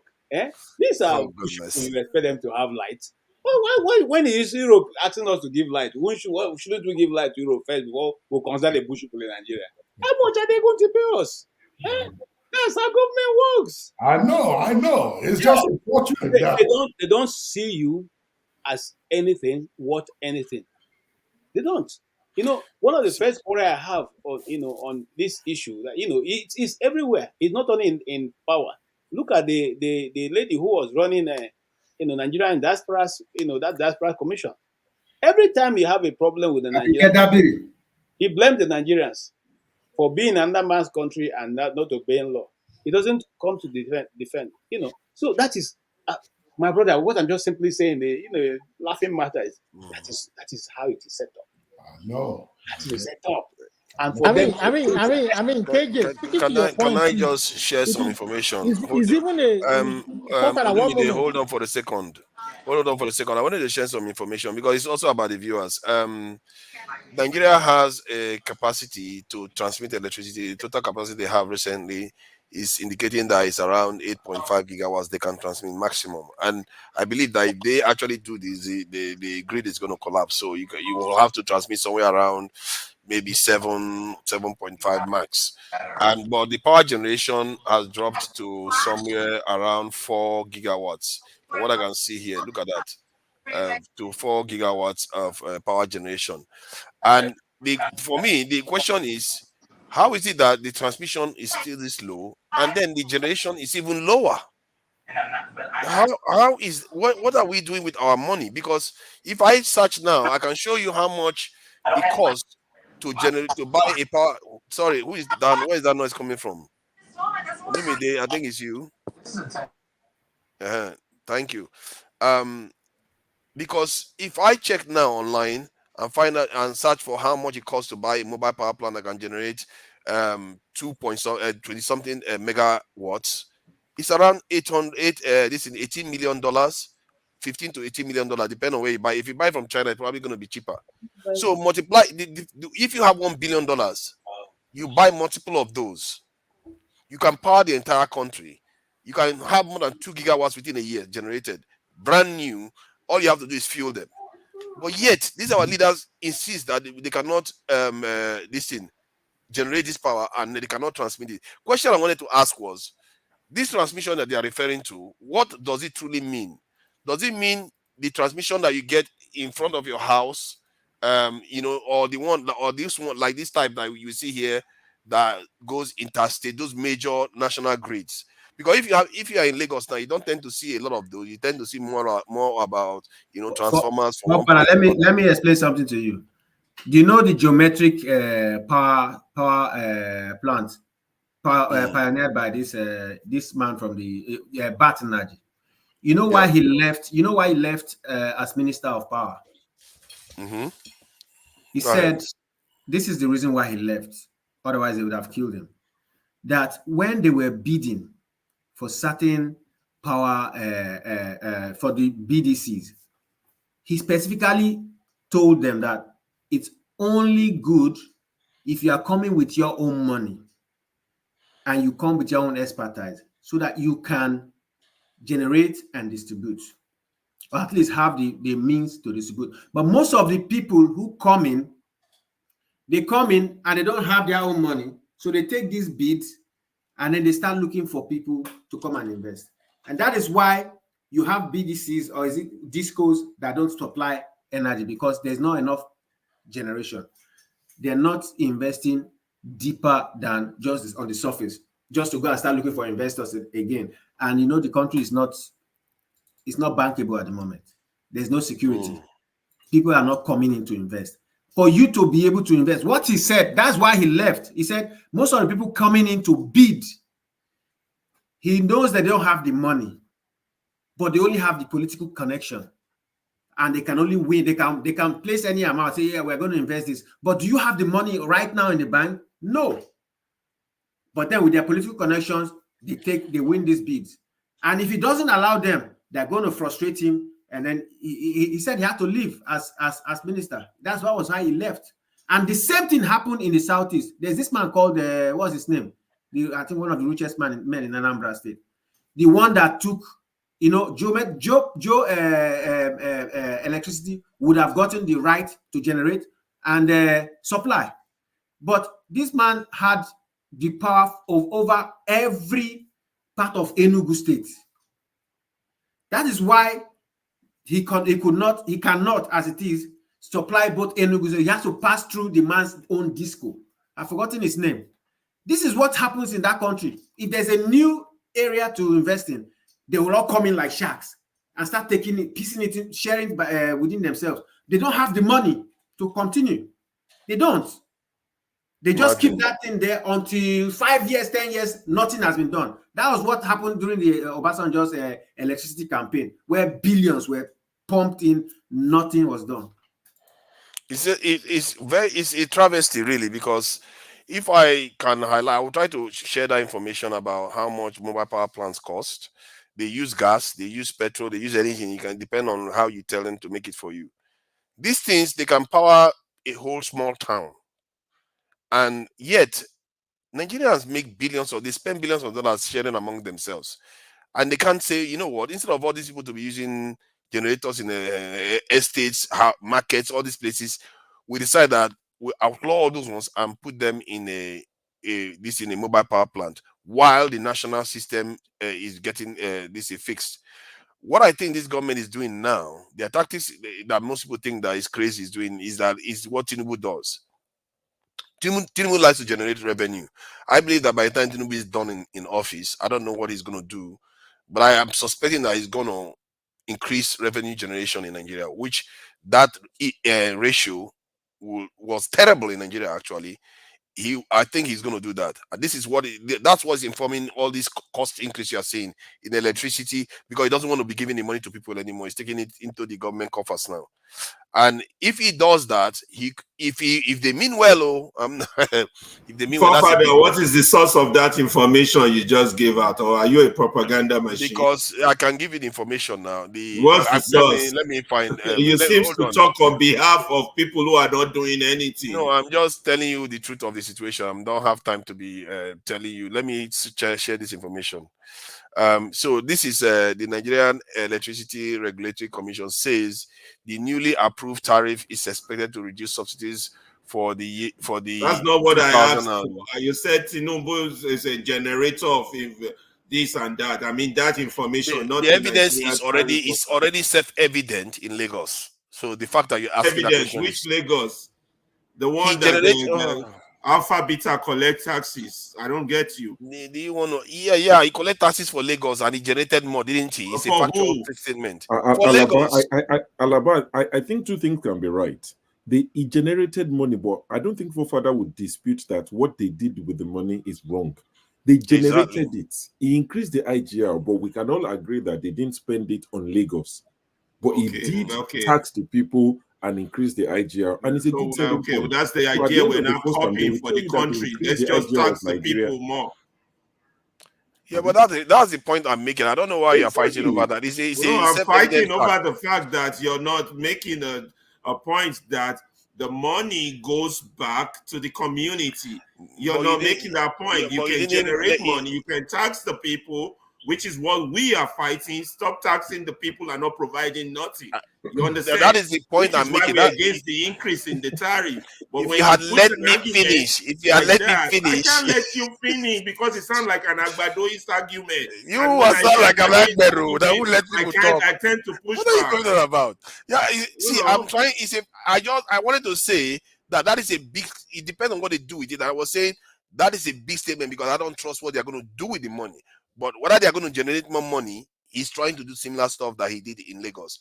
I'm in Abuja. I'm already seeing them writing papers to people. Come and pay your tenement, this in rent and all the rest. Something that they didn't do before. They are looking for a way to scrounge money off people. So if they do that, he's solving one problem. He may not use it well, but he's solving one problem. You know that was the capacity for Nigerians to generate income without necessarily relying on other sources of income, just by paying tax and all pulling money in and removing subsidies left and right. Because the next person that will come, he will make it easier for that next person to be able to generate income and use it for the right thing, isn't it? Or be able to even leverage the income he's collecting every day to collect more loan. But forefathers, that is not taxing people and making them pay more is not going to solve the dollar problem. What is going to solve the dollar problem is manufacturing, tariff on useless goods. You're taking it too far now. Discouraging the dollar problem. That's not even the issue. You've not solved the foundational problem of holding your government accountable for every penny that comes in. You're now saying let's legitimize them in the process of collecting. That's your argument. They're not legitimizing them. There's no intellectual point in that. Ferrari. You understand? The way you argue sometimes. Look, we have oil money unaccounted for. We have tax money unaccounted for. We have tariff money unaccounted for. No money has ever been accounted for. And you're saying, let us just make it normal. It's just going to make the next guy come and find his job easy. No. That becomes your culture. We now have a way of collecting money, but there's no way of holding people accountable for the money collected. So you need to put the cart before the horse. And until you start thinking like that, we will be in the same circle. We are going to do this after we have the next conversation, because this thing that we do sometimes, we have to be careful. No. We have to be careful can you let me not to argue for the people that have not been held accountable. You can't keep That's doing what that. we need to be It's careful not going to make you right. It's not going to make you right. You keep interrupting me. Come on, don't do that. It's not going to make me right, and it's just going to get rowdy, and the viewers are not going to get anything out of it. The point I'm making is that we have to now probably do a proper calculation, an objective calculation of how much it takes to run the state as it is right now in Nigeria. And by that, we will be able to find out how much, by and large, is being stolen out of the Nigerian system. Is that a fair calculation to be able to do? Because then we can now know when we are accusing our politicians of something, that we are accusing them objectively about what we are accusing them of. Because and what people tend to do is, when you get the budget and you get how much all Nigeria makes, they will say, oh, no, that's not all Nigeria makes. There's more that is stolen that we don't even know about. Then you don't have this thing. But what I'm saying is, the one we know that we earn from the crude oil, from everything, we can do a calculation on that and know what is being spent and what is being stolen.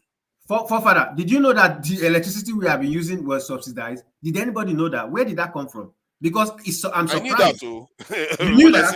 When I see my bill, I know that. Hey, if you see your bill, how can you not know that? In Nigeria, they charge you 20-something thousand naira for a whole 3-bedroom house or 4-bedroom house. I think how many minutes light? How many minutes light? Okay, fair point. Fair point. That's a fair point. I don't believe this subsidy. This thing is a huge lie. They've just gamed a whole 200 million people.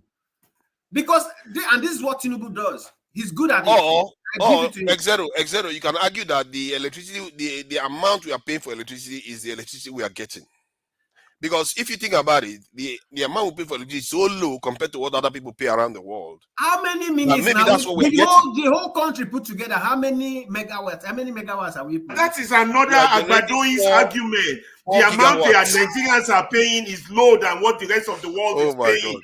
You need to stop with all this type of is low, BS actually. argument. How much do you pay? How much are Nigerians making? 30,000 a month. How much do you pay? How much do you pay? How much do I make? Do you know how much I make? Okay, but wait, good. Honestly speaking, you have to price things according to minimum wage. What is the minimum wage? Exactly.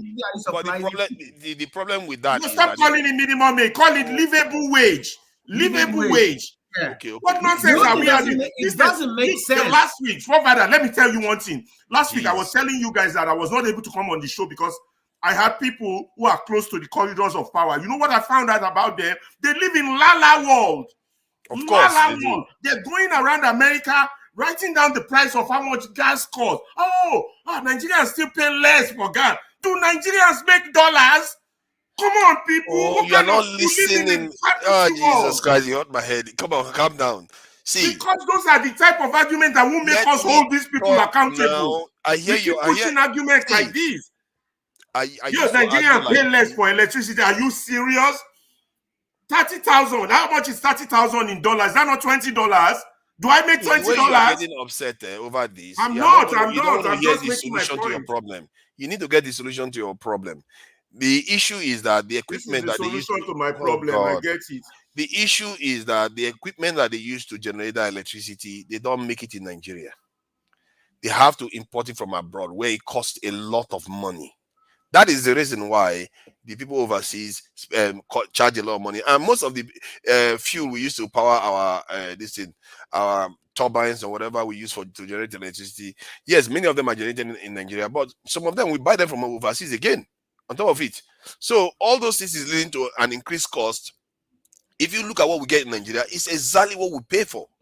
That's the truth too. If you think that most of it is just stolen, no. If you calculate how much all Nigerians pay for electricity each year, you put it down and check the cost it takes to manufacture all those equipment that they are using and pay all the stuff that.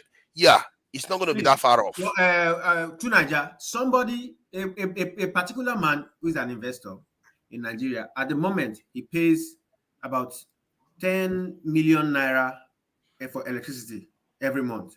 But at the new rates for the new band that is going to be allotted, they say he's going to be paying 50 million at the end of every month. Please, who does that? And then I think you should bring back a black beauty, because she's saying something about her husband not being able to afford it. The new rate. 50 million naira. Are you running an industry? An investor. That's what I'm saying. For a property. Not a property. I think he owns an investment. He's employed people. That means he owns a big company. But it has to be massive to pay that kind of money. That's what I'm saying. This eye opener came from a foreigner himself living in the country. It means that they are trying to rip us, but they've not found out if our pockets can carry it, because the bands they are giving. This 8 hours should pay this amount is not feasible. Nothing is feasible in what they are saying, and the whole idea of they've been subsidizing electricity is a new one to me, because I don't think Nigeria's electricity. That investor. Yes. So how many hours of electricity is he going to be getting? I don't even know, but what I'm saying is, no matter the hours, who pays 50 million? 50 million. They say the new tariff. He's been paying 10 million every month. They say by the new tariff, after the subsidy has been removed, he's going to be paying 50. For how many hours of electricity per day? I'm sure he needs it 24 hours. If I'm the guy, I'm just going to dust my bag and carry. That's what I'm saying. A lot of companies are going to leave this country because they removed. They are removing investors. Okay, let me show you about cost of electricity. Look at this, Ireland. Look at the cost and look at where you are going to find Nigeria. You see Nigeria down there next to Iran. So these are the kind of things we are talking about, that when those people tell you that you say they are living in bubble land. But Ireland, you said Ireland at the top. What does Ireland make? Look at this country. What does Iran make? I mean, let's be logical here. Even the Iran that is in that place. You do a bar chart. You have to have 2 bars. what they make and what it costs. That's how you do a statistical estimate. The point I'm trying to make to you is that the people that generate electricity generating companies, if you want them to come into your country to generate electricity, can you imagine somebody that is in China where they are paying this amount? Tinubu get liver. If you can hold on now, local Jesus, hold on. Stop interrupting when we are trying to talk about something very important, and I'm trying to concentrate too. Why you come in? Sorry, local. So this China is 0.8. I think if we can target our electricity costs to rise up to the level of China, or maybe go over it a little bit, you see a lot of Chinese companies show up in Nigeria to want to generate electricity. That is the point I'm trying to make. What are you saying, this man? Do you have pity for Nigerians? They are telling you that their wage is 30,000 minimum wage, and people are not getting up to that amount in a month. Do you want electricity or not? We don't want. Take it. You see now he told the truth now. We don't want it. I say it's better. Instead of that, me, I'm here, but instead of that, I would rather budget for a solar panel. But seriously, forefathers, jokes apart. Forefathers, jokes apart. How can someone that is being paid 30,000 naira a month be able to afford this? It doesn't make sense. It doesn't make sense. You are very much aware that in the UK itself, hold on now. You are very much aware that people can't even power their houses. Tinubu get liver. It's not everybody that can afford it. We're not even talking about Don't they give them help? Don't they have Section 8 like they do in America? And yes, not everybody can afford the rent of 1,002. But what does the government do? He give them Section 8. Yes, he give them food stamp. He give them things that help them to live. But do you have that in Nigeria? I hate it when you intellectuals come here and Did anybody see that video of a Tinubu supporter? In these same countries you're trying to copy, they have things in place for the people. Did anybody see that video of a Tinubu supporter who is living in a 2-room apartment that had to pay 50-something thousand for electricity in a month? This is no joke. This is how you all I'm saying, making a continue with our book. See, hold on. This is how we talked about subsidy. Oh, we will die if we remove subsidy. Do you want to survive in this world or not? Can you live in Nigeria? If you can live in Nigeria and pay that amount, it's good. But you cannot live in the UK and say that. You say you want a change, but you don't want to do the hard thing that you need. You don't want that kind of change. You think there's any way we are going to get out of the mess we are in without going through serious difficulty? So there's no way we'll get out of this mess we are in. This is suicide. I don't think Nigerians are unreasonable. I think it's a case of trust deficit. The people are worried. If you tell us to say it's going to be rough for the next 10 years, 20 years, sacrifice, and the people know that those leading us are not going to fleece us in the process. The people might say, you know what, it's a tough one, but let's do it together. But think about it. In this immediate last 10 months, they've told people we are going to take off subsidy. We are going to take off subsidy from petroleum from day one. Now electricity. But you have improved on the car that you gave the legislators 4 years ago. You've improved on it this year. You've gone to buy 160 million naira each. These are the things that make it impossible for anybody to get on board. You are not doing as you are telling us to do. That is the problem. If they say subsidy is gone on petroleum, subsidy is gone on electricity, everybody has to pay. And we now see our legislators in today's world, they are driving not 4x4, a salon or saloon. They're driving a saloon that, let's say the car is Naira today, let's say 40 million Naira. And they tell us that the last assembly, the 9th assembly, the car that each person got cost 120 million, but we've reduced it to 40 million to match our current reality. Then it's a different conversation. Our legislators are going on national TV to defend the cars. And one of them said, oh, don't talk to me about 160 million Naira car. I have better cars, private cars. Another one said, we need these 4x4s because our roads are bad. Is it my job to fix the road? So this is why people are saying we can't get on board. I hope you see it. I see where they are coming from. But I was hoping that we are men of people, that human beings that can be a bit more rational and try to see things more, how do I put it, in a more rational way. Because the idea that the people are corrupt, they are always corrupt. We know that. Even here in the UK, most of the tax system was for the poor, and all today they are still the rich is richer, and they are getting away with murder in this country all the time. The idea that you allow that to paralyze you, because in our own lives, our people are the ones that don't have electricity. Our people are the ones that have to be dealing with insecurity, cost of living, all that problems. And we keep saying, don't have because electricity because the money that provide electricity has been stolen. Can you stop the interrupting me now when I'm wrong. talking? Can you let me finish? You've been finishing for a while now, and none of it makes sense. And how can I? This guy just likes to interrupt people. So you keep saying, see, if don't worry, I will be interrupting him soon, or put you backstage next time if you do that. Somebody Actually, I should on you the backstage. comment Actually. section. If a Black Beauty is suggesting something, look at her last comment, please. Black Beauty says, you know, we were setting up something for Nigeria before. We wanted to help Nigerians. I think this is more like it. If we can go through this route, pick one area and start with 50 homes. Yeah, you can expand it out. You can create this in the oasis where they have. But the truth is, we do have them in reality. If you look at Nigeria, she said we should build. If we should give solar panels to homes in Nigeria. Yeah, solar panels to home is not going to be cost effective. If we keep doing things inefficiently, it's not going to get us anywhere. It's going to reduce the noise pollution, but it's not cost effective. The batteries and all the rest, the cost is just going to keep spinning and spinning. We have to get more efficient at doing stuff, and we have to embrace the fact that things will be tough. The question you have to ask yourself is I believe that if Nigerians are going through tough times and they don't see results, if the government say we are going to put you through this hell right now and you're going to see results in the next 2-3 years, and they don't see results, the people are going to lose it on that government.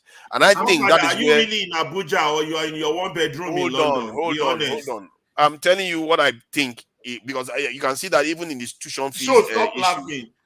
Hold on, you can see that in the tuition fees issue when the government, people didn't like what they were doing, and they went and tweaked it and changed it, and they removed almost everything that people didn't like about it. So of all the government we've had, it is Tinubu government you want to trust on that. Hold on, who cares about trust? You shouldn't trust them. Your skill should be getting the wrong people to do the right thing. That is the skill you should have to have. If you think you're going to get your perfect leader one day, your people are going to suffer for a very long time. Are you going to get them to do the right thing by justifying their actions? They do that all the time. Other parts of the world, they do that all the time. All these useless Cambridge and Oxford boys will do anything for this country. If the people are not pressing them, people are pressing their throat in this country.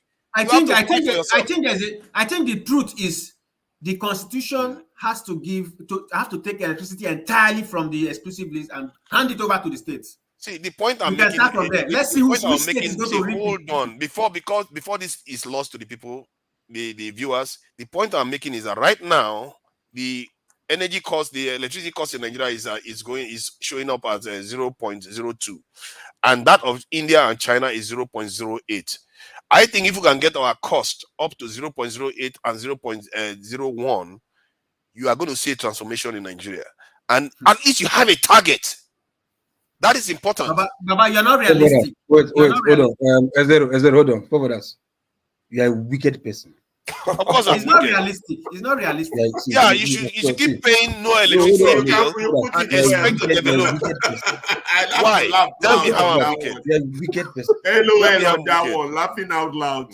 First thing first, you are saying, look, why do you think people tag, as in if you maybe go to Google right now, you can find out living minimum wage of each country. What do you think? Why are they all the minimum GDP. wage currency? Why are they not equivalent? Even if you convert them, why? Because it tells you of how the economy operates. You understand? So somebody, for instance, who is earning 30,000 naira right now, why are you not shouting? No, Nigeria is paying very low for 30,000 naira. We should increase it to other country. But you want what is going out of the poor man's pocket to be equal with other country, but you do not want what is going to a poor man's pocket to be equal to what is going to other country. That's why I say you are wicked.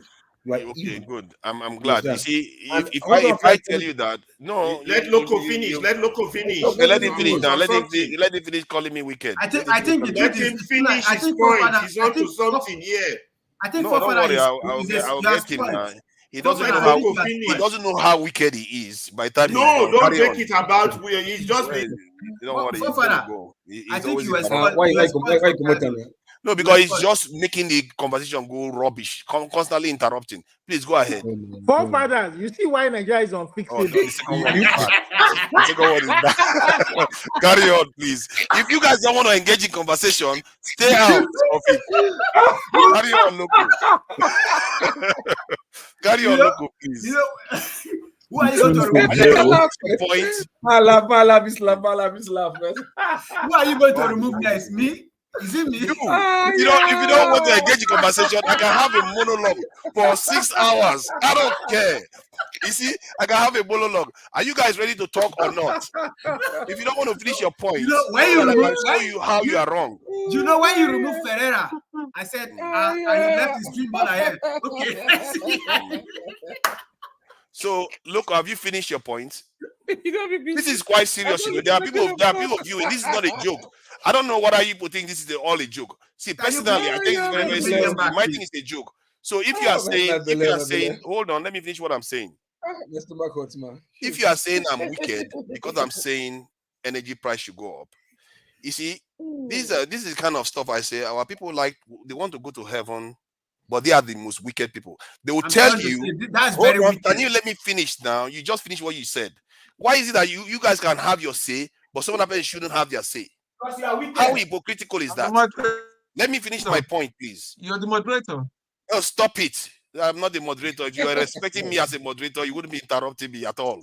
So stop it.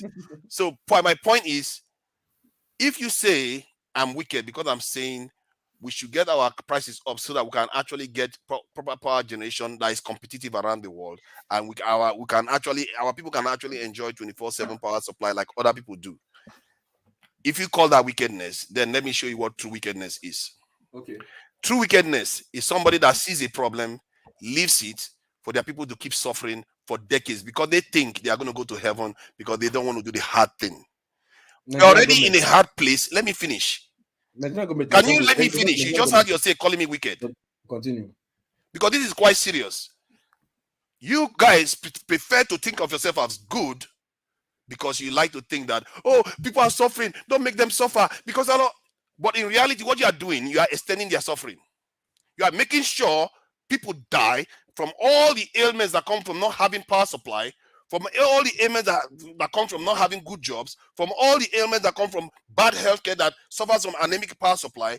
You are making sure of it because you don't want to do the hard thing. And it's very, very hypocritical because when I see many Nigerians, you have a conversation on a panel, you ask them,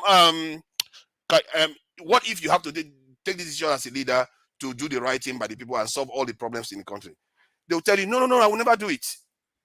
But if that is going to solve the problem, do you know what you've just done by refusing to do it? You've just killed more people. That is why I think you are wicked. You are the one that is wicked. You are the one that is wicked for not making the right choices to save more lives. Let me also tell you, better good. You are the one that's more wicked. Do you know? Okay, hold on. I don't know if you study physics, right? To know how power is being generated or how to generate power. You understand? These things are not things you go to the market and buy. These things are what you manufacture. So you can't say, no, okay, it cost me this XYZ amount to get this power from China or from America. So hence why I'm giving you this price so that I can make profits. You understand? These are something that you can generate. If you want to go cheap generation, you can also do that. You get my point? If you say, okay, you want to decongest the megawatt from the main generation, you can have smaller generating plants. You understand? That can serve maybe industries or communal areas and all that stuff. Power look, power is manufactured. It's not something you say, okay, no, the cost of power is expensive now, so let me put the price. No. So you don't buy equipment. No, hold on. Don't you wait first now. Look, these are ions. Wait first. Wait. The point is that these are ions. These are ions. Hold on first. These are ions, copper, magnets that you have in Africa. Yes. You understand? The worst case scenario that you might import is the electrical panel. Yep. You understand that will do the metering and the maybe calculation of whatever electrical, which electronics. But the power generation itself that is unmetered, as if you are having from transformer that is not metered. You understand? Transformer itself, those are mechanically done. You have the material here in Nigeria to do all those things. Both the power generation, magnetic coil, you understand, to make it rotate on others because it's magnet, coil that is rotating inside the magnet that generates power. So you are actually saying Nigeria has the capacity to manufacture all the parts of hold on. Read my lips. Because we don't want to go too long because I want to understand what you are actually trying to say. Hold on. Yes, they have the power. What am I telling you? All the parts we need to manufacture generate power. Is that what you are saying? Yes. Yes. Because electricity now, you mind your business.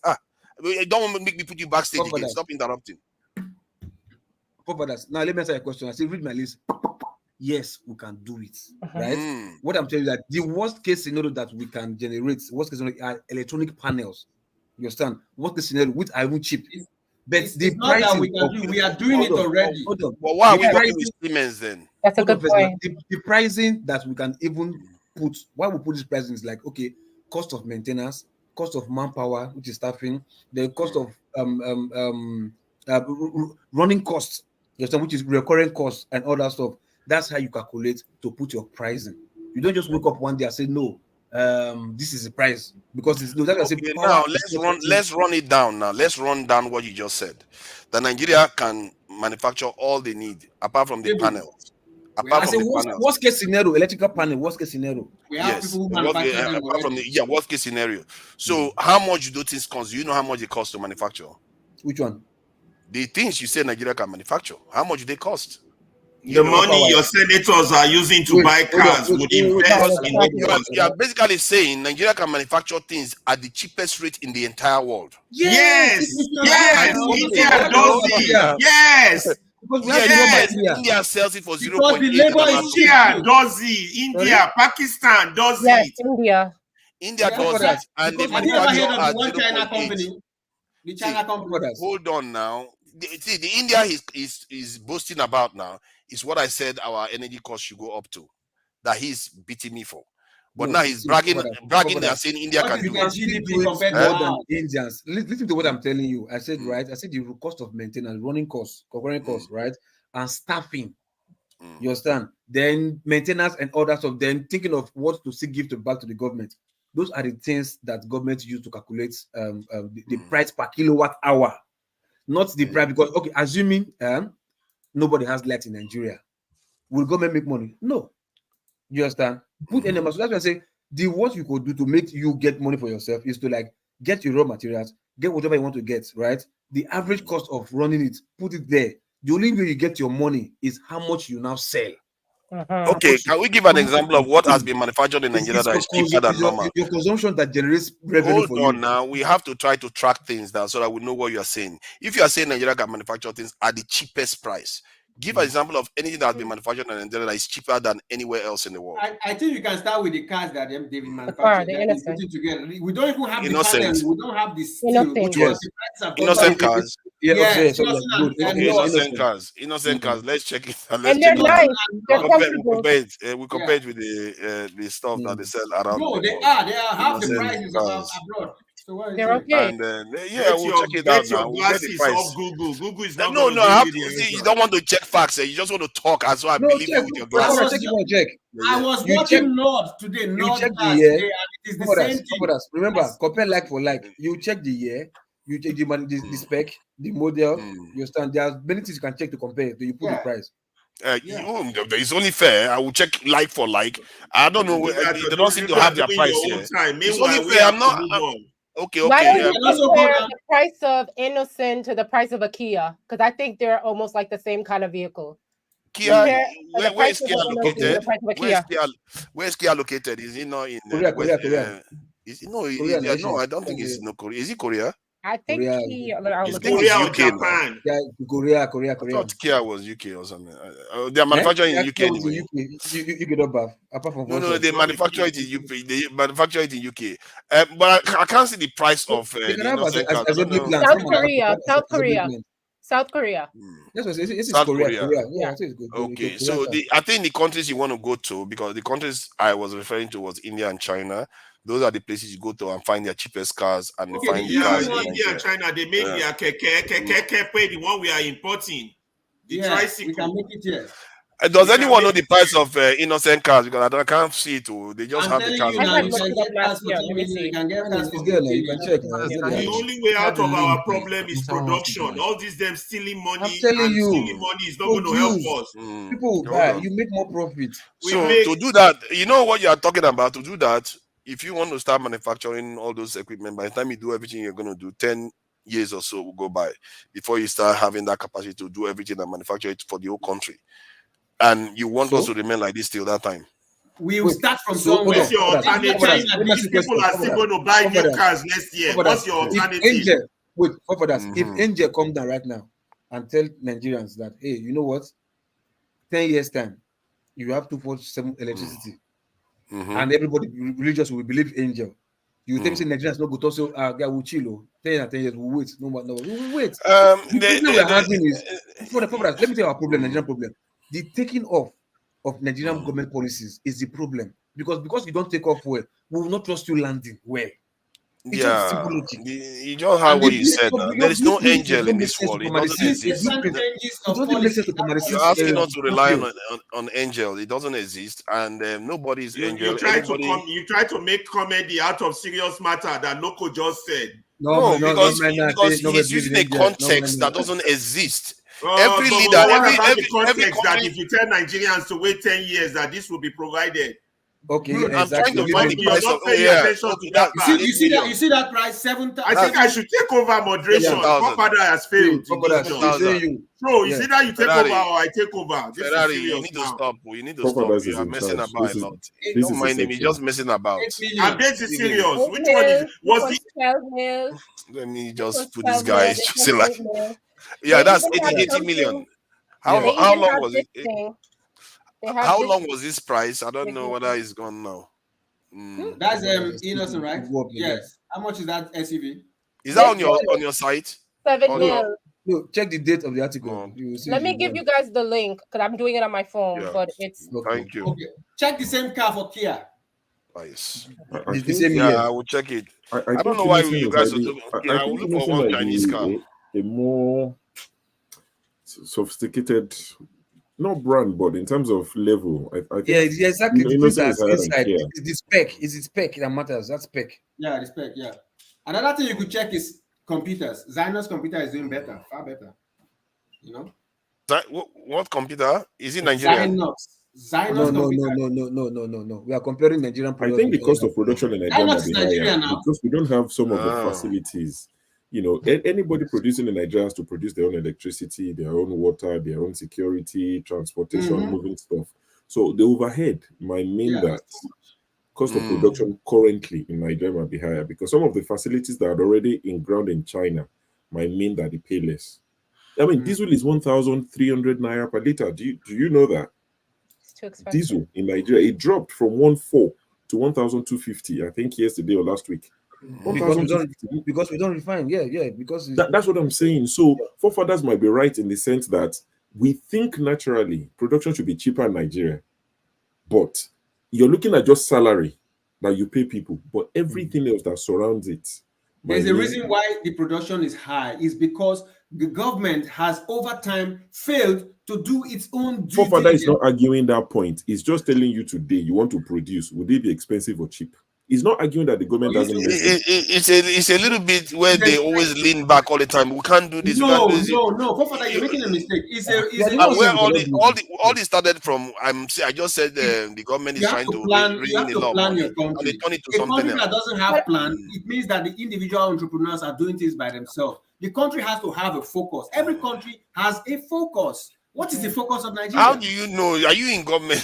Nigeria is just a rent-seeking state. It's a rent-seeking state. Nigeria does need its own 100-year plan, kind of like what China had. Thank you, exactly. But there's something called the Africa. You just keep changing the goalposts? We are arguing about something else. You're not talking about the plan. 2063. There's Africa 2063 agenda. We always plan. Every dispensation changes plans. I want to know why did you think that the solar panels was such a bad idea? I think that if we come together as diasporans, put money together, and take one area that's suffering in Lagos outfit it No, and do it as a Lagos, there's Ibadan. I can give you my philanthropic area now. effort, then we'll I'll donate my area. Free of charge to do experiments. I think the solar panel idea if it's a is philanthropic effort, then what will happen is we'll do one area and then a company will come in and they Let's start will from Ibadan now. sponsor That's the that capital of the philanthropy, Southwest. and then we Lagos, can put one at a mini time, solar please. panels. I think Can that's we a listen nice to her, idea. please? Do you have One at a time. links to these companies that can do this? Black Beauty, let me tell you the We truth, can right? build connections. We work I don't here. know why. I really don't know why. Hold on. I think you all are so rowdy right now. I think I might even end the show. This is crazy. You guys are just roll rowdy. This one is talking. This one is talking. This one is talking. It's crazy because you guys have a lady here. Haven't you seen a lady before? Jesus Christ. What? Let her talk now. Let's listen. No, but I think she can talk, but one at a time. Let's get to a point because when people are listening to us now, all they hear is people are just talking from one side. We are talking about cost of electricity. Now we ended up plan of the government plan. It's just going all over the place. Because everything is connected. Like we have to. Yeah, but we have to finish one point, move quickly to another one, but don't just mix all of them because we don't get anywhere. People will just I be want watching to and go like back thinking, to what your is going original on? point about the power, and I think that because when I was putting in my inverter, they asked me if I wanted solar panels, and they weren't that expensive from my perspective. What I say is that we as diasporans can create a fund. We can all put a couple thousand each into it. We can take one area like Oshodi, and we can do 50 houses, and then we can sell that philanthropy to a bigger manufacturer of solar panels, and they can feel like they're a part of something, and they can help us begin to outfit other areas in Lagos, Ogun, other places with these solar panels so that people have other options. It's not going to be everybody in the beginning, but people need other options. It's expensive. Like my husband, he doesn't make much, but he's a corporate driver. He makes more than an ordinary driver, but not enough to keep up with all the bills. And I feel like it's daunting on the people. It's daunting on the people. So that's our responsibility as diasporans to contribute. That's how we contribute. Thank you. I agree with you on that. Do you know how many houses? Can you just stop, houses? please? Can you just stop, please? Can you just wait, please? We have to try to a kind of just a little bit of decorum. She's not running. She's here. Jeez. Augustine just came in. Our Obioma Atike came in. We don't even know what they've got to say. See, this is a simple matter. We have to be quite straightforward about things. We can't always be mixing things with other things. If it is good for us to pay more for electricity so that we can get more power supply, everybody should be in support of that. It's not something you should be against. You keep bringing us back to this your thing. It is your own thinking. Maintain Can you? Yeah, if you don't agree to that, it's fine. But you have to have something else to replace that cost. Because right now, I just showed you that the Nigerian government took out $1 trillion from subsidizing electricity. That I'm sure that's not all the subsidies that they pay to electricity. I don't believe it. Okay, fine. If you don't believe it, but it's just what they did. And I think part of the problem we're having is that because of distrust in the state, we don't necessarily know what we are criticizing. We just assume that all the 26 billion that they put in the budget is all being stolen. It's being stolen. 9 people on the panel. You're the only one talking. Let others talk. Okay, so we need to calculate how much we actually spend on these things so that we know what we are criticizing. Augustine, please go ahead. I think Obioma came before me. Please go first. Yeah, my concern about the new tariff is, if you check how much most of our people make back home, most of them make like 30,000 minimum wage. But if you compare it with other countries that you were putting on the scale before, you see most of these countries, their minimum wage and the percentage they pay. Let's say in America here, some states like, let's say Florida, that pays let's say $15 per hour as their minimum wage. If you check the percentage of electricity bill we pay here, like let's say electricity bill can be like $150, sometimes it's 80, 90. If you check it with how much you make, the percentage of the total amount you make every year, every month, and how much you're paying on electricity, then you take it back home. You see how much these people are making. Most of them is making like let's say 40,000, 50,000. And at the end of the day, they end up paying like 15, 20,000. If you check the percentage, you see that almost all the whole money they make in the whole week has gone into it. So the new increment that the government is doing, I don't think it really makes sense for me, you know. Exactly what I said. Okay. We don't necessarily know why I think they said why they did it, but nobody believes anyway. It's okay. Okay, Go ahead. can I come in now? Look, sometimes they say when you do your work in a particular way, do your experiment, you will see results, or you will see things happen in such a way that you feel that okay, there may be results. You and I know that the Nigerian government can never be trusted. They will remove them as they are removing that subsidy. It's entering somebody's pocket, and you know it, and you know it's true. Thank you. So why are they now killing the people? We want to do this. Okay, the Jonathan even tried. I went through Okogi State and I saw Shopi projects for the first subsidy, the first class part of it. Which one did we see in Buhari's tenure? Or which one we see now in Tinubu's time? They will tell you money do this, money disappears. So, okay, we are here. Even we are here in the developed world, there are subsidies for particular thing. Even now, as I'm talking to you, the government, the New York State government, they give people solar panels because maybe they are trying to promote green energy. So what is the government's duty? When I went home in December, we got solar panel to light up our house. In Nigeria, you secure yourself, you light up your house, you got everything, you are the one. The waiting government use. Waiting the government use. Somebody comes. Okay, look at what the minister. That's why I say sometimes when you hear people talk, if you hear people talk, you automatically know that Tinubu's government is full of rogues and thieves and people with very low IQ. Their IQ low. Why will you tell a minister come in front of me to tell me that I want to go and pick my friend from the road, I should off my AC? Come on, there are some kind of things you say. An Igbo man will say on Abananti, it can bust your eardrum. It shows that he doesn't even know how to speak. He doesn't even know what to say. Then tell me, will it be good enough for you to read documents? You see, one thing I fault the legislators and even the executive. Most of those we have in power today, they cannot even read documents. That's why a legislator comes online, on live TV, to tell me they did not read the budget. So they don't even hold the book to read it.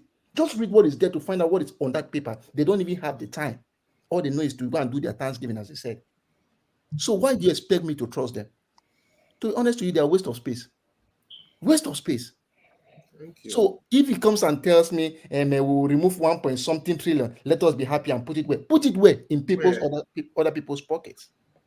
So to trust the Nigerian, how they call them, the politicians, is just don't even think about it. My problem with the way everybody approaches this is that because we have been so jaded, we don't see anything good in anything. Everything that is done, whether it's positive or not, we will hate it. Like even student loan. Are you against student loan? You're the ones who said we should use evidence. The evidence before us shows that they are criminals. Otherwise. Okay, you are paying 90 billion for Hajj. Your takeoff, if it's bad, the land will be bad. For student loan, how do you expect me to trust you? That's the thing we are trying to say. Do you eat agbado? I don't think anybody trusts any. If you trust any government, if you trust any government, you are mistaken. I don't even trust the UK government. I don't trust the American government. The point is that if somebody does the right thing, you have to say, okay, that's the right direction to be traveling. It's not about trust, like I said, right? They must pay you a lot of money. It's policies. If your policies do enough of these silly arguments now. If your policy do not make sense, you understand, then you're going to have a problem. Because Prophet, trust me, is just like you are solving mathematics.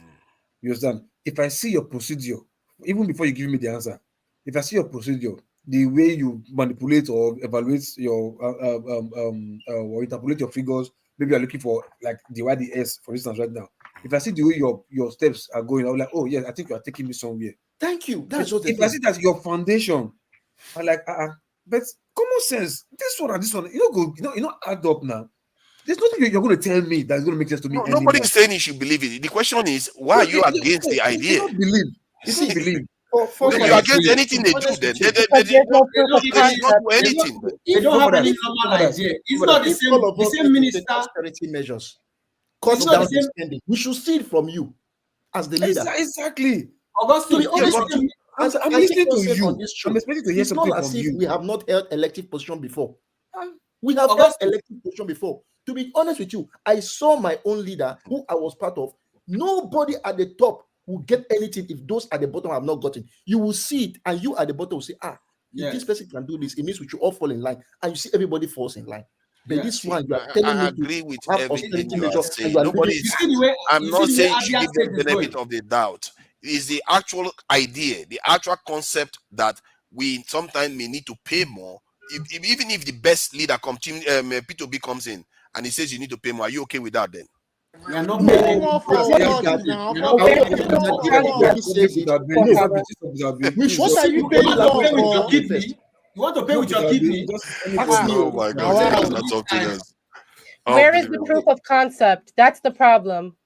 You need a proof of it's all right. concept. You can't just come with ideas. Personally, I like to give people benefit of the doubt. There are some people, Black beauty. Remember what they were calling a moment ago. These are the kind of people you react viscerally. You don't forefathers. Can I pay attention to whether it's going to be positive or negative. You just say, well, I think to it's hell with everything. I think it's easy for Nigerians to have a very negative disposition because they've been through a lot of wahala. Exactly. And it's not fair. It's not fair that they're like, my flat, we're paying 150 now. When I left, we were paying 80 per month. My husband makes about 90. You know what I fear is going on, Black Beauty. You know what I fear is going on? When they can dismiss everything, it means that nothing is required of them. They are not people that do this.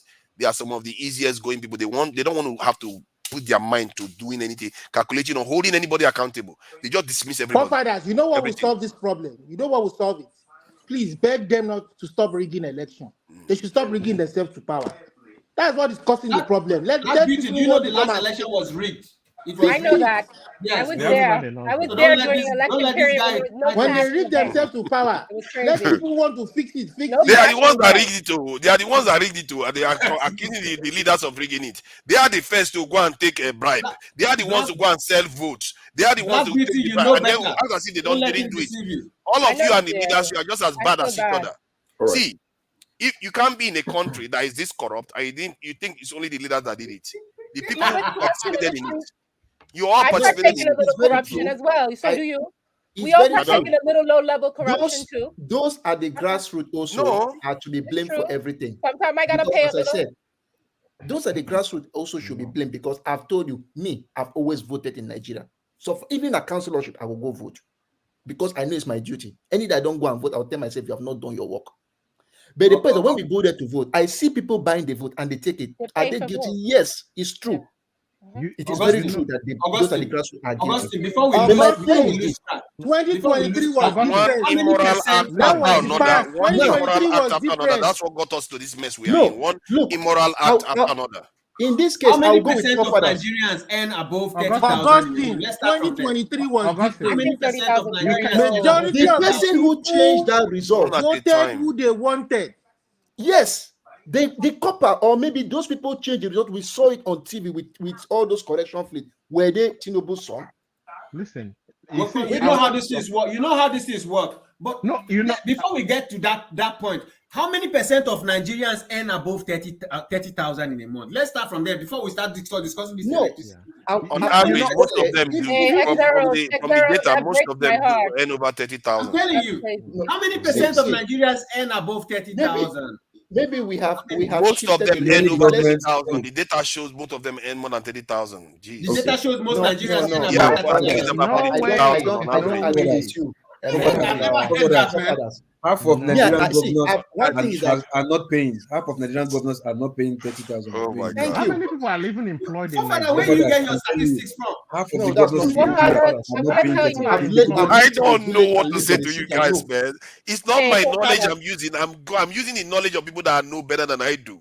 And the idea that you know better than all of them, I feel sorry for. There's no reference of conversation. Then you all think you all know the best. No, this thing. I'm telling you right now. You visited your village. Half of Nigerian governors are not paying. They can't meet up with 30,000. They cannot meet up. Can you please bring back They cannot. Sorry. True. You know the problem I am having here. Okay, I'll take for example like the small ecosystem like at Anambra State in where I schooled. It's a small place. You have people who they may get how they call it, this ice block, and they sell it. If you decide to charge them this large amount of money, how you expect they will get money to run their business? They don't even get money for and that will affect the price of that's what what affect their own business even. That's the question I was going to ask. Let me share this information about average salary in Nigeria. So this one is I don't know what I can trust these guys, but I didn't create it. It's saying 80 to 150,000. That's 2024. Maybe because of the increase in everything price going up. But the previous ones was showing 50,000, but that's not accurate. I don't think that's accurate. This one is quite high too. But the one I was going with was one that said around this in 42,000. This thing that was a low bar, but even that was still considered controversial here. But you can see most of them is even higher. So I don't know. I know that is not real. That's not real. That's about right from what I hear. To be honest with you, Augustine, hold on. Augustine, hold on. Please bring back Ferreira. Thank you.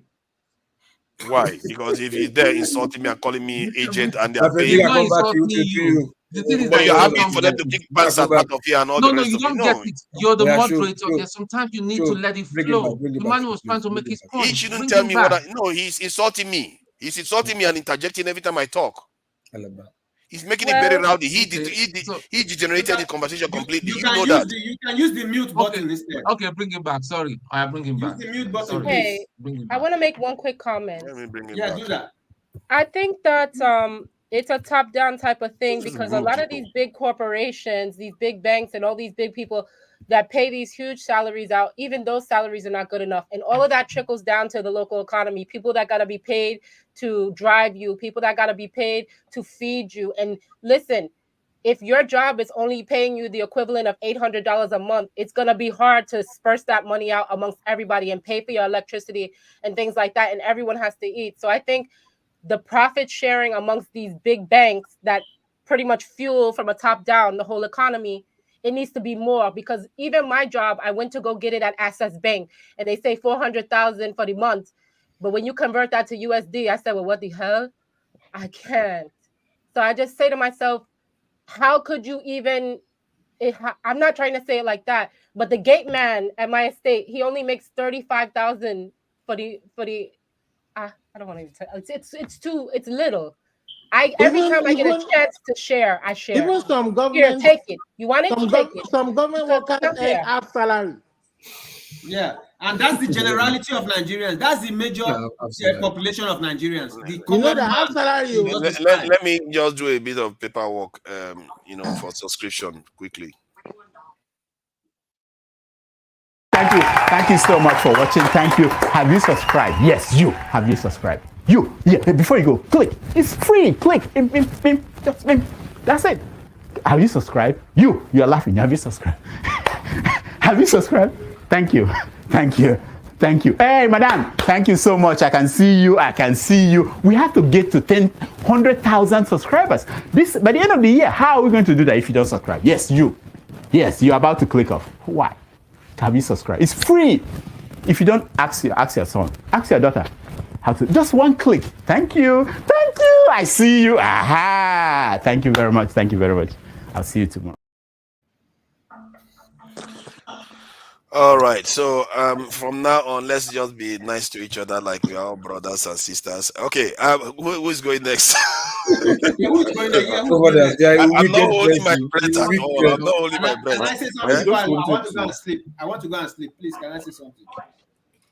Forefather, I think you are living in a different world. You are not really in tune with the realities of Nigerians. I don't know if it's been a long time you last visited Nigeria, but Nigerians have gone poorer since the last administration.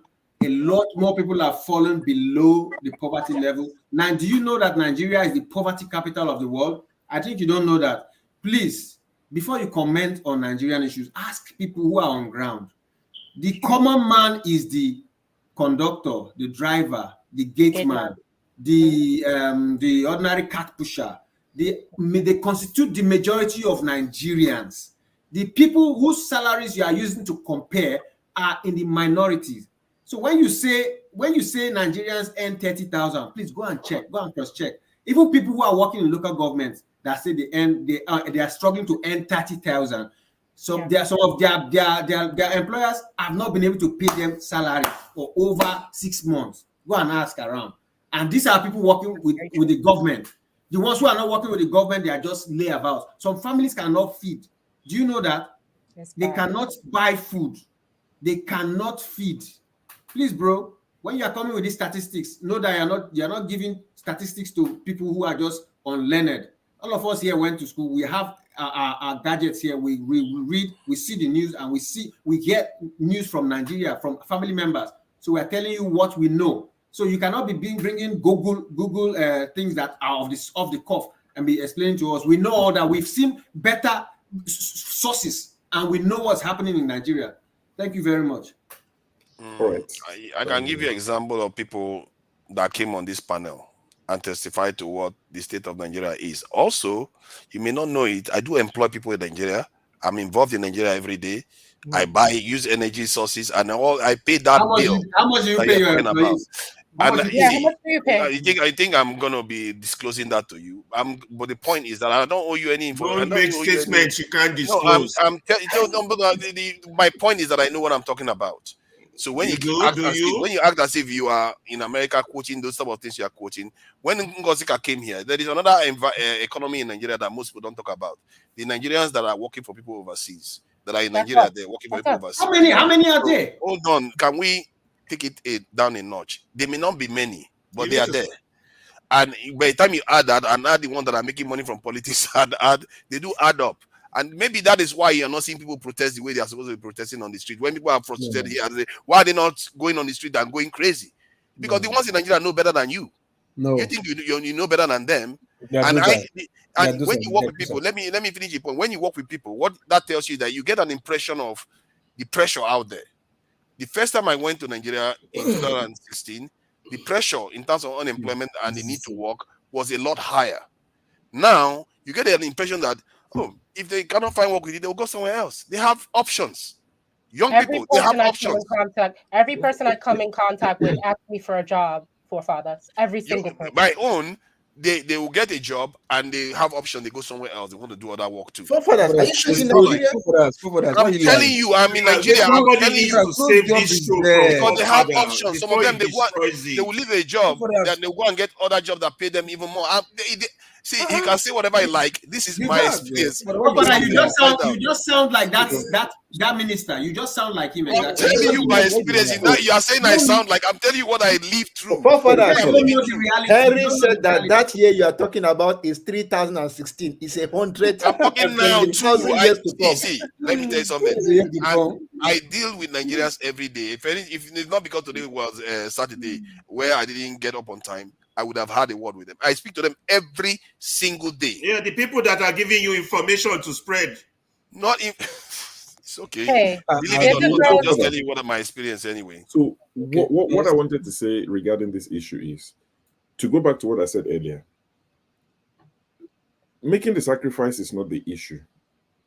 People can make the sacrifice if they feel like it's going to lead to something. For instance, some people are asking, the subsidy you've taken from petroleum, where is it going? When are you going to tell us what you're doing with it? Exactly. What have we saved? This is the subsidy has been gone since May. So there should be some sort of transparency to say, this is how much we've taken, this is what we've done with it. Even if it's to service our debt, just tell us this is what we've done with it. But the people are not seeing that body language. You're not going to pay 90 billion to subsidize pilgrimage to Jerusalem and Mecca. So these are people. Now think about it. They've said that 120 million Nigerians live in multidimensional poverty. So these are extremely poor people by Nigerian standard. So my question to you is, which is similar to what I asked when they took the fuel subsidy, is now let's say they increase the tariff for everybody. I keep saying it. Let's not jump the gun. What they're increasing right now is for band A, not for everybody. Let's be fair to them. What is band A? So they said it's band A. People will get 20 hours to 24 hours for now. Now, what Forefather is now saying is let's make it not expensive. Let's increase the price for everyone so that we can get more, steady electricity. That's the way to do it. And we can now be fully industrialized. But my question to you is, let's say they now increase the tariff for everyone. The average guy, let's even say a single guy, single lady, bachelorette, not married, no responsibility, on 50K, 60K. If electricity is all of a sudden going to cost her 40% of her salary, how do you explain that on electricity alone? Yes, the whole of Nigeria is now powered, but she's still on 50K and she has to pay 15K, 20K on electricity. How? See, don't see people as statistics. Explain to us, what do you say to that person? How do you survive? You know how many businesses I know personally that have closed down since they increased the exactly they've taken fuel subsidy. These are companies that rely solely on diesel. They've closed down. What do you tell those people? That's the thing. I'm not saying they won't commit suicide. Hopefully not. But what do you say to them? The hairstylist said I had to be in there before 12 if I wanted hot water. Go ahead. My hair you want to say something? UCH Ibadan will not put on their generator before 11 a.m. What I would say to them, I agree with you that if you don't trust if you don't trust leadership, you tend to push back on everything, because they push back on when I ask for subsidies, they push back when I ask for removing subsidies. But either way, you see what our people do? They push back on everything. Anything to do with people, don't do anything. That's the approach. I literally have seen it happen in Nigeria, where Nigeria said, don't do anything.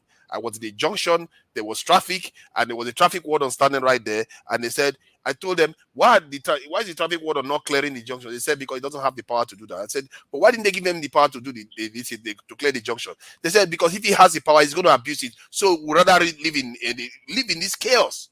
And it took a military man to come with his vehicle to clear that junction for me to be able to get past that junction that day. Wow. That is emblematic of what I experienced here and what is happening to our people. We literally want to stand still. I don't know what will get us out of here. Maybe a good leader will do that. I don't know. So can I go next? Because I gotta get out of here. This man's gonna give me a headache. I gotta go next.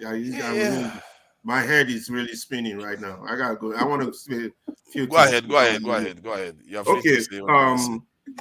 Forefather, the time we spent doing a pushback with the things you're saying is not helping us as Nigerians to focus on the problem we need to focus on. Now, I've said it repeatedly. I don't know why you do the things you do. I don't know if you're being paid. I hope you're not, because I don't see how much they will pay you that will make you so dedicated. I don't think it doesn't make sense. It doesn't add up mathematically either. So let's just put that aside. Now, hold on. He's not going to come here and tell. He's not going to come here. Hold on now. No, but he's not going to come here. He's not going to come here and tell Dr. Damages it's easy. So you guys are here. Hold on. I'm going to say this because, and I'm going to call the BS. I'm going to call the nonsense that we do. We watch. If Dr. Damages is here, he does this. He's going to be kicked out. But when I do, you all act as if I'm doing something wrong. He comes here to impugn my integrity and accuse me of all kinds of nefarious things because I have an opinion. That is crazy stuff. So if anybody wants to say something that they can go on, I'm not going to bring him back anymore. Because I'm getting fed up of this guy just insulting me constantly, telling me I'm getting paid for what? You think I don't need to tell you what I do. It's an opinion. No, it's rude. You can't come here insulting people. When Tone come here and call people idiot, people are telling him not to use the word idiot. Which one is worse? Hey. Look at the comment section. They say free Alaba, free Alaba. Yeah, but let him stay there. I think Alaba as well. Forefathers has expressed this a few times to say, I'm not paid. Don't say that. We joke about it, we banter, but for all you care, it might affect Forefathers' life in one way or the other. I know his opinions. People might actually believe him. Some people might actually, you don't know who you are saying. People are impressionable. I know Alaba jokes with it, but Alaba, please, if you don't believe it, which I don't think you believe is being paid, maybe don't banter him with it going forward. He keeps doing that repeatedly, and it's not right. And when you are no, I'm not bringing him back. When he's on the panel, he interrupts me all the time. No. I think that we use your form of hyperbole. Let me talk to him. Alabama, yeah. Joe. Bring him back. We can tell him to attack the issue. Alaba pleaded to Dr. Gomez on your behalf. You are pleading to Forefathers on his behalf. Don't mind him. He just calling me this thing. Like, you know, if they were paying me, do you think I would be here? I would be in government right now if they were paying me. Ridiculous. I don't even know what I said. That is even. I'm here accusing Tinubu of being a traitor to the people. I hear saying he paid me. What kind of rubbish is that? We've all laughed. I bring it back. All of us don't laugh. I'm not laughing. Bring it back. Just like this. Hashtag free Alaba. You guys just like chaos. You just like somebody that just. Maybe you guys see me as a Tinubu here, so you just want to be stabbing at me constantly. I'm not Tinubu. Go and find Tinubu somewhere else. I'm not Tinubu. You have to listen to your comment section. Everybody's got hashtag free Alaba. Yeah, listen to the. Look at that. You see that these people, these same people, they will not fight for their people. Now they were fighting for Alaba. Alaba that is there accusing me of being Tinubu. This is henchman. Bring back our guests. Bring back Alaba. Oh, actually, someone said it. Sorry to take over. Someone said it earlier today that I'm not sure if it's today, but maybe today. It marks 10 years of the Chibok girls, and about 80 of them are still not back. You know, you can imagine what their parents are. You remember now? See, when they said 10 years today. Hold on, they said I think was it not Kano governor? No, sorry, Bono. They took them to one IDP camp that they built them new flats, and one of the girls told the parents that she's not coming back, that she's already married to the terrorists, that she's not going back there again. Yeah, I saw that last week. They told the parents that they're asking her to come. She said no, that she don't want to go back to the parents, that she wants to be with her husband. So I think in that case, probably maybe she's living right now. Not go back to village. We are not serious people. When we hear this now, we say, "Che, so how sad," and that's it. We don't want to solve any problem. Tomorrow is going to happen. Next tomorrow is going to happen. It keeps happening and happening. And when you tell them what they need to do, they will say, no, don't do that. How dare you? We don't disagree with your security issue. I think most people don't want to do anything. I think it's the modality. When they say modality, they are, in other words, looking for an excuse to maintain the paralysis, not to do anything. This is what people do. You have to study people that don't want to do it. You know how that lazy man that doesn't want to go to work? They'll say, "Oh, I'm ill here." They will find one excuse. The sun is not very bright in the sky. You know, they will find an excuse. And I feel like Nigerians, that's what we do. We always find an excuse not to do anything to solve our problems. And that's why we are in the state we are in. Father, the way you come across, it seems it's either of two things. It's either you were a spoiled child, so you never experienced any hardship, or you have taken agbado. No, because I don't understand how everybody here can. I don't like to insult people, but you know I can insult people. You know I can. I'm not insulting you. I like to come across. I'm on this panel. I've been on this panel for how many months now? People can hardly find that I'm insulting people, but I can. I know. I said the way you I've been on African American panels. They insult people all the time. Don't do that. Don't become us. Please. I'm not insulting you. I said the way you come across. Stop it. You're being patronizing, man. Move on. No, I said the way you come across. Let me say one thing. You say you never experienced Nigerian life. You insult somebody and tell them, "Oh, you're not doing." Can I say something, please? See, move on. Most of the time when I speak here, I'm always afraid of one thing. You should not use your standard to judge the generality of the people, because your standard may be skewed.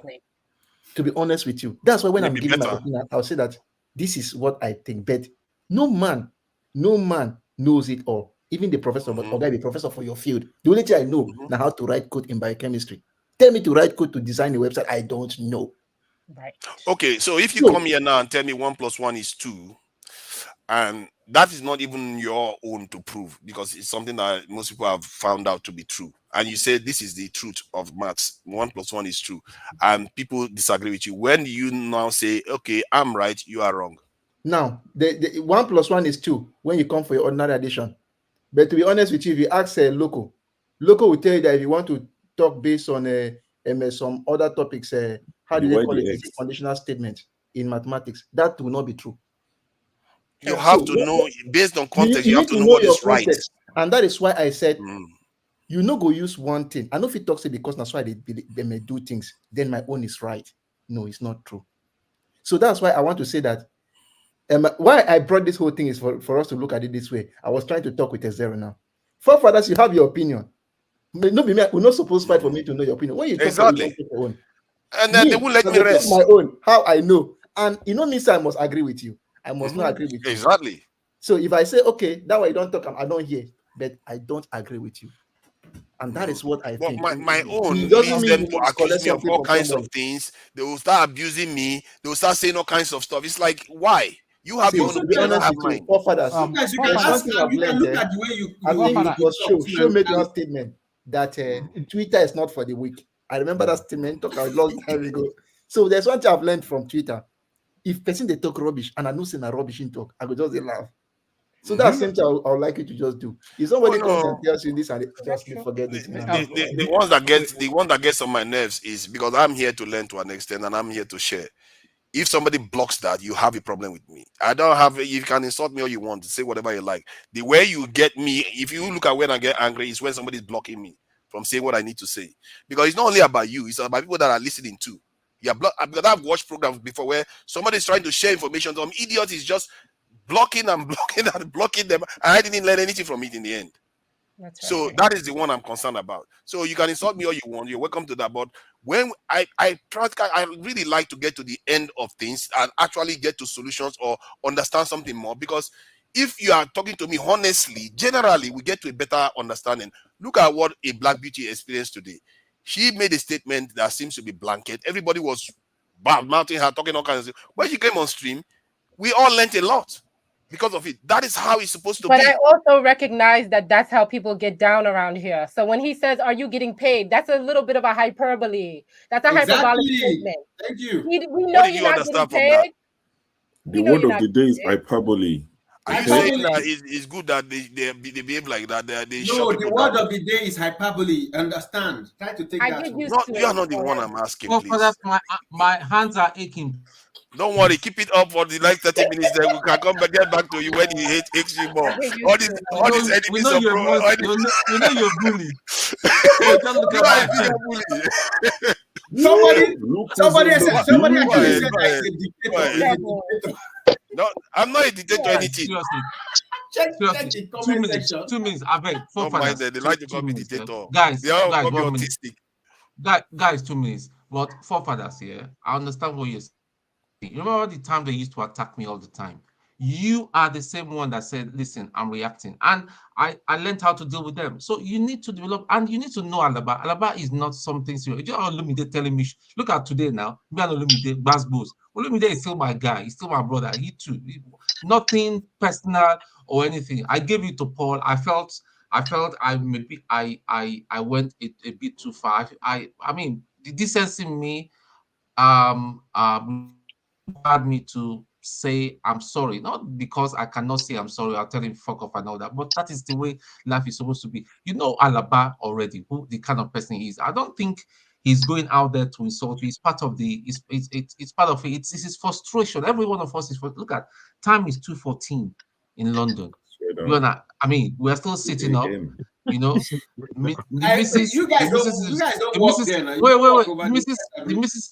The missus is missing the warmth and all that kind of thing. But listen. Sometimes she thinks I'm just calm down. Calm down. Because now I want to say this way it is. You know, sometimes she thinks I'm crazy that maybe Dr. Damages has given me something to drink. She said, all you guys, she knows all of you. They seem they've given you. He said those forefathers not. I see him always, you know. I said, listen, forefathers is listen, he's an exceptional character. His energy, I don't know where he gets from. So please don't take it to heart. Bring him back and all that. You know, don't take it seriously. Don't just take it personal and seriously. I said, you're doing a great job when you do it. But the thing is that, like what I take a lot of you come across like somebody that's a spoiled child sometimes, or someone that's not experienced some certain things, you know. And sometimes some people make some expression. You say, "What is it?" I'll be wondering, did this guy really live in Nigeria? But that is it. Please don't take it to heart. I am a limited and just a man. I see. I do have my own limits. Okay, I know, but I was just appealing to this you. is something that he's been doing to me for a very long time, and I've taken it some days. I don't care, but today I think he took it a notch. Maybe because the lady is here or something, he took it up a notch. He wouldn't let me talk at all. He was just back in my face all the time. You know what they say over Wait, here in the forefathers. States? Wait. You don't talk. You don't. Wait, the lady is talking. Let's Are listen you to trying her. to say that the lady is impressing the guy? No, but you know what they say. I don't know. I just saying that today he's on my case. You won't let me even get one word out. Listen, Just listen to the interrupting and lady. interrupting and interrupting. Let's listen to the lady, please. Go ahead, Okay, please. listen. No. You know what they say in the States? They say a hit dog will holler. So when you get offended by him saying, "Are you getting paid?" it make me think now that you are getting paid. You are one of them too. You are welcome to the club. At least you are not interrupting me. You are one of them too. I can live with that. It's all I good. mean, you said you were in Abuja, so now I'm worried. Look at me. Look at me fighting for her. She came here and accused me of selling her out. It's all right. It's all You said good. you were in Abuja, now I'm worried. I said, well, maybe I'm in Abuja. I'm in Abuja. The table had 4 legs. Okay. A black beauty. So that you are now having a taste of Nigerian men. Now see how they be. Trust She's me, I'm married used to one. She's married to a Nigerian Okay, man. can I continue my conversation? This Alaba says stubborn. Oh, Father, you're lucky. Oh, it's only words I'm throwing in. As I like where I come from, now bottle with a throw for there. See, you see. me and you, I'm we do this I'm all the happy time. But Black today you took it up Beauty. a notch. I'm happy Black Beauty is standing for you. Check. No, she's not standing for me. You just had her say that I'm an Make I Ibadan. finish. Make I finish. I was happy Black Beauty is standing for you. I was harder on Black Beauty than I was on you. And there she is standing firm. She's standing for you. Standing firm. I know. But before, when This I is was what I harder get. on Listen, her, this go is and what I read the get. comment. I defend people. They come and stab me in the back. This is exactly what I get constantly. No, I was harder. That Ridiculous. means she's stronger than you because she stood firm God. and came on here Don't worry. and defended her position. I have the marks on my back. I have the marks on my back. I was harder on her. To share. After all, I never make I leave am there because I don't want to repeat things. Let me go to the point I'm trying to make. Sometimes when we get hard on each other here, it's because there's a reason. We are black. We are Africans. We're from Nigeria, we claim. We have a home which we can't really call a home because the home is troubled. There's fire on the mountain or there's something wrong and we're trying to fix it. So when we come here and trivialize our issue, it's painful, it's frustrating. Now, what is our problem? There's so many problems, but the key is that we have a country that is turning good people to criminals and is being run by criminals. And until there's a saying that says, when you diagnose your problem, half of the problem is solved. We've had this problem for 60 years. It's still not solved. One man sing tire till he go in grave. For 40 years, he sing, fella, problem still no solved. Gani fight, city, he die. Problem still no solved. So when we come here speak Oyibo, we talk Oyibo pass English, man. When we come here speak Oyibo, and we try to deviate from the real problem, it's frustrating and annoying. And if we have to fight each other over that verbally, let us do it. And if the fight gets to the bottle, if we knock each other bottle through the screen, make we do it. Because this is an important issue. Right now, I'm in my 50s, 55. I have never gained anything from that country. Another country that I adopted have given me a life, a good life, a great life. I have a daughter, a wife, and I want my fellow Nigerians to have that quality of life that I have. That's all I seek. And there's no excuse about it. Don't get me wrong, I got families in government. I've got people close to the corridor of power. Check my last name. Go look at the Nigerian scene. You will know. Sometimes when they come visit me, I see you, forefather, in them. No, I'm serious. Don't laugh. Don't laugh. Disconnected from reality. They live in a bubble. In a bubble. I just had a relative come, checking the price of gasoline, checking the price of this. But the one thing, and I told him in the car while we were driving, but Nigerians don't make dollars. So why would you think that price is cheaper than what they are buying it? You do. You make dollars. You see, that's reality. It's different. You know, I want what they want.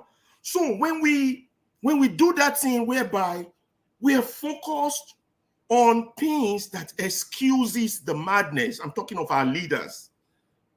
We won't spend time in holding them accountable and fixing them and getting them out of there so that good people will be there.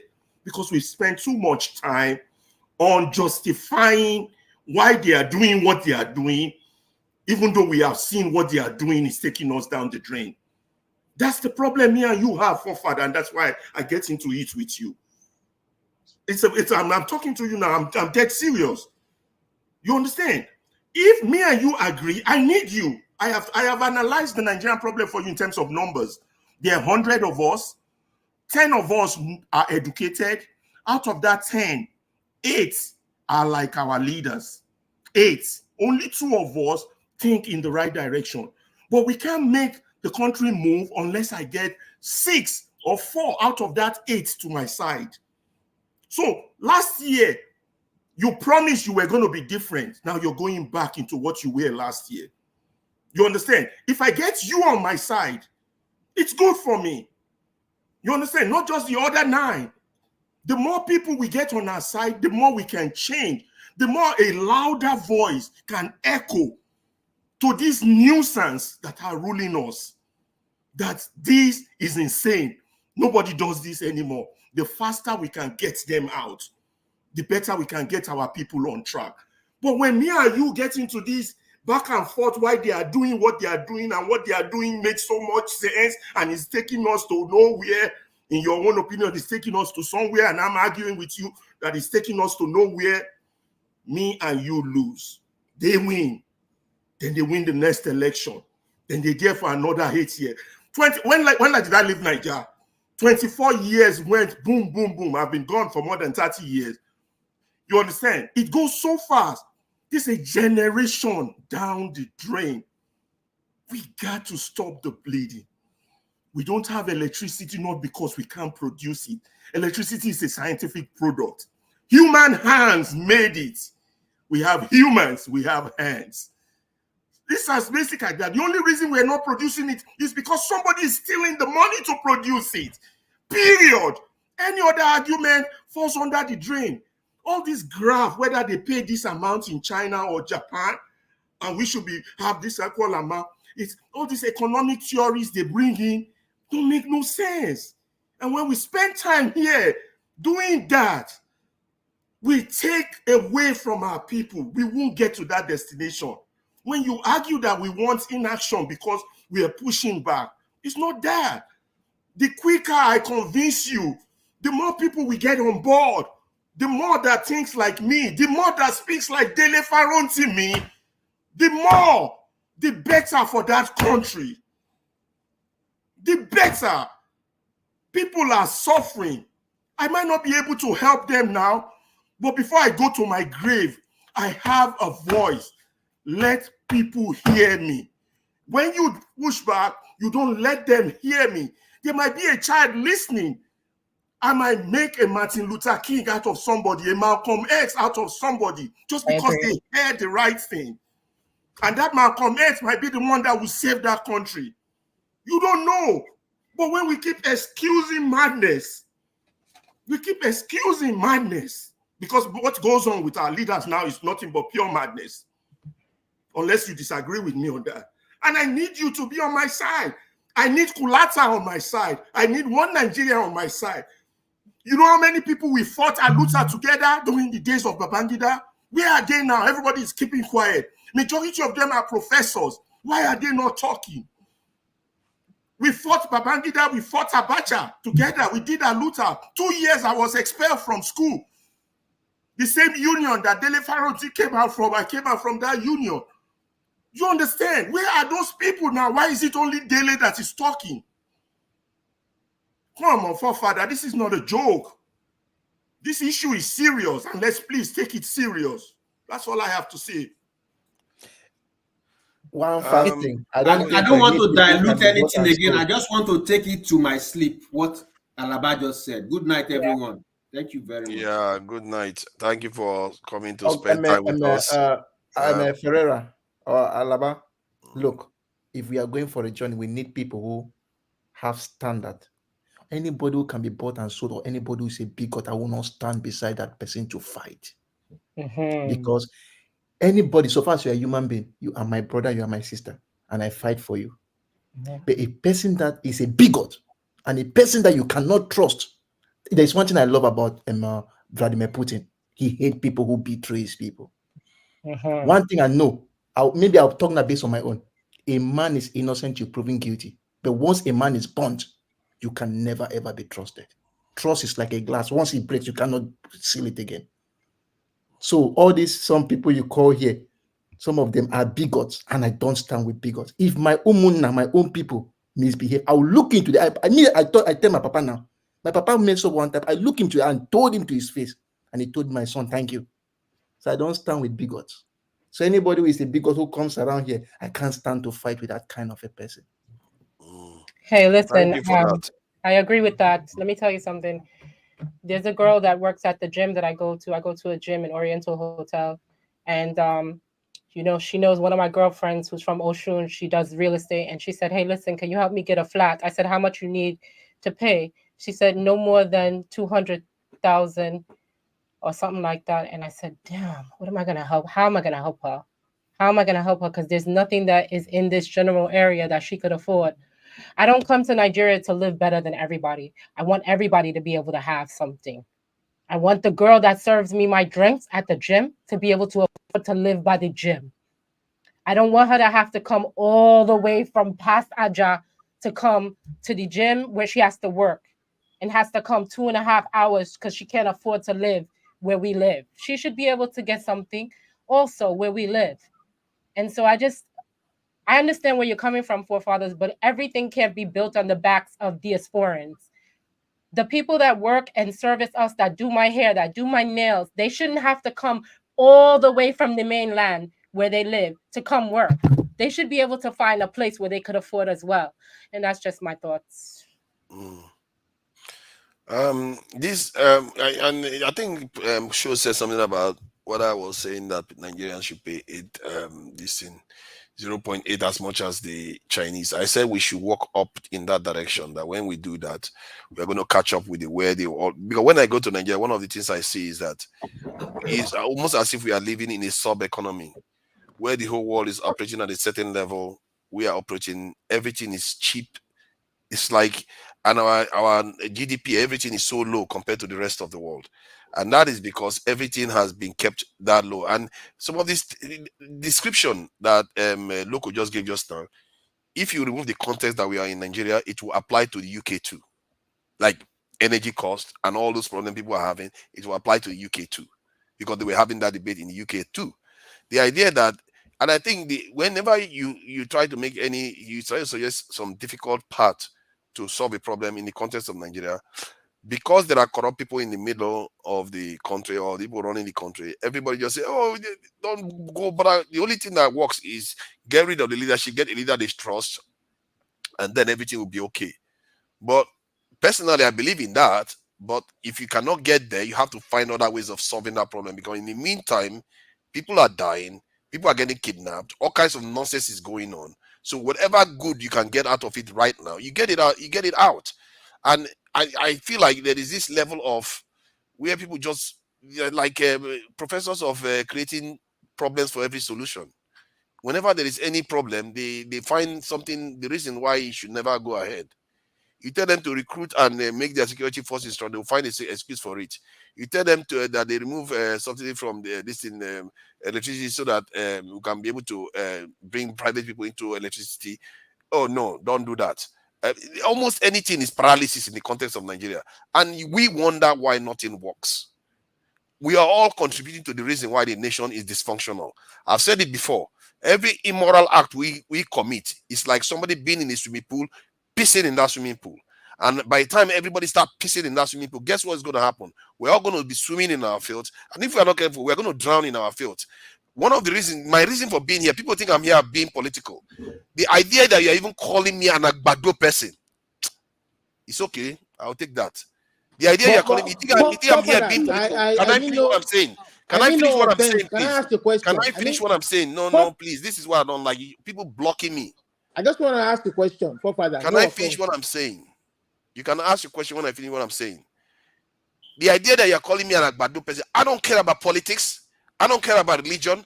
I don't care about all those things. What I care about, the only dial I'm watching is whether we stand a chance of surviving. And that dial, from where I sit, has gotten worse over time. And maybe you guys don't care about it, but these people here, they care about it a lot. The UK now, they are talking about how they are talking about this in introducing military service. They are not at war yet, too. They're talking about introducing military service. They don't have terrorists blowing and kidnapping their children all over the place. So they are thinking about it now. But when you tell our people this thing, how dare you talk about it? Why do we need to protect our children that much? Why do we need to protect our children that much? Why do we have to protect our land that much? I don't understand it. Maybe like X0 said, I'm on la land. But somebody needs to be there because none of you are there. Go ahead if you want to ask your question. So I just want to, I don't, no offense. So you mentioned something. You said at the point we are right now, we just need to get what we can get out of the system. So what train of thought, what school of thought did that come from? What philosophy is that? Did that emanate from? My school of thought. Yes, that philosophy, that statement when you said you just need to get what we can get out of that system.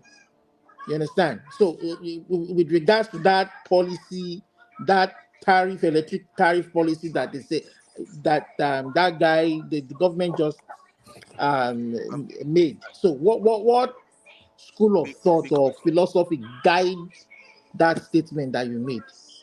The philosophy that guides it is that you have to always put the people first. You have to always put the gains that the people are going to make from that $1 trillion that might be saved, and they will steal most of it. That is a given, but some of it will be it will end up in the hands of people too.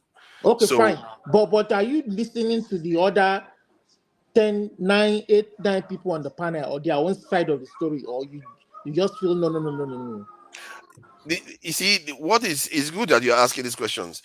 What I hear from most panelists is what I've been hearing for the last since my when I became aware. You hear, and I one of the reasons why I became the way I became was that all these things I've been hearing. Why is it that our problem never gets solved? And we keep repeating the same thing. You have to change this thing.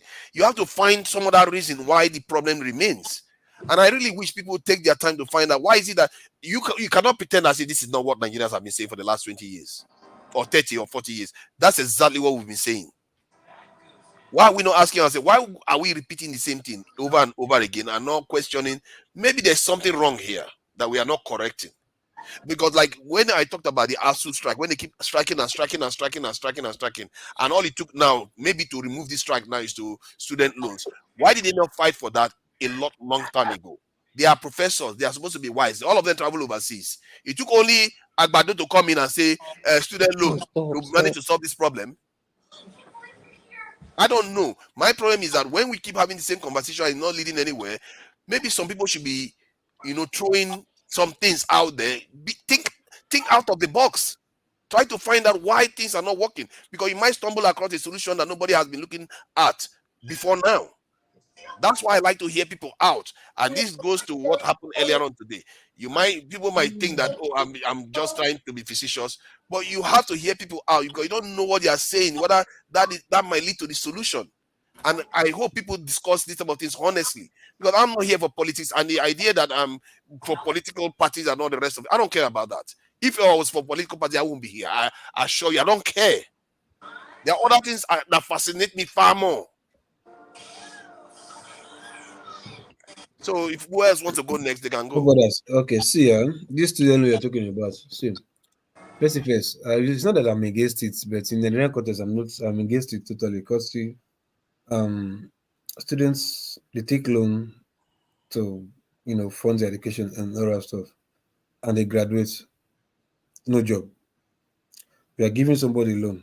You're not creating a work environment for them. If I thought they don't make that fancy good money that their profession needs, at least they will wait to know once they graduate, maybe after the NYC, and they apply for government job first, whatever government is paying as salary will be enough for them to feed, take care of themselves, put the roof over their head, and yet still pay back their loan.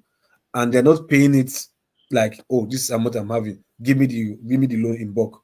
You have a payment plan whereby, okay, as soon as I give you the job, you understand, this XYZ amount is withdrawn from your account every monthly. I think that is how a plan works. That's how you organize the system, whereby you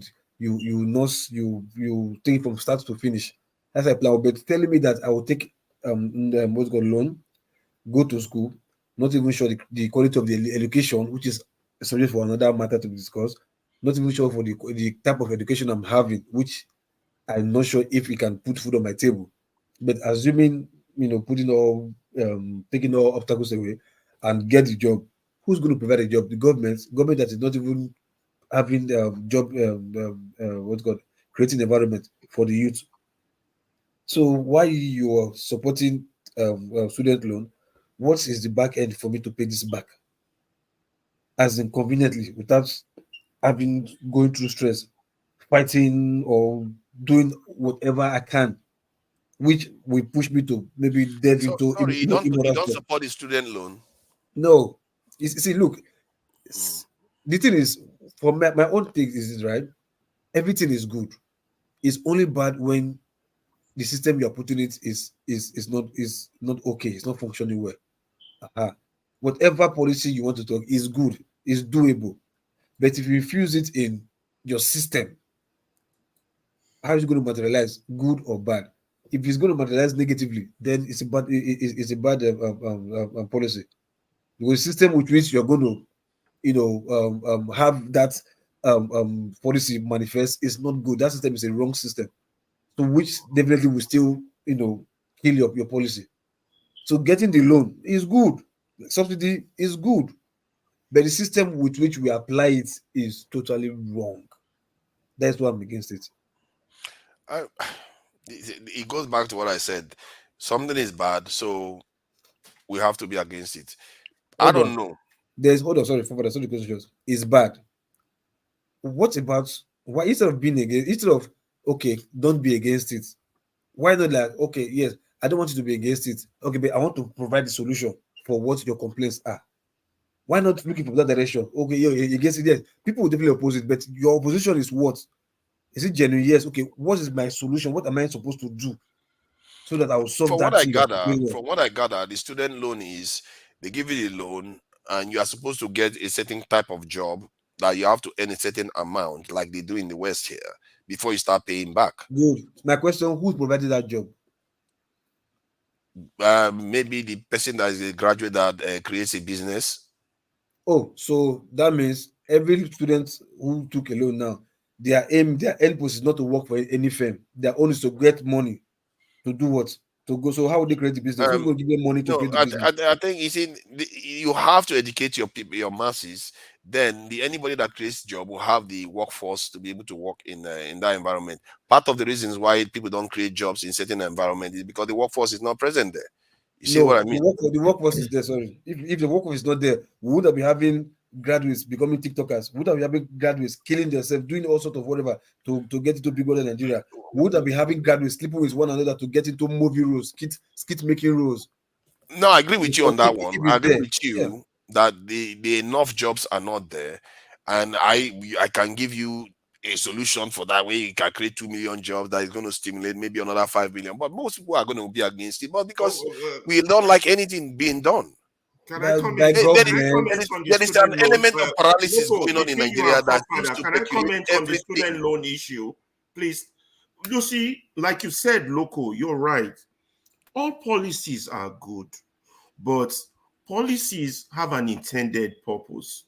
It's like a brick you want to build a house. You understand? Nigeria policies are intended to build the house called Nigeria. So, forefather, I would ask you, if you want to build a house, be honest with yourself. And you, Loco, also, you hit it on the head. I'm taking from you, Loco. If you want to build a house, what are you going to do first? Are you going to start the roof first? Or are you going to start the branches first? No. The first thing you do is you lay a foundation, a solid foundation on a solid ground. Then after the I'm not an architect and I'm not a builder, so engineers can correct me on this. And then after that, you go to the next stage. After that, you go to the scaffolding. After that, you go to the next. So the issue, listen, the issue of the student loan is like we're putting like the third or fourth step before the first step. The way Nigeria is today, we all need to be focused on the first step, the foundation, getting our electoral system right. That's the number one. Number two, is a country that wants to build itself does not go borrow money to send its children to school while it's giving out money for its people to go for pilgrimage. That's like putting the cart before the horse. That's what we're saying about policy. Forefather, policy matters. When a country wants to exist, it has to plan for 100 years, 50 years, if possibly 1,000 years. When it's like you're building a house, some things are basic. They have to come first. You cannot now talk about taking this subsidy or giving this subsidy or taking that subsidy when you've not accounted or held accountable those who stole the money from the previous administration. You have to put the foundations right. That's what we mean by policy. So when what would I call them? When a deceptive government comes in place and throw out policy here and there, a deceptive government, a fake government that don't want to do anything for the people, those who have foresight can see through them and see through it and say, this is a joke. This is a joke. You're giving out student loan while this problem here and here are still leaking. While it's like big batin fee. That's a joke. You don't build. I don't know how to translate fakbere for me. That's so you take basket, don't fetch water. What is the solid foundation you are referring to? It's a solid foundation. It's so funny. I'll let the members of the panel say that, because by now I think I'll leave that out to others to say. A country must have a solid foundation. First, it must have a system of electing its people that is not arguable. It must have a judicial system that the aggrieved can go to when they have been aggrieved. It must have a lot of things, but let others just take that out. But we don't have the foundation. So when most of us are agitating for change, and you see a lot of agitation, we are saying, let us get the foundation right. Then we can build. But if your foundation is faulty, without the foundation, everything else is going to fall. It's just a matter of time. Because what you are saying now, without that foundation that you want being done, anything that improves the lives of people now isn't worth it. Is that it? Because it's a false treatment. It's like living. Wow, and I'm the wicked one. Yeah, no. There's no stop making things personal. Let's talk. Let's have intellectual. No, because they called me wicked one earlier on now because I said no. Stop. Don't put yourself into it. I'm having an intellectual talk. See, the foundation. You cannot build the country. You can't leave leprosy and say you want to cure eczema. This analogy you give, I'm sure Fofada will remember. We had a conversation earlier on WhatsApp, and I used something totally different. But this particular, you cannot have leprosy as a country, and then you're now providing cure for eczema. You people. That's why you have people with brain. Yeah, but it doesn't mean that if there is somebody that has got malaria, but on top of leprosy, you don't treat him malaria. No, you're wasting time. Wait, let us even have that conversation. That's a time wasting device. Let's talk. You guys should be careful with analogies. You really should be careful with analogies because you're gonna get caught out. So my point is that people are suffering right now. People are getting kidnapped right now. And when we say we should solve the problem, someone like you will say until we get the fundamentals right. This is for me. I see that as a problem because you have to react to what the problem you are dealing with. I'm not saying you should not solve the bigger problem, but you can walk and chew gum. you can deal with the problem you are facing now. The house will collapse because the foundation If I can just quickly butt in, this is Show. You've been doing a long distance one today. Well done. I thought I would stay with you guys tonight, and let's see how You're it doing goes. well. By this time, I'm asleep. I popped in earlier just to see what was going on, and I've been out all day, and I popped in now and to meet what seems like controversy. But what I'm hearing at the same time is a depth of conversation that I think needs to happen, needs to be had. And I think we need, if we're going to do any level of collaboration within our argument, we can't just be arguing for the sake of arguing. If we are going to come to the point of any level of collaboration and agreement, I think for me, what Alaba is saying as to the foundation is where it's the only place I can stand where Nigeria is concerned. It's not going to get better. People are going to continue dying. The pressures in the world, if we understand that the pressures in the world impact Nigeria directly, and the brain drain that we've had outside of Nigeria in itself means that the kind of machine that we need in the country to make ourselves grow in the direction that we really need to grow. I mean, $500 billion GDP per annum is simply not where Nigeria should be, but it is there. That's where it is. It's only there by guest of our foundation, in a way, the foundation left by the Europeans and taken on by our forebears, and then the fact that we are numbered against any other African country. But we shouldn't be dicing with South Africa. South Africa has just gotten its independence. We should have flown past South Africa a long time ago, helping the rest of them up. That's where we should be. But where we are has been happening for the last 50 years, really. I mean, a bit more, but we're speaking about having the same conversation over and over again. That's what's been happening. We've been having the same conversation over and over again. So what's wrong? What's wrong is the way we are set up. What's wrong is the political minds that we have been miseducated into. What's wrong is that we haven't founded a clear basis for Nigerian businessmen to actually innovate. There are many things wrong. There are things that cannot go right in that country, no matter what you install. And with what we all know to be a fake government indeed, I can't always understand what we can expect. What can we expect? 2 steps forward, 20 steps back. That's what's been going on. And we are looking at it daily. And we want to sword fence as to how whether or not is that for us to have a new beginning. The whole idea of Biafra may appall those who are not from a Biafra mindset. But whatever you think about it, is that we all understand the nucleus of where this kind of persistence comes from. For the rest of us now, it's come to the point that really, do we give up on this Nigeria thing and go our own way, or do we create a new Nigeria? Well, if we're creating a new Nigeria, it can't be with a stolen government, because that's the same Nigeria that we've always suffered under. So really, I wonder where people are speaking into. If they think they're speaking into the government. Jagu, can you hold on a moment? What fighters? Do you get what he's saying? Do you get it? I hear it. I don't know what I get it. But if you don't get it, just forget it. I don't know what it's like. You guys are trying to gaslight me or something. I don't know.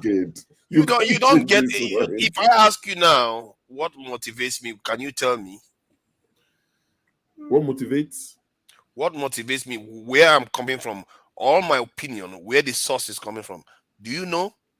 So you have not been listening to me. You just think you have, but you haven't.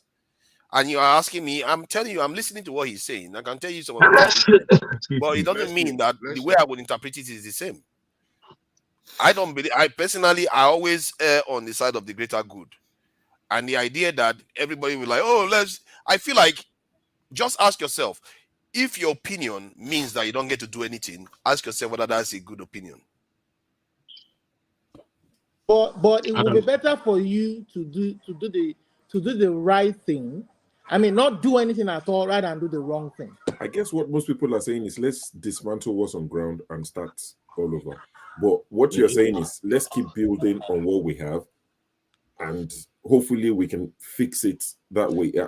Am I right? Or I'm saying that do the greatest good while you can, because the way it is going to happen is not in your gift, not necessarily. The events are but going to still shape. there's clarity. They're going to shape up.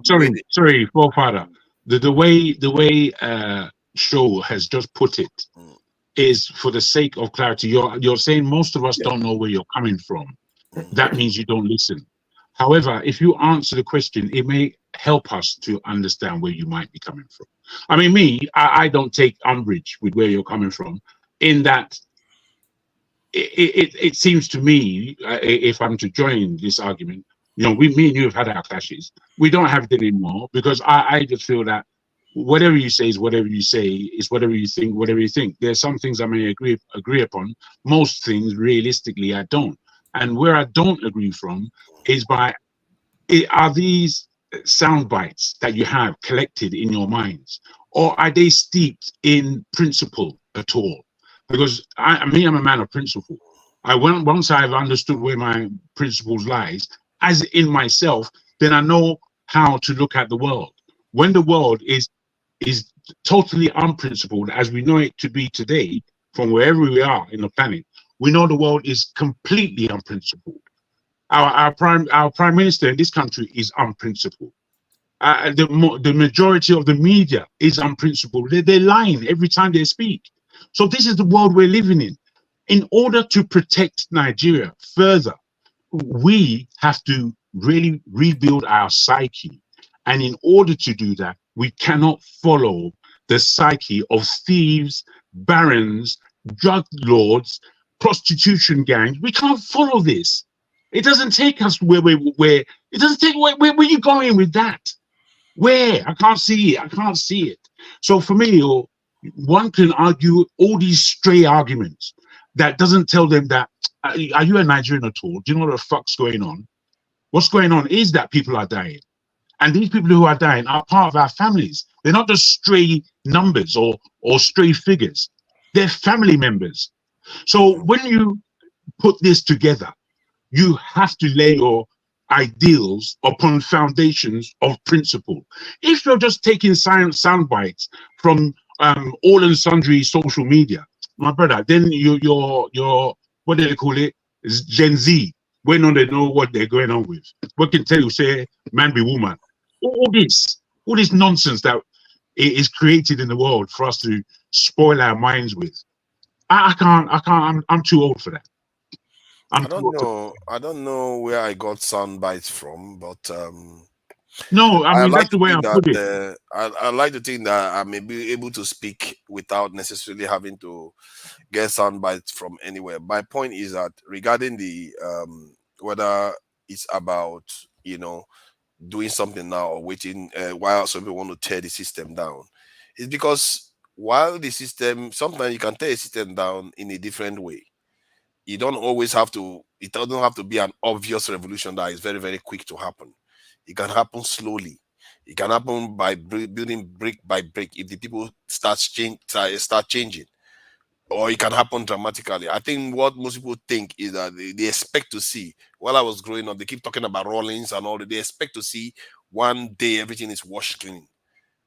I don't think we have the luxury of that. We don't even have the ability to do that. By the time any chaos happens in that country, some other people will be in charge of the leaders of the people that are going to emerge from that chaos.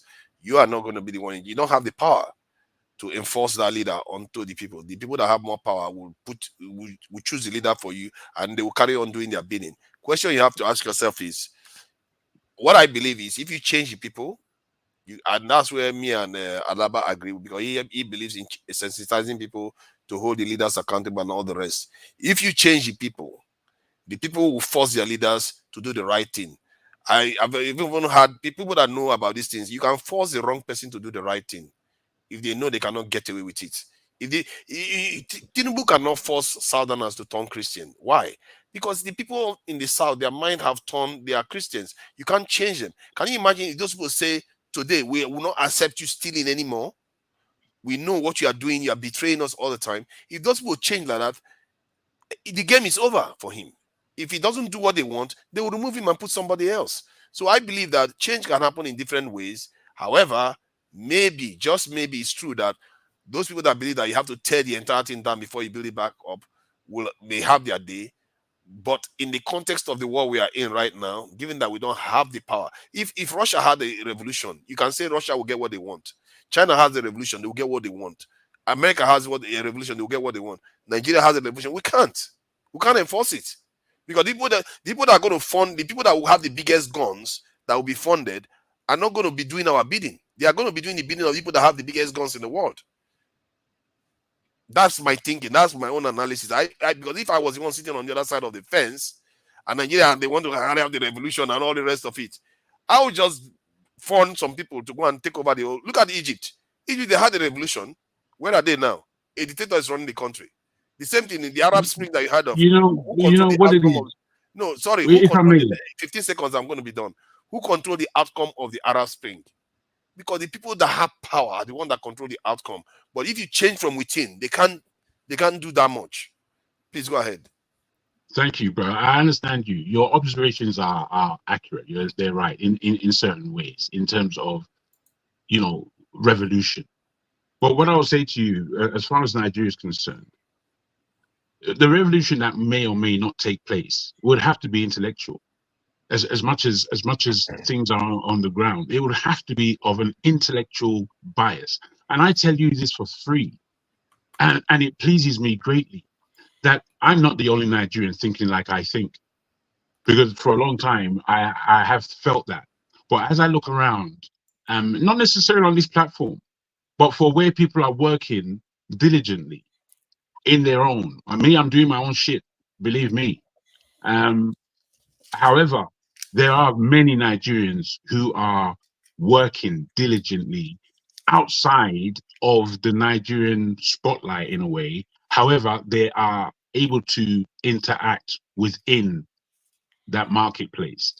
Now, most of the people I speak about are businessmen, one or two people who are looking scientifically as well, that I know of. And I will put to you that we should get to quickly know ourselves as Nigerians, and that actually what we can perform in that country is completely different and completely brand new. You see, I don't keep my eyes on politics. One or two times I will look at the politicians and what's been said about them, and then I go off. And then I look at what's going on in social climes. There are musicians, and there are all these people, and there's Bobrisky and all these people. I put that aside. What I look at is the projects that are actually taking place in Nigeria. What projects are taking place, both privately and by government? And then I look into who are the people who are behind these projects and getting involved in these projects. This tells me that there is ever an economy in that country.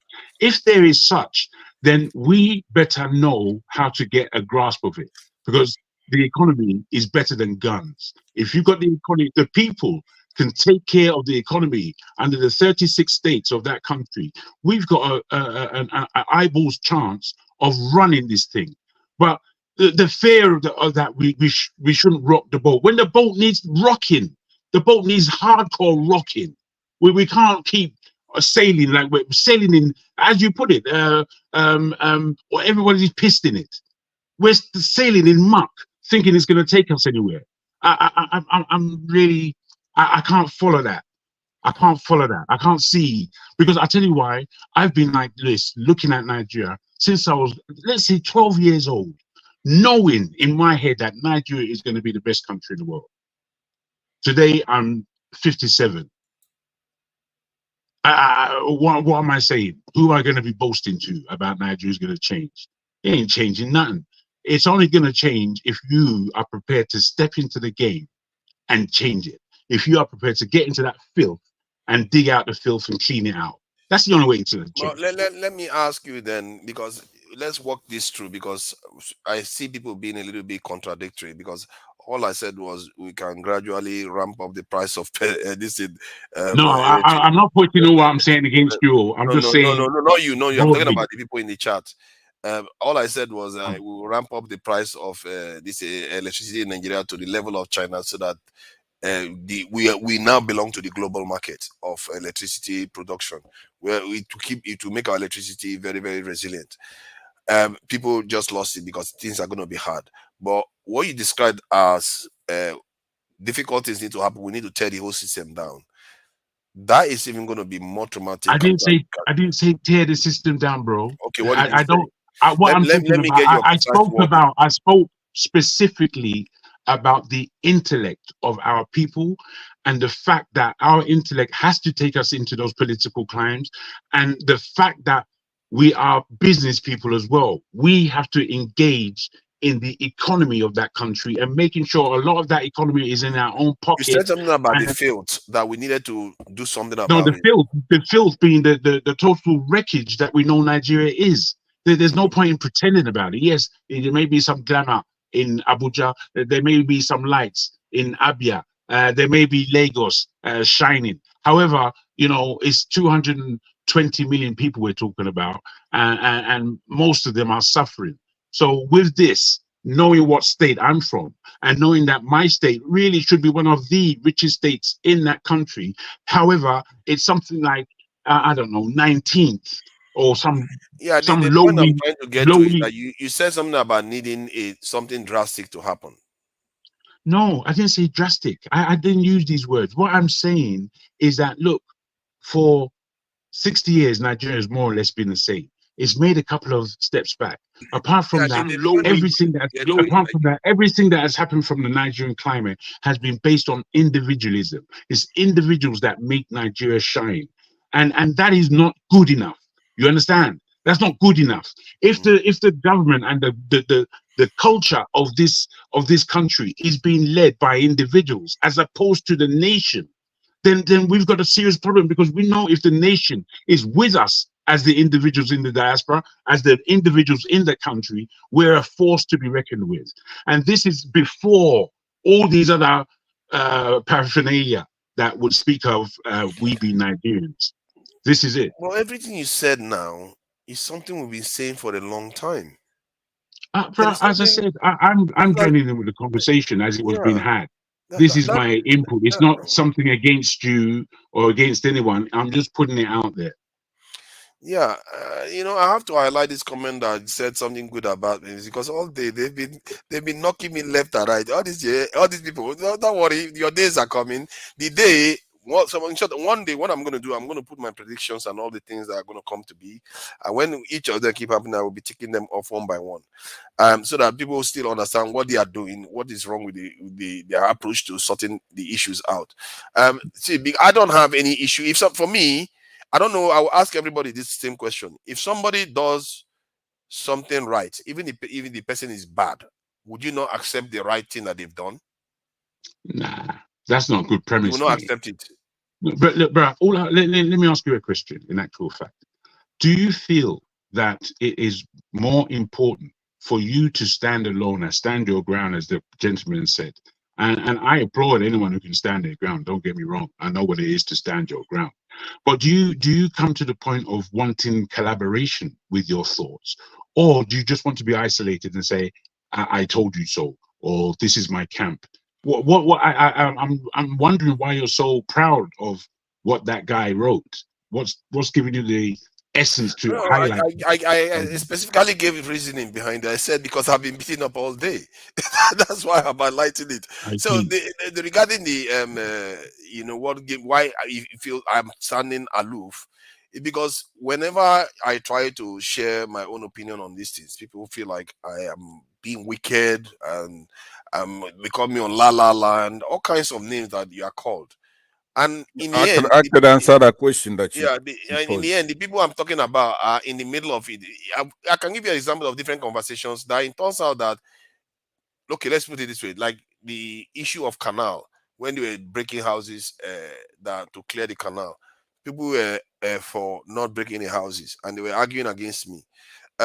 When there's something that goes wrong in the country. I've forgotten one other issue.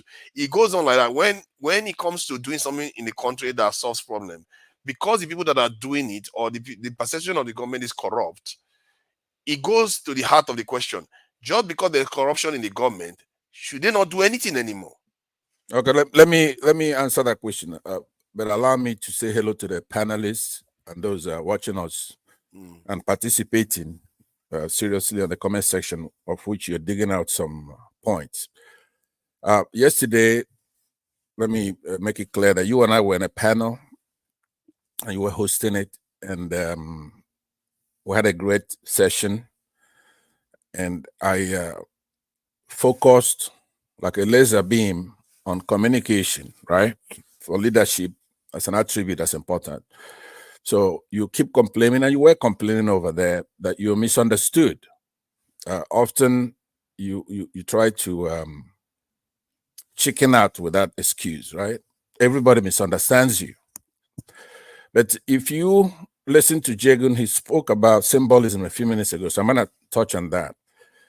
But when you're gonna notice that most of your input, as much as you're a contrarian, right? And sometimes it's good for debate. It's not good for everybody to be on the same side. So I've watched carefully to see if that's what you're doing. And of course, I'm disappointed. That's not what you're doing. That's actually the views. You're not playing a devil's advocate. You're actually the devil, right? So now, when you say, you're going to notice that in all your snippets, you never talk about anything that has a vector quantity. It's usually scalar in nature. So let me tell you what I mean by that. A vector quantity usually has magnitude and direction, right? That's a displacement. For example, velocity instead of speed, right? It's in math, it's in physics, in geometry. So if you attend any of those disciplines, you will know what that means. You don't have to know, it's an advanced thing, right?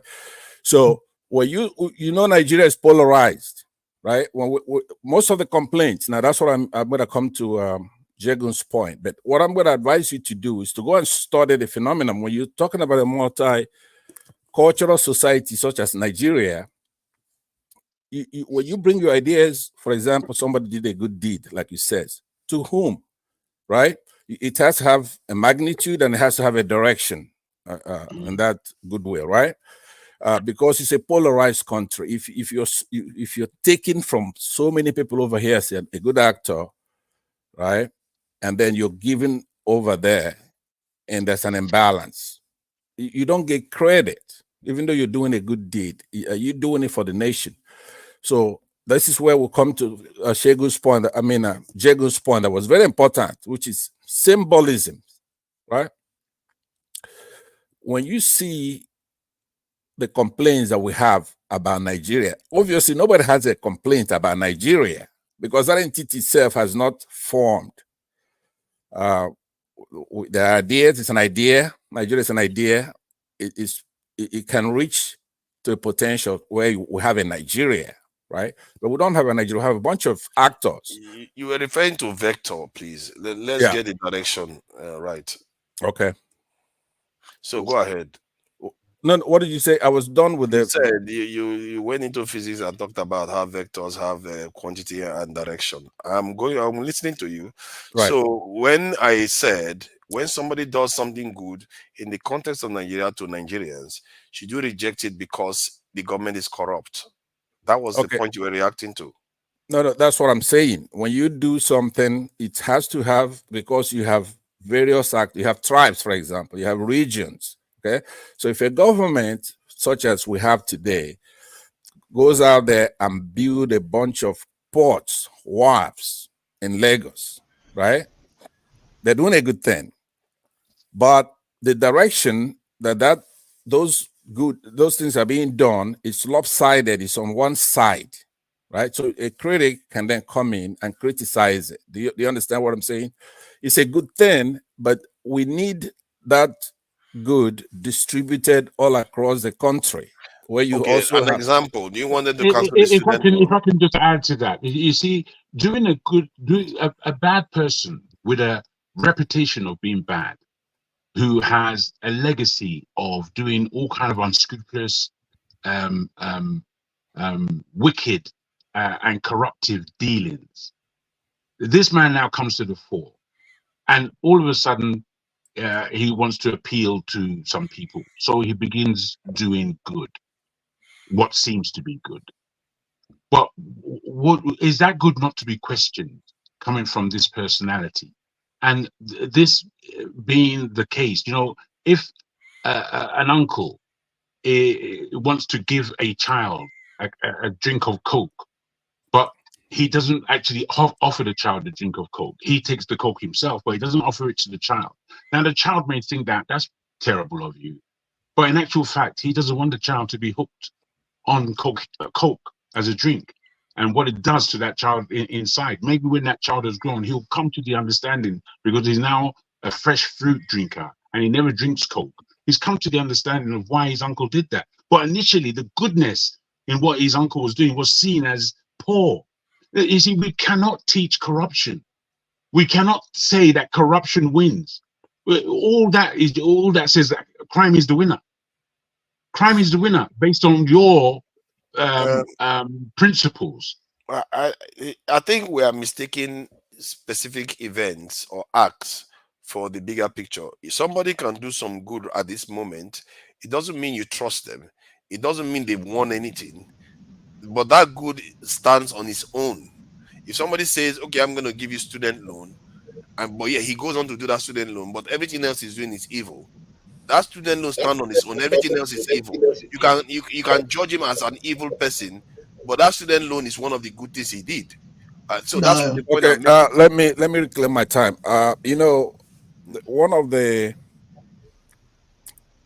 drawbacks of chiming in a discussion that was very high, and then you bring it down. When I chime in, unfortunately, I have to be condescending, because we're talking about things that are obvious, right? I remember, I forgot who it was that they didn't want to respond to a question that you posed. Are you fine with me being condescending to you too? Yeah, that's fine. I'll try that. No, it's okay. What I'm trying to say to you is that in the country, let me just go to a much cogent point. Everything is not corruption. I've said it many times. Corruption is evil. It's a bad thing, but it's become a mantra for us, as if that's the only problem we have in the country. A lot of countries have corruption. There's corruption, and then there's corruption, right? We have, for example, right now we have fatigue. We have a Tinubu fatigue, right? We have an APC fatigue in the country. There is nothing that can be done until we cure that. We have a problem. Let's say somebody, I'm sure you know some of the symptoms of fatigue, right? You have headache, dizziness, so many things. You are telling us what we already know. Let's move on to actual with the issues. That's what we're going to deal. That's the issue. It's a symbolic thing. Remember, somebody talked about symbolism here a few minutes ago. So when I'm talking, just look, bring your head down a little bit. I don't want you to be going around in cycles. Listen to what I'm saying. Get to the point, because I'm getting to the point, but you're not going to be spoon feeding me. Allot me time. You and don't then, like me being condescending now, do you? Yeah, that's not condescension. That is interruption, right? No, so that's not interruption. What I'm saying to you is that if somebody, for example, a good music, let's say, what's that song that goes Olumide, something like that. Oh, you know that big hit that they had last year. What is the name of that song? If I have a headache and you play music for me, Boga, right? If I have a headache and you're playing Boga for me, and I object to it, doesn't mean I don't like music, right? It means that I have a headache, so I need to cure that. You follow me? In this country, the kind of little small points that when government does one little thing, this is just what are you talking about? Listen to me carefully. Just confusing. Listen to me. That's right, because you're not listening. I can't make sense. You're just talking about Buga and all this. What are that going to do with the problems we have in Nigeria right now? Exactly. That's what I'm saying. Are you condescending, or you just wanna? He's irritating, right? Irritation. All right. Okay. Let me show you an example of condescension. I'm gonna spell a word for you. I want you to tell me the meaning of that word. Innovate. No, hold on. ENERVATE. What does that word mean? It's You part don't of the have a clue what discussion. you don't have a clue what you are describing at all. You All right, want me good. to ask you to define my own things too? You can't define Okay, what so that's condescension. Now let me go to my point, please. We're tired in that country. We have exhaustion. We have a Tinubu fatigue already, just 9-10 months into his administration. Now, the way we judge a government is not by are they doing anything at all. You know, you don't want to shake somebody and say if he's alive, breathing like we did with Buhari. As far as he's alive, then he's doing pretty good. We have a country that you have so many things going wrong simultaneously, which means it's planned that way. So I might have come at a very high energy in this discussion because I have the time today to spend with you. If you're in a hurry, you could move on. But those keywords that Jegun talked about, the symbolism thing, right, is very important. I want you and I to get down to it. But my advice to you is when we're talking here today now, this because we have so many varying interests in that place called Nigeria. You don't have in Nigeria. Every complaint you have, there's an actor that's doing something against the people. It's not the entity Nigeria doing it, right? We don't have in Nigeria. So now let's zoom in to some of these actors.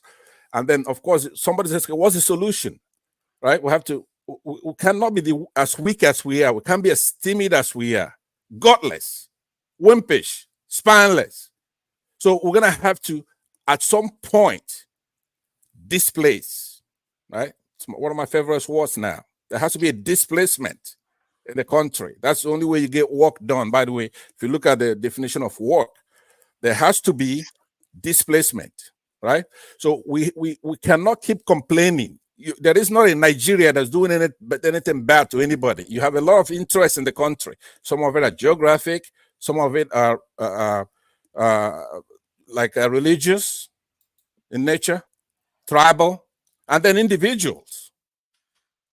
That's who's got that geographical expression called Nigeria. But you don't have a Nigeria yet because obviously if you have a Nigeria, we'll be competing in the world. I mentioned yesterday, we have only one Nobel Prize winner in that country, one. South Africa has 11, right? And they had it when their population was 30 million. There's 230 people in our country. So I want you to get down, zoom in when you're making any complaint, talk about the individuals or the interests. It's not Nigeria like you carry Nigeria on your head because you think you're some kind of super patriot. Now, there's a saying that patriotism is the last refuge of a scandal, right? I didn't make that up. That's Wow. It's right there. You Google it, it's going to tell you right now. Clever term, isn't it? No, but go ahead and Google it because you come with highfalutin patriotism. I think they said insult is the last refuge of a scoundrel, not patriotism. No, look at his patriotism. I don't know where. I'm sorry. I don't know over there where you are in Britain. Patriotism is probably not. It's not in your lexicon because you're refuge of a scoundrel. Listen, I'm in the United. Listen, forefathers, I'm in the United States, right? So we have patriotism here. Over where you are, I don't even think you have patriotism in your lexicon because you're a subject. I'm sorry, Pastor. You're a You subject. don't even get your analogies right. I'm not even sure you know the unit of work. Do you know the unit of work? I just that told you you. like to define. What is the unit? I just told you. What is the unit? Is distance times time over displacement. That's what it is. Oh my God. I'm sorry. Yeah. It's just simply displacement okay. Versus mass and the unit. You don't know units. Be careful what you're talking about. I just quoted you what it is. The formula. You just say stuff, but you don't know. So I'm trying to be condescending now. But you have to be right when you're condescending. It's rude to right? be. No, you have to be right.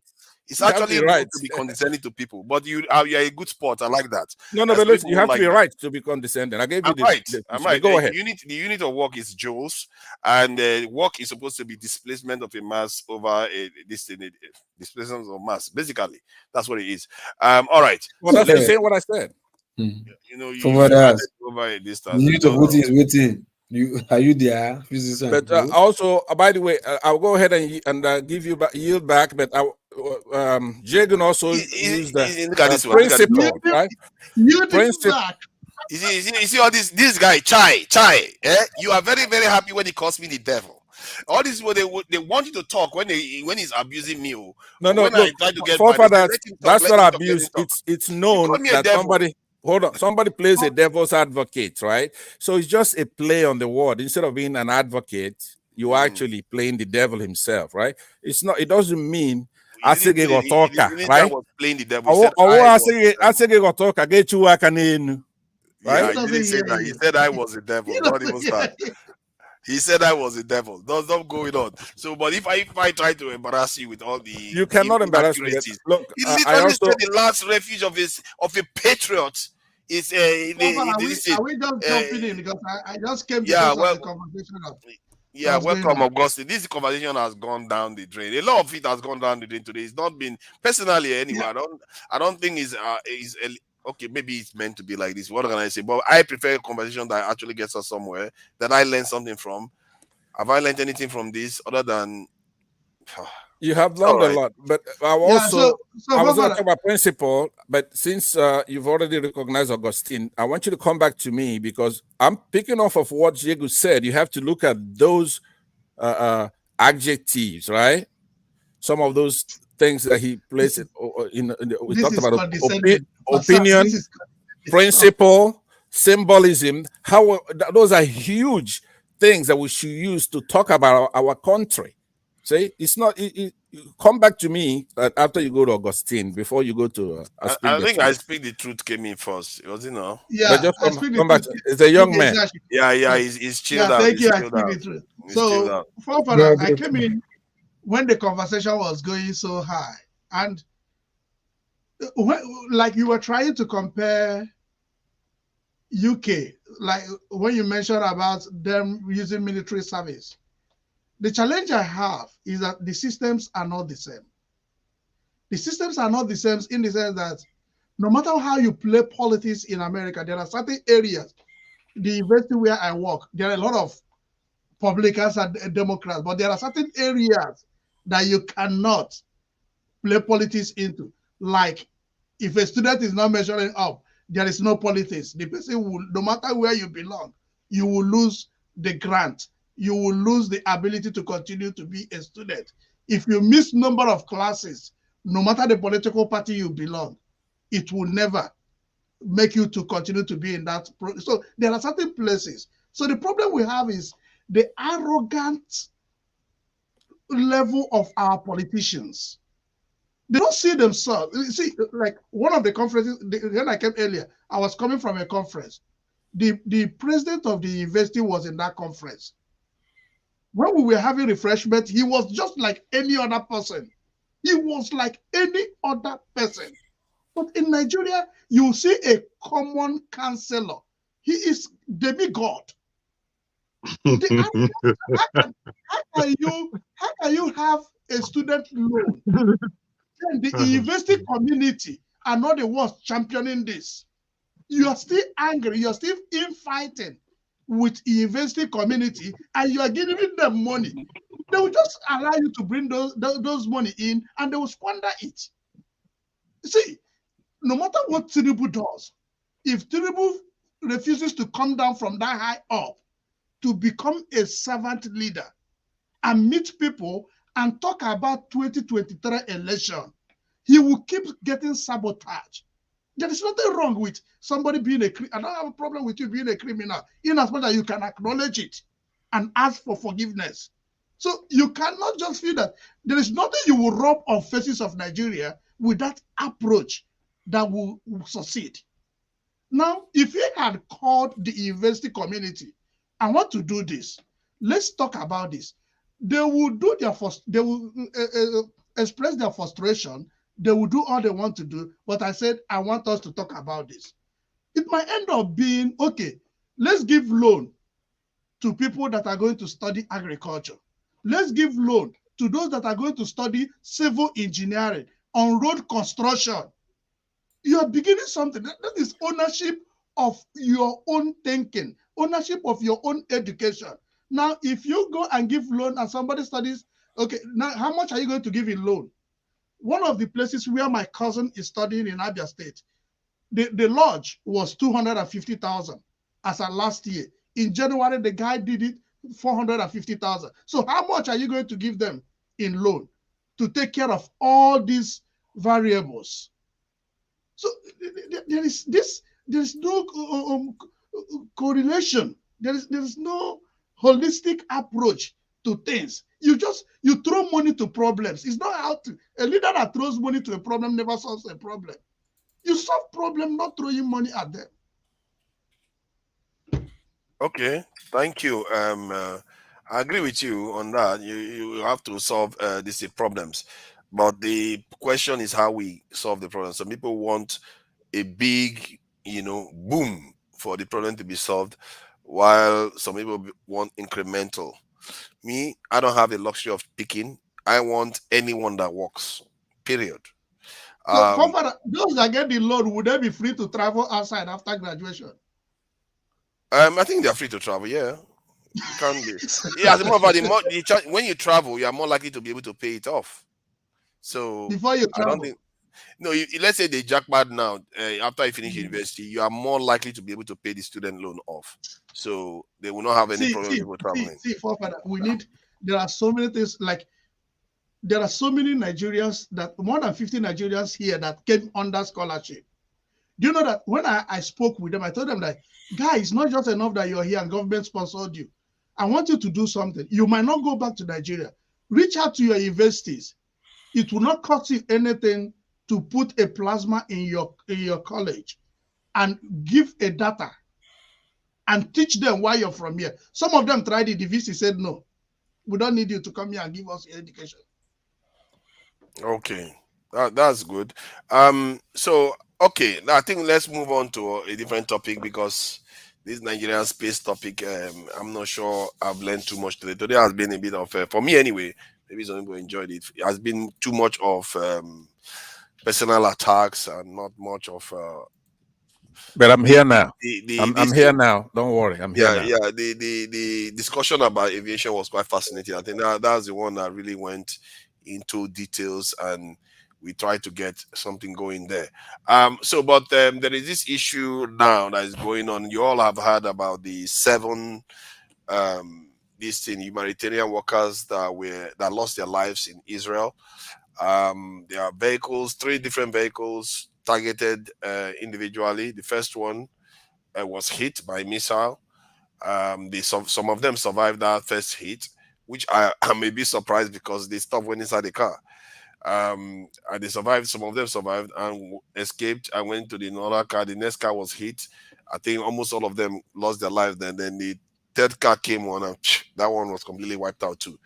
And Americans and the British and the Western world suddenly lost their mind. They're like, oh, we are so outraged by this, and how dare you do this and all that stuff.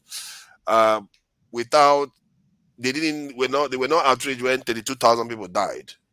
They were not outraged when almost 200 aid workers lost their lives, just like these ones. They were not outraged where over 100 journalists have lost their lives. They were not outraged when they see Palestinians being mowed down and they use caterpillar to bury them. They were not outraged when almost all the hospitals in Gaza has been destroyed. They were not outraged, but they were outraged and I knew they would be outraged, because the people that lost their lives were former military men. There's something about military men I have to say that nations fear. If you kill a military man, and because he has comrades, he has brothers in the military, and the leaders are partly responsible for it, they have to act, otherwise the military might come at them. That is why you find that the West, they are really, really acting up right now, because about 3 of those guys in that, 2 or 3 of them were ex-military of these guys, and then they're not going after Israel, saying that Israel has to behave itself, less food in and all the rest. So I don't know what you think about it. That are they playing with people? Do they really mean to change things for the better in terms of allow those aid to go through, or threatening Israel that they are going to do something if Israel doesn't do what they want? Are they going to do anything? Is it just made, or are they just talking for talking's sake? Pastor, please go ahead. All right, thank you very much, and that is a very good subject, but before I answer that, because I heard you reeling off other instances where they should have been upset. Do you know how many people are killed in Benue Plateau alone today in Nigeria? Do you? I have an idea. All right. We could then take it as a bunch. In our country, we have a lot of fatalities that the world should be concerned about. It's a cogent point, but I believe that it was an oversight on your part. You should mention our people, a lot of our people, good Africans. The topic is about what happened in the world. Not this topic has changed. It's not. I know a lot of people have lost their lives in Nigeria, kidnapped, and all the rest. If anybody's more concerned about that, I don't know. Believe me, I I'm know, very but concerned about that.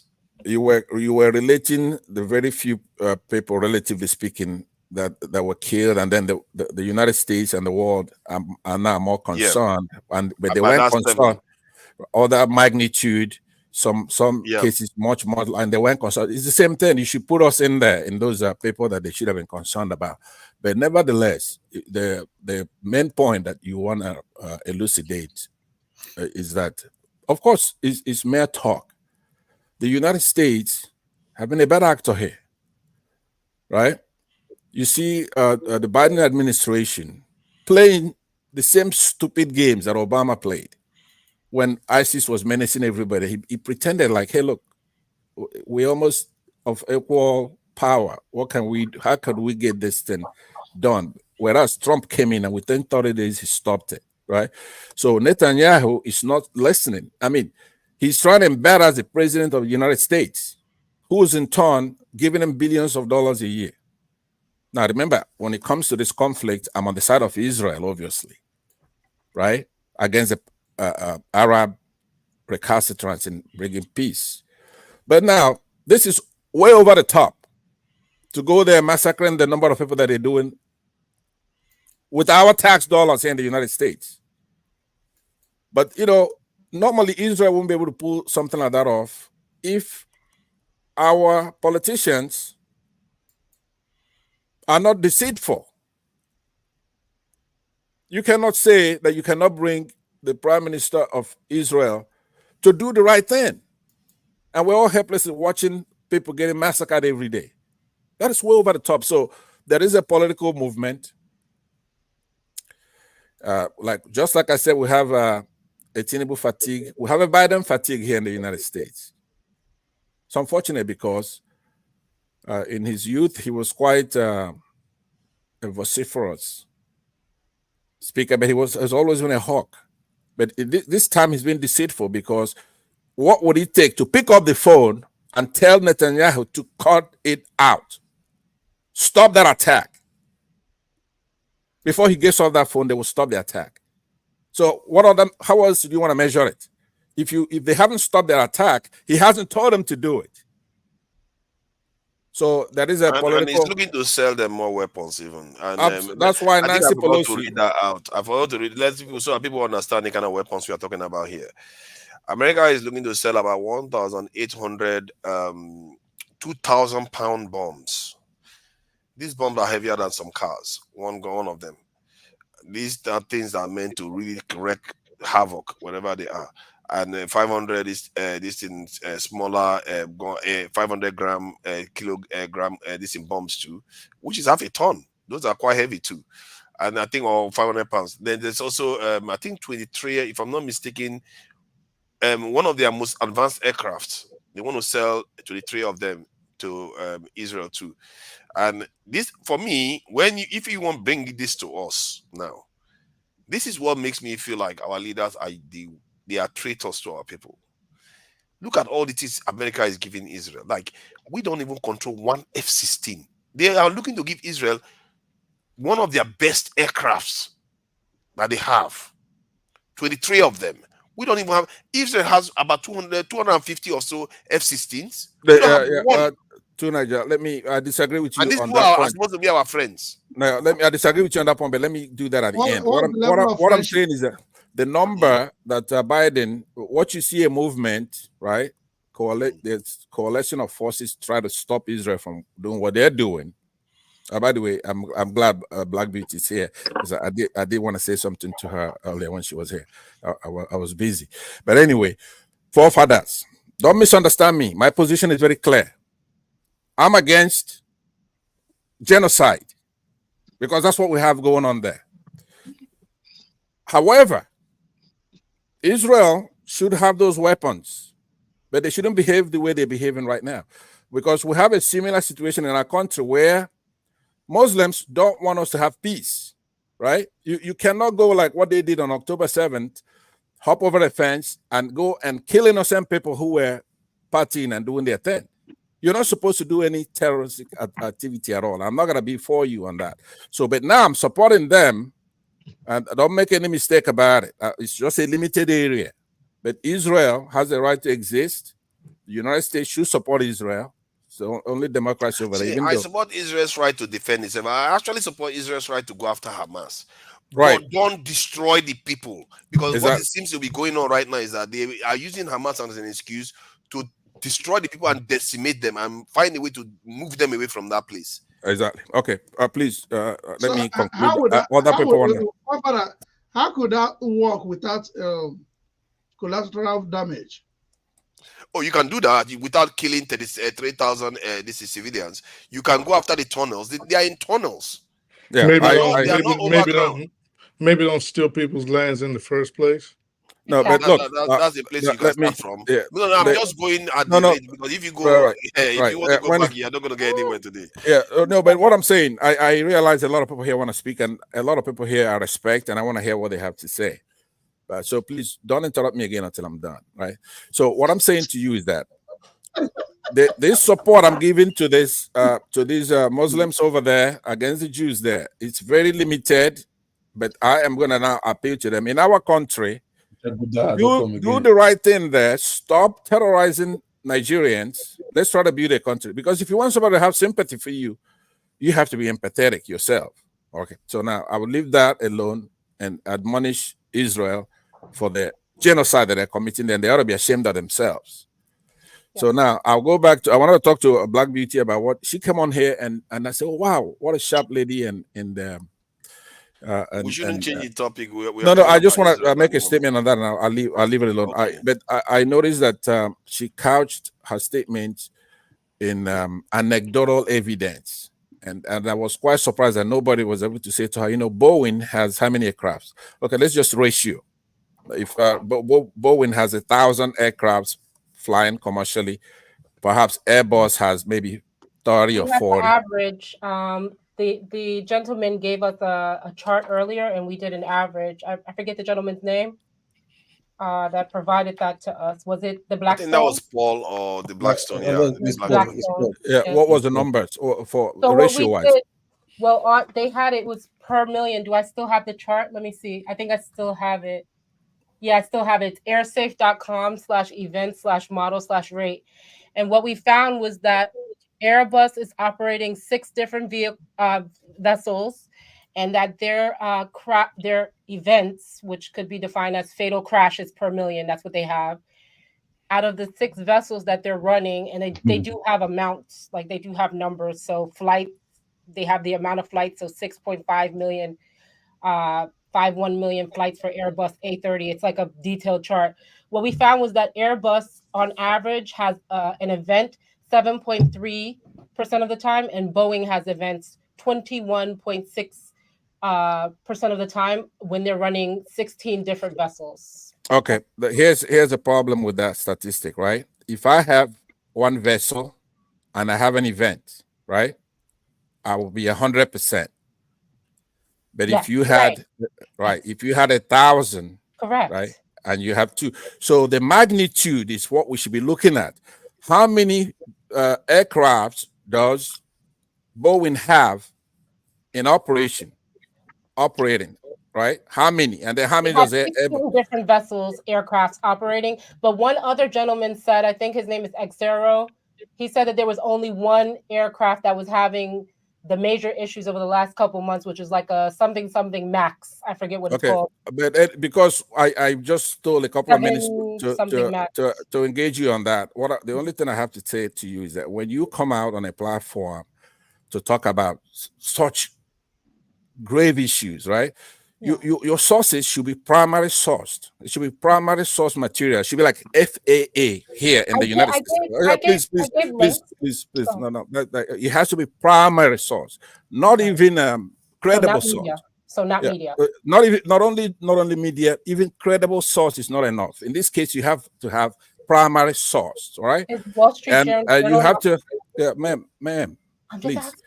No, but the question is relevant because once did you source anything primary source today when you spoke? No, I only you don't have a primary source. Okay, credible source for me is not sufficient for what you're talking about. Now, you also have to lay a foundation. Sorry, Pastor, if she declared her source, that's not a problem. I can only deal with tertiary source in as much as I'm laying claim on that source. If I say CNBC, those are not primary sourced. Okay, but that's what I'm saying. They may be credible. Okay, I mean, it's arguable that today's media is not what we had about 20 years ago. Right? But let me finally, I want to ask you: are you? I want to lay a foundation. Are you? I'm just going to ask you 2 questions: yes or no. Okay, I think you're asking too many questions now. No, I know. Relax.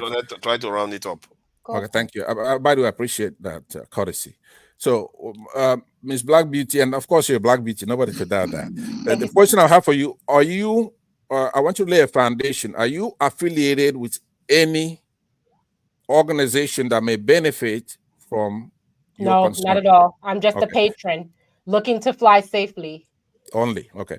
Do you have aeronautic training? Are you some kind of No, but Paul was on here earlier and he does. And so he did mention to me that, media does skew. We had that conversation earlier. I don't know if you were part of that, but he did mention that media does skew and that numbers can be skewed by media. So we had that conversation already. All right. Thank you very much. I appreciate it. Yeah. Okay. So sorry, I was just this. Okay. So let's I speak the truth go regarding Israel. He wants you to go on. So the issue I wanted to raise, there's also this idea that the report that Israel was using an AI system for targeting. That's the collected list of Hamas and Islamic Jihad militants, even low-ranking ones, and they were willing to allow for 1 to 20 death ratio, which means if one militant is with, I think, 20 people or 19 people, then it's fair enough, go and attack and get it done, get it over with. And the one that gives me the heebie-jeebies is the one that they call Where is Daddy? One, because I struggle to imagine the kind of minds that create these things. Where is Daddy? This thing kind of profile or tactics that they use with this AI is like they wait for the militants to get home and they target them at home with their families. That seems like something very, very sadistic to do just because you want to kill a militant and you are willing to take out an entire family. The sin there for me is deep, because it's one thing to take out the parent or take out the sister here and there, but if you target the whole family, you're trying to wipe out the whole bloodline, and that is, for people to do that, I can't imagine how cold. This is inhumanity to their fellow human beings at some of the highest levels. And I really hope that the world is able to, rein this in before it gets out of control, because most Israelis support this approach. That should scare you, how human beings can get this way. But that said, I should highlight those things. Go ahead. You raise your hand, I speak the truth. Yeah. So I gotta say, first of all, you gotta be like the most despicable, most inhumane, and the most wickedest person to even have the minutest of support for Israel at this time, especially if you are not an Israeli.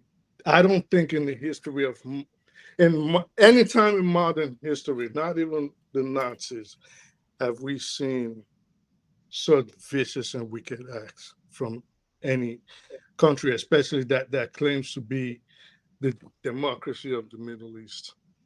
What Israel has done, if the world had its way without the support of NATO, Western Europe, and the United States backing it, should actually have Netanyahu and the top members of the Likud party in The Hague right now. Charles Taylor didn't even do half of what these people did, and he's somewhere in prison for the rest of his life. Talk it out, bro. Talk it out. So what these people are doing, and if you have an ounce of humanity in you, if you are not actually the devil that you accuse others of being, you will not say, well, I support Palestine, not even halfway, because your support, I think, is I really have choice words for people like you, and I'm just trying to be really polite right now, because if only you could come in my heart and see how I really think of your likes. You know, at first I understand when people would support Israel.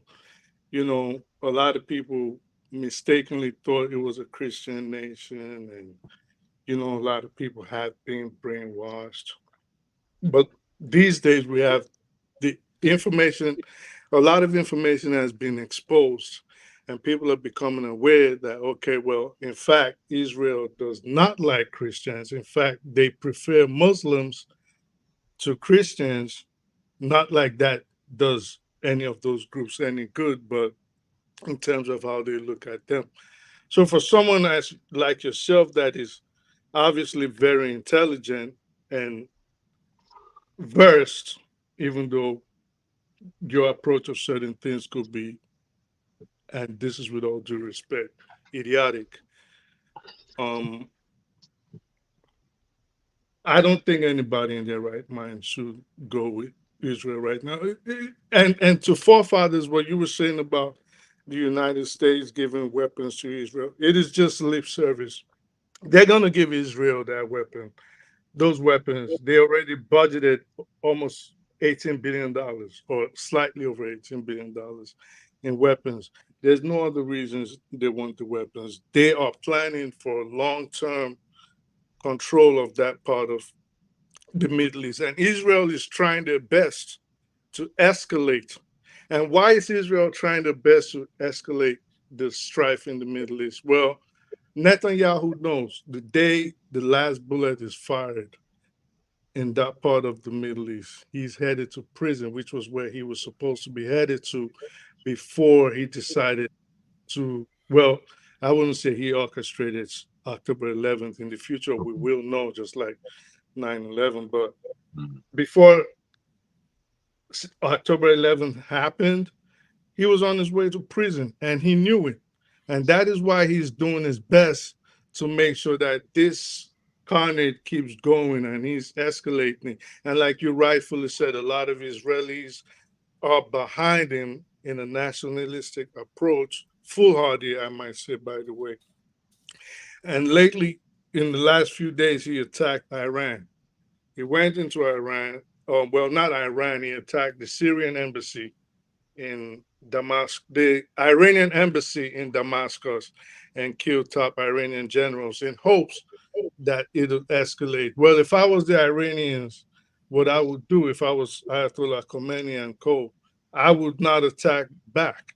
I would not retaliate because Israel is going to implode. How is it going to implode? Well, first, the government of Biden is going to get crushed in the elections because of the actions of Israel. They foolishly went with what the Republicans supported, which was to lead them into a hole. Supported the fight in Israel, between Israel and Palestine, and now they're trying to back out because November is around. I suspect that, don't you think that for someone like Netanyahu, people worry too much that he's corrupt and all those things. I think he's a believer. He really wants to go after Iran, and he's doing his best to expand this conflict so that it drags Iran in. But he doesn't want to do it so openly that the whole world comes after Israel. He wants to do it in such a way that Iran makes a mistake, then the West is this is kind of have the support to go after Iran. Well, Iran is his key target. That's what because do he you believes that call it will solve Hamas, it will solve Hezbollah, it will solve all these problems. what do you call openly if you're constantly attacking Iranian top military officers, Iranian bases, you're attacking Lebanon, you're attacking Syria? There's no other way to be. You are already open about it. It is just that we live in a hypocritical world where we have the likes of Pansat times a 200 million fold, where they would see black and call it white and see the truth and call it a lie. So yeah, but Pansat is condemning the genocide, though. Why? No, you don't. That's lip service. That's Yeah, but you have to let me respond now because you invoked my name. It is either you're going to condemn it wholeheartedly. You cannot condemn evil halfway. You cannot Right, say, well, you cannot say, well, it was a little bit good and bad. No, Right, it is either it is totally bad or it is totally good. So if you're going destroying and decimating bloodlines of people and you are totally, have you seen the picture of Rafah 90 days ago, 100 days ago, even when the bombing started? Have you seen what the Gaza Strip used to look like, let's say March this year, and at that last year, and at that time, the Gaza Strip was the biggest open air prison in the world. And go Okay, look look, at what it looks I'll like. speak the truth. You mentioned my name a little bit, so I'm gonna just respond a little bit. No, I don't. A little bit. No, I don't want to. You lost the ability to reject because you mentioned my name. Is that right, forefathers? We have. You're gonna let According me to talk. Western jurisprudence, I speak the truth. Give me 1 minute. Give me 1 minute. You have spoken before, and you don't worry, because we need to move this thing on. Pansat, you've got 30 seconds to reply. Then so that thank we you. can move Now, on. everybody now could strictly see, 30 seconds. I don't want to hear story. I appreciate that. Everybody now could see the difference between me and this guy right here called I speak the truth, right? I do the truth. He's neglecting the principle, the doctrine of causality in pretty much everything he's talking about. The causality is an influence by which one event or process or state or object contributes to the production of another, right? If you go out there committing terrorism, there'll be comeuppance. Nobody's going to support. I'm not going to support a terrorist wholeheartedly. Now, but could somebody overreact? That's the situation we have at hand. Make no mistake about it. The United States should and will support Israel. And we support Israel. Me, now when I say we, I say Biafra. I support Israel. But then does that give them impetus to go out there and commit genocide? Of course not. There has to be a measure. You have to have common sense. But you should spend your time stamping out terrorism, including in our country.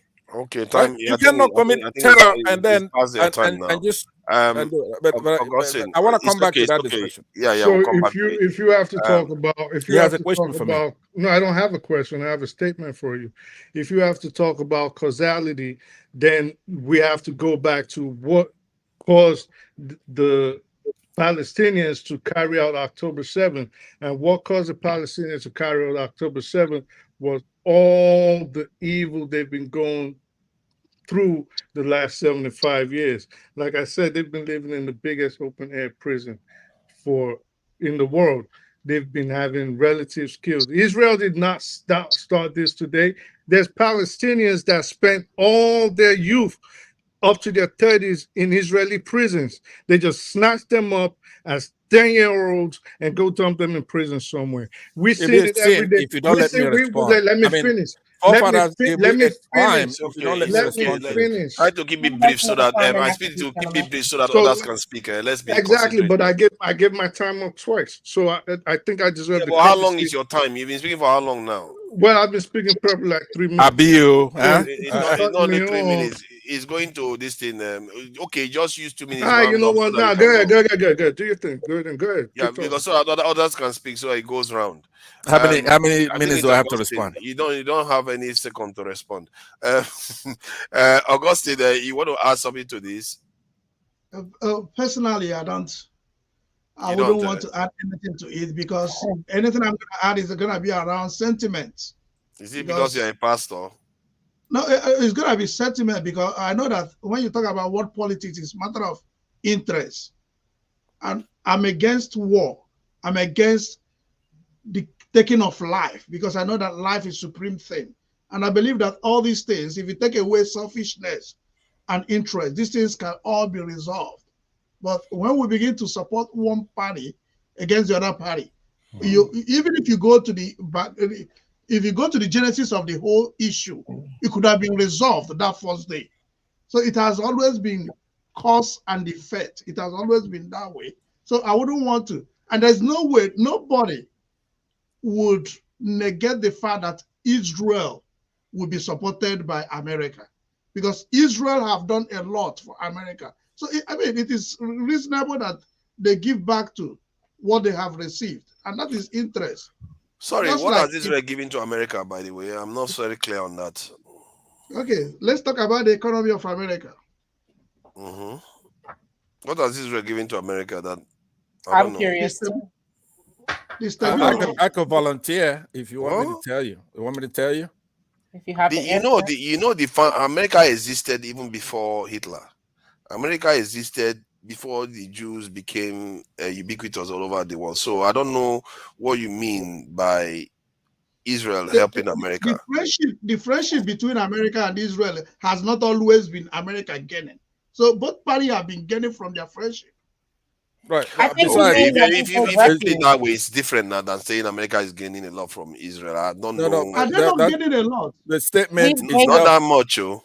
Look, the statement is self-evident, right? Maybe. But listen, you are doing linear thinking. United States became a hegemon after World War II, right? Guess who was in charge before that? It was Britain, where you are. So don't blame the United States. The world started getting better and the Jews getting a break after the United States became a hegemon, right? So if you go literature, it's not your turn to speak, please. Let's see this guy. Nobody asked a question, right? Nobody asked you. Now, please try to make it easy. I'm trying not to be too focused on condescending. You see, when somebody's moderating there, you give them a little work because you always take the mic. If you say everybody respond except cancer, hold on now, please. To conclude what I'm saying, I believe that when we discuss issues like this, there are a lot of sentiments. Whoever that is in this platform that will support the killing of the innocent, I won't be part of that. But whoever that is in this platform that will also support the terrorists to keep, I don't know the party that is terrorist. For me, when you go against the people's territory and the policies of the people, that's terrorist. For me, the two leaders should be able to save the life of the people that they are killing. And this issue can be resolved just around the table. You see, let me be the devil, as some people like to put it. If you look at what the Israelis are facing right now, they are facing a situation whereby they are in a country that even their population in that country, compared to the population of the Arabs are increasing faster than they are. And then they've kicked out a lot of people from that territory. I'm not even counting the Palestinians in the West Bank and Gaza now. They've kicked out a lot of people from that territory, the amount of at least 6 million or more of Palestinians that live in exile that should have a right to return, but they don't. So now, if you create a state, it's 2 million. No, it's more than 6 million or so. I can show you evidence. So, if you create a state next to Israel, and Palestine decide that, okay, our relatives can start coming home, you can see the dynamics that is going to start happening very, very quickly. So sooner or later, their population is going to face problems in that area. And for the life of me, what they are trying to create there is almost impossible with the way they are going about it right now. Because you can have a long-term future where the population is growing faster than you. How are you going to maintain your own isolation? Are you going to say even the Arabs in the country are not supposed to integrate? The only way you stand a chance of surviving that way is to make peace in that region. And even that doesn't even get, because they want to have a Jewish state. That is the problem. You have to have a Jewish state. They don't want a Jewish state, forefather. Exactly they want a Zionist state. Yeah, that is Jewish. Jews, it is not Jewish. There's a difference. They don't say in their constitution. They say Zionists. They always say it. That they want it to Forefather, be a Jewish this state. is not a time to argue. This is a time to go learn. If you don't understand it, go learn. Google What is it. there to learn? All up on second. I didn't even say anything that bad to They you. say it all the time. They say it all the time that they want it to be They a can Jewish say state. anything. You can call yourself Chinese now if you want. You don't make you Chinese because you're not Chinese. They are not Jewish. They hate the Jewish. They are Zionists. Okay, let me say percentage of Israelis that are Jewish. Because Jewish is not an ethnicity. Most of them come from Germany. Most of them come from They are Slavic nations. Ashkenazi Jews. And They I are want you not to even understand Jews. something, forefathers. The advancement of Israel is a direct threat to us as Africans. They have been fighting to be a part of African Union, and they just regained their observer status last year, which means that you see that where's Daddy? That's gonna be a problem for us. You see that? That's gonna be when they decide they want to take over the Sahel. When they decide they want to take over West Africa, that right there, that technology, that will be a problem for us. We cannot have the advancement of Israel as Black African people. I get a feeling that if Israelis get so all over the place and start coming after Africa, they will have a bigger problem on their hands. That said, frankly, that's part of the doctrine that they came up with in 1948. But that depends on what the Muslims do, right? But they don't even have the manpower. They're trying to take over I speak the truth. already. If the Muslims continue to terrorize Africans, right, and keep trying to What you kill a lot don't of understand, Africans, forefathers, the Jews are not going to come directly. They never fight you face to face. Why? Because there's not a lot of them. So what they do, they either fight you covertly or they fight you clandestinely. So just like now, they've been fighting a lot of countries in the world through the United States, through NATO, through Australia, and through more powerful countries in Western Europe. They don't face you directly. What they do, they will probably dump a lot of money here, give this person intelligence, bump these people's heads together, create a group like ISIS, create a group like Islamic Brotherhood, and make you guys start fighting. So they always have their hands in the pot. I know you're getting close to being anti-Semite, you are right? mistaken. That's anti-Semitism. I actually think you are. You're a black guy. You have no right to call me anti-Semite. I think you're mistaken there. Hold on, Pastor, please. I hear what you are all saying, that they want to build a Zionist state, but at the heart of it, there's still the Jewish need for a homeland that they believe in. And most of those people in those countries, Zionist or not, there is over 70%, I think 73% are Jewish. My brother, can I just butt in? Let me just finish. In their constitution, what they talk about in terms of creating that state, that they want it to remain majority Jewish and Jewish control. They didn't talk about Zionism. Why do you have a problem when you wait, brother. Let me finish. Why do you have a problem, forefathers? And as much as I like you, and you are probably my favorite person on here, but why do you have a problem when you hear something but you are stuck on a position? Instead of you to go find out and read about it, you will decide to wait, guys, allow me to come in. I thought you would be saying that he has a problem with accepting what you said, because from what he's saying, he has accepted your position, but he just wants to find a way. No, he didn't accept my position. He's still saying there are Jews, and I'm telling him there's a difference. They are Jewish. Was it not a Black beauty that said that they are the Jews? They are Jewish, but they are not ethnically Jewish. But they're just they're not ethnically Jewish. Exactly. So let's accept that. That's what they are talking about. That's what they are talking about. They want the state to be a Jewish state. Just like many states are Islamic. Let's not make a All mistake. forefather. Wait, guys, please. I gotta come in. Just to settle it down. I've got to come in just to settle it down a bit. I've been extremely quiet. It's done anyway. It's done. Yeah, go listening. All I want to acclaim here is that if we understand that the Jewish people that we are seeing as Zionists or whatever came from Europe after being bludgeoned by the Europeans, an entrance into the piece of land that they have no real heritage to. Is that not the first offense? Red flag. Is that not offense? Yes. I just want to ask everybody. Let's be serious. You mean by showing up in the? Can I answer, Jegu? After they were rejected by over 50 countries that rejected them, including Let me Uganda. answer, Jegu. I don't think it's a rhetorical. I don't think it's a rhetorical question is asking, but Jegu, let me take 2 minutes to answer you. Right? Is that okay? 2 minutes. Who gave you 2 minutes? Let him have 2 minutes is very long. I'll time him so that the alarm will go off. He cannot escape it. All right. I will complete when he's finished. Okay. Yeah, by the way, I hate going against Jegu because in this realm he's very knowledgeable, and I mean beyond our imagination here. That's true. Be your forefather. That's what I you do. But I believe that accustomed to it now. I believe that he's mistaken in the sense that Judaism, right, goes all the way in the Bible. The contemporary issues we're dealing with, it depends. You're picking up a time frame in the middle, right? The chicken and the egg thing plays a role here. This Judaism is a religion.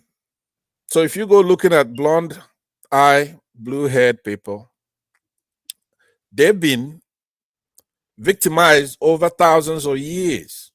If for example, in Britain where you are, there's a book called The Merchant of Venice. I don't know if you read that.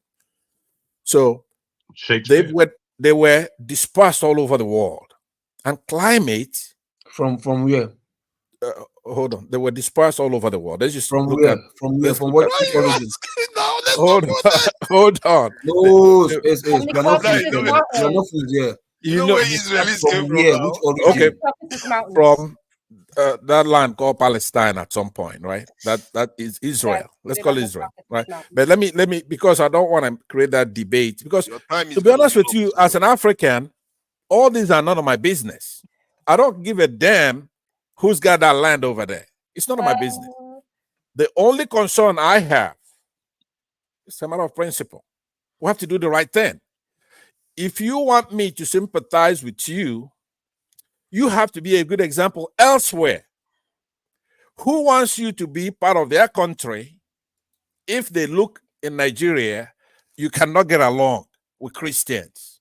You cannot get along even with your nemesis of the same religion, the Shia.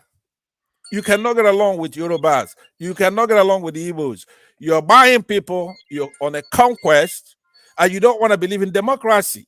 Wow. You don't want to separate theology. Okay. Hold on. Let me land. No, the time is down. You know where you're going. That is an excuse. Let me assist. You know, I didn't get my chant to really complete. Nah, don't let this guy start this tribalist. What I iterated was just for point of thought. The people that we're speaking of that call themselves the Jews of Eastern Europe, largely, in the Caucasus, in Russia, in Hungary, in Ukraine, Armenia, all these countries that have had the Caucasus walking through them, and then the power that they gained across Europe and therefore across the rest of the world. These are serious hegemonies. These are serious people. If you're reading the Bible at all, it doesn't speak of the like of what we see today as Jews. If you understand the Bible at all, then again, people have made mention about where the real Jews are. Now, there's many of us, as a Yoruba man, I will tell you that as a Yoruba man, Yoruba as a name, it can be given many connotations. There are a lot of people in ministry, they will say the first Yoruba, which is like the first king. But that's not really necessarily what it means. Bello, who's supposed to pronounce it Yoruba, and that's apparently it was a Hausa word or Fulani word. But again, that's not true. The people who really called us the Yoruba were the people of Nupe and Borgu, who lived with us. This word is still in their vernacular. It is not in the vernacular of the Hausa. The Hausa have used it from the Nupe, who knew us before they. So, you know, we have to now wonder where we all came from, and did we? I mean, it was a gentleman, I've forgotten his name, who came on last week or the week before, who spoke about the transition from what we now know as the Middle East, Northeastern Africa, to where we are now in Nigeria. And that's both for the Igbos and the Yorubas and many others across the West African coast who traveled down to that area over waves and waves over the centuries. Now, what we find ourselves in, and it's right to bring it back to the African understanding, where we are confused is joining in with the white man's tale. I don't know how else to put it, but I'm going to put it like that. We as a people, we love the white man's stories. We just love them. Disney, give me some of that. It's all bullshit. And unless we come to the understanding that the television is poisoning our mind. Programming. This is one of the TV. I've got 4 TVs in this house. Oh They're all God. off. They're all off. I don't put any of them on. Sorry, I've lost you for a bit. Go ahead, I can hear you. Yeah, thank you. I don't put any of them on. How come you have 4 lying machines in your house now? Because I've had them for a long time and I keep them. And what it is that light on vision.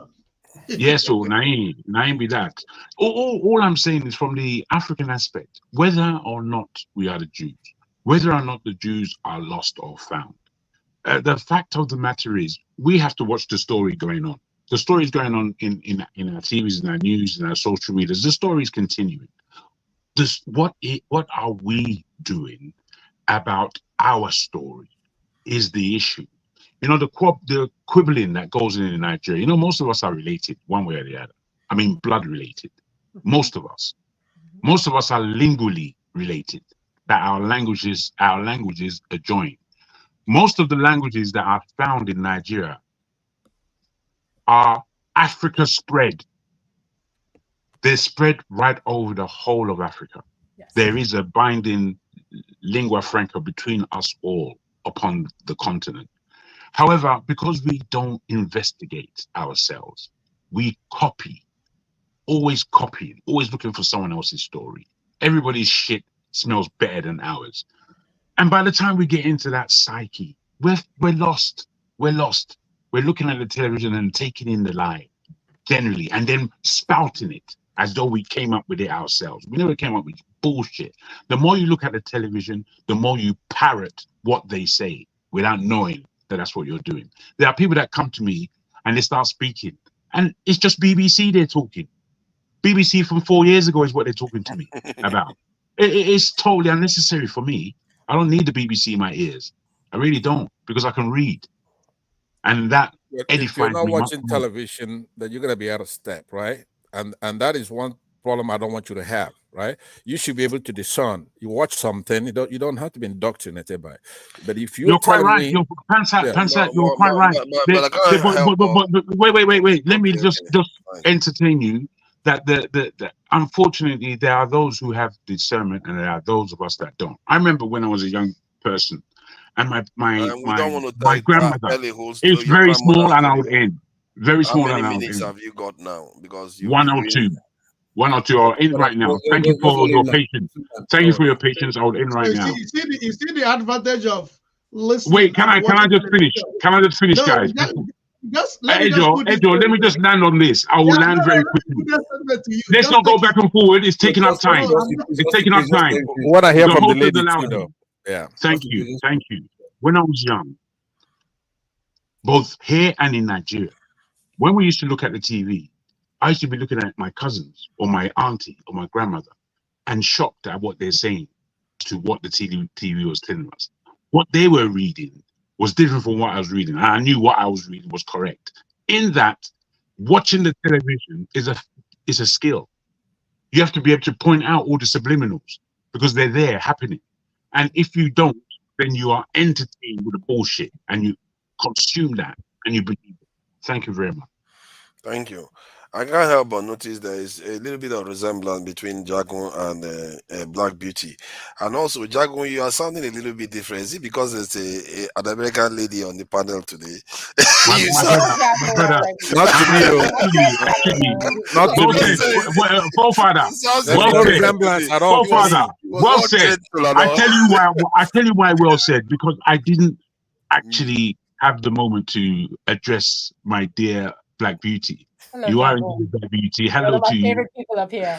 I thank you, my dear. You see, the thing is, I wanted to make communication with you, but the panel is the panel, and we have to say what we have to say in time. But you are welcome, and may we see you many more times. I just want to Indeed. say to this panel that last year, when I was in Eric Kaiser, a set of Jewish men were in there, and I sat down. I was waiting for a friend to come, and it was a Friday, I guess before their Sabbath or whatever. The man, they had the yarmulke on, and you know, I told them I was from New York, and then the man said to me, "Shalom," as if that was some kind of privilege. And I said to him, "Excuse me, don't you know that this is a Muslim country? What do you mean, shalom?" And then he said, "What do you mean? Aren't you from New York?" I said, "I'm a Fulani. I want to understand, why are you saying shalom to me in my own country?" And then he said, "What do you mean?" I said, "Well, if you want to include the people that I would consider to be honest Jewish people, why are the Amharic people being targeted by your people?" And then he said, "Excuse me, why don't we talk about what your people are doing in the north?" I said, "I don't have to discuss nothing in my country." And then I quickly went to the Lebanese lady that loved me and Eric Kaiser, and I had them removed. "Listen, Niger, that's my country. You don't come in my country and tell me nothing about no shalom. Please, I don't think so. Listen, everything that is going on with Israel is a direct threat to us as Africans. They want to expand. They want to expand into Chad, Sudan, and eventually they'll be all up and through the Sahel. It'll be a problem for us. Let them get snuffed out now. Please, let's not wish genocide Those are here. my only thoughts. This is Now you can not go the forward. view of Dr. Damages. Sorry, Let's burn incense. How can she say such a thing? That is not acceptable. I think we have to burn incense and remove the spirit of genocide from here. Excuse me, You can't wish that the whole sorry, nation Dr. gets Damages. I'm sorry about that, but I mean that. No. Now you can go forward. That means you're not sorry. But you see, what I noticed about a Black Beauty is that you seem. I heard the Jamaican in you and the American and the Nigerian at the same time. And that Jamaican part in you and the American part, believe you me, they need a lot of that in our country, in Nigeria. We are very fierce people. I think we get it from the Fulani. We are very fierce people. Let me tell you something. I'm coming back to my country. I repatriated. I found myself a nice man from Delta State. He's wonderful. Let me tell you something. I don't want to see no yarmulke in my country. Now, next. Hey God. You are trying to get us in trouble. Dr. Damages. We are very open. Let me ask. You should never generalize. Let me just ask Black Beauty a question, if I may. If I can ask Black Beauty a question. Wait. Hold on. I would like to know. You know, there's a bit of time. We do have a bit of time, so we don't have to ask. He can come back to you. Please go ahead. Thank you for joining us. What I want to say, Austin, Mr. Austin. Hold on, Chidore. Let Mr. Austin. Hold on first. Mr. Austin, I don't know if you can hear me. I was expecting for Father to do this. I don't know if yourself and Mr. Chino Yerem have seen each other or spoken with each other. He was the one who came here earlier on, say he was looking for you. He mentioned your name and he wants to speak with you.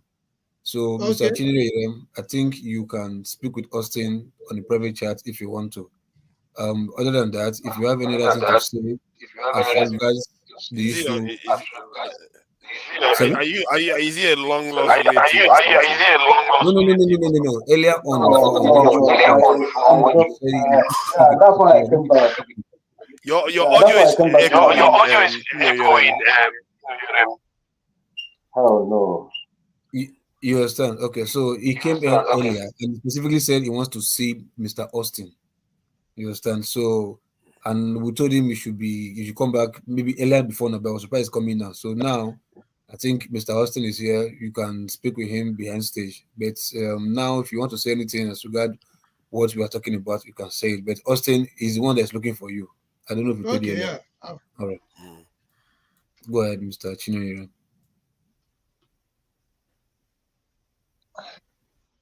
Yeah, Can you go ahead?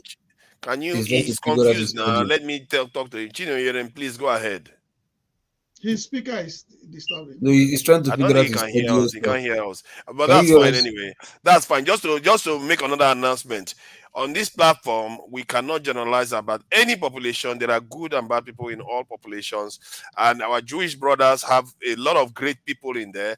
Just as some of them have some issues, like wanting to wipe other people out. People have real reasons for doing what they do. And I understand where Black BG is coming from. She's had the experiences that I may still have want to feel put my question to her paranoid forward. against some groups of Prophet, I just have a question. But this platform on its own is for people that want to accommodate each other. We are not for genociding anybody. We are not for hating And I'm anybody. not supporting any forms of genocide. I'm not suggesting I that any agree. group should be removed, but I am suggesting that when I am sitting comfortably in my country enjoying a nice coffee, that you have no power in my country. That's why I had to have you removed. It's just But to be fair though, the guy was just greeting you. But the guy was suggesting, what the guy was doing was he was greeting me, suggesting that I should adapt his customs in my own country. And the thing is that, hold on, I was there.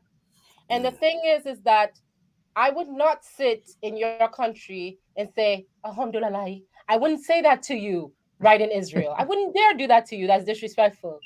And then for you to point at what people are doing in the north as if that is anything better than what you're doing to the Palestinians. What you're doing to the Palestinians is not really my business, but when you threaten to come into the African Union and try to spectate and influence the geopolitics of what's going on in the Sahel and in West Africa, now I have a problem. You will not come into this country. You will not think that you're better than me. You will not put yourself ahead of me. Everywhere I go in New York, you attach yourselves to us. They come in every West Indian neighborhood, every African neighborhood, every Black neighborhood, and they buy up everything and attach themselves to us. You will not do that here. I did not come back home to Africa to be a part of that. So no, sir, you must be removed. Let me put this to you, because you are quite fundamental in your views on this. What do you think, therefore, about the claim that many Africans in our very country and in that very West Africa and indeed in the Sahel, if you're given time and you understand the history of that part of Africa, what do you say to those being, before any Islam came, before Christianity came, that those people were Jews? I thoroughly believe that they have some rights to make those claims, because if you look at even my own DNA, we are Chadic people. We started off in Chad and we went westward.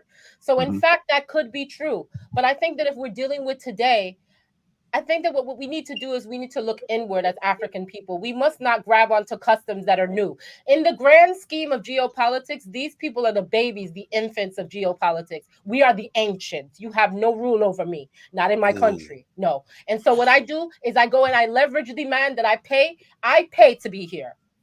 I am a wealthy person who represents the higher demographic of Nigeria. I have come home. That's what you all asked me to do.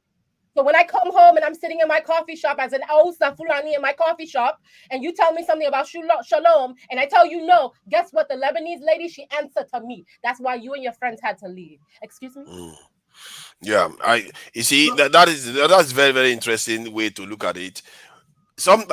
In some part of your statements, I agree. That aspect that says this is ours, you can't just do whatever you do elsewhere here. I support that. But we also have to, I don't know whether we have to, you don't necessarily have to. We have to also recognize when somebody is being human and just doing a human thing. I recognize that, but I also know, because I grew up in New York, that there are great Jewish people that have helped me in my life, wonderful individuals. But as a collective, they want something that we already have. They want a hegemony, but we already have that hegemony. Do you understand what I mean? When I talk about population size, when I talk about the sheer force and numbers that we have as Africans, they will never be us. And before they think that they can be in our country and tell me something about shalom, this is a Friday night. This is a Muslim country. You will not speak to me like that. I don't care. I'm waiting for some. My Igbo girlfriend is on the way to this coffee shop. How dare you? Get up off that seat so she can have a place to sit. Now you have to leave. Let me chime in on this. There was something I wanted to say just real briefly, based on what Pansat was said.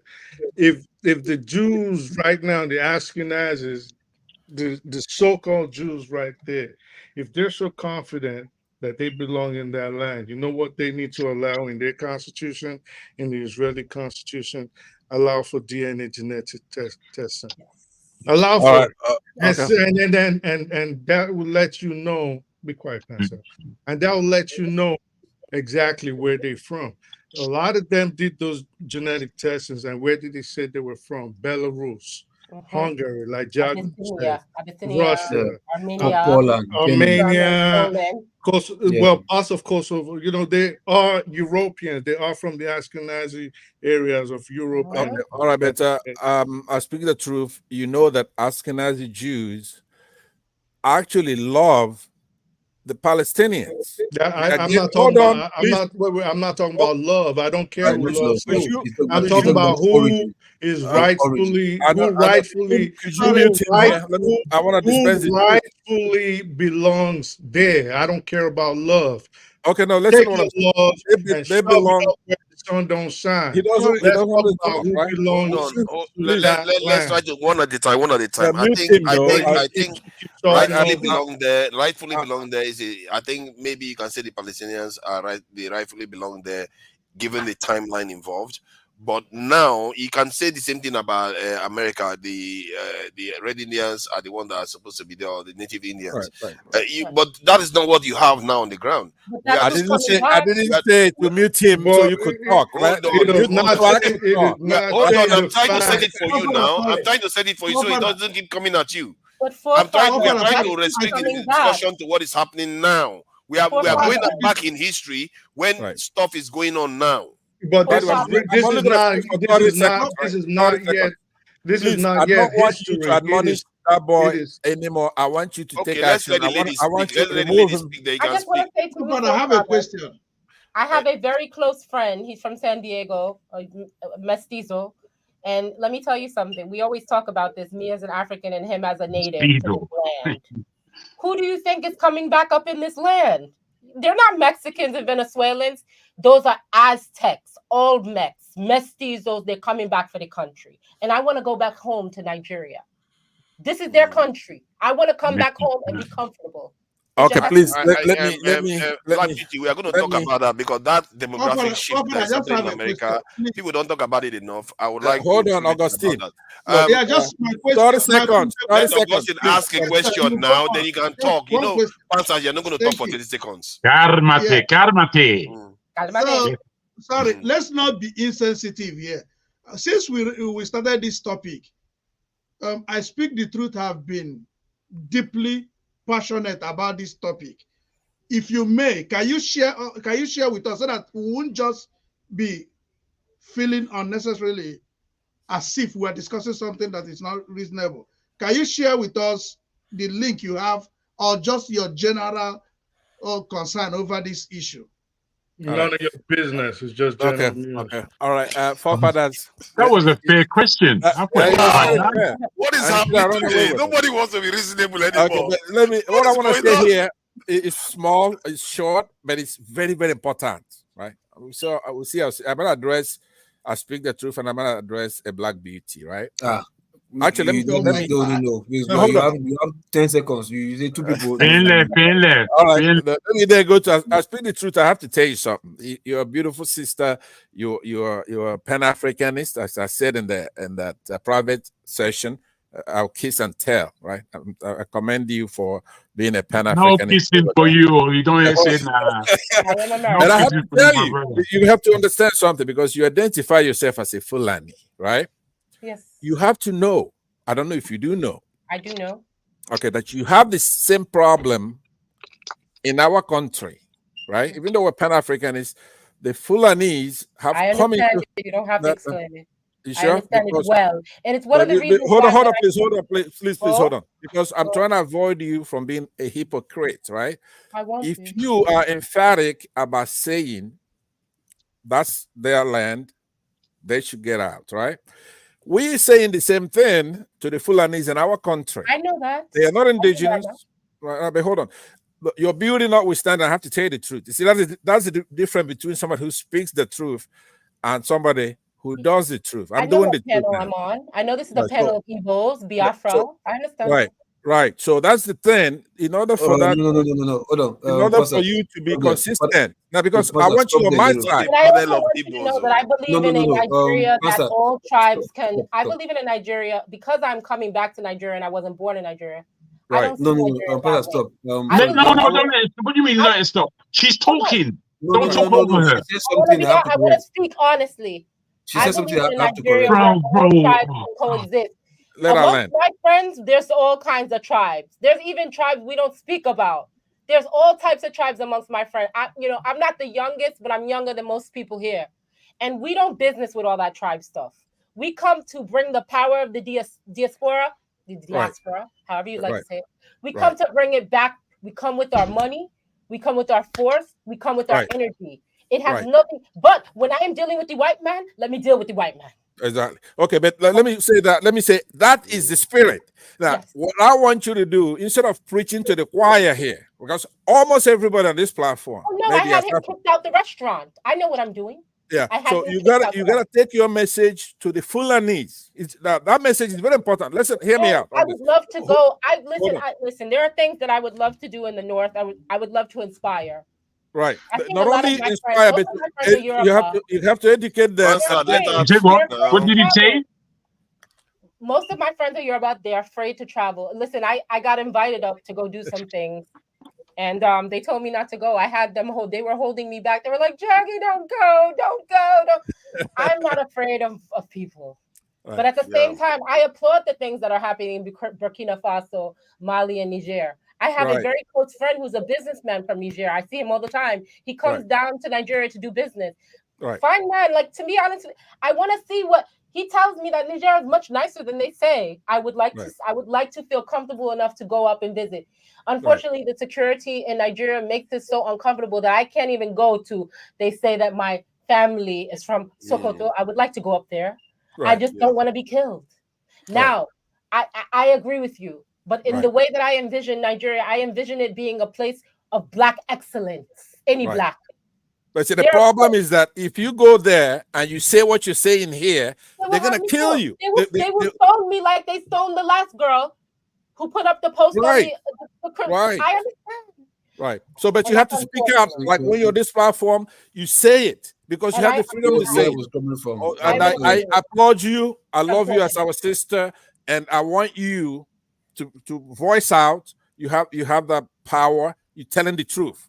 So you're here. You're condemning evil, not regards to geography, and you are Pan-Africanist, right? Yes, I would like them to see themselves as Black before they see themselves as Africans. If they could do that, we could challenge others. But in conclusion, now on speak the truth and trying to turn this place into a Jewish thing, I was saying that Ashkenazi Jews are actually, if you listen to them, what they're saying is that the Zionism part of it, they're against that. They don't want Palestinians being treated the way they're being treated, right? Those are the Ashkenazi Jews. They are normal, like everybody else who wants peace there, right? So, so are you saying that most of those Israelis that support what is happening in Gaza right now, they are not Ashkenazi Jews? No, those who no, they are not. They are. I want to say something just in case. I don't know if I heard Black Beauty well. Like as regarding this platform, I don't know if I heard you wrongly. Please correct me. This platform for me is not a Brefa platform. Brefa do not have any link with this platform. If it is, I would be the last person to be here. It took me a long time to identify my genes here because I was very afraid, because I don't think that it's welcome here. No, and I tell you, when I'm in Nigeria, I don't even tell people that I have Northern genes. You know what I tell them? Miayadi. I just let them think that I'm Jamaican. It's easier. Okay, but I'll tell you this for free, right? You see this platform, for me, it's not easy, anybody, you understand, because of my own ideology, my own belief. And I think the man beside you is not even close to Biafra. Myself, I'm not even close to Biafra. They go the same thing, Papa the same thing. So this platform is How do you nothing know? Huh? Okay, Or you know I'm from Nnewi, and you're here saying, how can you tell? Don't respond. Sorry, don't respond. Sorry. The white, stop pigeonholing me. Okay, please. So please, right? Just in case, have it in mind that this platform is a welcoming platform. Welcome all Africans. I appreciate it. I feel welcome. I want to let you know that one of my girlfriends who pretty much did my everything in Nigeria for me, she's from Jos and she's an Igbo girl. All my friends are diverse. Please, right? Yeah, this is not. You might hear some rhetoric, some bigoted statement here because of. Why are you taking the whole time to explain that? Loco, why don't you tell her that Pansa is Biafran? Talk too much now. Let's let Loco talk. Loco, tell her that Pansa is Biafran. No. She's a smart girl. She's already seen that. That was why she made that comment. That's what I'm told. Like, look, please, this platform is not. Pansat might be, anybody might be, but this platform is not. Please, right? So tell your friends who are followers like you, they can come. So what's this platform? To be fair, most of our men do respect women compared to some of the channels I go online where they will just start bashing women harshly. So from that point of view, it's true. But they are very, very. You can see the bad side of us too here, where when they don't like what they are hearing, they just block their ears. They don't want to hear it. So I wanted to show this. I wanted to show this chart. You see this chart here, so that you don't. 95% of. But this is like 2014. 95% of Jewish Israelis support Gaza war. 2014, they already did. And now, look at the one that is going on now. 81% or so backing the war. So it tells you, the question I was asking, why I'm sharing this. That's progress. From 95 to 81, that's progress, right? Fair point. I guess that's progress. But the point is that the Ashkenazis are amongst them. So, by the way, I think that there's a semantic error. I believe it's typographical, but I made it verbally, right? It was a typographical error made verbally. I think Loco P is right, and Jegun. I'm talking about the Jews that I'm talking about. I have a 5-minute video. If you want to play it, it would help us in the discussion. I have it in the private section, right? The Orthodox Jews or who would know as Jews. So I have it teed up for you, forefathers. If you could play that video, that's 5 minutes. You could play a couple of minutes or whatever, so that you know that not all Palestinians, not all Jews, are for annihilation of Palestine, and nobody should be for the egregious. I agree with you. That's not in dispute. I think the generalization is where there are some extremes here. Like I speak the truth seems to be on the one extreme. He's on the extreme, and he's a Muslim. How the hell do you know what I am, you crazy old man? How do you know what I am? Calm it down. Can we take it easy? Forefather, basic economics that teach me that anything below 15% is as good as it's not existing. You understand? So if you said 85 to 91% support it, it's as good as every one of them support it. If I score 85% in my class, what will I get? That's a B+. Is that not a B+? Yes. That's a B+. No, that's a good grade. Depending on the country. But what do you expect? If you hop a fence, and you go and you capture, so that answers everything. You hop a fence and you go and you capture a lot of people, innocent people, right? And you kill so many people and you take him as a terrorist. What do you expect? There'll be consequences for such an action. That's not what we're saying. That's not what we're saying. That's what you should be saying. That's what you should be talking about. In that Biafran war that you fought, Pansat, yes, that means the Biafrans were terrorists for fighting against the Nigerian government. That means right now I'm talking to a terrorist. Maybe I should report you to the authorities. That doesn't correlate. Yeah, he's looking for my He walked into that one. He's looking for trouble. The point is, it doesn't correlate. On October 7th, a bunch of terrorists, Hamas, went over to Israel, right? Correct your English. Hamas is not a terrorist. Hamas is an elected group. If you call Hamas terrorists, look, because sorry, Paul, we have to be careful here. These things are very, very sensitive. This is Dr. Damage's channel. We don't want to get the channel in trouble. Hamas is designated a terrorist group by the United States and by the West. Yes, exactly. And is it by United Nations or United States that is an ally? They call themselves strategic partner to Israel. Correct yourself, my brother. The United Nations said so. It's different. United States say we are strategic partner to Israel. What do you expect them to say? Nancy Pelosi, as we are talking today, already asked Joe Biden to send weapons to Israel. Unfortunately, YouTube is an American channel, so you better designate them. You better be careful what you're saying. No, we understand. All I'm telling you is that if the right body, if the right organization group, I'm the oldest guy here, right? Different. If you're truly an African, why would you let these kids keep interrupting me, right? You say you're an African. Mute these guys while I'm talking. You're an African. I'm meeting you instead. What is wrong with you, Bassad? I think it's time for us to do. It's time for us to do breathalyzer test for Pansat. He's drinking too much again today.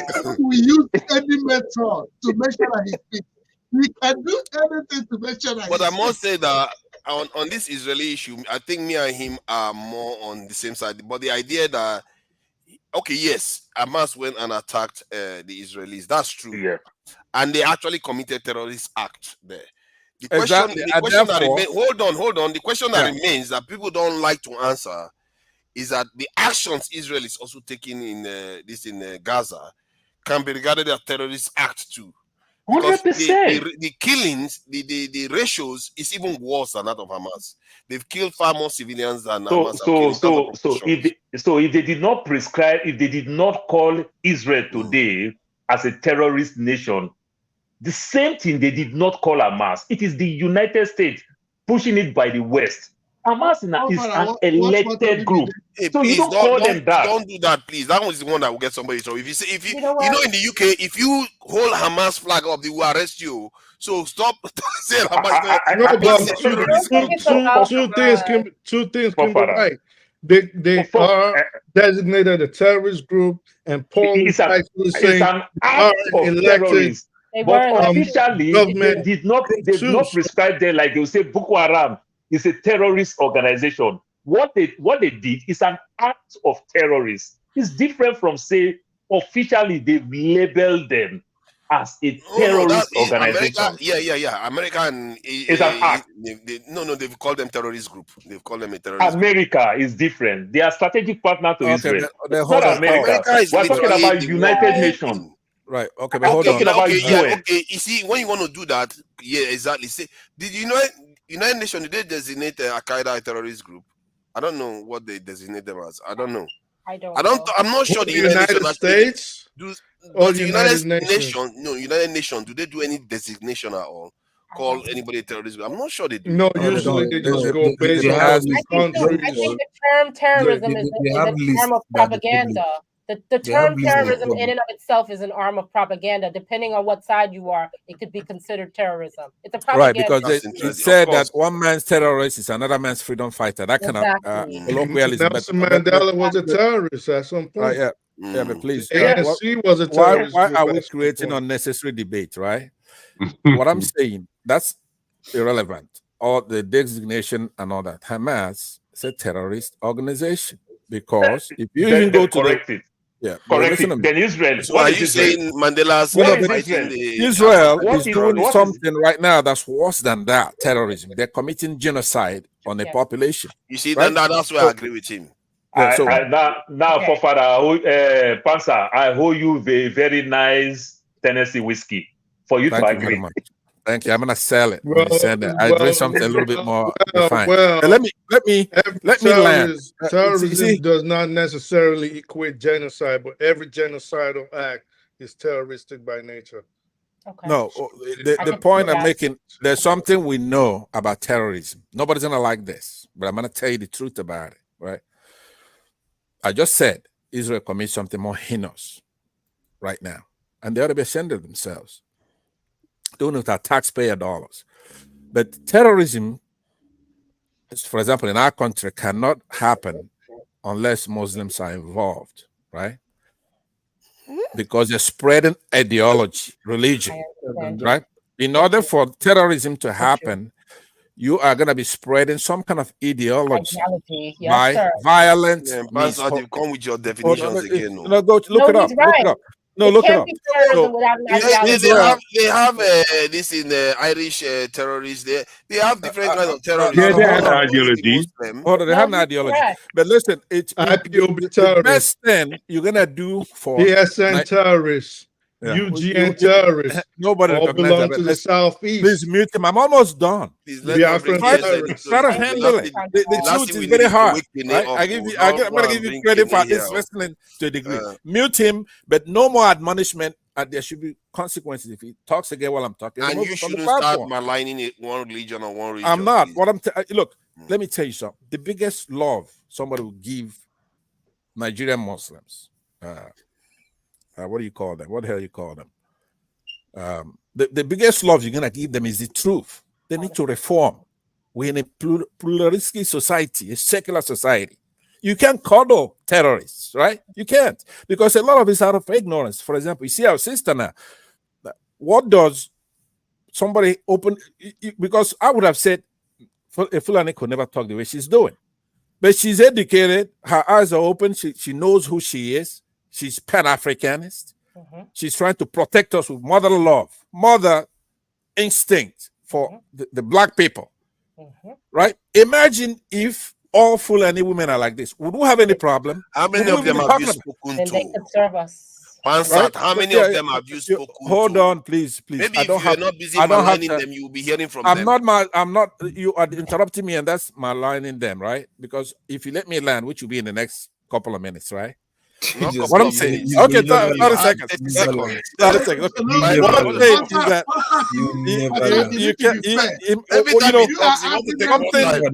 something symbolic we're looking at it on our screen right now. Something symbolic. We have a Fulani woman on Dr. Damage's platform. A beautiful, gorgeous black beauty, right? And she's here making the point. You don't have one since inception of this platform. We never had one Nigerian Fulani woman come up here. You're just having a free night because okay, thank you, Pastor. Thank you, Pastor. Thank you, Pastor. So what I'm saying is that this is what education does. The reason why you don't have Fulani is I want to say something about that. I want to say something about that. I seek to inspire change, but I recognize that the reason why people are fighting in the Sahel is really a very deep and convoluted issue of generations and generations of indoctrination through Islam. Because if you look back in the history of our people, we didn't have Islam every day. It wasn't that we had it forever. And what I think about that is that we have to, it's going to sound unfortunate, but we have to remove all Abrahamic religions from that of the Nigerian people so that we can come together as Black people. And people can still speak their language, Asanu. We could still speak our language. But the thing is, we have to recognize what we're doing in this country. And it's a lot more than just 3 tribes, right? You're asking people to come back from the diaspora. So many people are going to come back and you're going to be surprised of whom is whom. And can we all fit into Nigeria? I want to fit into Nigeria. I want to be able to go into Enugu State. I want to be able to go into Edo State. I want to be able to go to Zamfara. I want to be able to go to Sokoto. I want to be able to exist in Lagos and not have that be the only place where I'm relegated to. It's depressing. It's sad that every time I get invited somewhere that I have my Yoruba friends that are like, don't go, don't go, don't go. Like I'm going to die. I'm like, this is too much. This is too much. So I just think that there is a lot for us to do in this country, and that it's as far as Israel, what they're doing over there, that is a problem we can't deal with right now. We have to solidify our country. We have to solidify ourselves as Black African Nigerians. Listen, Nigeria's borders are already cut. There's no reframing that. That's not going to happen no time soon. So we have to learn how to exist. And also, we don't want to be left out of all of the efforts that are happening in Burkina Faso, Niger, and Mali. We want to be included in that. So if that means that we have to remove Western control from Nigeria in order to be included in the revolution that's happening across the Sahel, that's what it means. Right? That's what it means. Go on. That means we might have to just be a little poor for a little while so we can gain riches. That's what it means. Imagine, I just want to make a comment. We had more of you this thing, because this type of way of looking at the world, because if you hear from what she is saying, she's not into politics. She doesn't care about politics. She cares about the health of our people versus the rest. And no, she's so sorry. She's Pan-African, you know, to summarize, you know, and I am, you know, and I can see the DNA of your Jamaica. I don't want to claim you all Nigeria. No, your but Jamaica I DNA. really want to your Pan-Africanism, this thing ticket. I really have to. Your card. No. I'm still checking it. Good. I've been listening to you guys all night. You know, I know. I don't know Dr. Damages personally, but I know he lives in New York. If you know New York, then you know. If you've been listening to at the background to you guys for the past 1 hour, you know, it's quasi anti-Semitic. I'm telling you guys. Yes, the know, Jewish people you know, here would consider it, but it's a good thing that they're not a part of this conversation. I'm just saying, guys. Let's try to like you guys gotta be very no matter careful. how you hold your personal opinion. No, I think I'm just saying. Let me land. Let me just finish. I don't want to agree with you. I may You know save why I said I don't somebody want to here agree tonight. with you? Let me just. Can I just finish? This thing of anti-Semitic, they flog it so much. Can I just they use finish? it to guard people too. Can I just That's finish? another thing. You can't Can I say just anything. They finish? use it to guard people. You've been talking all night. I just want to make a statement. Even if some of them do, there is some that are actually. But you guys have been talking all night. Look, my point is this: many people have been straight up. One at a time now. One mic, please. Look, go ahead, Odi. There are folks who have been just like, it's about Jews. No way, man. Some people have to knock it off, you know. Look, we are Africans. The last time I came in here to this show and this discussion was on, I said, guys, this is not our war. You know, there's something African Black Beauty has been saying. Let's talk about Burkina Faso, Niger, and all the guys around us. That's our problem. I still disagree. I don't say. I'm not saying. Look, let me just finish. You know why I just finish? Every time. No, hold on. You know why I want to disagree with you? No, Paul, you will just let it finish. Jesus Christ! I've been on this show for 3 years. I am the oldest person in this show. If you say anything about the Biafran people, they come for you. Do you know why? Hold on now. Hold on first. Because the government is oppressing them. That's exactly what the Jewish people is doing. That's why people talk about it. It's just almost the same thing. It's about the same. No matter how angry you are, how much you don't like. Look, let me tell you. No matter how much you don't like the Jews, it doesn't matter. The Israelis is doing to the other people. One at a You time. understand? You're not going to shut me up. I'm going to make my points, and then I'll leave. My point is very simple. You know, this is not our war. People are here. Just it's a global war. Don't say let me finish up. Oh my God, Paul, are you trying to get? I don't know whatever the Jews did to you, but what I'm saying is that we gotta be very careful. Say your opinion. You can't keep talking about a certain tribe of people. It's not. And please, my point is this: everybody. I come before him. I was here before him. Have you ever let me talk? You know what? They have succeeded. I'll let you talk. Okay, since you say that now, let you talk after him. They have succeeded in making their problems more important than all. I could make my statement and then you respond, but you wouldn't let me say anything because you've been here for 3 years. That makes you very smart. That makes you have all the opinion. Then go ahead. Thank you very much. Just use one word. Don't say our. Say my. Don't say our. Say my. Mr. Odi. Just use one word. Say my. You understand? Mr. Odi, can you hear me? We want to hear you still. Mr. Odi, can you hear me?